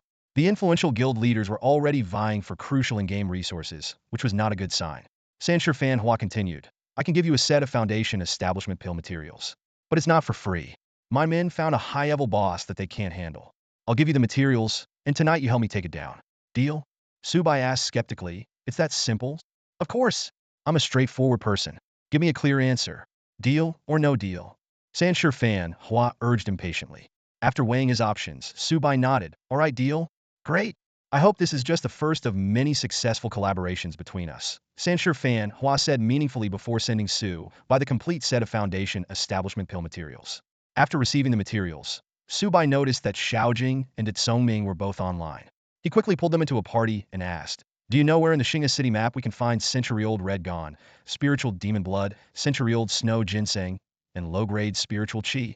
Xiaojing immediately responded, I know where to find century-old snow ginseng. It's in Snow Abyss Valley, 150 miles south of Shinga City, but there aren't many. When I passed by today, the entrance was occupied by Shuimu Nianhua's people. Did Songming also ask curiously, "Bro, what's up?" Su Bai explained, "If you get a chance, stock up on those materials I mentioned. They're essential for crafting foundation establishment pills, and you'll need them later." That Songming exclaimed, "No wonder someone offered me 50,000 coins for a unit of level 1 spiritual chi I gathered. I shouldn't have sold it." The only known source, Yunling Mine, is said to be occupied by Hurlwa Pavilion. Su Bai sneered, "Don't worry. This afternoon, I'll take care of Hurlwa Pavilion's people. You two find some players with high gathering skills. This afternoon, I'll lead the team to escort you to collect the foundation establishment pill materials." Excited Xiaozing and Det Songming responded, "Got it." After finishing the conversation, Su Bai headed straight to the Alchemy Pavilion in Shinga City. He spent 50 silver coins to open a top-tier alchemy room. As a Xinyu class player, Su Bai didn't have the alchemy fire skill and had to rely on the Alchemy Pavilion's fire and cauldron to craft the foundation establishment pill. With a determined gaze, Su Bai made up his mind. He was determined to be the first in Shinga City to reach the foundation establishment stage. In the alchemy room of the Celestial Chamber, a massive, pitch-black cauldron stood prominently in the center of the square space. Beneath the cauldron was a fire pit, radiating an intense heat that surged with roaring flames, as if directly connected to the Earth's core. Su Bai carefully examined the Earth Core Alchemy Flame and the Grand Cauldron provided here. The system prompt soon appeared. Earth Core Alchemy Flame. Mid-grade Alchemy Flame. Increases alchemy success rate by 10. Usage duration, 30 minutes. Extraordinary Dark Cauldron. Extraordinary Grade Alchemy Cauldron. Increases alchemy success rate by 10. Usage duration, 30 minutes. Su Bai couldn't help but curse under his breath. This stingy system. Spending 50 silver coins to enter the Celestial Alchemy Room, only to get a 30-minute usage limit. Not wanting to waste any time, Su Bai quickly took out his own 5-element Mystic Cauldron. The cauldron's heavy, crimson glow far surpassed the appearance of the Extraordinary Dark Cauldron. He then laid out the materials for the foundation establishment pill in front of him, silently lamenting their rarity. This game, Worlds of the Heavens, is all about survival of the fittest, Su Bai thought. The materials for a level 20 foundation establishment pill are already so scarce. Ordinary people without the strength or resources might struggle to even reach the foundation establishment stage, let alone the subsequent stages like enlightenment, fusion, heart movement, and golden core. Shaking his head, Su Bai didn't dwell on it further. He immediately ignited the alchemy flame and directed it under the 5-element Mystic Cauldron, beginning the roasting process. A system prompt soon sounded, "Ding! You have successfully activated the 5-element Mystic Cauldron. This is a treasured alchemy cauldron, increasing pill formation success rate by 30 and spirit infusion rate by 50. Su Bai smiled with satisfaction. The 5-element Mystic Cauldron was indeed several tiers above the system-provided Extraordinary Dark Cauldron. He quickly employed the Xianwang alchemy technique, tossing all the materials, including the Red Howl Monster Pill, into the cauldron. Another prompt appeared. "Ding! You have mastered the Xianwang alchemy technique, increasing alchemy success rate by 30 and spirit infusion rate by 40. Following this, the system provided a final assessment. Ding. Special notice? After evaluation, your success rate for refining the foundation establishment pill is 86, and the spirit infusion rate is 96. If the refinement fails, all materials will be lost. Do you wish to continue?" Su Bai paused slightly, quickly calculating in his mind. Earth Core Alchemy Flame adds 10, 5-element Mystic Cauldron adds 30, Xianwang Alchemy Technique adds 30, plus 16 points of luck value, making an 86 pill formation success rate. Damn! Su Bai murmured to himself. Even with my skills, the success rate is just 86. For others, the chances of successfully refining a foundation establishment pill must be terrifyingly low. This game is too harsh. Despite his concerns, Su Bai chose to proceed. Instantly, the entire 5-element Mystic Cauldron was engulfed by the Earth Core Alchemy Flame, quickly melting the materials inside. The air filled with a blood-pumping medicinal fragrance, and the runes on the cauldron's surface glowed brightly. 10 seconds later, a burst of energy erupted from within the cauldron, with scalding hot air carrying an intoxicating scent spreading outwards. The system prompt immediately sounded. Ding! Congratulations, player Youth in Fiery Garb, for successfully refining the foundation establishment pill. You have obtained 1 top-tier Spirit-Infused Foundation Establishment Pill, 1 high-tier Spirit-Infused Foundation Establishment Pill, and 3 standard Spirit-Infused Foundation Establishment Pills. As the first player in Xinghe City to successfully refine a foundation establishment pill, you are awarded 3 luck value. 5 thumbs-eyed, brilliantly glowing foundation establishment pills appeared before Su Bai. 5. Su Bai's eyes gleamed with excitement as he eagerly picked up the pills to examine them. The system provided detailed information. 9-star Foundation Establishment Pill, a top-tier spirit-infused pill that grants top-tier potential growth upon consumption. 6-star Foundation Establishment Pill, a high-tier spirit-infused pill that grants high-tier potential growth upon consumption. 1-star Foundation Establishment Pill, a standard spirit-infused pill that grants decent potential growth upon consumption. So there's such a big difference in the pills. Su Bai was astonished. He decisively stored 1 6-star and 3 1-star Foundation Establishment pills, and then consumed the 9-star Foundation Establishment pill on the spot. The pill melted instantly upon entering his mouth, transforming into a surge of pure energy that coursed through Su Bai's body, impacting his limbs and bones. Even in the game, Su Bai felt as if his body was on fire. Every inch of his skin was burning, his pores were opening, and it seemed like his muscles and bones were about to boil. Su Bai quickly took out the foundational chapter of the Xian Huang Immortal Sutra and prepared to start studying. Unexpectedly, as soon as he took out the Xian Huang Immortal Sutra, it transformed into a rain of light and shot straight into Su Bai's mind. The profound and mysterious information imprinted itself onto his consciousness as if it were pure energy. Su Bai felt as if a door had been opened in his mind, receiving an enlightening baptism and experiencing a profound elevation in his life essence. In his mind, he heard sacred chants and cosmic rhythms, unsure if it was an illusion. Simultaneously, his muscles and bones emitted cracking sounds, as if they were evolving and ascending on their own. Suddenly, a system notification sounded. Ding! You have successfully entered the Foundation Establishment realm. Level cap unlocked, attack and defense stats, as well as hidden potential, increased by 100. You have unlocked the Yuan Shun feature. Immediately after, a system announcement echoed throughout Xinga City. Ding! Player Shini Numashaoyan has successfully broken through and entered the Foundation Establishment realm. As the first player in Xinga City to reach this realm, you are rewarded with 2 levels, 3 luck points, 300 reputation, and a random Yuan Shin skill book.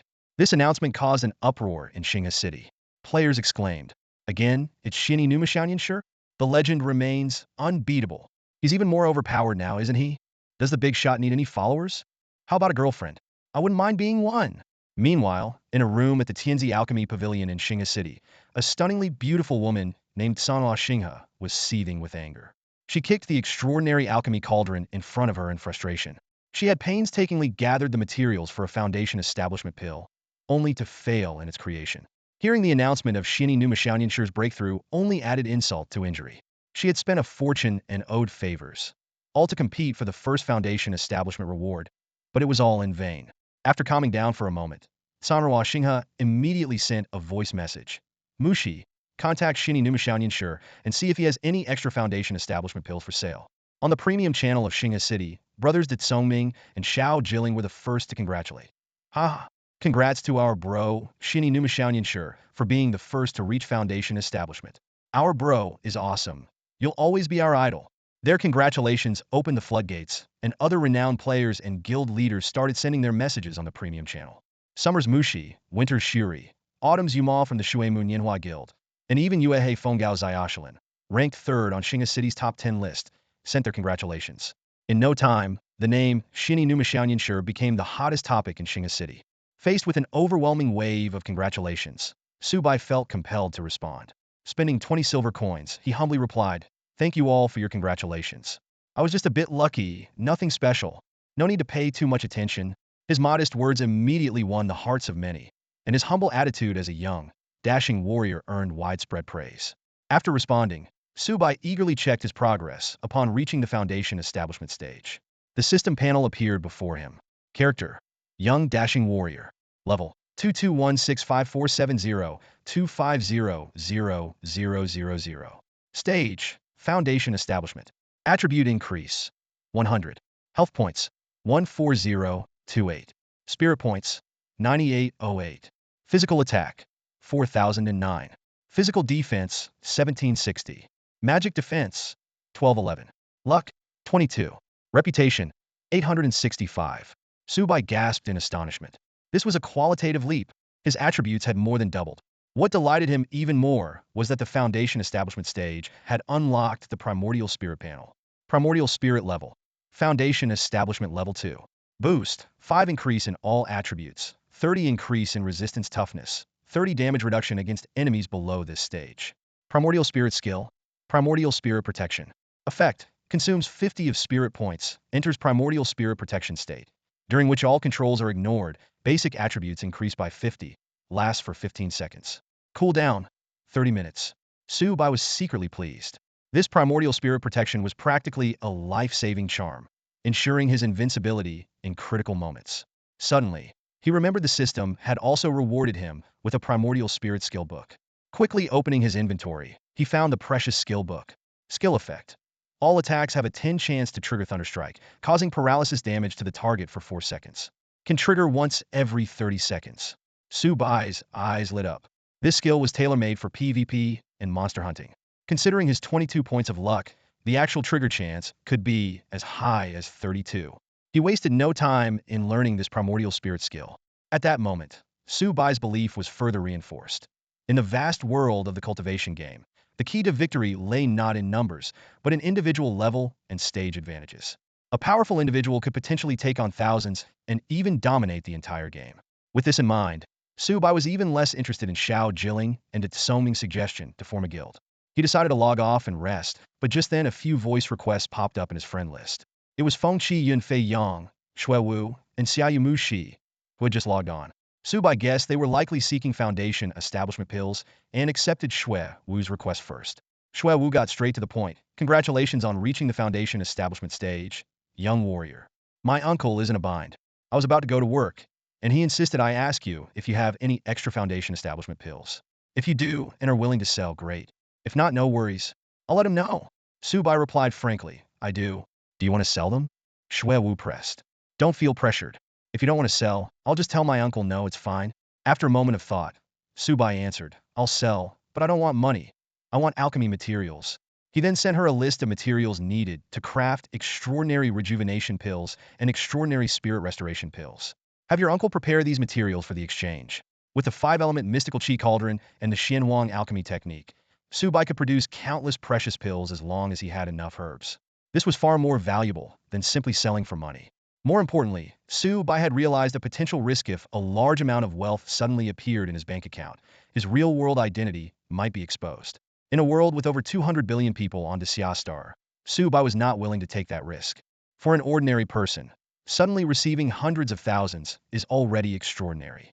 But once it reaches 10 million or even a billion, it will undoubtedly draw suspicion and intense scrutiny. Su Bai was well aware of this. A shrewd gleam flashed in his eyes. From now on, he decided to refuse monetary transactions as much as possible and instead opt for in-game materials and equipment trades. Shui Wu responded swiftly and decisively. All right, I'll talk to my uncle. Her voice carried a hint of excitement, clearly intrigued by the proposal. Su Bai thought to himself that since he had already reached the Foundation establishment stage, keeping extra Foundation establishment pills was of little use. It would be better to exchange them for more alchemy materials. With this in mind, Su Bai quickly connected to Xia Yumexi's voice chat. As expected, her purpose was the same as Shui Wu's, both seeking medicine for Tsanrua Xinghe. Without hesitation, Su Bai sent Xia Yumexi a detailed list of required materials. His tone was calm and firm. Gather these materials, and you can exchange them for Foundation establishment pills. No sooner had he finished speaking than Sanshur Fanhua's voice came through. Kid, you're amazing. Sanshur Fanhua's voice was filled with admiration. One of my alchemist players wasted 3 sets of precious materials and still couldn't produce a single Foundation establishment pill. But you succeeded with just one. No more talk. Sell me one. Name your price. A slight, smug smile appeared on Su Bai's lips. He sent over another material list, calculating in his mind that he still had 4 Foundation establishment pills, 1 of 6-star quality and 3 of 1-star quality. He knew very well that consuming pills of different qualities would result in varying levels of improvement and attribute gains. Even if they gathered all the materials, Su Bai intended to keep the precious 6-star pill for himself and give them only the 1-star ones. After finishing his conversations, a wave of fatigue washed over him. Rubbing his tired eyes, Su Bai decisively logged off. Family of the patient in bed 4, room 3. Wake up, we need to change the patient's dressing. The nurse's gentle yet firm voice pulled Su Bai back to reality. As he opened his eyes, a strange light flickered in their depths. The nurse before him had a curvaceous figure, with a full bust and a shapely rear, exuding a strong sensual charm. Her beautiful almond-shaped eyes added a touch of allure. Su Bai's X-ray vision ability inadvertently activated, and he instantly saw through the nurse's attire, noting even the color and style of her underwear. Rose red, lace trim. Su Bai murmured unconsciously. Brother Hua, what rose red, lace trim? What are you talking about? Huang Kiki, who had been awakened by the nurse, rubbed her drowsy eyes, her voice tinged with laziness and confusion. This question was like a bolt from the blue, jolting Su Bai awake and drenching his back in cold sweat.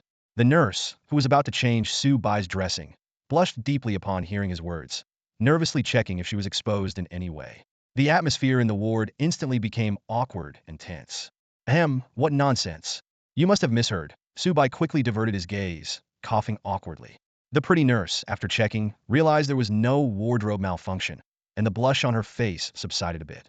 However, when she changed Su Bai's dressing, her movements were noticeably rougher, causing him to grimace in pain. Damn it, she must be getting back at me, Su Bai thought to himself. If this keeps up, I might end up seeing through all her clothes. But when he glanced at the innocent Huang Kiki beside him, he suppressed the shameless thought. He regarded Huang Kiki as a sister, and if he used his X-ray vision, she would be fully exposed too, which made him feel guilty. After finishing with the dressing, the nurse shot Su Bai a glare with her beautiful eyes and swayed her hips as she left. Huang Kiki took out her phone, exclaiming, "Oh, it's almost 7:30. Why hasn't my dad come yet?" She shook her little head and then excitedly said to Su Bai, "Xiaohua, do you believe there are rich idiots in the game who have so much money they don't know how to spend it?" Su Bai asked curiously, "What's going on?" Huang Kiki enthusiastically explained, "You won't believe this, but last night when we were raiding a dungeon, we met a super rich guy from Xinga City named Xiao Jilling. He took a liking to my classmate Yin Tian and spent a fortune just to get her contact info. Everyone in our party got a share of his generosity. Now I have new weapons and a couple of cool skills. I'm really powerful now. Once I have enough gold, I'll come to Xinga City to show off and carry you in the game." Su Bai chuckled, thinking that Xiao Jilling must have spent a lot to fulfill his request, and decided to repay him later.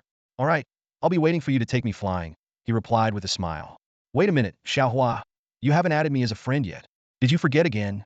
Huang Kiki suddenly pouted, looking displeased. Su Bai smiled wryly. "It seems I did. Don't worry, I'll definitely add you next time I'm online. Your ID is Kashian, right?" "See, I remember." Huang Kiki lifted her fair chin and playfully waved her tiny fist at Su Bai, saying, "If you don't add me, you're dead." "Yes, heroine Huang Kiki," Su Bai responded, making her laugh again. At that moment, an uncle with glasses walked into the ward carrying packed breakfast. "Xiaohua Kiki, sorry I'm late today.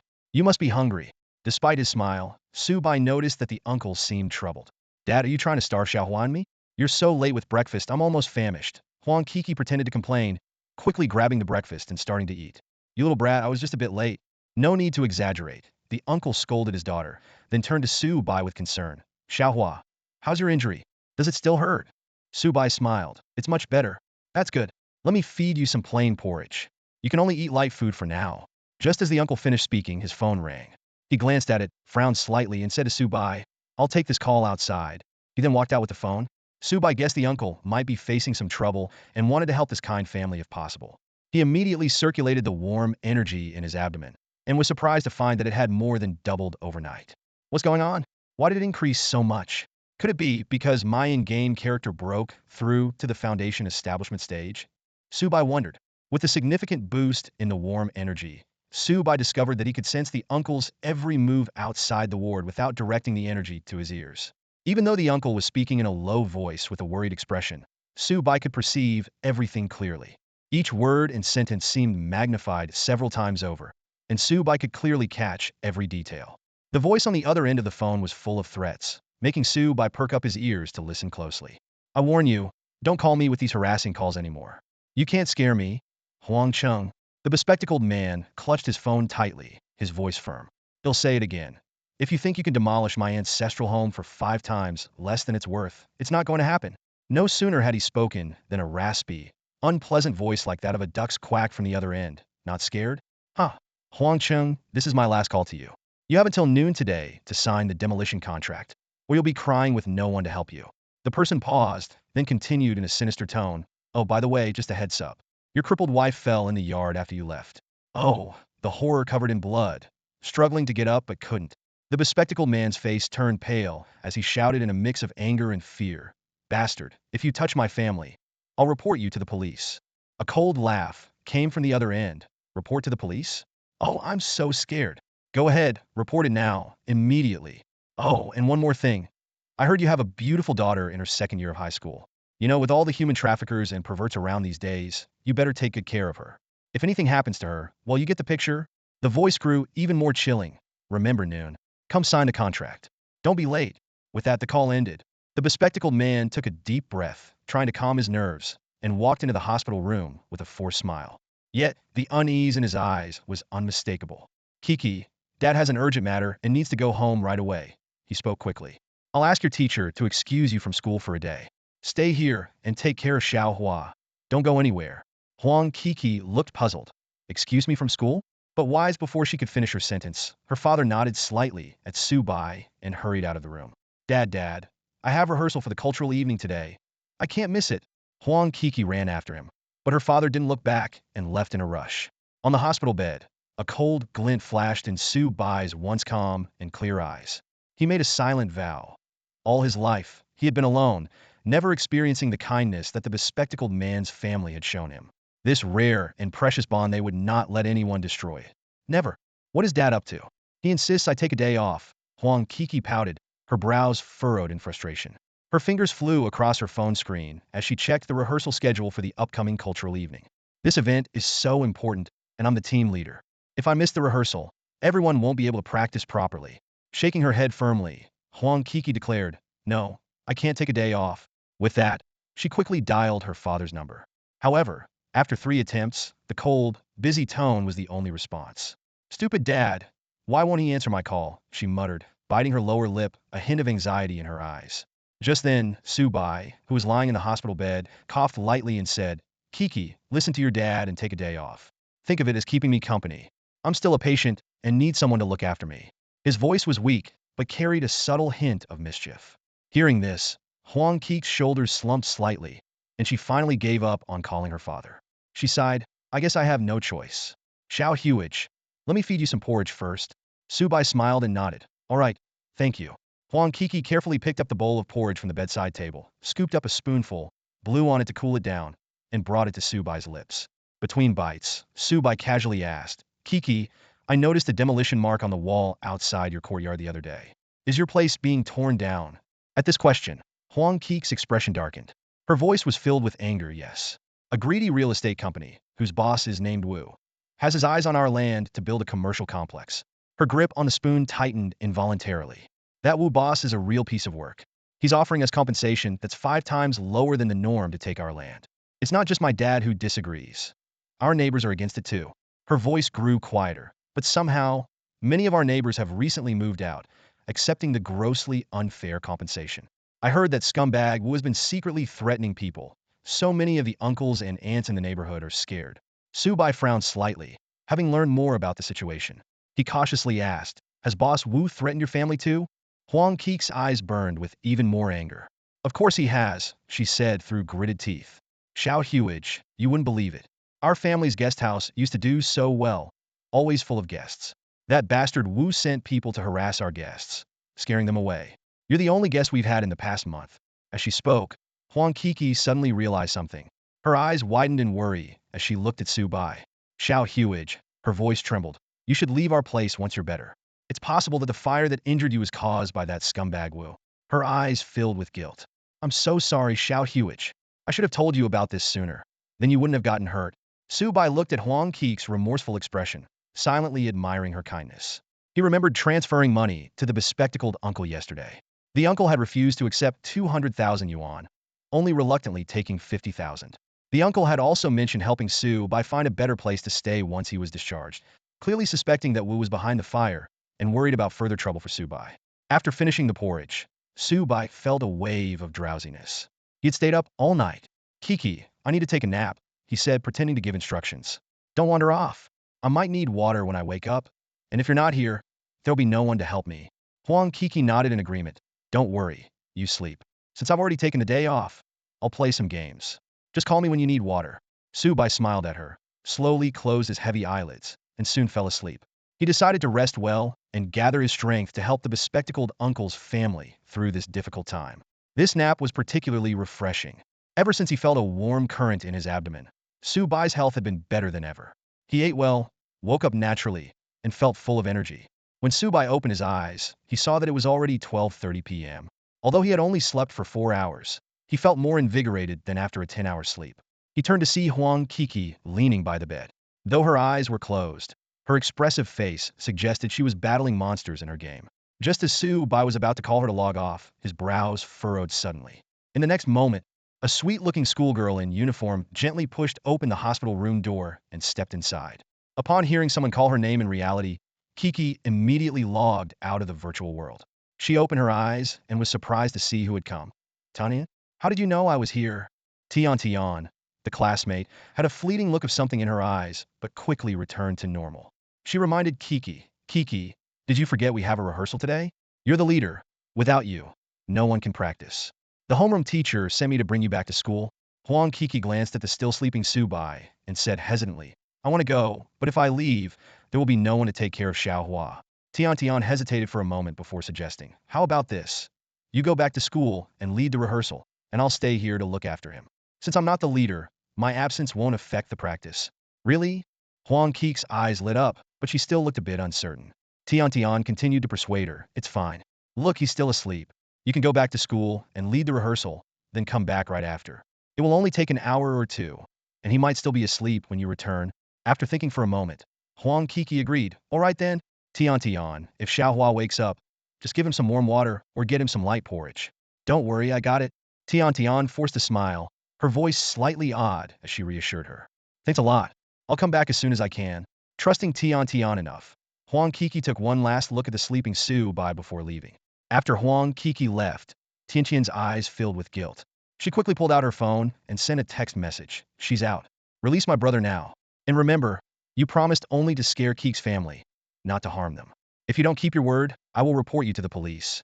Just as she finished sending the message, she turned around and was startled, dropping her phone which shattered on the floor. Su Bai, wrapped up like a mummy, had suddenly opened his eyes and was staring at her with a cold, sharp gaze.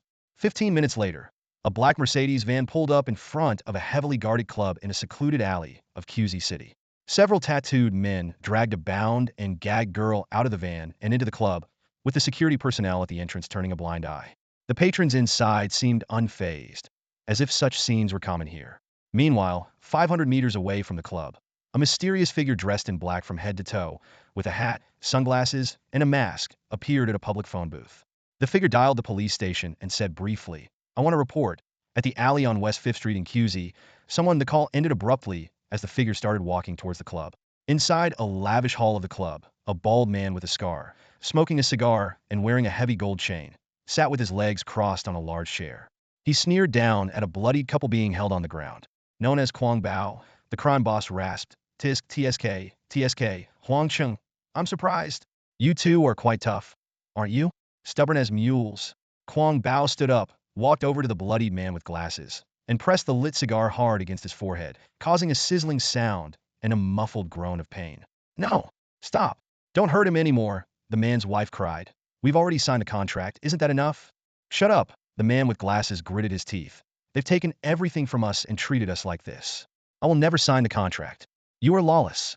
As long as there's breath in me, I'll report you to the authorities. Kwang Bao chuckled darkly. Well, look at you, old man. You got guts, but you're too damn clueless. I'm losing patience. This is your last chance. Sign a contract, and I'll let you both go. Otherwise, before he could finish, the man with glasses spat a mouthful of blood and saliva into Kwang Bao's face. Damn it, you ungrateful piece of trash, Kwang Bao roared, his face still wet with the spit from the bespectacled man. His eyes turned bloodshot in an instant, his face contorted with rage like an enraged beast. Without any warning, Kwang Bao lifted his foot and violently kicked the bespectacled man's mouth. The heavy shoe struck the fragile teeth with a chilling crack. Several bloodied teeth flew out of the man's mouth and bounced on the floor. The bespectacled man let out a muffled groan of pain, his body convulsing violently, on the verge of passing out. His wife stood nearby, her pupils trembling with fear, her face etched with anguish and despair. Hand me the knife, Kwang Bao ordered coldly. This piece of trash won't learn until he sees the coffin. He turned to the bespectacled man's wife, a malicious glint in his eyes. Your husband is a cripple, so I'll do you a favor and make you a matching pair. As soon as he finished speaking, one of his henchmen handed him a half-meter-long steel knife. The blade glinted coldly under the light, like the scythe of death. Huang's mother collapsed instantly, falling to her knees and crying out for mercy. No, please don't. I'm begging you. At that critical moment, there was a sudden knock on the door outside the hall. Knock, knock, knock. Brother Bao, we've brought the person, a rough voice called from outside. A strange smile curved Kwang Bao's lips. Good, bring them in. Three tattooed men dragged a bound girl into the room. Her mouth was gagged, and her hands and feet were tightly tied. When she saw the scene before her, she trembled violently, letting out muffled cries. The girl was Huang Kiki. Seeing her parents being tortured, her eyes filled with terror, despair, and sorrow. Kiki, Huang's mother cried out, she's just a child. Why did you bring her here? You can't do this. Her voice shook with fear. Despite his injuries, the bespectacled man's eyes widened in panic when he saw his daughter bound, his veins bulging with rage. Kwang Bao sneered as he approached Huang Kiki, roughly grabbing her hair and dragging her close. You bastard, aren't you tough? He glared at the bespectacled man. You had the nerve to spit at me. Now, I'll take her right in front of you. With that, Kwang Bao tore at Huang Kiki's shoulder, the fabric ripping loudly. Her pale, delicate skin was exposed to the air. Huang Kiki froze in terror, her eyes wide with fear. Her mother was so frantic she nearly fainted. Stop it, Kwang Bao! The bespectacled man finally broke down. Don't hurt my daughter. I'll sign. I'll sign. To protect his daughter, the stubborn man had no choice but to give in. Kwang Bao laughed triumphantly. I thought you were as stubborn as a rock in a latrine, all stinky and hard. Not so tough now, huh? Take this down. Change the compensation from 1 million to 100,000. One of the henchmen quickly amended the contract, reducing the compensation from 1 million to 100,000, and handed it to the bespectacled man. The fair compensation for this ancestral home should have been at least 5 million, but now it was slashed to a mere hundredth the sand of blatant robbery. The bespectacled man clenched his shattered teeth, trembling as he closed his eyes. Fine, just let my daughter go, and I'll sign for the 100,000. He silently vowed that once he got his wife and daughter to safety, he would make these animals pay. As he signed and stamped the contract, Kwang Bao's smile grew even more smug. He glanced at the contract, tossed it to a henchman, and pulled out his phone to make a call. Mr. Wu, the stubborn Huang Chung has been dealt with. The commercial building project can start tomorrow, today. After his report, Kwang Bao's smile turned icy as he slowly walked over to the bespectacled man, wiping his shiny shoe on his head. You signed the contract, but you spat in my face. If I let you off so easily, how could I hold my head up in the underworld? The bespectacled man gritted his teeth. Whatever revenge you want, take it out on me. Kwang Bao's gaze shifted to the trembling Huang Kiki, a wicked glint in his eyes. An eye for an eye. You spat in my face, so I'll use her to settle the score. Before he finished speaking, Kwang Bao lunged at Huang Kiki like a ravenous beast, her body shaking with fear. No, you beast! You monster! Uncle Eyeglasses and his wife screamed in despair, their voices filled with anguish. Don't you dare touch Kiki! Their cries echoed through the room, but Leopard remained indifferent. Instead, a more excited smile crept across his face, and he let out a chilling laugh. Just then, one of his men suddenly looked alarmed and said urgently, Boss, the officers are here. Officers? Leopard paused, his vicious gaze sweeping towards the door. He grinned, revealing a set of gleaming white teeth. Let them come. What's there to panic about? Just handle it as usual, and make them go away. He squinted, a hint of disdain in his voice. Are those bastards upset about last month's bribe?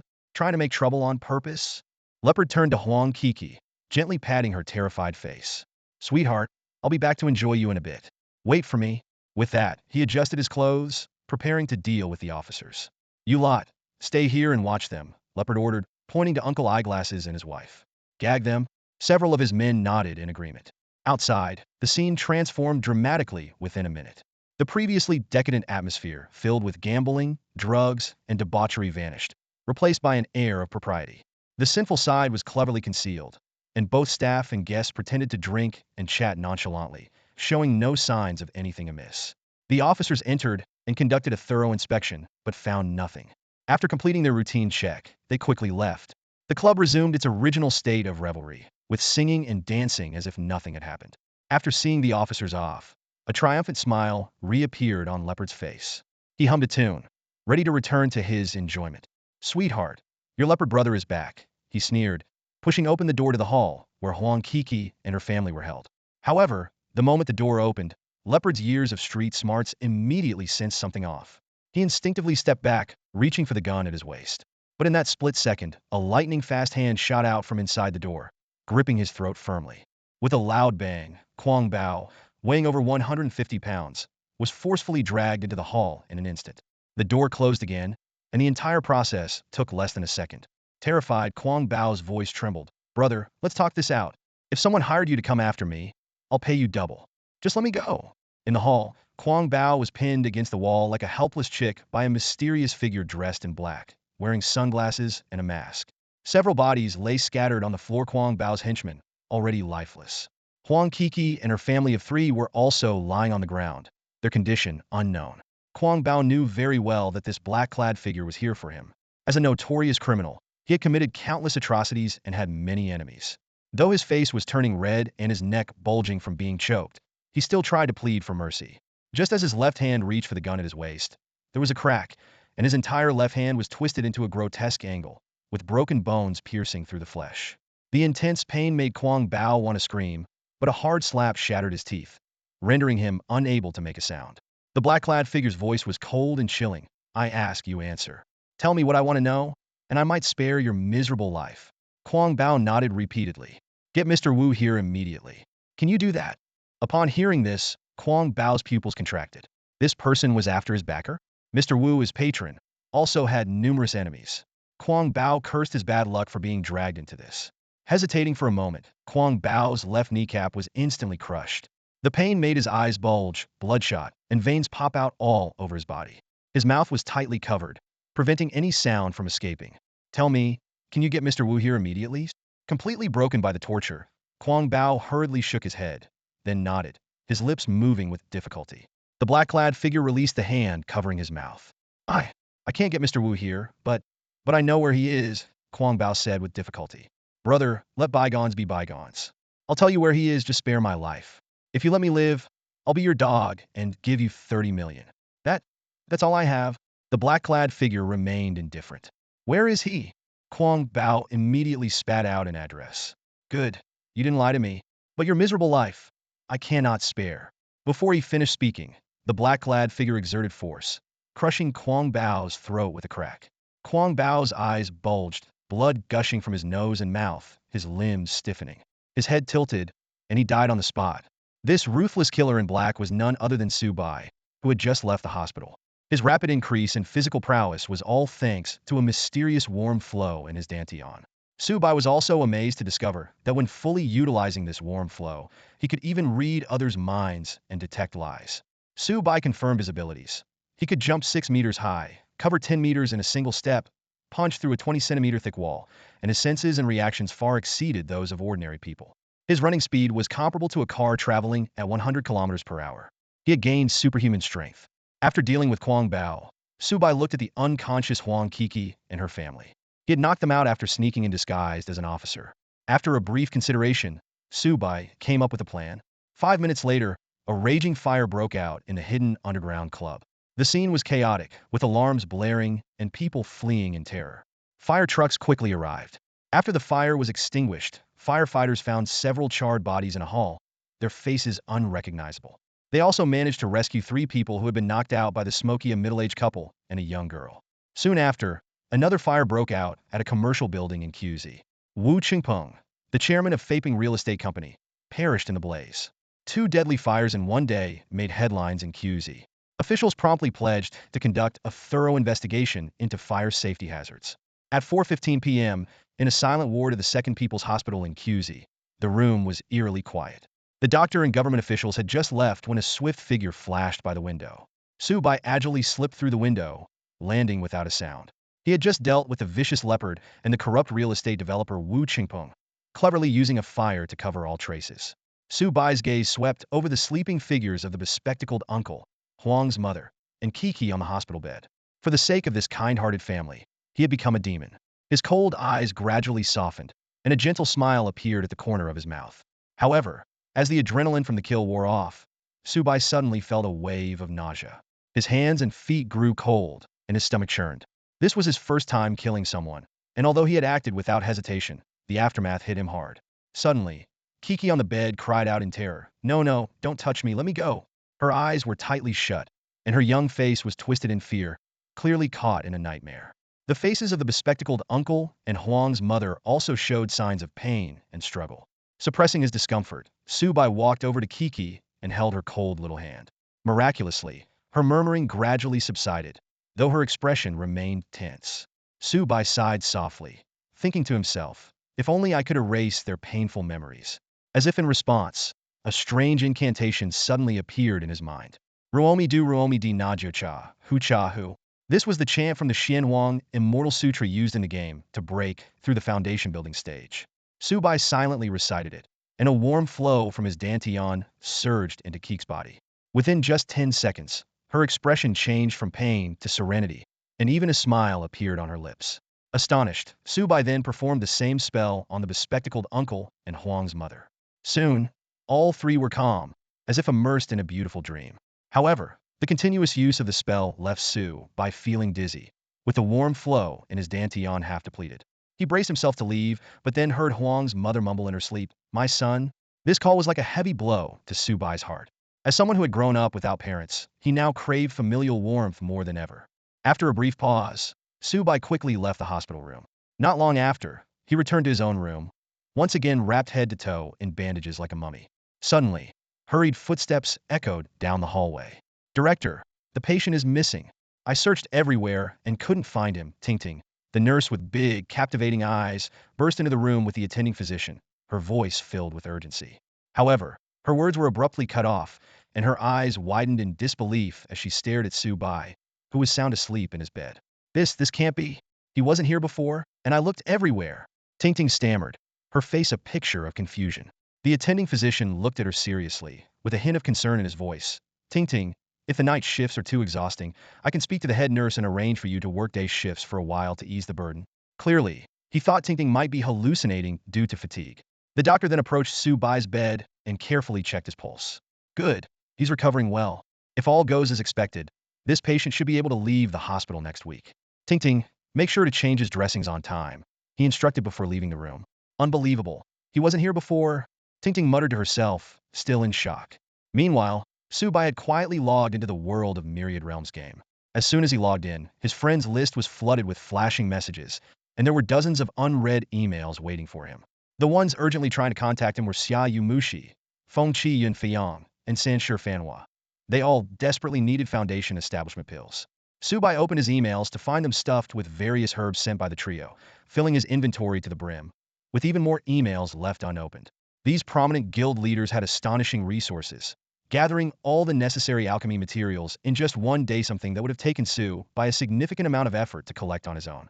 After receiving the herbs, Su Bai immediately sent each of them a 1-star foundation establishment pill. Almost simultaneously, the system notification sounded. Ding! Congratulations to player Sanrua Xinghe for successfully breaking through to the foundation establishment stage. As the second player in Xinghe City to reach this stage, you are awarded 1 level, 2 luck, and 150 reputation. Su Bai was slightly taken aback. It was indeed Sanrua Xinghe. He had just mailed the pill to Xiaoyu Mushi, and Sanrua Xinghe broke through immediately.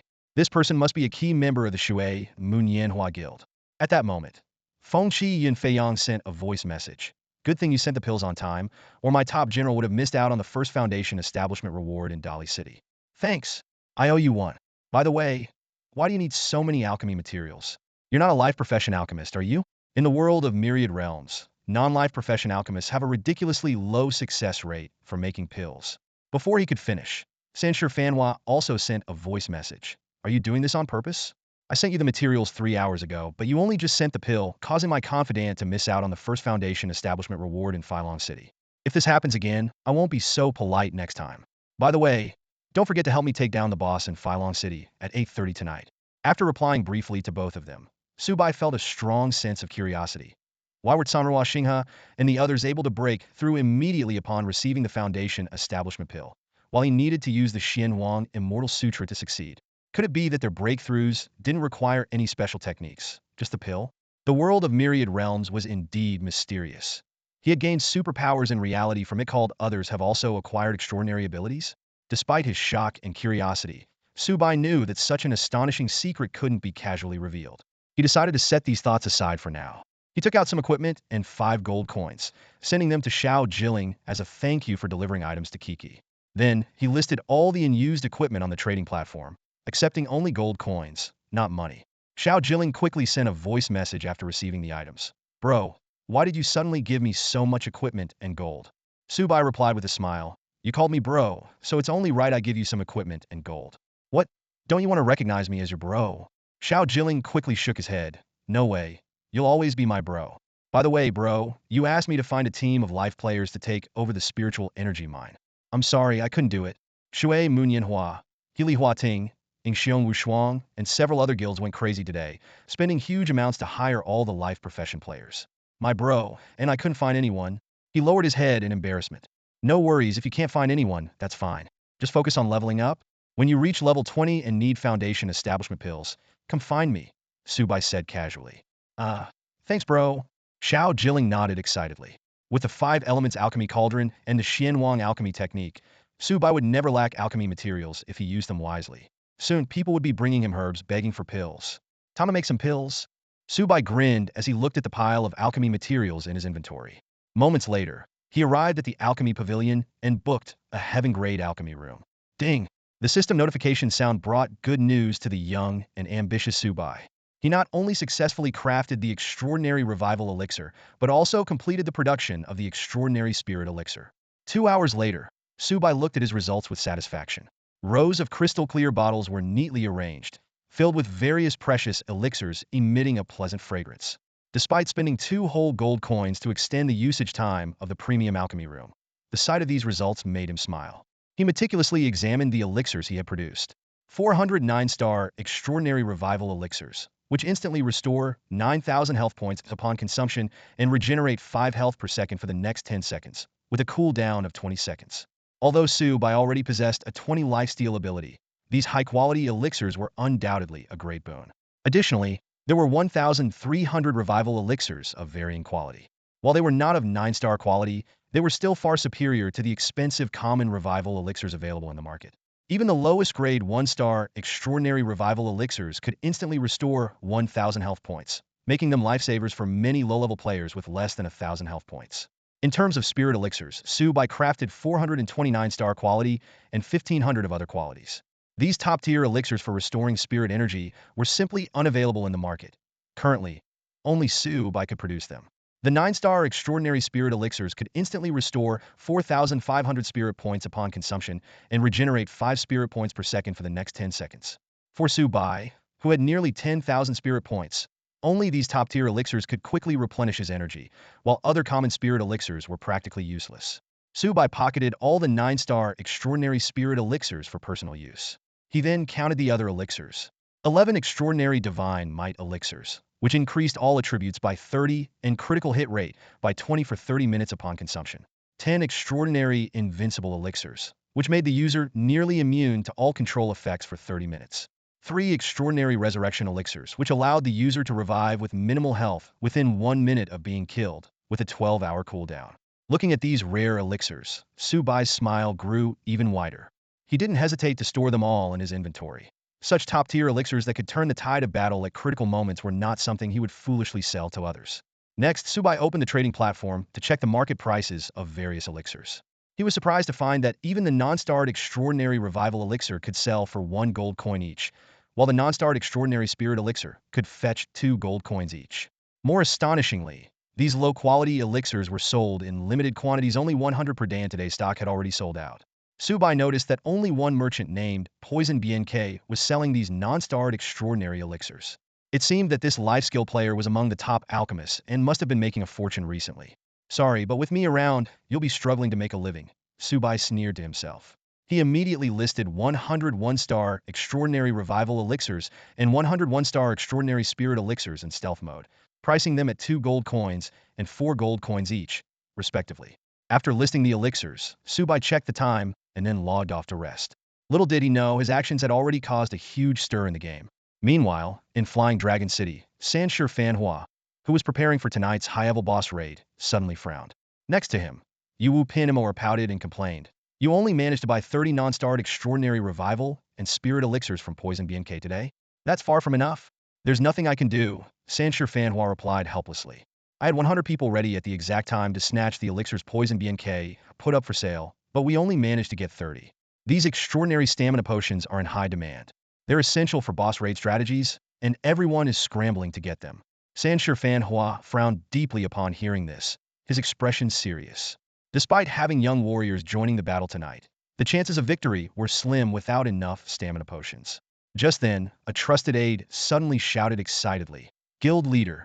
The trading platform just listed 1-star, extraordinary rejuvenation and spirit recovery elixirs. What are you waiting for? Snatch them all. Buy every single one."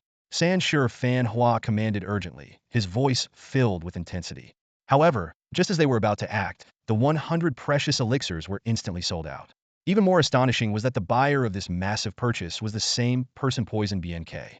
Has Poison BNK gone mad? Sansure Fan Hua muttered in disbelief. He's an alchemist himself. Why would he buy these top-tier elixirs? Ping Mo Chong Air's delicate face suddenly showed a flash of insight.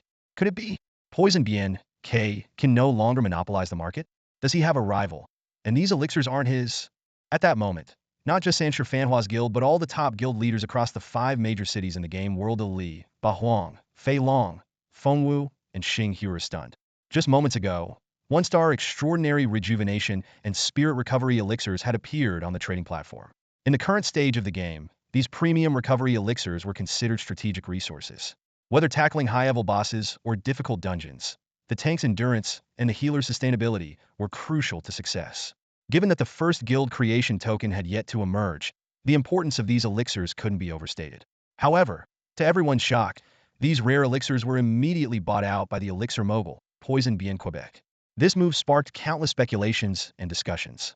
Meanwhile, in the alchemy room of Tianzi Chamber in Bahuang City, a level 13 spirit sword player decked out in top-tier gear Poison Bien K himself was scowling. Standing beside him was a level 22 female player at the peak of the Foundation establishment stage, ID, Wu Luo and Aishang. BNK, looks like you've got some competition, Wu Luo and Aishang said with a teasing smile, her eyes glinting with amusement. Indeed, Poison BNK replied in a deep voice. I didn't expect someone to beat me to it and produce 1-star elixirs. They even hid their ID, clearly not wanting to reveal their identity. Wu Luo and Aishang's eyes sparkled with a hint of mockery. Seems like your golden reputation in the elixir world might be at risk. But Poison BNK smirked, a confident gleam in his eyes. Not necessarily. All along, Poison Bianc has designated someone to monitor newly listed elixirs on the trading platform 247. This time was no exception. The moment a person listed a batch of 1-star elixirs, they were instantly bought out by him. Poison Bianc narrowed his eyes, a cold smile curling at his lips. With such a low success rate in alchemy, it's likely that this person's first batch of 1-star elixirs is their limit. It will probably be a long time before they can successfully produce another batch for sale. A glint of determination flashed in his eyes. I'll spare no expense to find this person and recruit them. That way, Poison Bianc will remain the gold standard in the game's elixir world. Wu Luo Nishang, however, shook her head, her beautiful eyes filled with doubt. Finding this person is one thing. Even if you do, why would they listen to you? Poison Bianc gave a sinister smile, his voice low and threatening. Because if they don't, they'll have no materials to refine elixirs. As he spoke, he opened his friend's list. Surprisingly, the list was filled with the names of all the top guild leaders in the game, including the leaders of the 3 super guilds. This vast network demonstrated his influence in the game. Time ticked by, and 20 minutes had passed since Poison Bianc had bought all the 1-star elixirs. No new 1-star elixirs appeared on the platform, confirming his suspicion. The mysterious alchemist had no more stock for now. Wu Luo Nishang looked at him with interest, her eyes sparkling with curiosity. What if they still have some left? Poison Bianc shrugged nonchalantly. Even if they do, it won't be much. And whatever they list, I'll buy it all. His voice was filled with confidence, followed by a sinister smile. After buying out all their elixirs, I'll take these and my previous stock of non-star elixirs and give them away for free to the heads of these top guilds. I'll also promise them that any new high-grade elixirs I create will be sold to them first. But the condition is, from today onwards, all the alchemy materials their guilds collect in the game must be sold exclusively to me, Poison Bianc. Hearing this, Wu Luo Nishang's eyes lit up, and she couldn't help but applaud. Brilliant! This move is genius. Only those with power can obtain high-level alchemy materials. If you control all the high-level material channels, your hidden opponent, no matter how skilled in alchemy, will be rendered helpless. Without materials, they will have no choice but to come to you. Poison Bianc raised his chin proudly, his eyes gleaming with certainty. Exactly. Meanwhile, Su Bai was still oblivious to the storm he had inadvertently stirred up. After logging off, his first thought was to solve the issue of dinner. With Uncle Glass's family still in the hospital, he had to fend for himself tonight. Just as he was about to get up and find food, he sensed something and quickly lay back down. Moments later, the door to the ward was gently pushed open. A lively figure bounced in. It was Huang Kiki, dressed in a white dress with a ponytail. She carried a well-wrapped meal, her face beaming with an innocent smile. Tada! Xiao Huaga, did you miss me? Huang Kiki asked cheerfully as she hopped in, clearly in high spirits. Su Bai was about to speak, but Huang Kiki quickly stepped forward and placed a meal on the table. I know, you must think I'm late and that you're starving. But I couldn't help it. So much happened today, she said excitedly. Xiao Huagu, you wouldn't believe it. Not just you, even I still find it hard to believe. Huang Kiki began to recount her day's adventures. When I woke up, I found myself in a hospital bed. Even my parents were there. Later, the authorities told us that we were rescued from a fire by the fire department. But we have no recollection of it. As she uncovered the meal, she continued. Remember I told you about that heartless real estate developer, Mr. Wu? Today, his henchmen and even he himself got what they deserved. They were burned to death.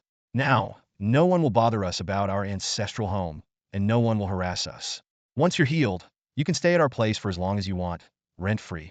Huang Qi's voice was filled with excitement and disbelief. Xiao Huagu, this all feels so surreal. I remember being at the hospital with you, but in the blink of an eye, I was in a ward at the People's Hospital. Upon waking up, Su Bai found the officials still nearby, questioning him. They brought news that the two villains had been burned to death, making Su Bai feel as if he were in a dream. He turned to Coco, his heart racing, and cautiously asked, Coco, how are your parents? Coco responded casually, they're still in the hospital. After giving their statements, they found themselves mysteriously transported there with some minor injuries. But they're fine. The most important thing is that those two villains are dead, and now we're safe. Hearing this, Su Bai understood. He realized that the spell he cast not only eliminated the threat, but also erased part of Coco's family's memories. This was undoubtedly a good thing. Coco picked up a spoon, took a sip of the clear soup, and said with a bright smile, come on, Xiaohua, open your mouth. Time to eat. There was too much going on tonight, so I had to order takeout. Just bear with it for now. Tomorrow, I'll cook something delicious for you myself. Her eyes sparkled with happiness. Su Bai smiled knowingly and opened his mouth to accept Coco's offer. Just as they were halfway through the meal, Coco's phone suddenly rang. She picked it up, and her face instantly changed, her eyes turning red. Coco, what's wrong? Su Bai asked, alarmed. Coco's voice trembled. Xiaohua, my classmate Teng, she was found drowned. We were playing games together just last night. How could this happen? As she spoke, she couldn't hold back her tears. Upon hearing the news, a fleeting but noticeable change crossed Su Bai's eyes, quickly replaced by a resolute expression. He thought to himself that, though his methods might be ruthless, he would never regret them when it came to protecting those he cared about. Su Bai knew that he would treat his friends with genuine kindness, but for anyone threatening their safety, he would not hesitate to eliminate them, no matter how cold-blooded the means. Xiaohua, I still need to deliver some items to my parents, so I can't be with you tonight. If you run into any emergencies, just give me a call. Su Bai smiled and nodded at Kiki. Kiki's eyes were still red, clearly not yet recovered from the news of her classmate Tiantian's accident. She softly said to Su Bai, Uncle Glasses and Mrs. Huang are still at the Second People's Hospital. I need to be with them tonight. Su Bai gently reassured her, all right, be safe on your way. Don't worry, I can take care of myself. After seeing Kiki off, Su Bai immediately opened the game interface and logged in. A system notification popped up. Ding! All the elixirs you anonymously listed have been sold out. After deducting a 10 handling fee, you earned 540 gold coins. This message lifted Su Bai's spirits. Sold out so quickly? It seems extraordinary elixirs are really in demand, he thought happily, but then noticed something odd. Wait a second, isn't the usual handling fee on the All Heavens trading platform 30?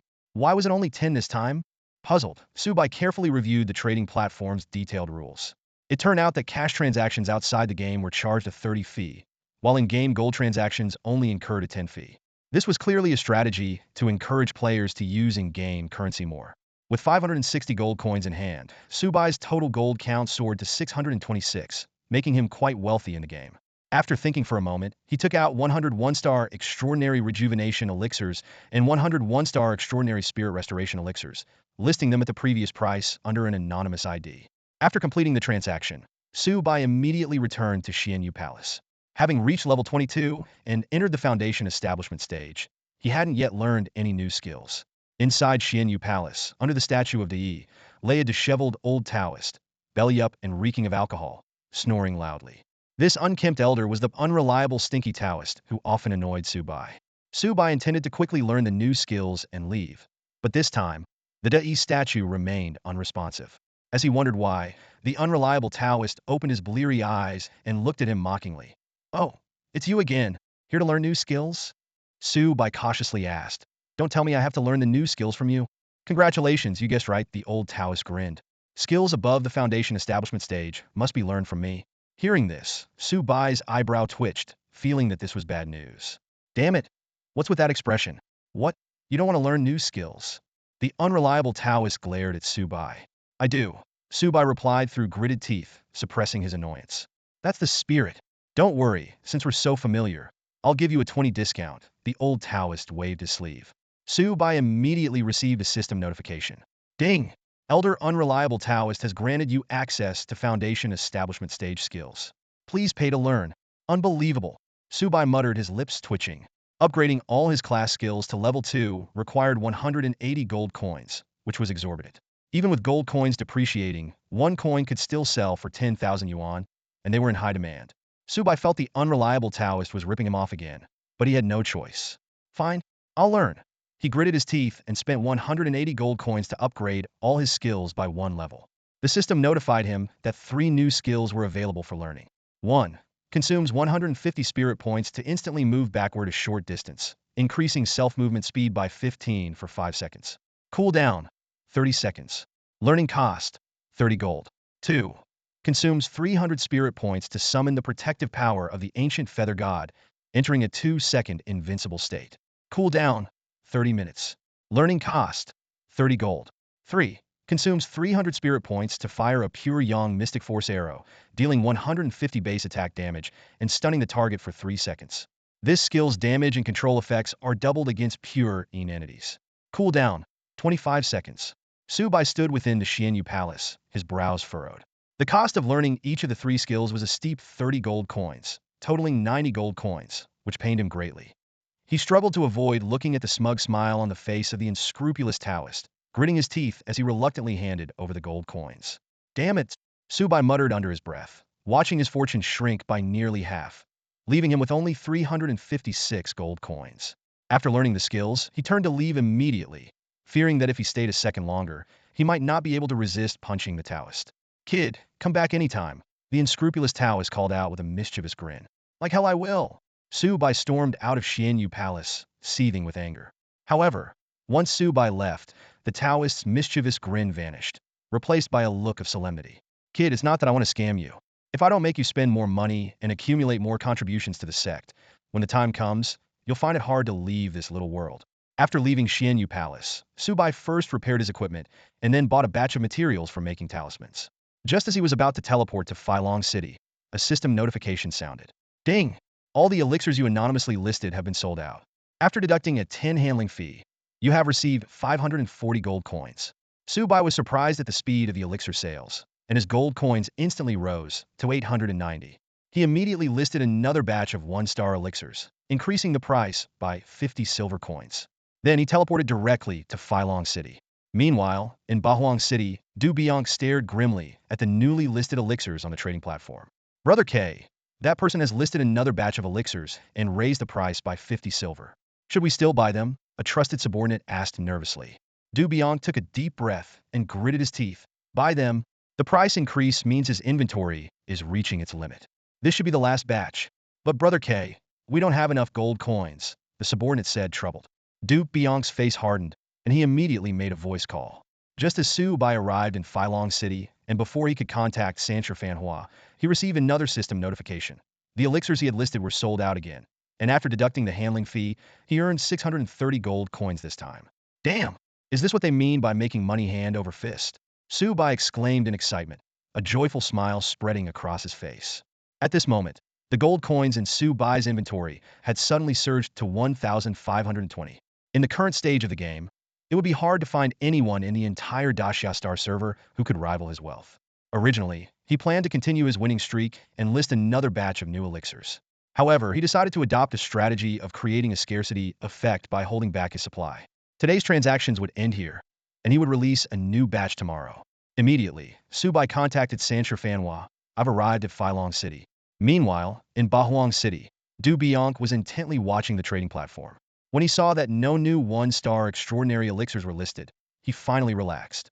If that mysterious seller had more stock to release, he would be in trouble not because of a lack of funds, but due to the scarcity of gold coins in the game, making it impossible to buy even if you had the money. Fu Bianc let out a long breath and instructed his trusted aide who was wiping sweat. Go, post on the forum in my name. Yes. The aide promptly left to carry out the order. 15 minutes later, Su Bai, riding his impressive Thunderwing mount, appeared outside a mist-covered canyon. As Thunderwing landed, its blue lightning wings flapped, stirring up a dazzling display of electric sparks and gusts of wind, causing sand and stones to fly, a truly spectacular scene. Su Bai, clad in a top-tier extraordinary outfit, wore a transformative mask on his face. A magnificent silver bow and a black box were slung across his back, giving him an aura of deep mystery. Impressive. You arrived faster than I expected. Sancher Fanhua greeted Su Bai with a smile. His progress was also notable. He had reached level 18, with all his equipment being of extraordinary quality. Although not a rare set, assembling a full extraordinary outfit was a feat that fewer than 20 players had achieved in the entire game. Naturally, I wanted to get things done early and call it a day. Su Bai replied with a calm smile, already planning his venture into the Yinming tomb tonight. Hey, young hero, how about selling me your flying mount, Thunderwing, for 20 million? A clear, youthful voice suddenly rang out. The speaker was a high school-age Lingjian player named Feihua. He was the second player in Bahuang City to reach the Foundation establishment stage and was currently level 21, ranking among the top 10 in the game. Feihua was also Sancher Fanhua's top fighter. The Foundation establishment pill that Sancher Fanhua had traded with Su Bai was for Feihua. At this moment, Feihua's eyes were locked onto Su Bai's extraordinary mount, Thunderwing, filled with intense admiration. Feihua, you're dreaming. Do you think someone like Xiaoyan Shi would need your 20 million? A seductive figure approached it was Ping Mo Chonga, whom Su Bai had met once. She had reached level 17, her voluptuous figure adorned with various extraordinary and common equipment. Her beautiful face was full of charm, quite unlike the arrogance she displayed during their first encounter. Instead, she smiled coquettishly at Su Bai. Xiaoyan Shi, we'll be counting on you for today's boss raid, Ping Mo Chonga said softly. Su Bai nodded slightly. Don't worry. Since I'm here, I'll do my best. Xiaoyan Shi, I'll add another 10 million, making it 30 million. Will you sell me your mount? I'm serious. Feihua pleaded, his eyes wide with hope. Su Bai frowned slightly. My Thunderwing is not for sale. Sensing Su Bai's growing impatience, Sancher Fanhua quickly intervened, stopping Feihua from saying more. Feihua, that's enough. If you really want a flying mount, I'll help you get one when the opportunity arises. Sigh, all right. Sorry about that. I'll just get carried away when I see something I really like, Feihua said regretfully, then asked eagerly, your mount is so cool. Can I at least touch it? Su Bai was initially annoyed, but seeing the genuine admiration in Feihua's clear eyes, he realized that Feihua might just be a straightforward and sincere person. Su Bai nodded with a faint smile. Seeing this, Feihua couldn't contain his excitement and immediately approached Lei Yin, eager to touch the mystical creature. However, the alert Lei Yin sensed the stranger's approach and instantly went into defense mode. It raised its phoenix-like head, lifted its snake-like tail, and its entire body erupted in a burst of lightning and fire. With a deafening crack, blue lightning shot out from Lei Yin's wings like venomous snakes, striking Feihua directly. Caught off guard, Feihua's body stiffened, and his health dropped by a quarter. Lei Yin let out a hostile hiss, preparing to attack again. Instead of retreating, Feihua became even more excited. Wow, it's so fierce. I love it, he exclaimed before quickly using his spirit sword to teleport 10 meters away, skillfully dodging Lei Yin's follow-up attack. Su Bai raised his hand and sent Lei Yin back to the mount space, glancing at Feihua with a hint of surprise. Lei Yin's attributes were nearly a quarter of Su Bai's, and its attacks carried lightning. Yet Feihua only lost a quarter of his health and quickly shook off the paralysis, demonstrating impressive strength. Feihua, unwilling to give up, pleaded with Su Bai. I didn't even get to touch it. Why did you put it away? Please let it out again. I won't be able to sleep if I don't get to touch it today. Su Bai looked at him helplessly, thinking, this guy's a bit obsessive, isn't he? At that moment, a loud noise echoed from the depths of the white mist canyon, as if a giant creature was moving, causing the ground to tremble slightly. Even standing outside the canyon, Su Bai could feel the vibrations underfoot. Ping Mo Chonga exclaimed excitedly. It's time. It has respawned. Sancher Fanhua, looking invigorated, turned to Feihua and said sternly, Feihua, stop messing around. We have work to do. Feihua finally composed himself, though he still cast a resentful glance at Su Bai. Sancher Fanhua turned to Su Bai and explained, the boss has respawned. Although I'm not sure of its exact level in cultivation, it's definitely at least level 30 in the enlightenment realm. I'll arrange for someone to lure it out, and I'll lead the team to draw its aggro. You and Feihua will focus on dealing damage. If we successfully defeat the boss, you can choose the first item as your reward. How does that sound? Su Bai nodded in agreement. Sanshi Fanhua beamed and signaled to ping Mo Chonga, who immediately issued commands to the prepared team. You can begin now. Sanshi Fanhua initiated a trade with Su Bai, giving him 10 one-star spirit recovery pills and 5 one-star rejuvenation pills. Take these just in case. These top-tier sustenance pills are rare, and I can only spare this much. Keep them for emergencies. Seeing Su Bai's slightly surprised expression, Sanshi Fanhua assumed he had never seen such high-quality recovery pills and felt a bit smug. No need to thank me. These pills are precious, but I can afford to give you some. In reality, Su Bai found the pills too low-level, but out of politeness, he accepted them and said, "All right, thank you." Just then, the tremors from the misty canyon grew more intense. Suddenly, a terrifying beast's roar echoed from deep within the canyon, followed by a gust of wind that flapped their garments. Su Bai was inwardly shocked. Such powerful aura? Could it be a boss beyond the enlightenment realm, reaching level 40 or higher in the fusion realm? As the thudding footsteps drew nearer, Su Bai could see the stones at his feet jumping. Beside him, Sanshi Fanhua had already summoned his pet, the flame-crowned snakey, a ferocious 6-meter-long serpent with a fiery crown on its head, creating a striking visual impact. Ping Mo's beloved pet cast powerful buffs on Su Bai and his team, making the final preparations for the upcoming battle. Just then, Fei Hua, looking like an eager child, pleaded with Su Bai. "Hey, after we take down the boss, can I touch your mount? Please? I have this quirk where if I see something I really like and can't have it or even touch it, I can't eat or sleep well. Seriously, I'm begging you." Su Bai stared at Fei Hua, speechless and unsure how to respond to the sudden request. However, they didn't have time to continue the conversation, as Sanshi Fanhua's voice abruptly cut in, serious and tense. "It's here, get ready." Sanshi Fanhua had already formed a squad with 7 Pajun members and led them straight toward the canyon entrance. Right behind them, a team of 80 Xing Luo healers emerged from the woods, divided into 10 groups, following closely. Their task was to ensure the safety of Sanshi Fanhua's main tank team. Meanwhile, 100 teams of Ling Jian, Xinyu, and Xinhuang players appeared, already in position and prepared for battle. Additionally, numerous Ju Ying members were lurking in the shadows, ready to strike at any moment. Such an impressive lineup showed just how determined Sanshi Fanhua was to take down this boss. Su Bai, Fei Hua, Ping Mo's beloved pet, and 5 other high-level players formed a team. This squad was the true damage-dealing core, bearing the most critical responsibility. Suddenly, the ground at the canyon's exit shattered, and a violent gust of wind swept out, flinging at least a dozen players into the air. These were the first wave of cannon fodder, tasked with luring out the boss. Before they even hit the ground, they were already dead, instantly killed. Su Bai's eyes narrowed as he spotted the thick white mist rolling near the canyon entrance. Within the mist, a massive creature was charging forward, each step causing the ground to quake. Sanshi Fanhua's voice rang out. "Xinyu team, fire the revealing golden arrows." Several Xian-Yu players stationed outside the canyon unleashed the dazzling energy arrows, piercing through the mist and revealing the scene within. A colossal, snow-white, bipedal fox-like monster with 3 vertical pupils stood revealed. As the highest level player, Su Bai examined the creature from afar. However, aside from the name 500-year fox demon, all other information was obscured by question marks. This indicated that the fox demon was at least level 33, a terrifying boss at the enlightenment stage. The fox demon, now exposed, bristled its fur and let out an ear-piercing roar. Waves of sharp energy fog swords shot out from the canyon, instantly killing the first wave of cannon fodder at the entrance. To lure out this boss, Sanshi Fanhua had dispatched over 130 players, all above level 15.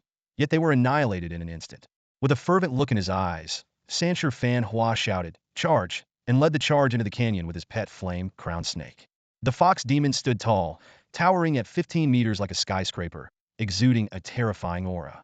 Its 3 eyes gleamed with disdain as it lashed out, creating a powerful gust of wind.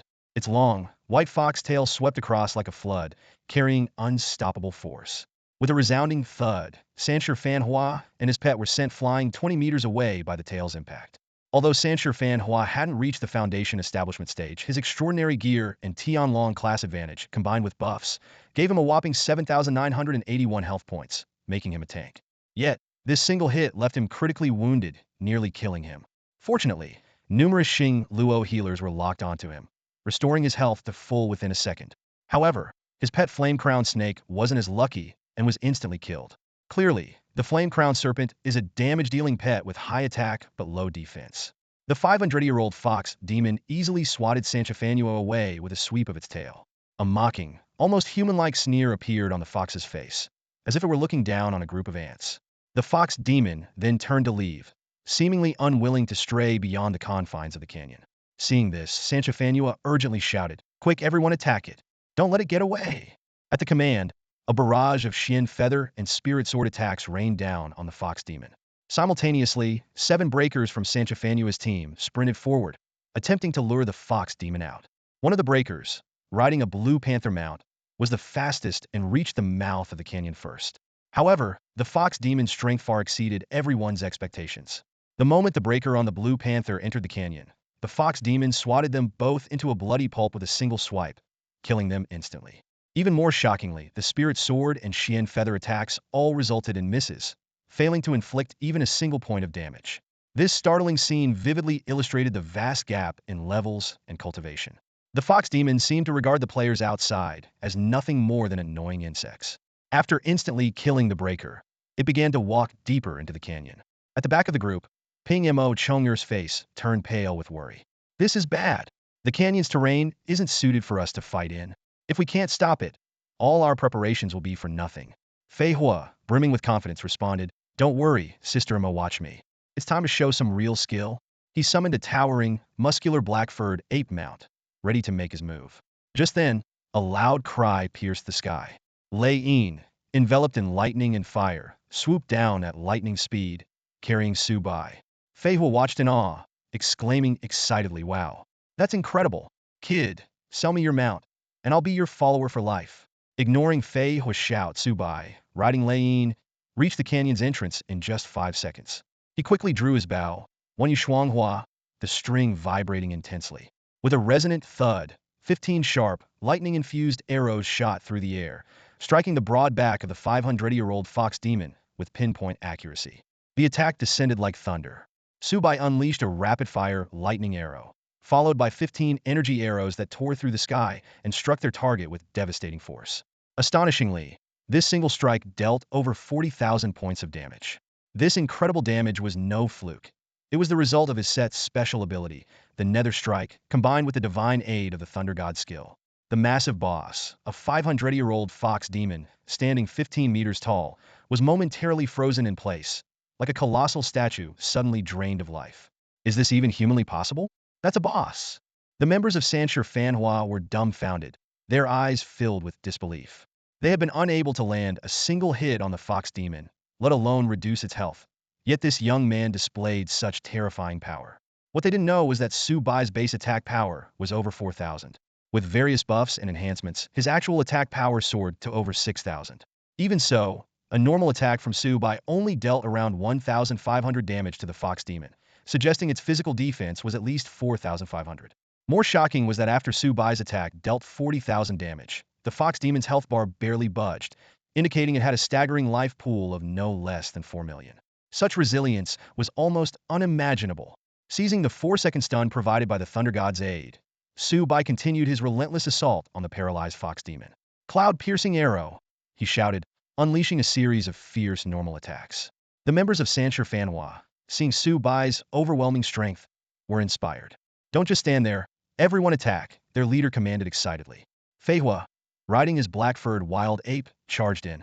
His fiery spells, like a storm of flames, crashed onto the fox demon's broad back. However, despite his high magic attack as a fire element sword master, his damage paled in comparison to Su Bai's. Other members of Sanshur Fanhua joined the fray, with a tide of spirit swords and mystic archers unleashing a barrage of attacks. Yet, despairingly, their hits resulted in nothing but misses. Even the 5 level 17 elite players in Su Bai's team, arranged by Sanshur Fanhua, failed to inflict any damage on the fox demon. This led to a stark realization. Players below level 20, who had not yet reached the foundation stage, couldn't harm it at all. Qin Mo Chong'er furrowed her brows, sensing this critical point. However, the 4-second stun quickly ended. The fox demon roared deafeningly as it broke free, its massive claws and tail whipping up a storm. This sweeping attack was devastating, instantly killing close-range players like Pejuan, Tianlong, and Xinhuang. In mere seconds, over 30 teammates fell. Despite the carnage, Sanshur Fanhua remained composed. "Don't be afraid to die. Hold it off so Su Bai and Fei Hua can attack," he commanded, sending his troops to charge at the fox demon like cannon fodder. Su Bai, riding his mount, Lane, hovered in the air and unleashed another control and power skill. Whirlwind Break Arrow. To his dismay, the fox demon resisted the 3-second stun. What? Control is ineffective, Su Bai exclaimed. Seeing this, Fei stepped up. Watch this. Phoenix Dance. He chanted and pointed skyward with his extraordinary weapon. Instantly, a surge of fiery energy formed a 5-meter wide, lifelike fire phoenix that soared towards the fox demon. Yet, the fox demon showed no fear. Sensing the threat, it roared and inhaled several tons of white mist. Then, it exhaled a violent mist shockwave that obliterated Feihua's phoenix in midair. This fierce shockwave continued to spread, instantly killing dozens of players. The area around the fox demon was soon littered with corpses, scattered gear, and potions. This is insane, the players cried out in shock. Undeterred, Su Bai kept firing his bow, each arrow gleaming coldly as it struck the fox demon with precision. Determined, he vowed to face this formidable boss heathen.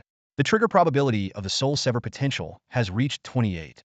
At this moment, only Su Bai and Fei Hui can effectively strike the 500-year-old fox demon on the battlefield, but Fei Hui's damage output is far inferior to Su Bai's. This high-level boss has already locked onto Su Bai as its primary target, but it couldn't act easily earlier due to the crowd around. Suddenly, a deafening roar echoed. The massive body of the 500-year-old fox demon dropped from its upright position, landing on all fours, causing the ground to shake violently. Its 3 demonic eyes gleamed with a blood-red light, revealing a fierce intent as it fixated on Su Bai. Sensing the imminent danger, Su Bai became alert and quickly summoned by Xiaochun. Stop it, he shouted, while all the Xing Luo players focused their attention on the young warrior.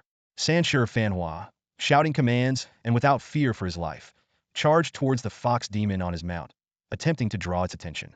However, his negligible damage was like a scratch to the boss, completely ignored. In the next moment, a gale arose, and the ground cracked. The colossal creature, standing over 10 meters tall, suddenly leaped into the air, descending with an incredible speed like a mountain falling. A piercing scream followed as Lei Yin was caught midair by the fox demon's jaws, his body mangled. Despite Lei Yin's body erupting with thunder and flames, causing some damage to the boss, it was insignificant. The fox demon landed heavily, creating a pit on the ground and crushing 7 or 8 players who failed to dodge. Fortunately, Su Bai reacted quickly, using Dragon Step to dismount and swiftly moved 10 meters away. Though he took some damage, the Xing Luo player's healers quickly restored his health to full. Su Bai swiftly got back on his feet, moving like lightning, drawing his bow to continue attacking the fox demon, steadily stacking the passive effect of Soul Sever. Meanwhile, Fei Hui relentlessly cast fire spells, fiercely assaulting the boss. Sanshi Fanhua led numerous players to encircle the fox demon, attacking with all their might. Other classes like Spirit Sword, Xin Yu, and Miao Yin attempted to cast control and debuff skills from afar, but due to the level difference, all were ineffective. Seeing Su Bai about to escape the canyon, the fox demon's 3 eyes gleamed even fiercer. Its fur stood on end as it reared up again, letting out a deafening roar. Instantly, a strange magical light burst from the vertical eye on its forehead. A system prompt followed. 500-year-old fox demon has released its innate skill slow, reducing movement and attack speed of all players within a 200-meter radius by 60. Su Bai was just 5 meters from the canyon exit, but couldn't escape the effect. He felt an invisible weight envelop him, drastically reducing his movement and attack speed. The surrounding players moved as if trapped in a quagmire, their actions extremely sluggish. Mo.Jie, quickly cleanse the control for Xiaoyan Shi and me, Fei Hui urgently called out. Without waiting for the cleanse, Su Bai immediately activated his title skill, Frenzy, and swallowed a body pill. However, the system indicated that the fox demon's slow skill could not be dispelled. Even Mo. Chonger's cleanse skill was ineffective. The boss's innate skill was too overpowering. The fox demon raised its head and unleashed an energy mist shockwave towards Su Bai. In a critical moment, Su Bai decisively used Bai Xiaochun's star swap, switching places with him. This move saved Su Bai, but made Bai Xiaochun take the full brunt of the shockwave. Bai Xiaochun was instantly blown away, his health dropping to 0 before quickly recovering to 80%, entering a state of battle frenzy. The 500-year-old fox demon's attacks were like a fierce storm, unstoppable. It nearly killed Bai Xiaochun instantly and swept away all the players in the same direction as Su Bai with a single strike. Seeing this, Su Bai quickly regrouped and launched another attack on the fox demon. He unleashed his lightning chain arrows, which had just come off cooldown, and the arrows streaked through the air. However, when the first arrow hit its target, an unexpected notification made Su Bai's face change dramatically. The soul severance trigger rate was only 3.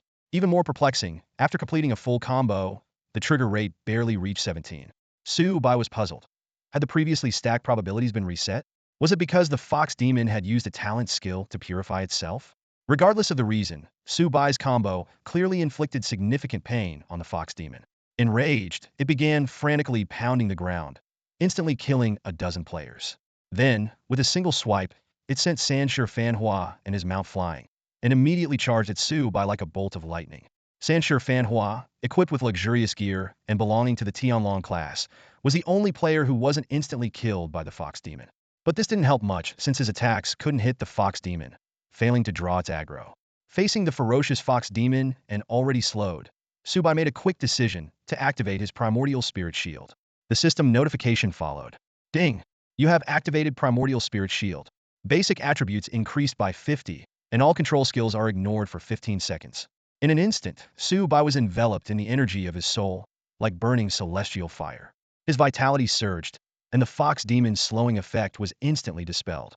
With newfound speed, Su Bai cast a Chi Min trap and fired a basic attack arrow before turning to dash out of the canyon. However, the fox demon's ferocity was beyond imagination. It completely ignored the slowing effect of one Yu Shuanghua and caught up with Su Bai in an instant. With a boom, the fox demon's claw hit Su Bai's back like a bomb. Damn, this thing is tough, Su Bai exclaimed in his mind. As danger loomed, Su Bai decisively activated Feather God's protection. Golden light enveloped him, rendering him invincible for 2 seconds. Immediately after, Su Bai was swatted like a human-shaped projectile by the fox demon's claw, flying over 30 meters before crashing into a large tree outside the canyon. The moment he landed, the Feather God's protection effect wore off. Though battered, Su Bai narrowly escaped lethal damage. The fox demon stood at the canyon's edge, roaring thunderously at Su Bai, with winds howling around it.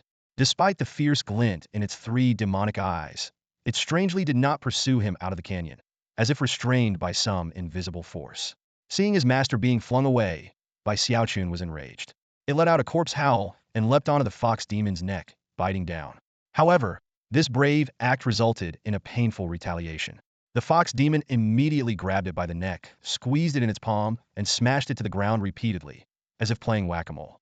Bai Xiaochun's health dropped by half instantly.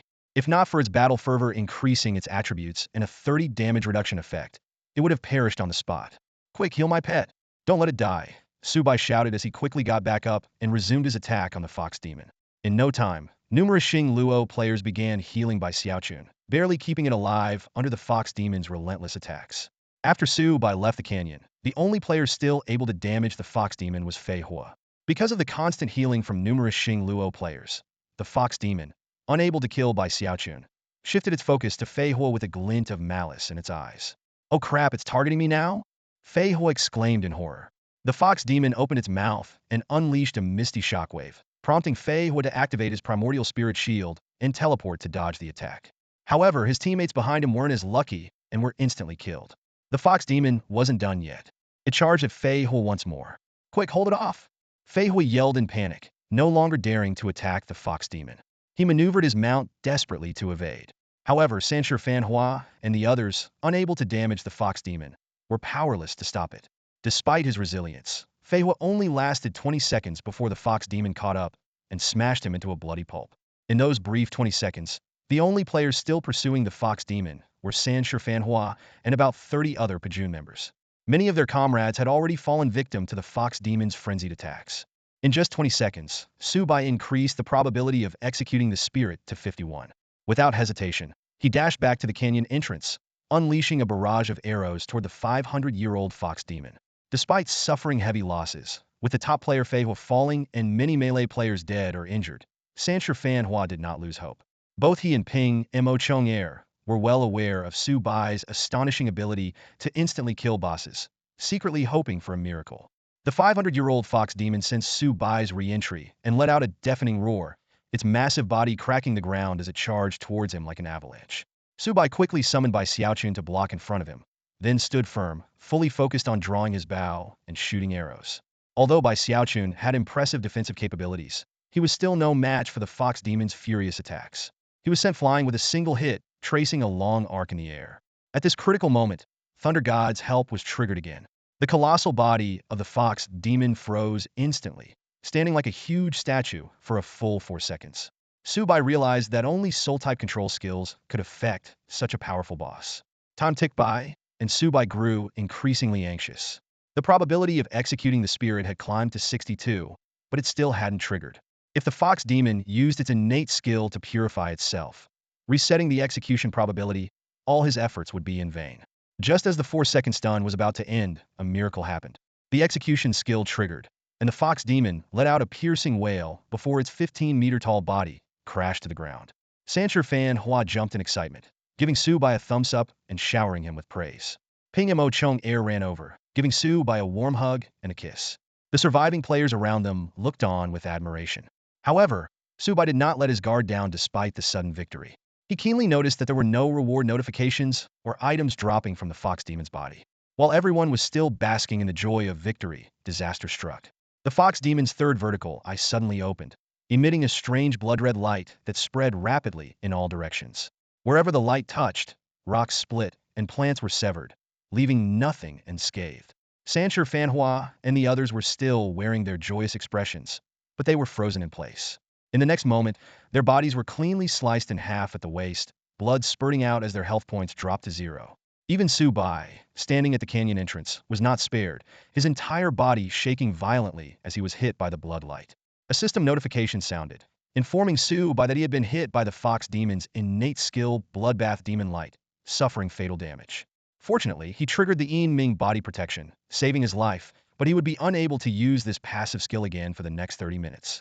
Meanwhile, his pet by Xiaochun had also died and could not be summoned for the next 15 minutes. The canyon fell silent and empty.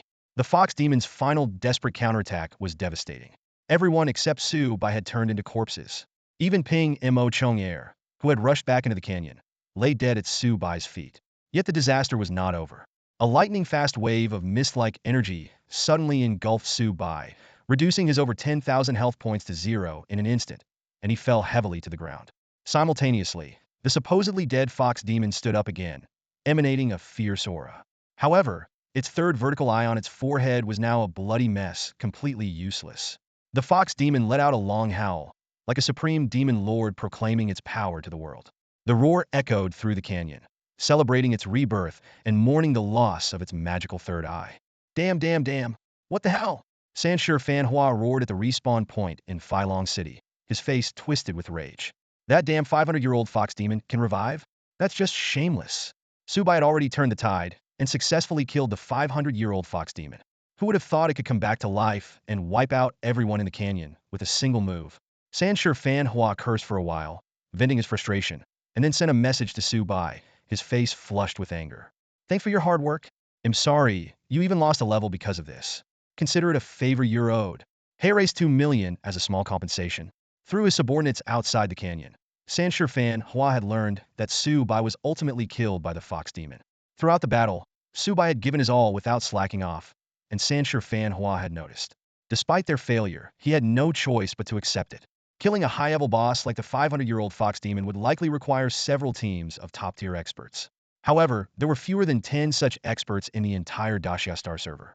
Sancher Fan Hua decided to temporarily abandon the fox demon. Meanwhile, Su Bai was still in the canyon. Sensing something was wrong, he had prepared in advance by consuming a precious super resurrection pill. Typically, no player could revive on the spot unless someone in the server reached the nascent soul or harmonious sound stages. But Su Bai was an exception. The pill allowed him a single revival within 12 hours. Seeing the 2 million sent by Sancher Fanhua, Su Bai smirked and declined. I don't want money. If you really want to compensate me, give me gold coins. Sancher Fanhua replied, all right, gold coins it is, but I don't have much. I can only give you 100. Immediately, Su Bai received 100 gold coins from Sancher Fanhua. In truth, Su Bai had just mentioned it casually and didn't expect anything. He was surprised by Sancher Fanhua's generosity. Now, 100 gold coins could easily sell for 1 million, making them more valuable than 2 million in cash due to their scarcity. Seeing Sancher Fanhua's straightforwardness, Su Bai thought, since he's so generous, he'll return the favor. He smiled and replied before closing the chat. Sancher Fanhua was stunned when he received Su Bai's message and looked towards the respawn point, only to find that Su Bai was not there. He's not dead? How is that possible? By midnight, Still without any news from Su Bai, a drowsy Sanshire Fanhua yawned. Could that kid be messing with me? Did our people spot him in the canyon? Ping Mo Chong Air shook her head no. Our shadow brothers entered the canyon several times, but were killed by the fox demon. No one saw that kid in there. This guy forget it him logging off? Just as he was about to log off, Sanshire Fan Hua felt uneasy and added, keep monitoring the canyon. If I can't take down that fox demon, no one else should either. Ping Mo Chong Air nodded yes. Leave it to others for now. Come on, log off too. I can't sleep well without you. Sanshire Fan Hua gave her a cheeky smile. Okay. After Sanshire Fan Hua logged off, Su Bai continued to battle in the canyon. The reason Sanshire Fan Hua's men couldn't find him was that Su Bai was constantly using the Earthwalk skill. Every 10 minutes, he would emerge, unleash a barrage of lightning arrows on the fox demon, and then retreat without hesitation. The fox demon was furious but could only roar in frustration at Su Bai's cunning tactics. Despite the high 17 chance of triggering the soul-severing effect with each barrage, it hadn't activated yet. In the vast world, bosses would regenerate to full health if out of combat for about a minute, meaning Su Bai couldn't stack the soul-severing effect. He could only hope for a single barrage to trigger it. With Earthwalk's 10-minute cooldown, Su Bai could attack the fox demon 6 times an hour. He didn't dare to be greedy, as the fox demon could kill him instantly. Su Bai maintained his rhythm, emerging every 10 minutes to unleash a barrage of lightning arrows from afar before retreating again. Time slowly passed. At 3:58 a.m., Su Bai's Earthwalk cooldown reset once more. He appeared and unleashed another barrage of lightning arrows at the fox demon. Just as he was about to retreat, the fickle goddess of luck finally smiled upon him. The system notification sounded. Ding! Congratulations, player Xian Inu Ma Xiao Nian Shi, for successfully challenging and killing the 500-year-old fox demon. Reward: 5 million EXP, 30 gold coins, 100 prestige. Congratulations on reaching level 22, then level 23, and gaining 20 attribute points. Your soul level has increased to foundation stage level 3. The fox demon's colossal 15-meter body collapsed like a toppled skyscraper, kicking up a cloud of dust. A dazzling array of treasures burst forth, shining like a treasure trove. After defeating the 500-year-old fox demon, Su Bai gained a massive amount of experience and leveled up from 21 to 23. He quickly allocated all 20 attribute points to agility. Su Bai thought to himself that after level 20, players receive double the attribute points per level, making this level up quite rewarding. However, as he looked around, he noticed there were no special rewards or first kill bonuses apart from the basic ones. This led Su Bai to doubt whether this 500-year-old fox demon was truly a level 40 fusion realm boss. Despite feeling a bit disappointed, Su Bai quickly moved to the fox demon's corpse and collected all the dropped items into his inventory. Next, he began to harvest materials from the fox demon's body. The system notification sounded. Ding! Congratulations! You have successfully harvested one portion of superior demon blood. Congratulations! You have successfully harvested one superior demon bone. Congratulations! You have successfully harvested one superior demon core. After collecting these 3 items, the system indicated that no further harvesting was possible. Su Bai watched as the fox demon's body slowly disappeared, contemplating the potential uses of these materials. Superior demon blood is an excellent material for crafting talismans and can be used to create level 2 talismans. Superior demon bone is an ideal material for crafting rare spiritual weapons. Superior demon core is a precious alchemy ingredient, not only useful for creating high-grade pills, but also for crafting foundation establishment pills with a higher chance of bestowing advanced spiritual effects. Su Bai decided to keep these valuable materials for himself, and then turned to inspect the other items dropped by the fox demon. Although this fox demon might not be a level 40 fusion realm boss, it was definitely a high-level enlightenment realm boss with a chance to drop spiritual weapons. First, there was the in-game currency, 5 gold coins and 87 silver coins, which was quite a decent amount. Additionally, there were 2 pieces of equipment, a token, and an ancient scroll. Su Bai eagerly examined the equipment, hoping for a spiritual weapon. The first piece of equipment was the Frenzied Magic Ring. Quality: extraordinary. Attack: 69 Spirit, 38 Constitution, 30. Bonus: 11 chance to cause a magic critical hit. Durability: 100,100. Requirement: level 10 Chi Refinement Realm, all classes. Su Bai nodded in approval. This was a fine, extraordinary magic ring, suitable for all classes, but clearly more beneficial for magic-based professions. Next, he checked the second piece of equipment and was pleasantly surprised. Frost Mist Cloak. Quality: spiritual weapon. Health 2000. Physical and magical defense 400. Strength, Constitution, Spirit, Agility 20. Bonus: Frost Mist has a chance to trigger Frost Mist when attacked, increasing resistance by 30 and physical and magical defense by 30 for 5 seconds. Durability, 200,200. Requirement, level 20 foundation establishment realm, all classes. Su Bai gasped in amazement. This was the first spiritual weapon in the entire Disya Star server. As a cloak, its powerful attributes left him in awe. Finally, he examined the remaining 2 items. Yin-Yang Token Special Item. This is an artifact from the underworld, coveted by countless evil spirits. It is advised to keep it well. Ancient Marriage Scroll Special Item. This seems to be the creation of an ancient demon from the 9 hells.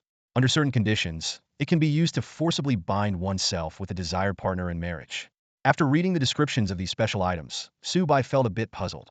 They sounded impressive, but didn't seem immediately useful. He decided to store them for later. Glancing at the time, he saw it was already past 4 a.m. Considering it was not worthwhile to enter the Nether Tomb at this hour, Su Bai decided to log off and rest, planning to search for Sanshur Fan Hua the next day. Su Bai had barely slept for 3 hours when he sensed Cuckoo arriving at his hospital room with breakfast. This surprised him, as he seemed to be able to sense everything in the real world even in his sleep. Despite the short sleep, Su Bai woke up feeling refreshed and energized. To his delight, the warm energy flow within his body seemed to have intensified, indicating that his strength might have increased. This discovery sparked an intriguing idea in Su Bai's mind. Su Bai lay on the hospital bed, his mind racing. He suddenly found himself with extraordinary skills and abilities, and the thought of dealing with Mu Wenko crossed his mind. However, reason quickly took over. Mu Wenko had a powerful backing, including subordinates like Ada and the entire Mu family as his support. Acting rashly would be too risky. As Su Bai was lost in thought, Coco's clear and pleasant voice interrupted him. Xiaohua, you're awake. What are you thinking about so deeply? I made some lotus root and millet porridge for you today. Have it while it's hot. Su Bai snapped out of his thoughts and smiled. What was I thinking about? Of course, your breakfast. By the way, Coco, how are your parents doing in the hospital? Much better, Huang Coco replied while pouring the hot porridge for Su Bai. The doctor said they could be discharged in 2 days. After feeding Su Bai breakfast, Huang Coco tidied up and prepared to leave to visit her parents. Su Bai considerately said, Coco, take good care of your parents. I'll be fine here. You don't need to come at noon or in the afternoon. I can ask the nurse for help with meals. Huang Coco insisted. No way, my parents were very clear that I must take good care of you. You still need to recover, so don't worry about me. Just rest well. I'm leaving now. With that, she waved and her slender, youthful figure disappeared at the door. Su Bai felt a warmth in his heart, but also secretly planned to leave the hospital as soon as possible. He couldn't stay for more than another week. After Coco left, Su Bai didn't rush to log into the game. Instead, he opened the forum of Worlds Beyond Worlds. A trending post caught his attention. One of the top 10 of the Star River City goddess radiant as stars, unmatched valor, annihilates heroic unrivaled 100-man team in Yunling Great Mine. To claim the ownership of Yunling Great Mine, Radiant as stars consecutively defeated the top 10 experts of heroic unrivaled, instantly killed their vice president, and even defeated the strong reinforcements hired by heroic unrivaled, beating 4 of the top 10 experts in Star River City. Su Bai click into the post and carefully read the details.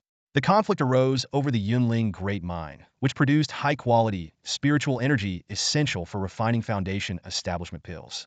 The attached blurry video showed Radiant as stars, a divine wilderness warrior, with long hair down to her waist and a graceful figure, wielding dual swords. Even with a mask, her heroic presence was undeniable.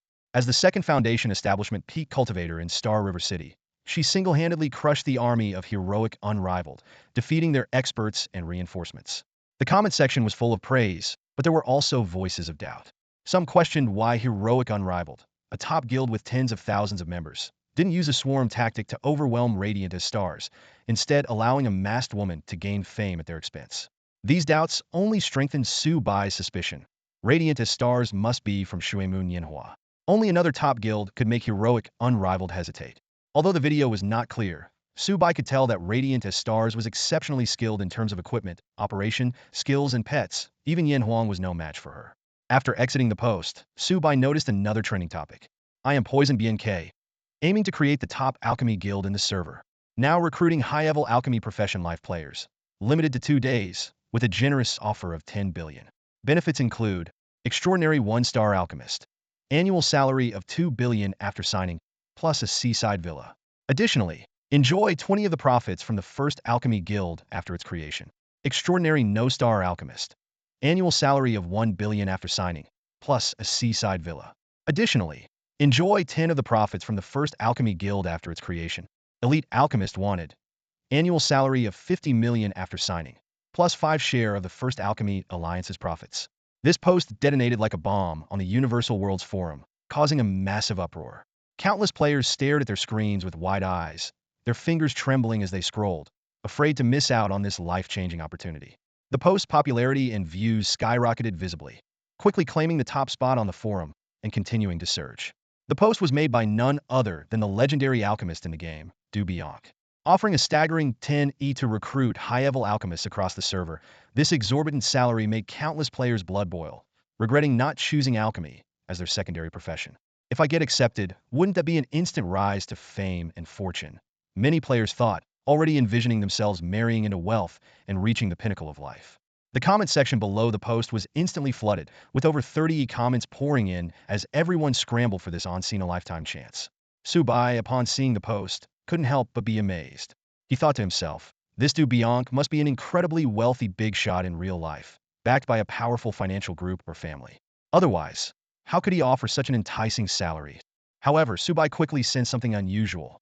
Just yesterday, he had started selling one-star elixirs, breaking Du Bianc's monopoly on premium elixirs. And today, Du Bianc posted this announcement on the forum. The timing was too coincidental. Su Bai carefully reviewed the requirements and benefits for recruiting one-star extraordinary alchemists and began to suspect. Could Du Bianc be using the forum to identify the mysterious alchemist capable of crafting one-star extraordinary elixirs? Even Su Bai felt tempted by such a lucrative offer, but he knew he had to keep a low profile to protect his identity. Being a nobody in real life, Su Bai understood the importance of staying under the radar. After browsing other hot posts, Su Bai logged out of the forum and immediately logged into the game. His spawn point was still in the Dragon Valley of Phylong City. Upon entering the game, Su Bai sensed something was off. He cautiously scanned his surroundings and realized he was surrounded. A dense crowd of people, all from the Three Lives of Prosperity Guild, encircled him. Just then, a calm voice drifted over. Young man, why did you take so long to log in? I've been waiting for you. The tightly packed crowd suddenly parted, creating a path. Sanchafanua walked through, smiling, with one hand resting on Pingmachonger's shoulder. His other hand roamed flirtatiously along her smooth, pale thigh. The two of them slowly approached the newly logged in Su Bai. Sanchafanua reached out to pat Su Bai's shoulder, but missed as Su Bai swiftly dodged to the side. Su Bai spoke coldly. Oh, early in the morning, and you're here with all these people guarding my logout spot. What's the plan? Trying to take me out? Su Bai glanced around, seeing at least 1,000 people surrounding him. Although they weren't in obvious attack stances, the vigilance in their eyes was unmistakable. This show of force was far beyond what he had expected. He had only planned to contact Sanchafanua after logging in. Pingmachonger, with her alluring figure wrapped in a form-fitting robe, approached Su Bai with a seductive smile. She laughed. Oh, come on, you know we're friends. Hua Xiao would never harm you. We're here to protect you. Su Bai sneered. Really? I'm so touched I could cry. Bringing thousands of people to guard me first thing in the morning. With this setup, not even a fly could get through. Sanchafanua, unfazed, got straight to the point. All right, if you don't believe me, fine. Let's get to business. You said last night you had a surprise for me. So, what's the surprise? Stop pretending. You really don't know what the surprise is? Su Bai stared coldly at Sanchafanua. Sanchafanua replied straightforwardly, fine. First, thanks for taking down the 500-year fox demon for me. As per our agreement, you get first pick of the loot. I need you to tell me what dropped. Is that too much to ask? Su Bai scoffed. Not too much. But you misunderstood. I didn't take it down for you. I did it for myself. With that, he shared screenshots of the Furious Spell Ring and the Cold Mist Cloak. Just as he was about to screenshot the Yin Yang token and the Spirit Contract Scroll, the system notified him that these were special items already bound to him and could not be removed or screenshotted. This unexpected turn made Su Bai pause. Sanchafanua and Pingmachonger showed a flash of excitement at the sight of the two pieces of gear, especially the spiritual weapon, but quickly regained their composure. Is that all? Sanchafanua asked calmly. Su Bai answered truthfully. There are two more items.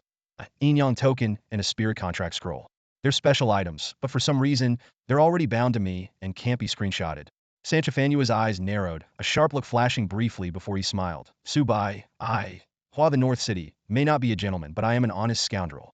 I know that without you, no one could take down the 500-year fox demon right now. You can keep everything it dropped. I don't need any of it. Su Bai's eyes narrowed with suspicion. If he didn't want anything, why had he stationed people to guard his logout spot? Sanchafanua seemed to read Su Bai's thoughts and continued. Don't be surprised, and don't underestimate my integrity. I always keep my word. You can have all the loot. I don't mind that you refused to work for me before. But today I have one condition. Su Bai's expression darkened, knowing it wouldn't be that simple. Sanchifanua spoke each word with emphasis. Sell me your guild creation token. Last night, after Su Bai killed the 500-year fox demon, Sanchifanua's subordinate, Juiying, had infiltrated the area and witnessed Su Bai picking up a silver gray token. Given the fox demon's level and rank, it was likely the first guild creation token in the entire server. To obtain this token, Sanchifanua was willing to risk creating animosity with Su Bai. They had surrounded the area early on, setting up an inescapable trap, waiting for Su Bai to log in. Fan Hua's eyes gleamed with determination. He was fully prepared. He didn't care about anything the 500-year-old fox demon dropped, including the first spirit artifact. Even the guild establishment token could go to Su Bai. But there was one non-negotiable condition: the first guild establishment token on the server must be sold to him. As soon as Su Bai logged in, he realized he was surrounded. He cautiously scanned his surroundings, calculating his escape. Fan Hua stepped forward and got straight to the point. Young man, let me be blunt. Name your price. As long as you sell me the guild establishment token, we can still be friends. If you're upset about me surrounding you, you can slap me afterward as an apology. With a hint of earnestness in his voice, Fan Hua continued. This first guild establishment token is incredibly significant for my Beiqing family. I must get it at any cost. Su Bai listened and let out a cold laugh, replying bluntly, sorry, I don't have the guild establishment token. Fan Hua's face instantly darkened. He pulled out his phone and showed Su Bai a screenshot a photo of Su Bai picking up a silver gray token from under the 500-year-old fox demon, clearly taken by one of Fan Hua's men. At this moment, Ping Mo Chong Air gently persuaded, young man, selling the guild establishment token to Master Hua won't put you at a disadvantage. Besides, if the token you picked up in the screenshot isn't the guild establishment token, why not show it to us to clear things up? Fan Hua continued his persuasion. Young man, I really admire you. Remember what I said when we first met? Being my friend is far better than being my enemy. I know you're close with Uncle Fei Yang and Shui Wu, but as long as you sell me the guild establishment token, I'll give you whatever you want, 12 beauties, name it, and it's yours. Su Bai's expression remained cold. He reiterated, I'll say it one last time, the 500-year-old fox demon did not drop the guild establishment token. Ping Mo Chong Air's face turned stern. Young man, don't be like this. If you claim you don't have it, then show us the token you picked up in the screenshot to prove your innocence. Hearing the words, prove your innocence, Su Bai suddenly burst into laughter. He knew that even if the Yin token could take screenshots, he wouldn't show it to them. Su Bai wasn't one to be threatened or coerced. Lowering his voice, Su Bai said icily, I said I don't have it, and that's that. Fan Hua, Ping Mo Chong Air, listen up. I'm leaving now, and if anyone dares to stop me.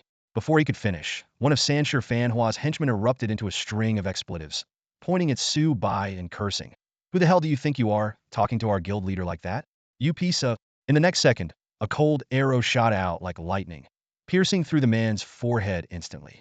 Fan Hua's henchman dropped dead, dropping an item as he fell. The atmosphere became tense immediately, and the others glared angrily, ready to attack Su Bai. However, Fan Hua suddenly laughed. Ha! Even a dog looks to its master. Young man, you've got guts, showing no respect for me. He glared coldly at Su Bai and continued, fine, I'll give you one last chance. Leave now. But if you walk away like this, the next time we meet, we'll be enemies. Not being my friend means being my enemy. Ping Mo Chong Air was visibly surprised that Fan Hua would let Su Bai go, her expression full of confusion. Su Bai responded indifferently, whatever. He didn't let his guard down just because Fan Hua said he could leave. Instead, he became even more cautious.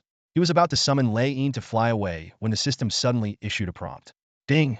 A man-made anti-flight and Norton array has been set within a 10-mile radius. Until the array is lifted, no one can summon mounts or teleport back to the city. Su Bai's eyes darkened as he coldly looked at Fan Hua, who only stared back impassively without ordering an attack. Su Bai tried using earth travel, but it also failed, causing his heart to sink. Clearly, someone was targeting him. Fan Hua ordered his men, make way, let him go. The crowd immediately parted, creating a path. Although many still glared angrily, no one dared to disobey the order. Su Bai summoned by Xiao Chun and cautiously left the scene. After Su Bai left, Ping Mo Chong Air asked in confusion, Master Hua, are you really letting him go? He likely has the first guild establishment token. Fan Hua laughed sinisterly. I always keep my word. I said he could go, so he can go. But whether he actually gets away is another matter. Someone is waiting for him. Once he's in dire straits, I'll step in to help. With that favor, do you think he won't sell me the guild establishment token? Ping Mo Chong Air worriedly asked. What if he still refuses to sell? Umph. Then he's asking for death, Sanshir Fanhua replied coldly. Su Bai managed to leave the encirclement of thousands, still feeling puzzled. If they were so sure he had the guild establishment token and were determined to get it, why suddenly let him go? It was a confusing move for Su Bai, who had been ready for a fierce battle. At that moment, Bai Xiao Chun beside him let out a warning growl. Grr! Dragon step! As soon as Bai Xiaochun's warning shout echoed, Su Bai moved like an arrow released from a bow. His figure left a dragon-shaped trail of wind, appearing 10 meters behind his original position in the blink of an eye. At the same time, he raised his frost moon bow high, its cold light shimmering, and the bowstring vibrating intensely. Cloud-piercing arrows. 3 arrows shot out in a triangular formation, roaring with the force of a storm, tearing through the air towards their target. As they flew, the air exploded with a terrifying wave of energy, sweeping through the surroundings. In an instant, at least 20 hidden shadow players were mercilessly killed, dissolving into white light. Meanwhile, a barrage of ice and fire control skills rained down on Su Bai's previous position, but they all missed due to his timely dodge. Su Bai had already activated the Righteous Aura Talisman, allowing him to kill enemies without getting a red name for a short period. He quickly set up 2 trapping formations on the ground, buying himself more maneuvering space. Roar! Bai Xiaochun's furious howl echoed around. A group of divine wilderness warrior players charged out from the bushes, launching a fierce attack on the tank pet. Su Bai was confident in Bai Xiaochun's defense, knowing it wouldn't be in danger for a while. Su Bai decisively shot a concealment-breaking golden arrow into the sky. In an instant, a golden radiance with a level 3 skill effect descended, covering a 20-meter radius. All the hidden shadow players were revealed, at once over 50 of them surrounding Su Bai. The nearest shadows were closing in on Su Bai, while others activated their class-specific sprint skills, greatly increasing their speed. Their daggers glowed green, clearly coated with poison. Despite being surrounded, Su Bai remained calm. He swiftly equipped the server's first spiritual weapon, the Frost Mist Cloak, sacrificing the 2 luck points from his dashing cloak, but significantly boosting his stats. He also activated his title skill, Frenzy, and consumed 2 special pills, the Divine Martial Pill and the Overlord Pill. A system notification chimed. Ding! You have consumed the Extraordinary Divine Martial Pill and the Extraordinary Overlord Pill, gaining Divine Martial and Overlord auras for 30 minutes. The first wave of shadow players was already upon him, their poisoned daggers aimed at his vital points. Humph! A bunch of clowns, Su Bai sneered, moving like the wind. With a powerful leap, he soared 5 meters into the air. Miss, miss, miss. The close-range shadows attacks all missed. In midair, Su Bai drew his bow, the string producing a deafening thrum. Arrows of icy frost shot out, precisely hitting and instantly killing 3 shadow players below. As he landed, more shadows rushed at him like a pack of wolves. But to Su Bai, their movement seemed several times slower. Using his high-level attributes and terrifying speed advantage, he deftly dodged most of the attacks. Among the 7 or 8 shadows striking simultaneously, only 2 barely hit, while the rest couldn't even touch his clothes. What the heck? How is he that fast? One shadow player exclaimed. Seizing the moment, Su Bai drew his bow again, releasing 3 arrows in quick succession, felling 3 more enemies. Despite being heavily surrounded, his health remained almost untouched. Suddenly, a furious roar from Bai Xiaochun reached his ears. Su Bai saw that, 21 meters away, Bai Xiaochun was being besieged by a large group of players, nearly immobilized. Making a swift decision, Su Bai created distance from the surrounding enemies. He raised his frost moon bow, drawing the string to a full moon position, and after a second of charging, released it. Boom! An arrow imbued with terrifying wind energy shot out, causing a violent explosion of air, lifting the ground, and sending sand and stones flying. Several shadows trying to close in were blown away, and the powerful arrow sped towards Bai Xiaochun's direction with unstoppable force. A piercing arrow shot through the clouds, carving an 80-meter path of death across the battlefield in an instant. All enemies were obliterated in this strike, except for Bai Xiaochun. At Su Bai's command, the half-health Bai Xiaochun swiftly flew back, landing steadily in front of his master to fend off several ferocious shadow assassins. Su Bai quickly tossed 3 pills to Bai Xiaochun, who caught them in his mouth and swallowed them in one gulp. Instantly, Bai Xiaochun's life force was fully restored, and his body radiated a golden-red glow, a combined effect of the Extraordinary Divine Martial Pill and the Extraordinary Overlord Pill, mirroring the aura around Su Bai. With the Divine and Overlord enhancements, Bai Xiaochun's fighting spirit surged. He immediately bit down on one shadow assassin, then swept his claws, sending 3 more enemies flying. Working in perfect harmony with his master, they swiftly cleared the battlefield, leaving behind heaps of corpses and a bounty of equipment and potions. Suddenly, the sound of clapping shattered the post-battle silence. Impressive, truly impressive. What do you think, young Master Mu? A sinister voice echoed as a portly figure emerged from a ferret was Sh Kuan. Behind him stood the pale-faced Mu Wenqua, along with a fully armed level 15 Ada and several elite Broken Army followers. Su Bai sneered, well, look who it is. Young Master Mu, the one who owes me 50 million. Are you here to pay up and acknowledge me as your grandfather? Mu Wenqua responded calmly. I honor my bets. Mu Wenqua, can afford to lose. Give me your silver card number, and I'll transfer the 50 million right away. As for kneeling and calling you grandfather, Ada has already done that for me. Let's not mention it again. Sh Kuan arrogantly taunted. Hey, you broke kid, asking young Master Mu for money? Give us your card number. Not only will Mu give you 50 million, but I'll throw in another million so you can buy coffins for your whole family. Before he could finish, a gleaming arrow shot through the air, aimed straight at Sh Kuan's throat. In the nick of time, a white water spell surged forth, intercepting the arrow and neutralizing it. A man clad in extraordinary gear, exuding confidence, appeared beside Sh Kuan. His ID was Qingcha Zhujiu, one of the top 10 elites of Feilong City and the first to reach the Foundation establishment level, far surpassing Fei Hua from Sanshi Fanhua's faction. He, like Su Bai, was level 23. Sh Kuan's bravado swelled as he exaggeratedly taunted. Oh, you scared me to death. Fresh clothes and angry horse. Trying to kill me again? I'm so scared. I want to cry. Screw you. Today is your end. You think you can kill me again like before? I doubt you have the skill. Not convinced? Come on. Send me off. I'm waiting. Qingcha Zhujiu sneered. Fresh clothes and angry horse. Seeing is believing. I hear killing you is worth 20 million. I could use that money. Hand over your head. Won't you? With me here, you can't touch them. Su Bai's lips curled into a faint smile, a cold glint in his eyes. In the next moment, several arrows shot out like lightning, not towards Sh Kuan, but at Mu Wenqua. Qingcha Zhujiu scoffed, waving his left hand to summon a half-meter-long, reniched silver staff. His casting speed matched Su Bai's, instantly raising 3 ice walls in front of Mu Wenqua. The arrows shattered the ice walls, but disintegrated as well. Qingcha Zhujiu was about to boast when he abruptly fell silent, his eye twitching. With a thud, Sh Kuan's corpulent body hit the ground like a dead pig, his soul already departed. Fresh clothes and angry horse, you cursed killer. Sh Kuan's final curse echoed in the air. Su Bai's lips curled into a mocking smile as his gaze locked on a Qingcha Zhujiu, whose face stiffened slightly. This scene was a brutal slap to Qingcha Zhujiu's face. Just moments ago, Qingcha Zhujiu had confidently declared that with him around, Su Bai wouldn't be able to harm them in the slightest. Yet, before his words had even settled, Su Bai had effortlessly taken down the most arrogant of them, Sh Kuan Gu, in their first clash. Despicable. Qingcha Zhujiu spat out the words through gritted teeth, his eyes brimming with murderous intent.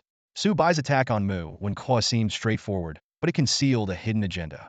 The real target was Sh Kuan Gu. Caught off guard, Qingcha Zhujiu failed to protect Sh Kuan Gu in time. However, Qingcha Zhujiu hadn't grasped Su Bai's entire plan. Su Bai's true intention wasn't just to take down Sh Kuan Gu, but to eliminate both Sh Kuan Gu and Mu Wenqua. It was only Qingcha Zhujiu's skill that allowed Su Bai to succeed in taking down just Sh Kuan Gu. At that moment, a beam of Taiji Inyang light shot from behind Wen Shao of the Mu family, landing on Sh Kuan Ji's body. In an instant, Sh Kuan Gu, who had lost a level, stood up cursing.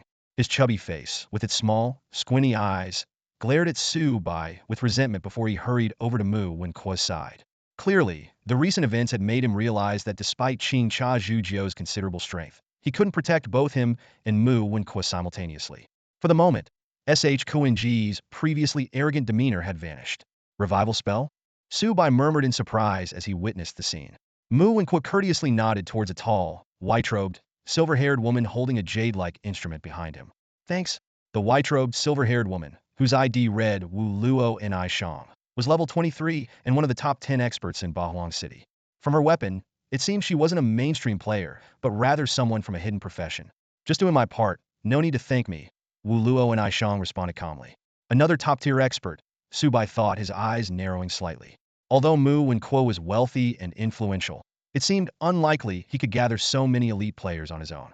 There had to be someone else behind him. The thought brought an image to Su Bai's mind. Mu Wenqua's sister, Mu Wanxing. Time to settle the score. Mu Wenqua said coldly. I'll give you one last chance. If you want the 50 million, send me your bank account number. Otherwise, I'll assume you've given up. Spare me the theatrics, Su Bai retorted, scanning his surroundings cautiously. If you're really willing to pay, I'll make an exception and add you as a friend. You can transfer the money through the friend system. Around them, numerous hidden players began to appear, likely all brought by Mu Wenqua. Su Bai found himself deeply surrounded once again. Normally, the cross-city teleportation fee was 1 gold per person, so it seemed impossible for Mu Wenqua to bring so many people to Fei Long City to encircle him. There was only one possibility. The players surrounding him were from Fei Long City, and Mu Wenqua had found outside help. This likely involved Sanshir Fanhua, which explained why Sanshir Fanhua had let him go earlier. Ridiculous! Mu Wenqua's voice was icy. We're enemies, both in reality and in the game. We're sworn foes. Adding you as a friend is absurd. If you want a 50 million, give me your account number. If not, I'll consider it a forfeit. He continued, listen, I don't have the patience to drag this out. I'll count to 3. If you don't give me your account number, the deal's off. Today, I will kill you. Su Bai let out a cold laugh. Can't handle losing, huh? If you don't want to pay, just say so. There's no way I'm giving you my account number. Before he finished speaking, he swiftly fired an arrow at Mu Wenqua.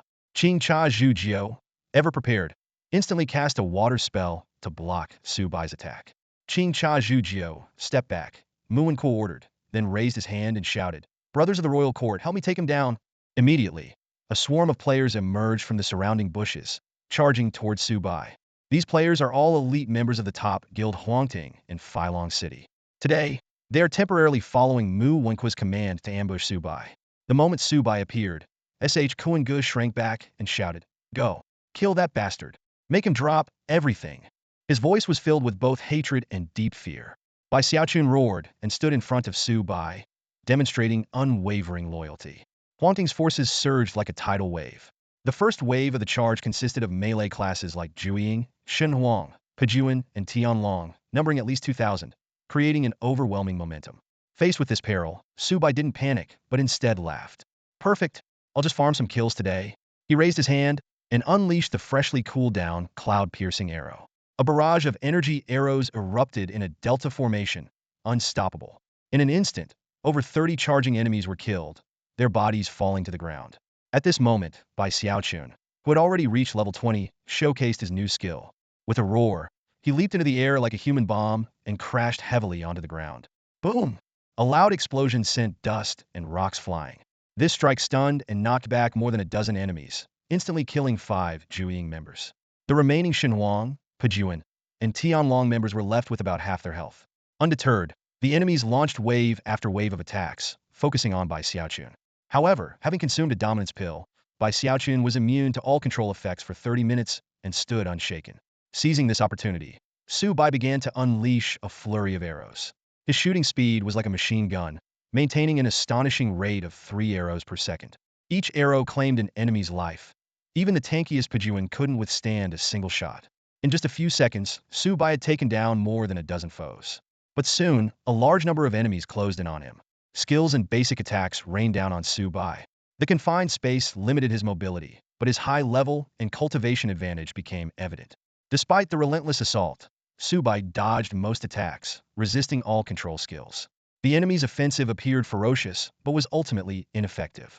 In contrast, each of Su Bai's arrows dealt explosive, lethal damage. With a 20 lifesteal effect, one arrow was enough to fully restore his health. For 2 whole minutes, Su Bai remained vigorous despite being swarmed by enemies. His health barely dropped, while the ground around him was littered with enemy corpses. The newcomers even had to step over their fallen comrades to advance. Every time Su Bai unleashed an area attack, another swath of enemies fell. Only Bai Xiaochun showed signs of strain, having his war spirit state interrupted. Seeing this, Su Bai quickly tossed him a supreme rejuvenation pill to restore his health. The battlefield had essentially become Su Bai's personal slaughterhouse. Surrounded by corpses, he stood firm even against the onslaught of 2,000 enemies. In the distance, Sh Kuan-gu was speechless, cold sweat breaking out on his fat face. He thought to himself, is this guy even human? 2,000 people attacking him, and his health hasn't even dropped much. He hasn't even used any health potions. At this rate, I wouldn't be surprised if he killed all 2,000 by himself. Mu Wenqua, though his expression was dark, remained calm. He turned to Wu Luonishang and Qingcha Zhujiu, asking, what do you think? Wu Luo Nishang's eyes sparkled with admiration. He's incredibly strong.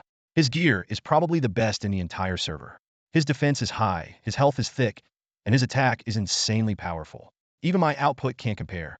Qingcha Zhujiu, having set aside his previous arrogance, added, it's not just that. He ignores control effects and has lifesteal. Plus, his attack crit rate is very high, likely due to some special passive skill. At this moment, their loyal follower Ada suggested, young Master Mu, since his defense is so high and he's immune to control, let's send in the Spirit Sword team. I refuse to believe they can't take him down. Cohen from SH gritted his teeth, a fierce glint in his eyes.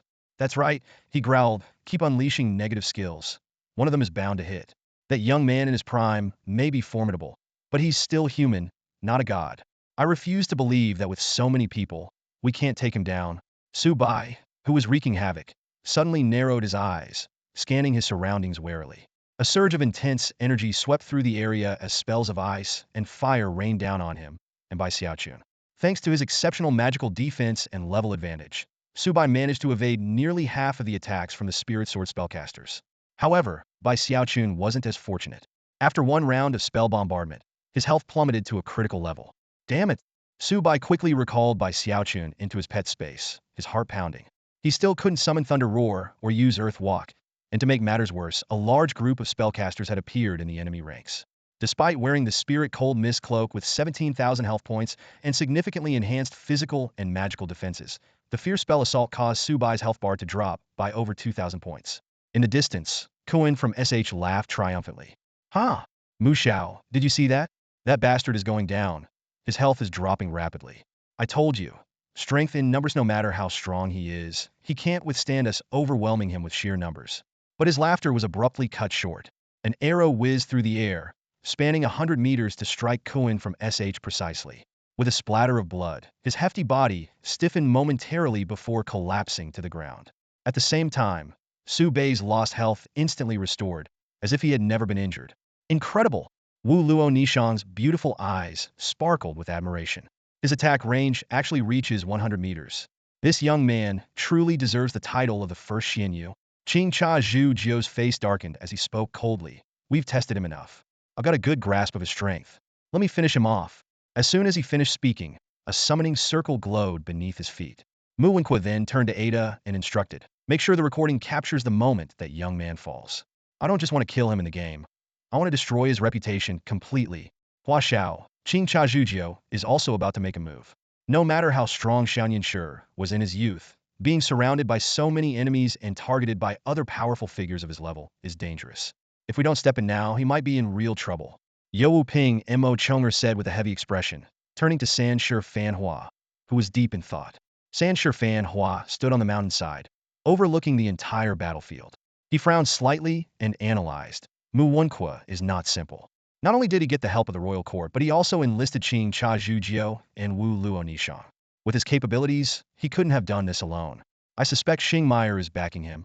No rush. A hint of admiration flashed in San Shi Fan Hua's eyes. This young man indeed has remarkable courage. Look at his stance, holding off countless foes alone. Let's wait and see. Ping Mo Chongwen nodded silently at his words. Suddenly, a cold wind swept through. A strange creature, resembling a Lingji mushroom and standing about 1.5 meters tall, leapt out from the crowd attacking Su Bai. The creature had human-like facial features and limbs and spat a bizarre liquid at Su Bai. With high alertness, Su Bai quickly leaped into the air, performing the dragon step, dodging the attack with the agility of a swimming dragon. The liquid missed its target and splashed onto the royal court players around where he had been standing. Zzz. The sound of corrosion accompanied by cries of agony erupted. At least a dozen royal court players were hit by the liquid, which was as corrosive as high-concentration sulfuric acid, and they fell to the ground clutching their wounds in pain. Su Bai's eyes narrowed as he realized Qing Cha Zhujiu had activated an all-out attack mode, indiscriminately targeting everyone. He quickly used his cloud-piercing arrow, creating a clear space in front of him while focusing on observing the humanoid Lingji. A system prompt appeared. Pet. Tai Sui. Owner. Qing Cha Zhujiu. Su Bai suddenly understood. This was one of the top 10 elite pets, on par with Bai Xiaochun's. No wonder its attacks were so fierce. Tai Sui leapt over the crowd's heads, pouncing towards Su Bai again. At this moment, Su Bai was surrounded on all sides by royal court players, with numerous mages launching spells from a distance. His health dropped by over 3,000 points. Facing the ferocious Tai Sui, Su Bai's eyes darkened. He raised his moonlit frost bow and used lightning chain arrows for the first time. Swish, swish, swish. A series of energy arrows shot out like streaks of lightning, hitting Tai Sui accurately. By the third arrow, Tai Sui let out a mournful cry in midair, spraying blood and black liquid, and was instantly killed by Su Bai. However, Su Bai's expression suddenly turned to shock. His health plummeted from 14,000 to just over 5,000, less than half. Reflect damage? This pet has a reflect damage passive. Su Bai thought in dismay. In the distance, Qing Cha Zhu Jiao sneered. Xiaoyan sure, you just realized? Too late. At that moment, a surge of powerful water energy erupted from the royal court players, transforming into a 10-meter-long water dragon that charged at Su Bai. Boom! The water dragon exploded, consuming the area within 5 meters around Su Bai like a bomb. A vast amount of cold white mist spread, obscuring visibility. Even the royal court members near Su Bai were instantly killed. Qingcha Zhujiao's eyes gleamed with a smug smile.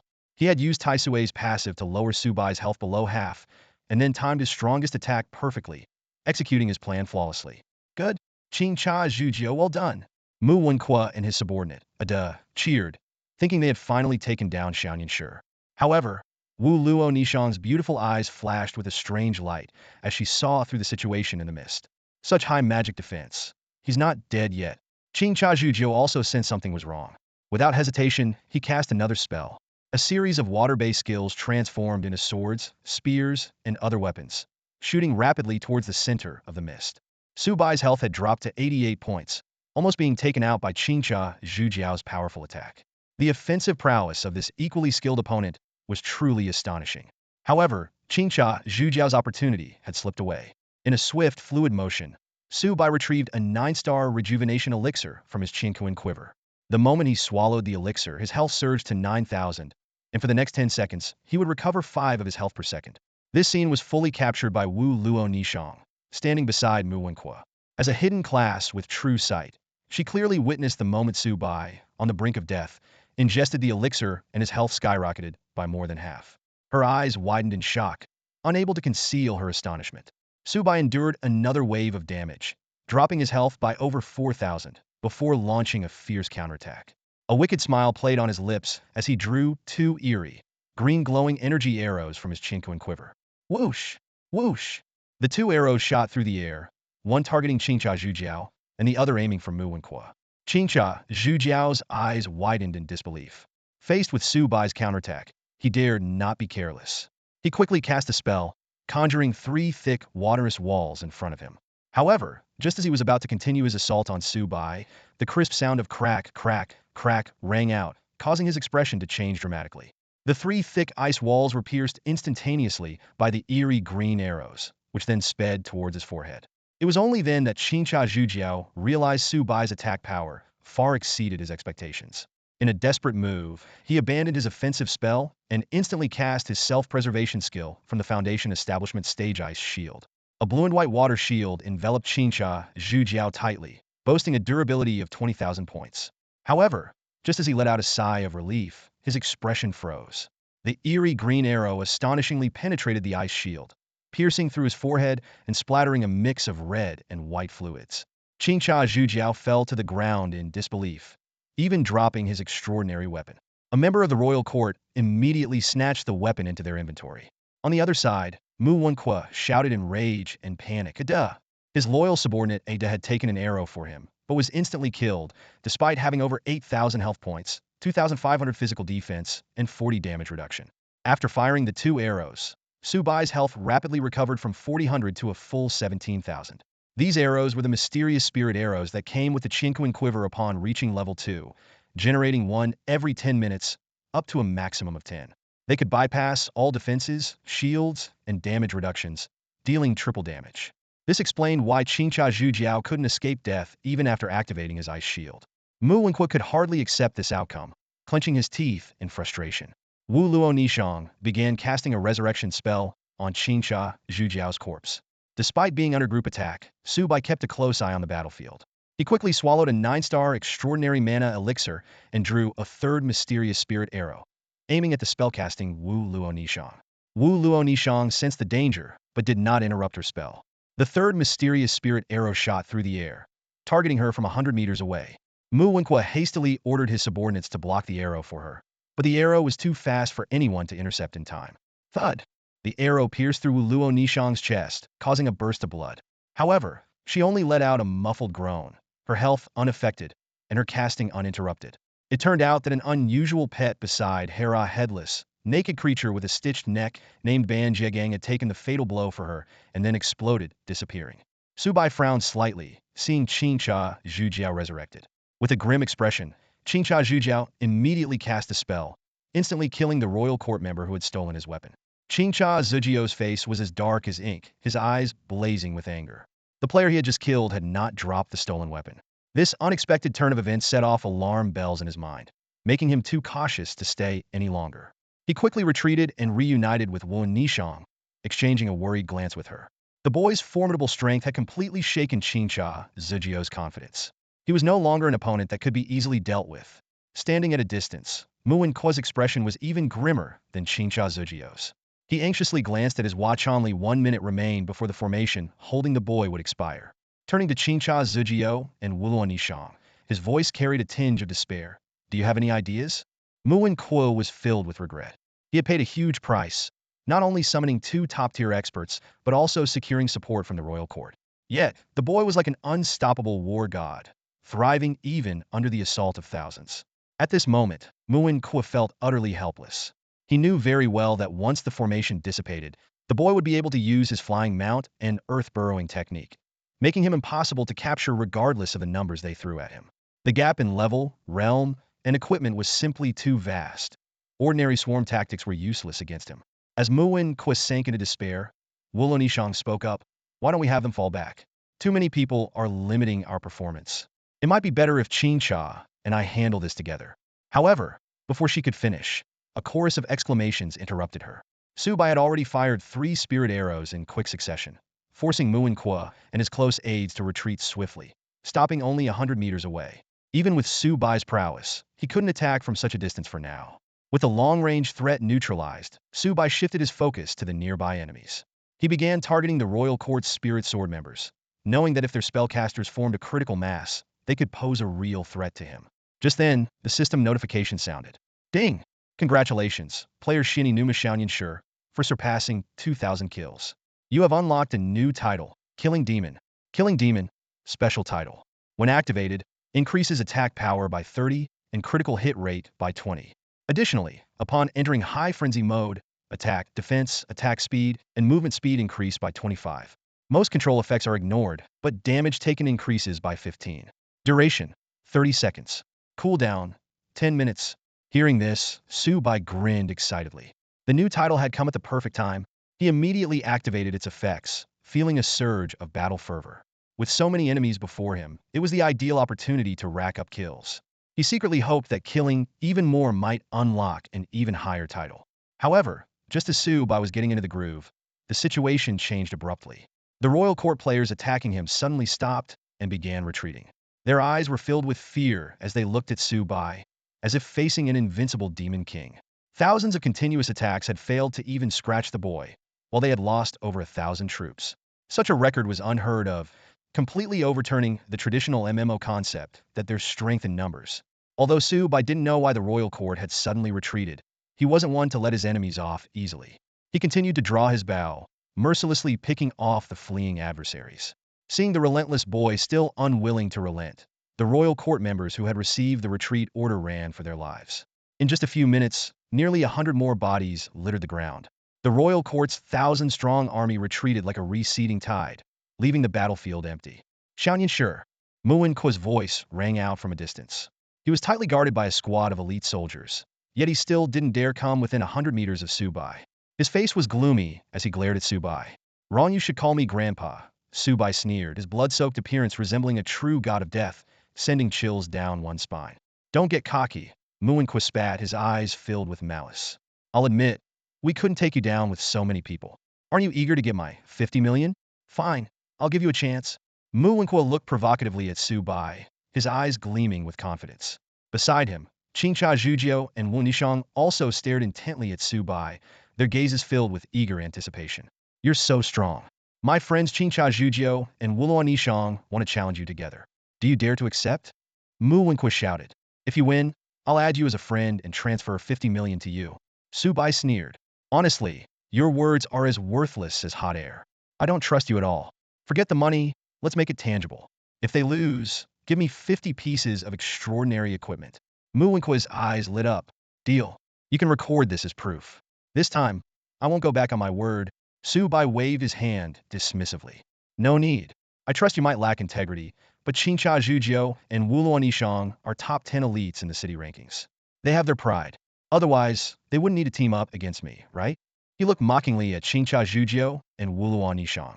Qingxia Zhujiu snorted at the sarcasm, while Wuluan Yishang remained expressionless. Boy, let's talk more action. Since you've agreed, let's begin. Qingxia Zhujiu was about to speak when a burst of laughter interrupted.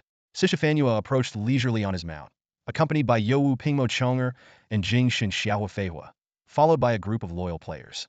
Hey Mu Wenqua, instead of flaunting your power in Xing'a City, you've come to Filong City to show off. Sishifanua raised an eyebrow. Su Bai's eyes flickered briefly upon seeing Sishifanua, but quickly returned to normal.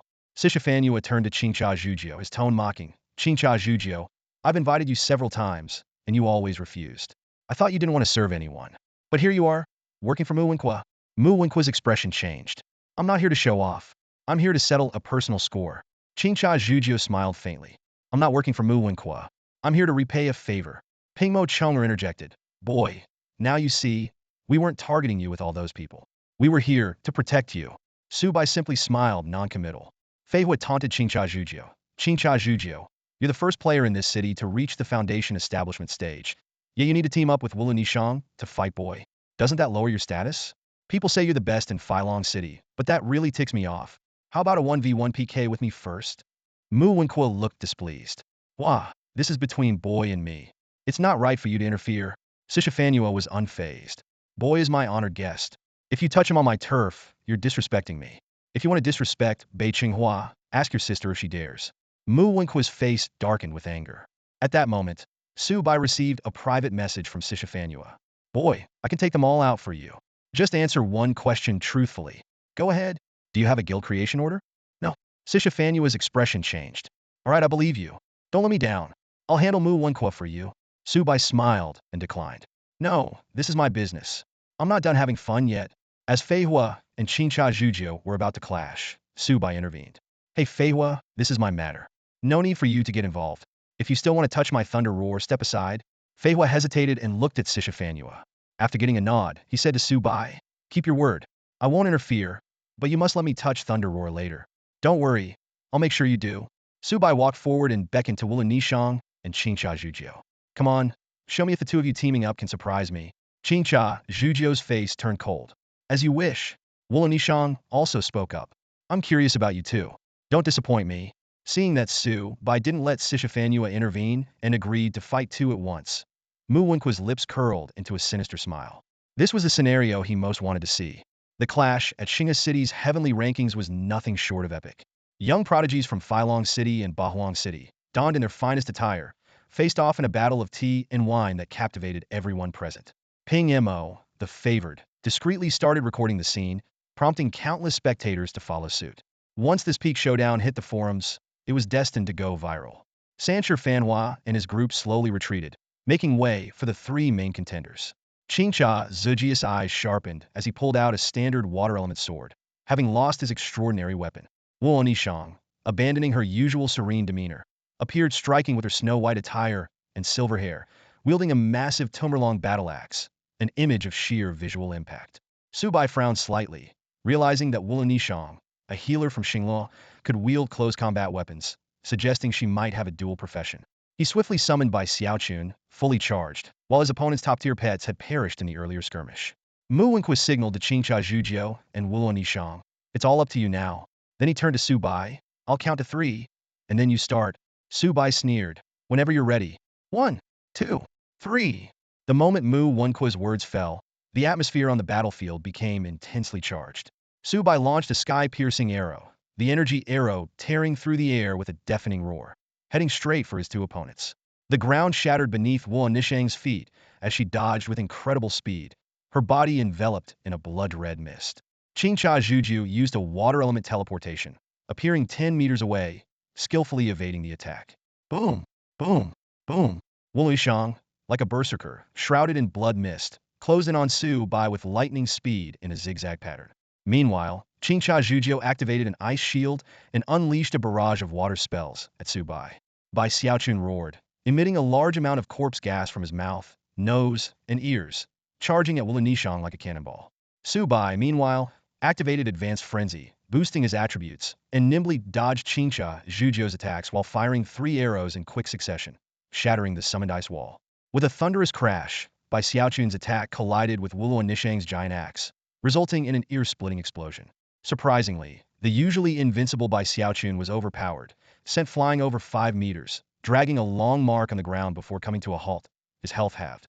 In contrast, Wu Nishang lost just over 1,000 health points, clearly holding the upper hand.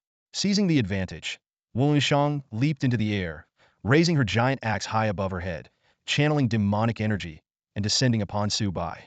Su Bai was astonished by her speed, quickly using Dragon Step to teleport 10 meters away. This peak showdown had only just begun. Su Bai decisively drew a Xianling arrow and, combining it with the whirlwind arrow, aimed at Wu Nishang. Bai Xiaochun leaped up, shielding Su Bai from all the spell attacks of Qingxia Zhujiu. Wu Nishang's demonic energy missed, tearing a 4 to 5 meter wide trench in the ground, sending dust flying. The Xianling arrow, like a deathly spirit, shot straight toward Wu Nishang's forehead. Knowing the terror of this arrow, she didn't dare to take it heed and swiftly swung her 2-meter-tall, giant weapon to counter it. The arrow collided with the weapon, resulting in a deafening metallic clash, with air currents spreading out like tangible waves. More than half of the blood-red mist surrounding Wu Nishang evaporated instantly, and she, along with her weapon, was sent flying. Despite the severe injury, Wu Nishang still maintained more than half of her health. She quickly retrieved a transcendent rejuvenation pill from her mouth and swallowed it, instantly restoring over 1,000 health points. Su Bai was astonished to find that even the combination of the Xianling arrow and the whirlwind arrow couldn't completely defeat Wu Nishang. More surprisingly, she ignored the 3-second stun effect of the whirlwind arrow. Clearly, the blood-red mist surrounding her could not only absorb most of the damage, but also resist control effects. Realizing Wu Nishang's strength, Su Bai prepared to strike again immediately. He quickly drew another Xianling arrow, knocked it on the bowstring, ready to shoot at any moment. He still had 6 such arrows left. However, Qingxia Zhujiu was not to be underestimated. He seized this brief moment to swiftly chant a 2-second incantation, releasing a group AoE skill towards Su Bai.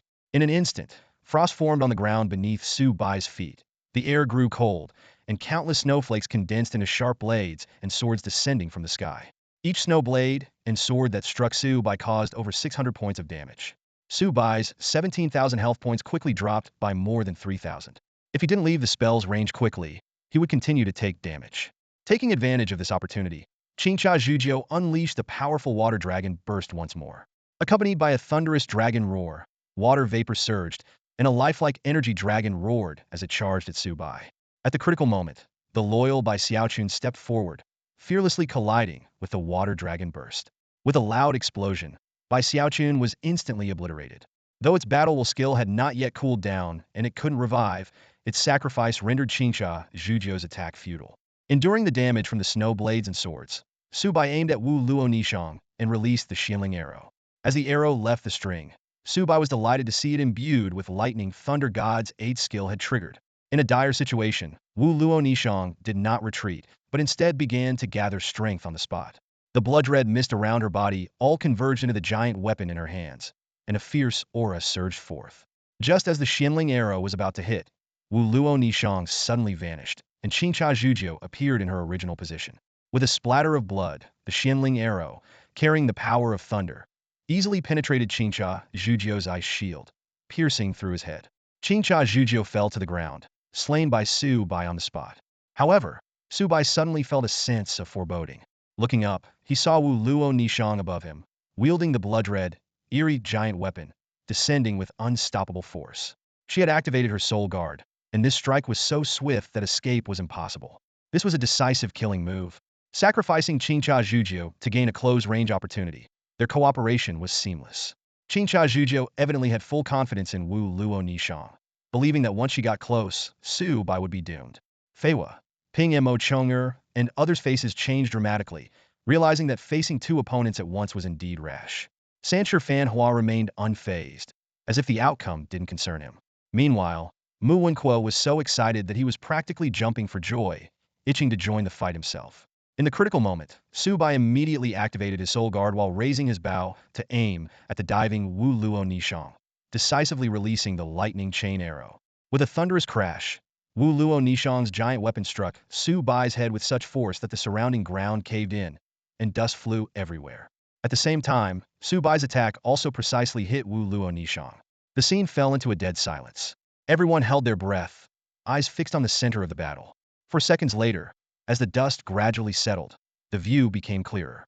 At the center of the dusty pit stood a tall, imposing figure, holding a longbow as steadfast as a mountain. At his feet lay the lifeless body of a white-clad, silver-haired goddess, with two extraordinary glowing pieces of equipment beside her.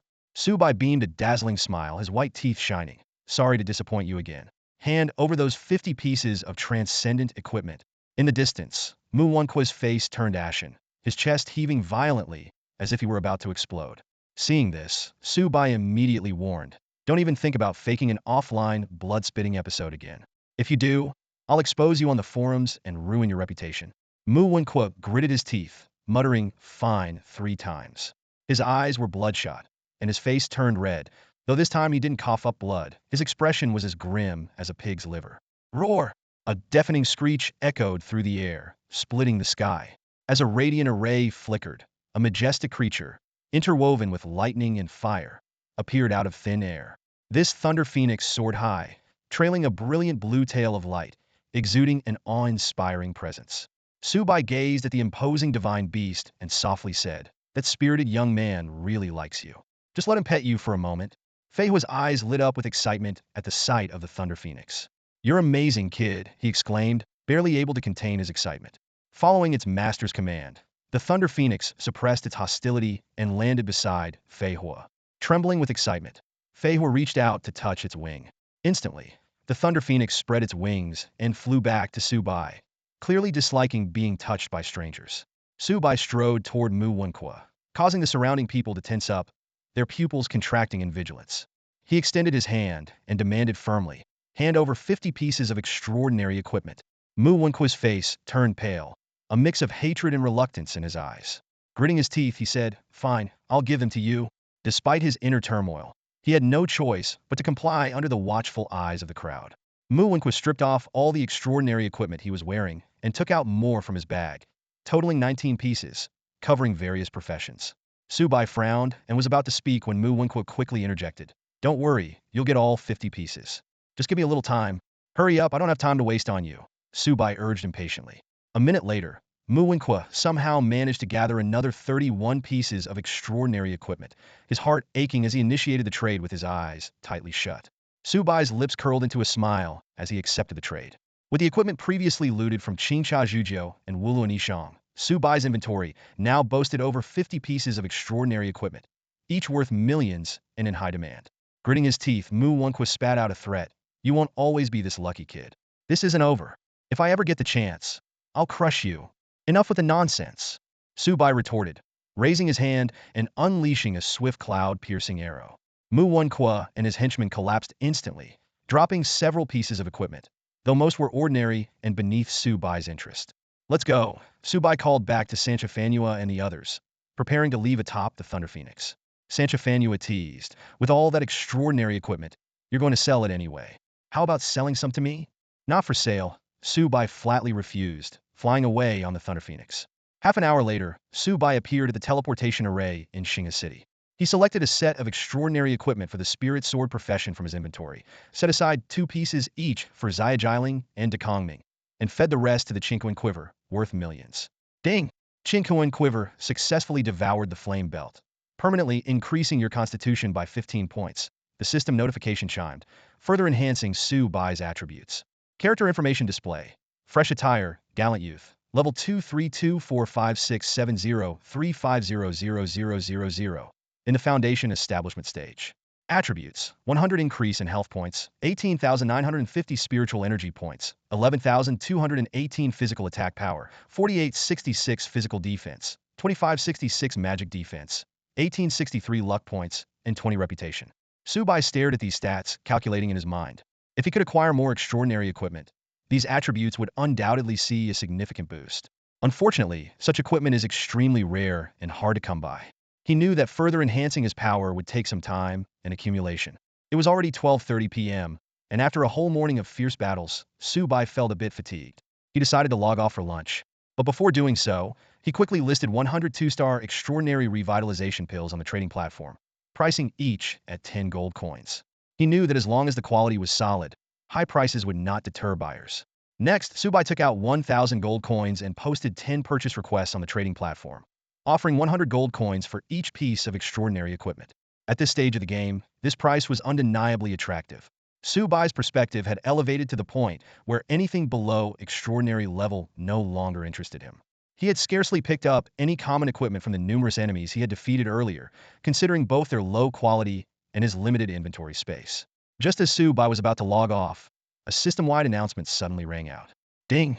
Due to the average level of players in the Daxia Star server reaching level 15, a special limited-time event Demonic Abyss will commence tonight. After 8 p.m., realms will intersect, and the demonic abyss from another dimension will randomly appear in various corners of different maps. The demonic abyss is filled with unknown opportunities and terrifying dangers, and is divided into human, ghost, and god levels.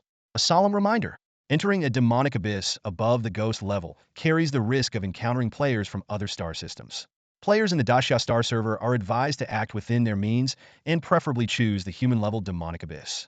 Inside the demonic abyss, being killed by unknown horrors or players from other star systems can result in unpredictable consequences. Additional reminder: defeating bosses in the demonic abyss has a higher chance of yielding guild creation tokens, pets, mounts, spiritual artifacts, treasure maps, high-grade materials, and hidden class inheritances. This announcement immediately set the entire server ablaze. The event hadn't even started, yet it had already ignited everyone's enthusiasm. Hydraprate rare maps are always a major draw for players. The treasures likely to be found in the demonic abyss were highly coveted by all. Even Su Bai couldn't help but feel a surge of excitement. He had initially planned to explore the Yiming tomb tonight, but now had to put that plan on hold. The allure of the demonic abyss was simply too great. However, the system's warning also made Su Bai cautious. Entering a ghost level or higher demonic abyss could mean running into players from other star systems. If he were killed by them or high-level monsters, the consequences could be dire. This made Su Bai realize the mysterious and infinite possibilities of the game. All Heavens and Myriad Realms. The history of All Heavens and Myriad Realms is unknown, and the number of star system servers and total player count is unquantifiable. The Daxia Star server is just one of many new server protection zones, still in its nascent stage. Encountering players from older, more established star systems could be catastrophic. These players might be level 100 or above, even at the Great Ascension, Tribulation, or Loose Immortal stages, equipped with Imperial or even Celestial gear. The system's reminder seemed to suggest that players from Daxia Star should opt for the safer, human-level Demonic Abyss. But Su Bai knew that the lowest-level Human Abyss would offer far fewer opportunities compared to the Ghost or God levels. This world has always favored the bold, Su Bai mused. He had no particular attachments, and the only family he cared about, Kiki and her family, were safe and sound. He decided to take a risk, hoping it would lead to a breakthrough. A hint of wild determination flashed in Su Bai's eyes. He had made up his mind to venture into the ghost level, or even god level, demonic abyss tonight. No matter the outcome, he was ready to face the challenge. At exactly 7 p.m., there was just 1 hour left until the start of the Abyss of the Demon Realm event. The atmosphere both in and out of the game was electric, with players gearing up to showcase their skills. The 5 major cities were buzzing with excitement as players eagerly discussed the upcoming adventure. Forum posts were popping up like mushrooms after a rain, with calls for teammates echoing everywhere. The 3 super guilds and other top factions were mobilizing their members, encouraging them to brave the abyss of the Demon Realm. The system announcement about the high probability of a boss dropping a guild creation token further fueled everyone's enthusiasm. Obtaining a guild creation token could mean instant wealth and a life-changing opportunity. Even without this rare find, the rewards of pets, mounts, spiritual equipment, treasure maps, high-level materials, and hidden class inheritances were enough to captivate anyone's imagination. Amidst this frenzy, Su Bai quietly returned to the hospital. He hadn't logged in all afternoon. Instead, he had been busy with a series of secret tasks. Visiting Uncle Glasses and Huang's mother, going to Coco's school to teach the bully a lesson, ensuring no repercussions from the deaths of Wild Leopard and Wu Qingpeng, doing a thorough cleaning at Uncle Glass's home, and shopping online for daily necessities and supplements. This flurry of activity drained Su Bai's bank account, leaving him with just 60 cents. Yet, a satisfied smile lingered on his lips as he realized that making sacrifices for those he cared about brought him a sense of happiness. With his real-world affairs settled, Su Bai was finally ready to fully immerse himself in the upcoming abyss of the Demon Realm adventure. Though the outcome was uncertain, he firmly believed that with determination and effort, he could soar to great heights in the game and even gain the strength and confidence to confront Mu Wenkui in real life. As Su Bai was lost in thoughts about the future, the hospital room door suddenly swung open. Huang Kiki bounced in, her face beaming with a radiant smile. Tada, Brother Hua, are you hungry? Princess Kiki is here to visit you. Su Bai, infected by her good mood, teased. Oh, did you find some money today? You're smiling like a flower. So happy. Huang Kiki placed the food on the table, her eyes curving into crescents. Today I'm happier than finding money. That annoying fly actually called me ugly in front of the whole class and promised never to bother me again. It's awesome. Finally some peace. Su Bai chuckled inwardly, knowing his lesson had worked. He deliberately asked, someone called you ugly and insulted you, and you're still smiling? Of course. Huang Kiki explained while pouring clear soup and inserting a straw. I don't care what he says. I don't want to date early anyway, so no one bothering me means I can focus on studying and doing what I like. She carefully cooled the soup and offered it to Su Bai, then asked, Brother Hua, there's a big event called the Abyss of the Demon Realm in all realms tonight. Did you know? Su Bai took a sip of the soup and nodded. Of course, I spend most of my time in the game now since I'm stuck in bed. Huang Kiki excitedly said to Su Bai, I also want to explore the Abyss of the Demon Realm. This is a rare event where you can get guild orders, pets, mounts, spiritual equipment, treasure maps, high-level materials, and even hidden profession inheritances. Just getting one of these could make me rich overnight. She glanced at the time anxiously and exclaimed, Oh no, it's already 7:11. Brother Xiaohua, hurry up and eat. I still need to visit my parents, or I'll miss the start of the event at 8. Su Bai smiled and reminded her, All right, go ahead. But don't choose the ghost level or god level abyss of the demon realm. Those are genuinely dangerous. Huang Kiki, shoveling food in her mouth, mumbled, Don't worry, I know my limits. I'll stick to the human level at most. She even fed Su Bai a big mouthful of food. Hearing this, Su Bai finally felt relieved and smiled. To help Huang Kiki save time, he quickly finished his meal in just 5 minutes. As she was about to leave, Huang Kiki suddenly remembered something and teased, Oh, you haven't added me as a friend yet. Could it be that you're even worse than me? In that case, don't choose anything above the human level abyss of the demon realm. Su Bai laughed helplessly and nodded. After Huang Kiki left, he looked out the window, where the full moon was particularly bright and enchanting tonight. Then, Su Bai logged into the game. Xinghe City was bustling with excited players preparing for the Abyss of the Demon Realm event. After repairing his equipment and buying materials for talismans, he summoned Thunder Roar and flew away from the noise amidst the crowd's exclamations. Finding a quiet spot in the wild, Su Bai began to sort through the mountain of emails and friend messages. That Songming and Xiao Jilling thanked him for the extraordinary equipment he had sent and transferred 1 million as partial payment. Su Bai politely declined their offer and sent them some high-level elixirs as well. Su Bai initially thought about sending Huang Kiki a set of extraordinary equipment through Xiao Jilling, but decided against it to avoid any misunderstandings. He then checked messages from other friends Feng, Qi and Feiyong. Sanshi Fanhua, Shui Luo, and even Xia Yumushi had invited him to team up for the Abyss of the Demon Realm, promising that he could have the first pick of any treasures found. Su Bai declined all team invitations one by one, enjoying the freedom of adventuring solo more and more. When he opened his inbox, he discovered 10 extraordinary items that had cost him 1,000 gold coins. Gold coins are indeed easier to acquire top-tier gear with, Su Bai mused to himself. Meanwhile, the 100 2-star elixirs he had listed were completely sold out, netting him 900 gold coins after deducting the service fee. Placing the newly acquired extraordinary items into his spatial quiver, Su Bai felt a slight boost in his attributes. Just as he was about to wait for the Demon Abyss event to begin, his friend request notifications kept flashing, catching his attention. Driven by curiosity, Su Bai opened the request list and found a player named Du Bianke frantically sending friend requests. The messages read, In our youth we rode in fine clothes. Please add me. I have something urgent to discuss. The last message was particularly eye-catching. Do you know anyone selling 1-star or higher extraordinary rejuvenation elixirs? If you can introduce me, there will be a generous reward. Su Bai's eyes flickered. He realized that the high-level elixirs he had listed after logging off at noon had already caused a stir on the trading platform. Despite offering a bounty of 10 on the forum to find a high-level alchemist, Du Bianke had evidently found no success. Learning that Su Bai might know this mysterious alchemy master, Du Bien was eager to make contact. Su Bai decided to ignore the request for now, guessing that Du Bien might have gotten his information through Wu Luo and Aishang. Just then, a voice request from Xiaoyu Mushi suddenly popped up. Despite having already declined her before, Su Bai reluctantly accepted the call. Youth, am offering a set of extraordinary equipment. How about teaming up with me and the leader of Shui Munyanhua, Can Ruo Xinghe, to explore the demon abyss? Xiaoyu Mushi got straight to the point, presenting an enticing offer. Su Bai didn't hesitate to refuse. I don't like teaming up, and I especially don't like getting too close to people from Shui Munyanhua. With that, he decisively ended the call and deleted Xiaoyu Mushi from his friend list.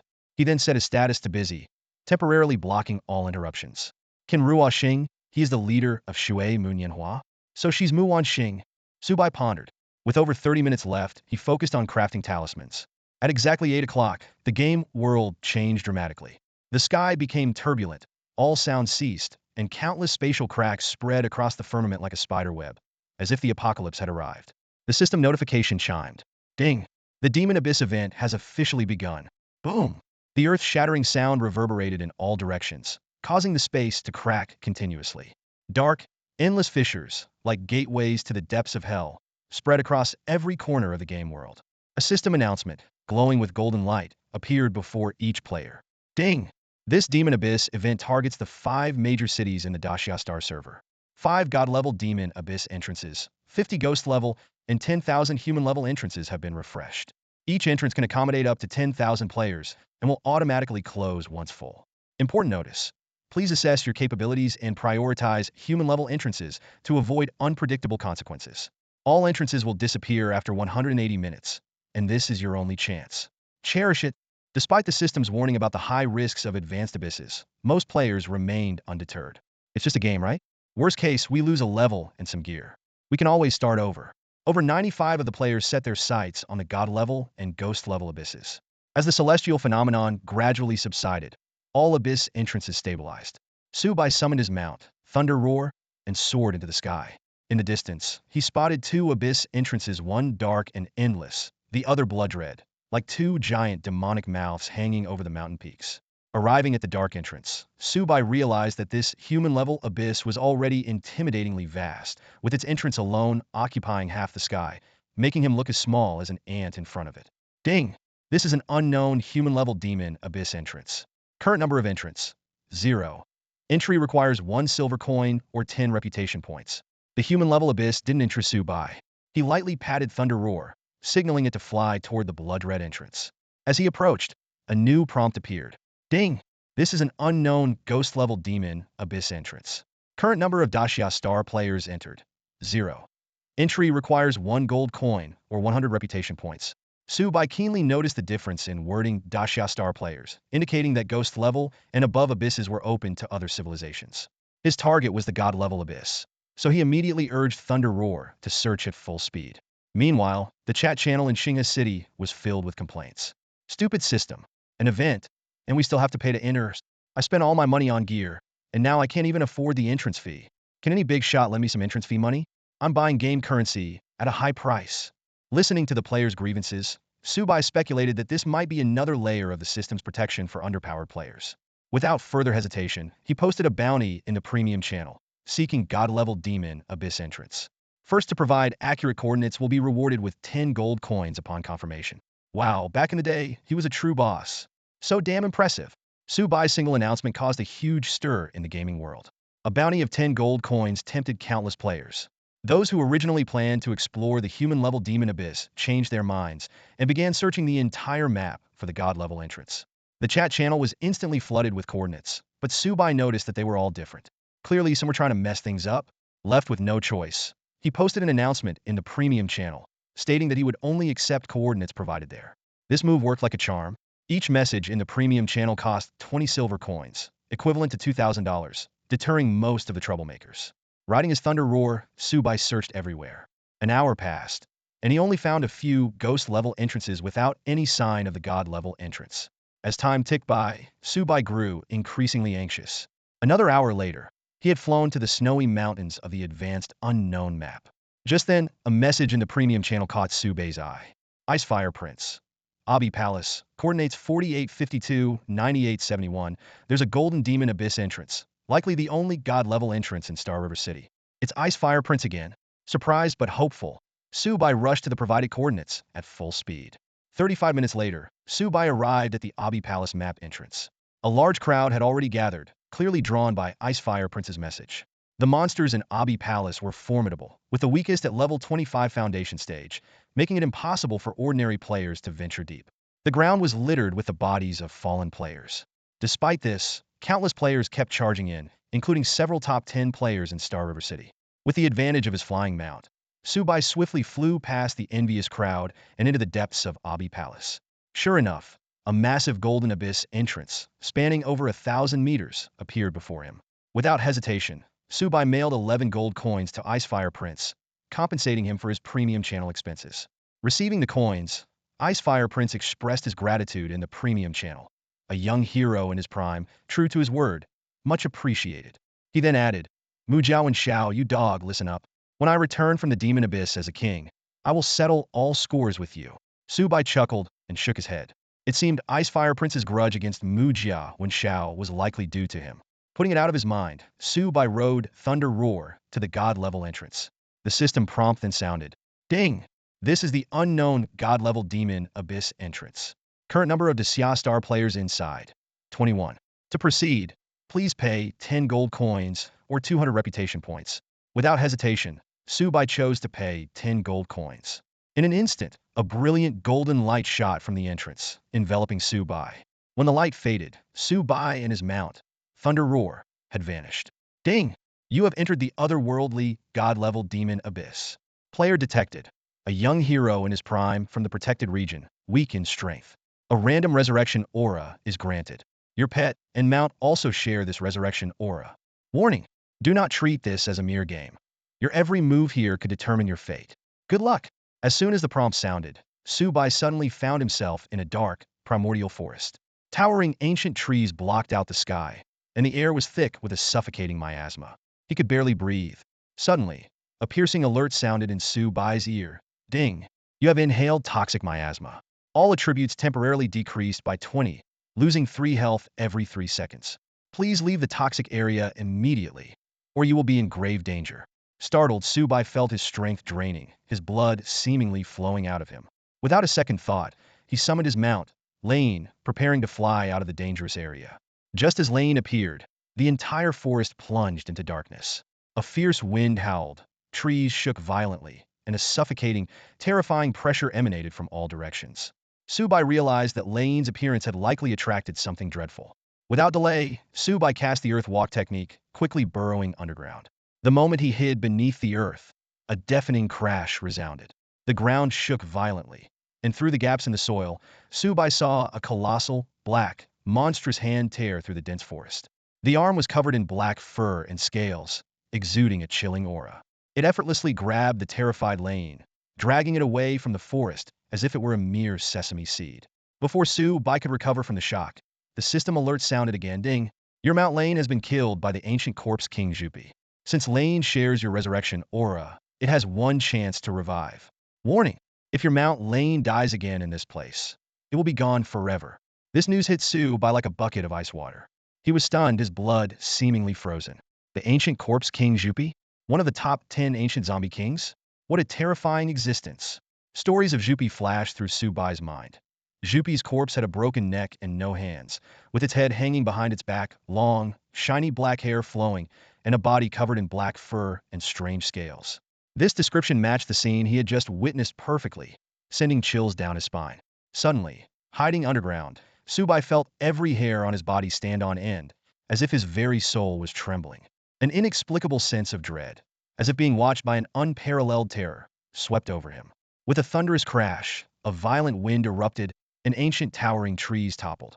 A gigantic hand covered in black fur and scales descended like a meteor from the heavens. It was the attack of the ancient corpse king. Su Bai's heart sank as he thought, have I been discovered? Am I doomed just after coming in? Facing this cataclysmic strike, Su Bai, despite his terror, still wanted to struggle. He decisively activated the Feather God's protection, his heart pounding like a drum as he awaited the impending impact. Just as the massive hand of the corpse king was about to strike, a streak of deep purple light shot out from the dark forest below. This seemingly inconspicuous light moved as fast as a shooting star, colliding precisely with the giant hand of the Corpse King. Instantly, the earth shook and mountains crumbled, as if the sky itself had exploded. The violent energy spread out like a temporal storm, evaporating the ancient forest within a kilometer radius and stripping the ground several meters deep. The Corpse King's monstrous hand was forced back by this power. As the dust settled, a woman in purple attire and with purple hair appeared, standing in midair. She wore a belt with mystical runes and held an enchanted purple long blade. Purple clouds swirled around her feet, making her look like a divine being. Surprisingly, this powerful woman was not an NPC but a player, with the ID Irua Yuran. Irua Yuran's strength was clearly extraordinary, capable of withstanding the attack of the ancient Corpse King. However, this strike had come at a cost. Her lips parted slightly, and a trace of blood appeared, showing she had suffered internal injuries. With a cold gaze, Irua Yuran looked at Su Bai, her voice filled with anger. Damn it! Because of you, a mere ant, you disturbed the Corpse King, causing my plan to fail. You deserve to be obliterated. Her purple eyes flashed with an icy chill as she pointed a finger at Su Bai. In an instant, a purple demonic light, like heavenly lightning, shot towards him. Su Bai was stunned. Having just escaped the energy shockwave, he now faced a deadly strike. He thought bitterly, what is going on? I've just arrived and already encountered the ancient Corpse King and a ridiculously powerful female player. Am I here to be an ant?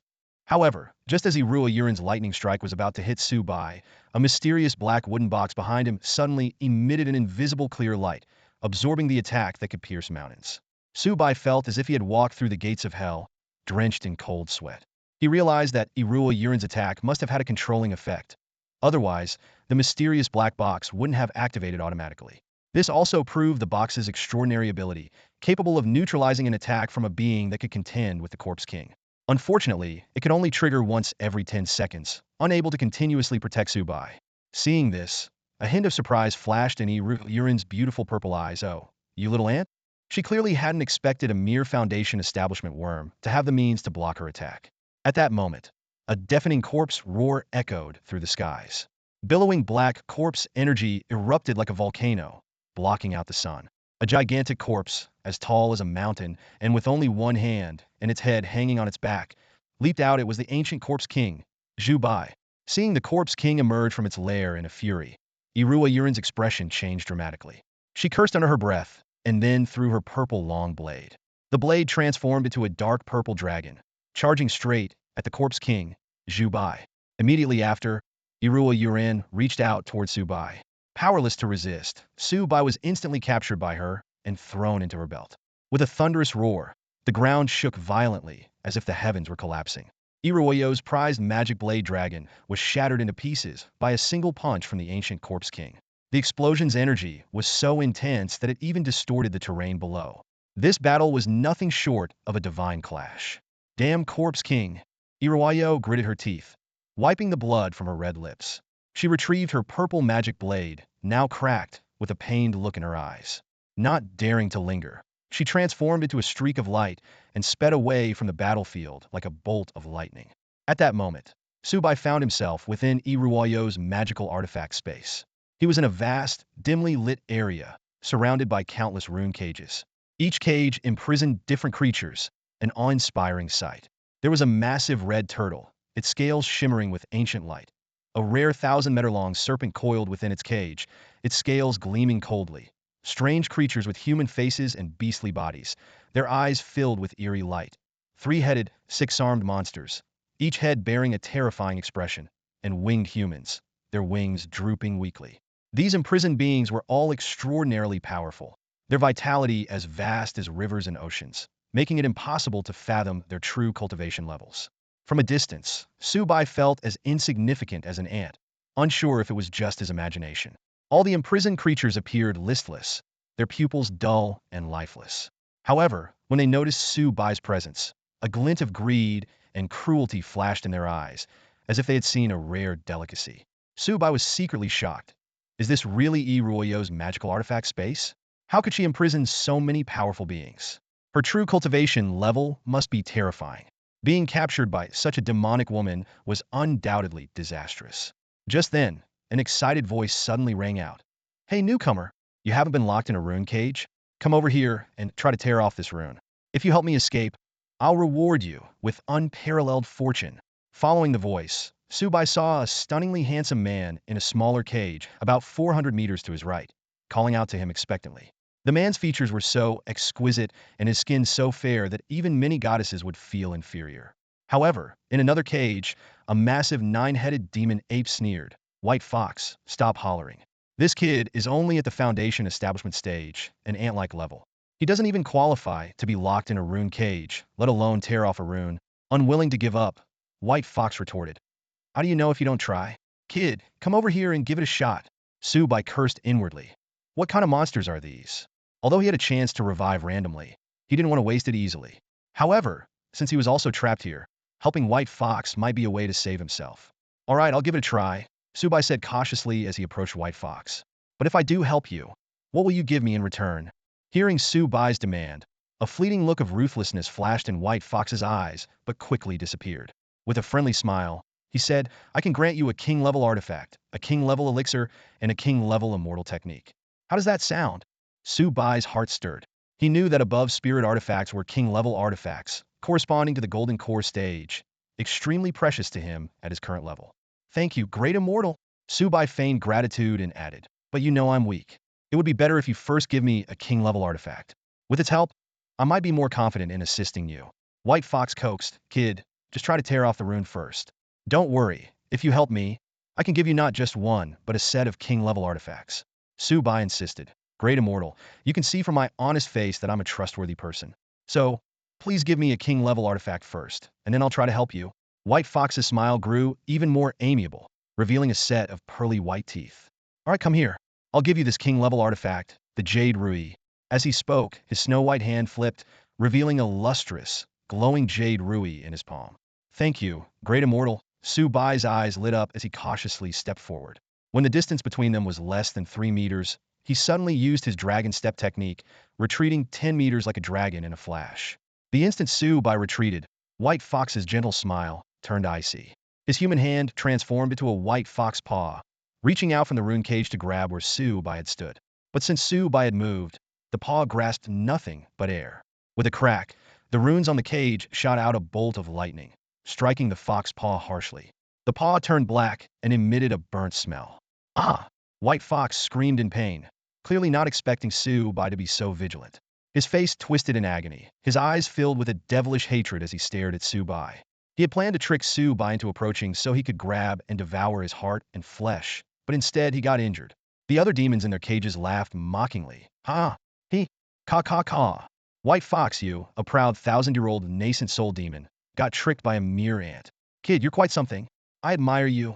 These taunts only fueled White Fox's rage, his eyes burning with even more hatred as he glared at Su Bai.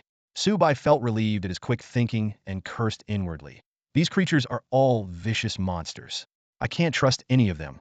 He decided not to approach any cages lightly, knowing that these demons all wanted to make a meal out of him. While he desired their treasures, his safety was paramount for now. Su Bai had been trapped in the magical artifact space by the female demon Iruoyo for a full 12 hours. During this time, Iruoyo never showed up, showing no concern for Su Bai's predicament. Inside the space, thousands of grotesque creatures were imprisoned, constantly trying to tempt Su Bai with deceitful words, all the while coveting his flesh and blood. As time passed, Su Bai was astonished to find himself feeling thirsty, hungry, and even needing to use the restroom. This abnormal physiological need puzzled him after all. This was a game world. How could the sensations be so real?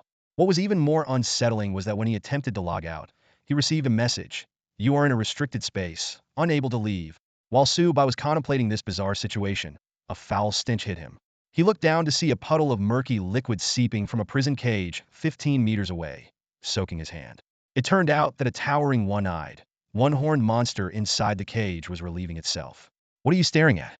Never seen a handsome monster taking a leak? Keep looking, and I'll drown you in a flood of my urine." The creature, noticing Su Bai's disgusted expression, taunted him arrogantly.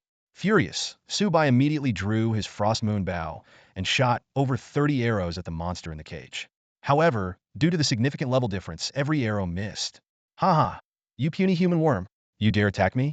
You'll exhaust yourself before you even scratch my skin." The one-eyed, one-horned monster jeered without restraint. Left with no choice, Su Bai put away his weapon, feeling the increasing pangs of hunger and thirst, as well as the urgent need to relieve himself. Just then, a glimmer of light appeared in the dark space. All the grotesque creatures instantly lifted their heads in excitement, drooling as if anticipating something. In the next moment, the air was filled with the terrified cries of various birds and beasts. From the illuminated area, a flood of rare and exotic animals poured in, frantically running in all directions. Ka ka ka! It's feeding time again, finally! That fat white tiger is mine. Don't any of you dare to take it. The meat of that fat eagle tastes just like human flesh. That one's mine. The scene descended into chaos.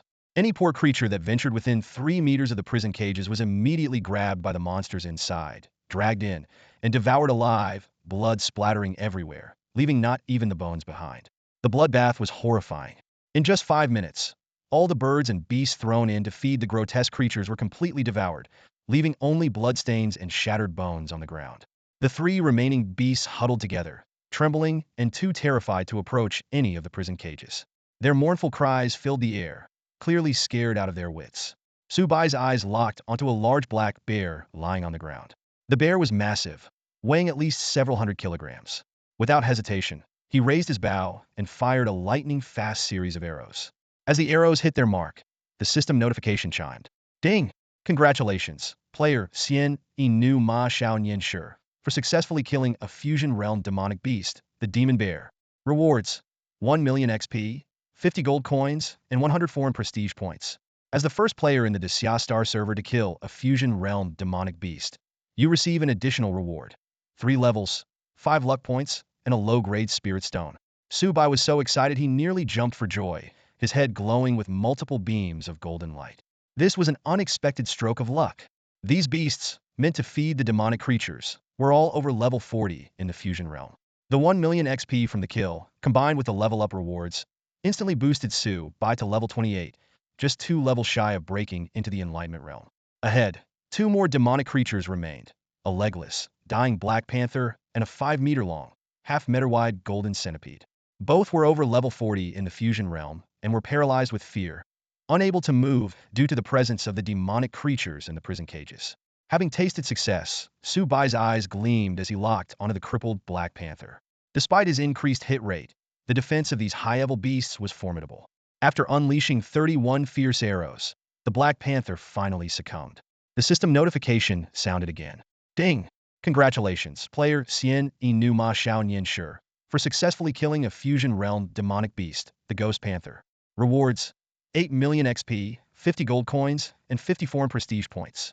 Congratulations on reaching level 29. Su Bai grinned from ear to ear. Only the golden centipede remained. If he could take it down, he would likely gain several million more XP. In the Myriad Worlds, every 10 levels marked a significant milestone. To advance from level 29 to 30 required an astounding 20 million XP, while advancing from level 28 to 29 required only 7,500,000 XP. As Su Bai's gaze fell on the golden centipede, it seemed to sense the danger. It raised its head high, its demonic eyes glinting with malice. Su Bai felt a chill run down his spine and immediately summoned by Xiaochun. At that moment, the demonic creatures in the surrounding prison cages began to speak, trying to tempt Su Bai.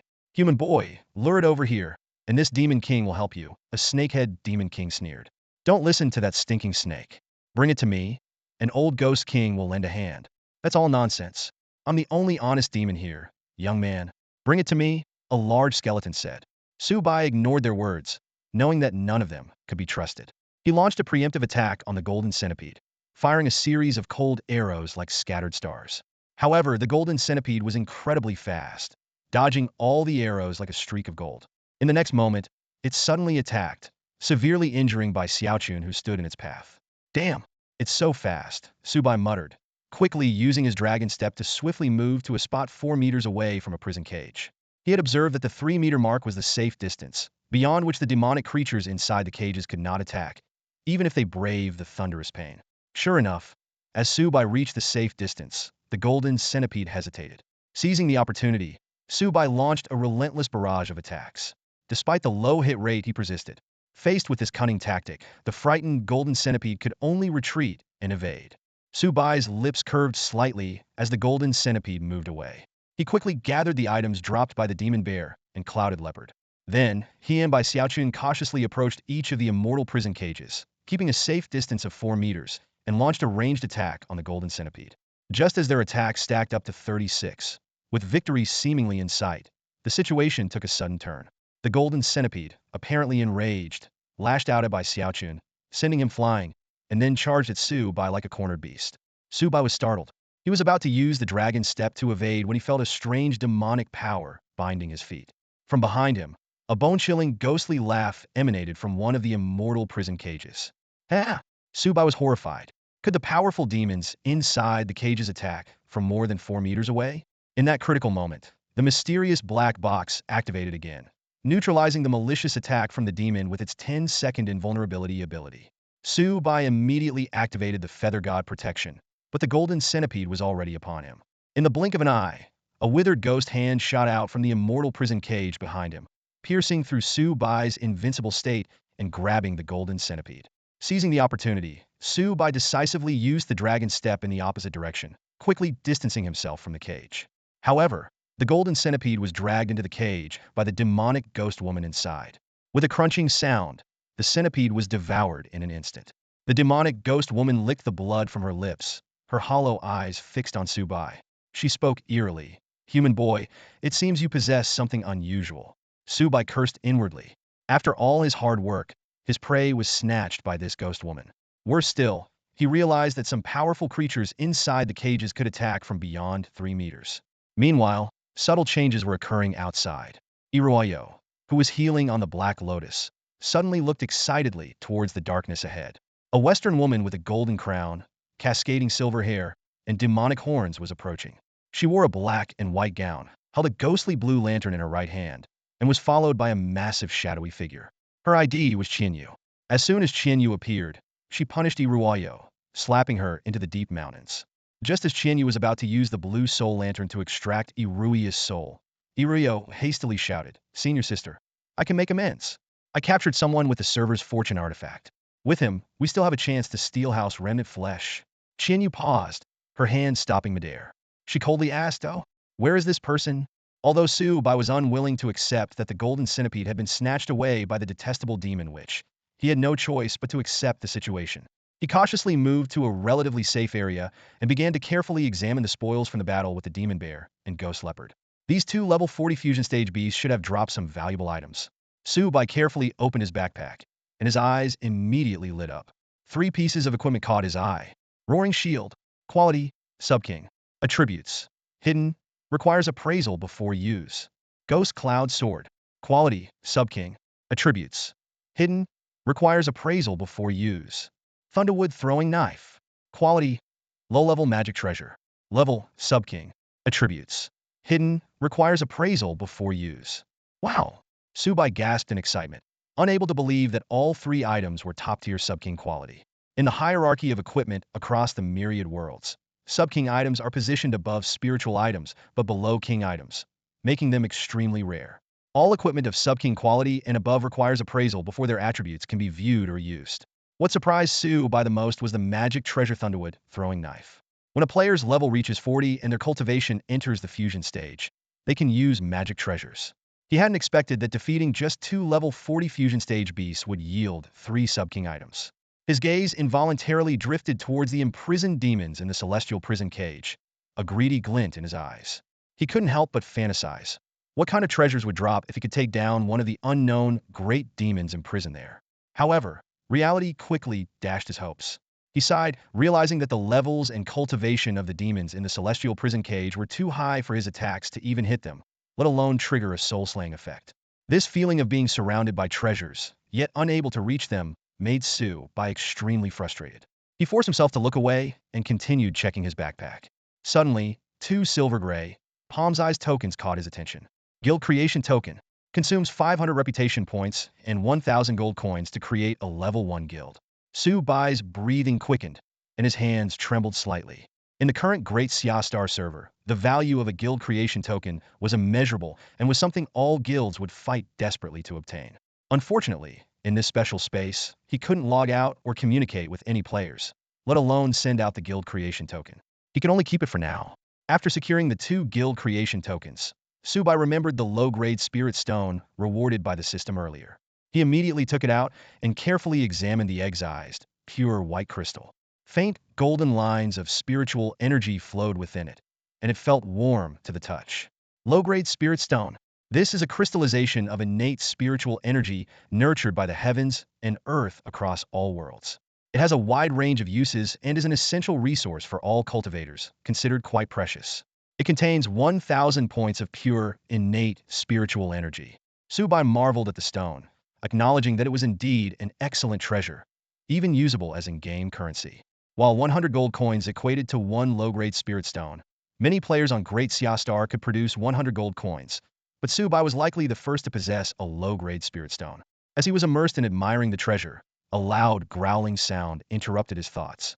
Su Bai's stomach suddenly rebelled, and a strong sense of hunger swept over him, making him feel weak. Ding! Your body is currently extremely hungry, and all attributes are temporarily reduced by 60. Friendly reminder. Please find food and water as soon as possible, or you risk starving to death. The system's cold prompt and the intense hunger pangs made Su Bai panic.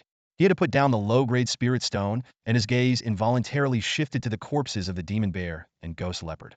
After a moment of hesitation, Su Bai forced himself to endure the discomfort and walked towards the demon bear's corpse. At that moment, he suddenly envied the players with fire elemental sword skills. At least they didn't have to worry about eating raw meat. Gritting his teeth, Su Bai leaned over the wound on the demon bear's body and took a deep breath. Ugh! The strong, salty, and bitter taste filled his mouth instantly, and Su Bai almost vomited on the spot. Just a few sips of the demon bear's blood made him feel nauseous. Ding! A system notification interrupted Su Bai's thoughts. He was astonished to discover that consuming high-quality demon blood could permanently increase his strength and physical attributes by 1 point each. This unexpected revelation thrilled him, and he eagerly began to drink more blood. However, no further attribute-increasing notifications followed. Could it be that it only works once? Su Bai speculated to himself. He then bit off a large chunk of raw meat, barely chewing before swallowing it down. Sure enough, the system chimed again. You have consumed a portion of high-quality demon meat. Strength and constitution permanently won. Su Bai's eyes lit up, and he hastily devoured a few more bites of raw meat. But just like with the blood, only the first bite increased his attributes. As he continued to consume demon blood and meat, he felt a warm sensation spreading through his body, and his hunger gradually faded. With a new hypothesis in mind, Su Bai approached the corpse of the shadow leopard. As expected, the first sip of its blood was effective, increasing his agility and spirit by 1 point each. He then tried the raw meat of the shadow leopard and experienced another attribute boost. To verify his theory, Su Bai forced himself to taste different parts of the demon bear and shadow leopard. Each time, he only took a small bite, but it was enough to confirm that the muscles, bones, blood, flesh, and marrow of demonic beasts would provide an attribute boost upon first consumption, though the effect did not stack. Nearby, Bai Xiaochun was engrossed in drinking the shadow leopard's blood, occasionally glancing at Su Bai with his big white eyes, as if to say, "How can my master be more monstrous than a zombie?" Bai Xiaochun was merely drinking blood, while Su Bai had gnawed on every part of the demon bear and shadow leopard. Su Bai wiped his mouth, cleaning off the blood. He let out a burp, purely from being overly full. At this point, his attributes had been restored, his hunger was gone, and a warm sensation filled his body, though the taste of blood lingered in his mouth. Suddenly, a strong urge to urinate hit him, causing significant discomfort. Although this seemed absurd in the context of the game, Su Bai felt that if he didn't address this biological need soon, his bladder might burst. "What are you looking at? Turn your head away," Su Bai said to Bai Xiaochun, preparing to take care of his pressing physiological need. That's all for today. Thank you so much for watching. I hope you guys enjoyed. If you wish to have another part of this recap, please give us at least 1,000 likes. Please don't forget to comment and subscribe to our channel for more content like this. Until next time.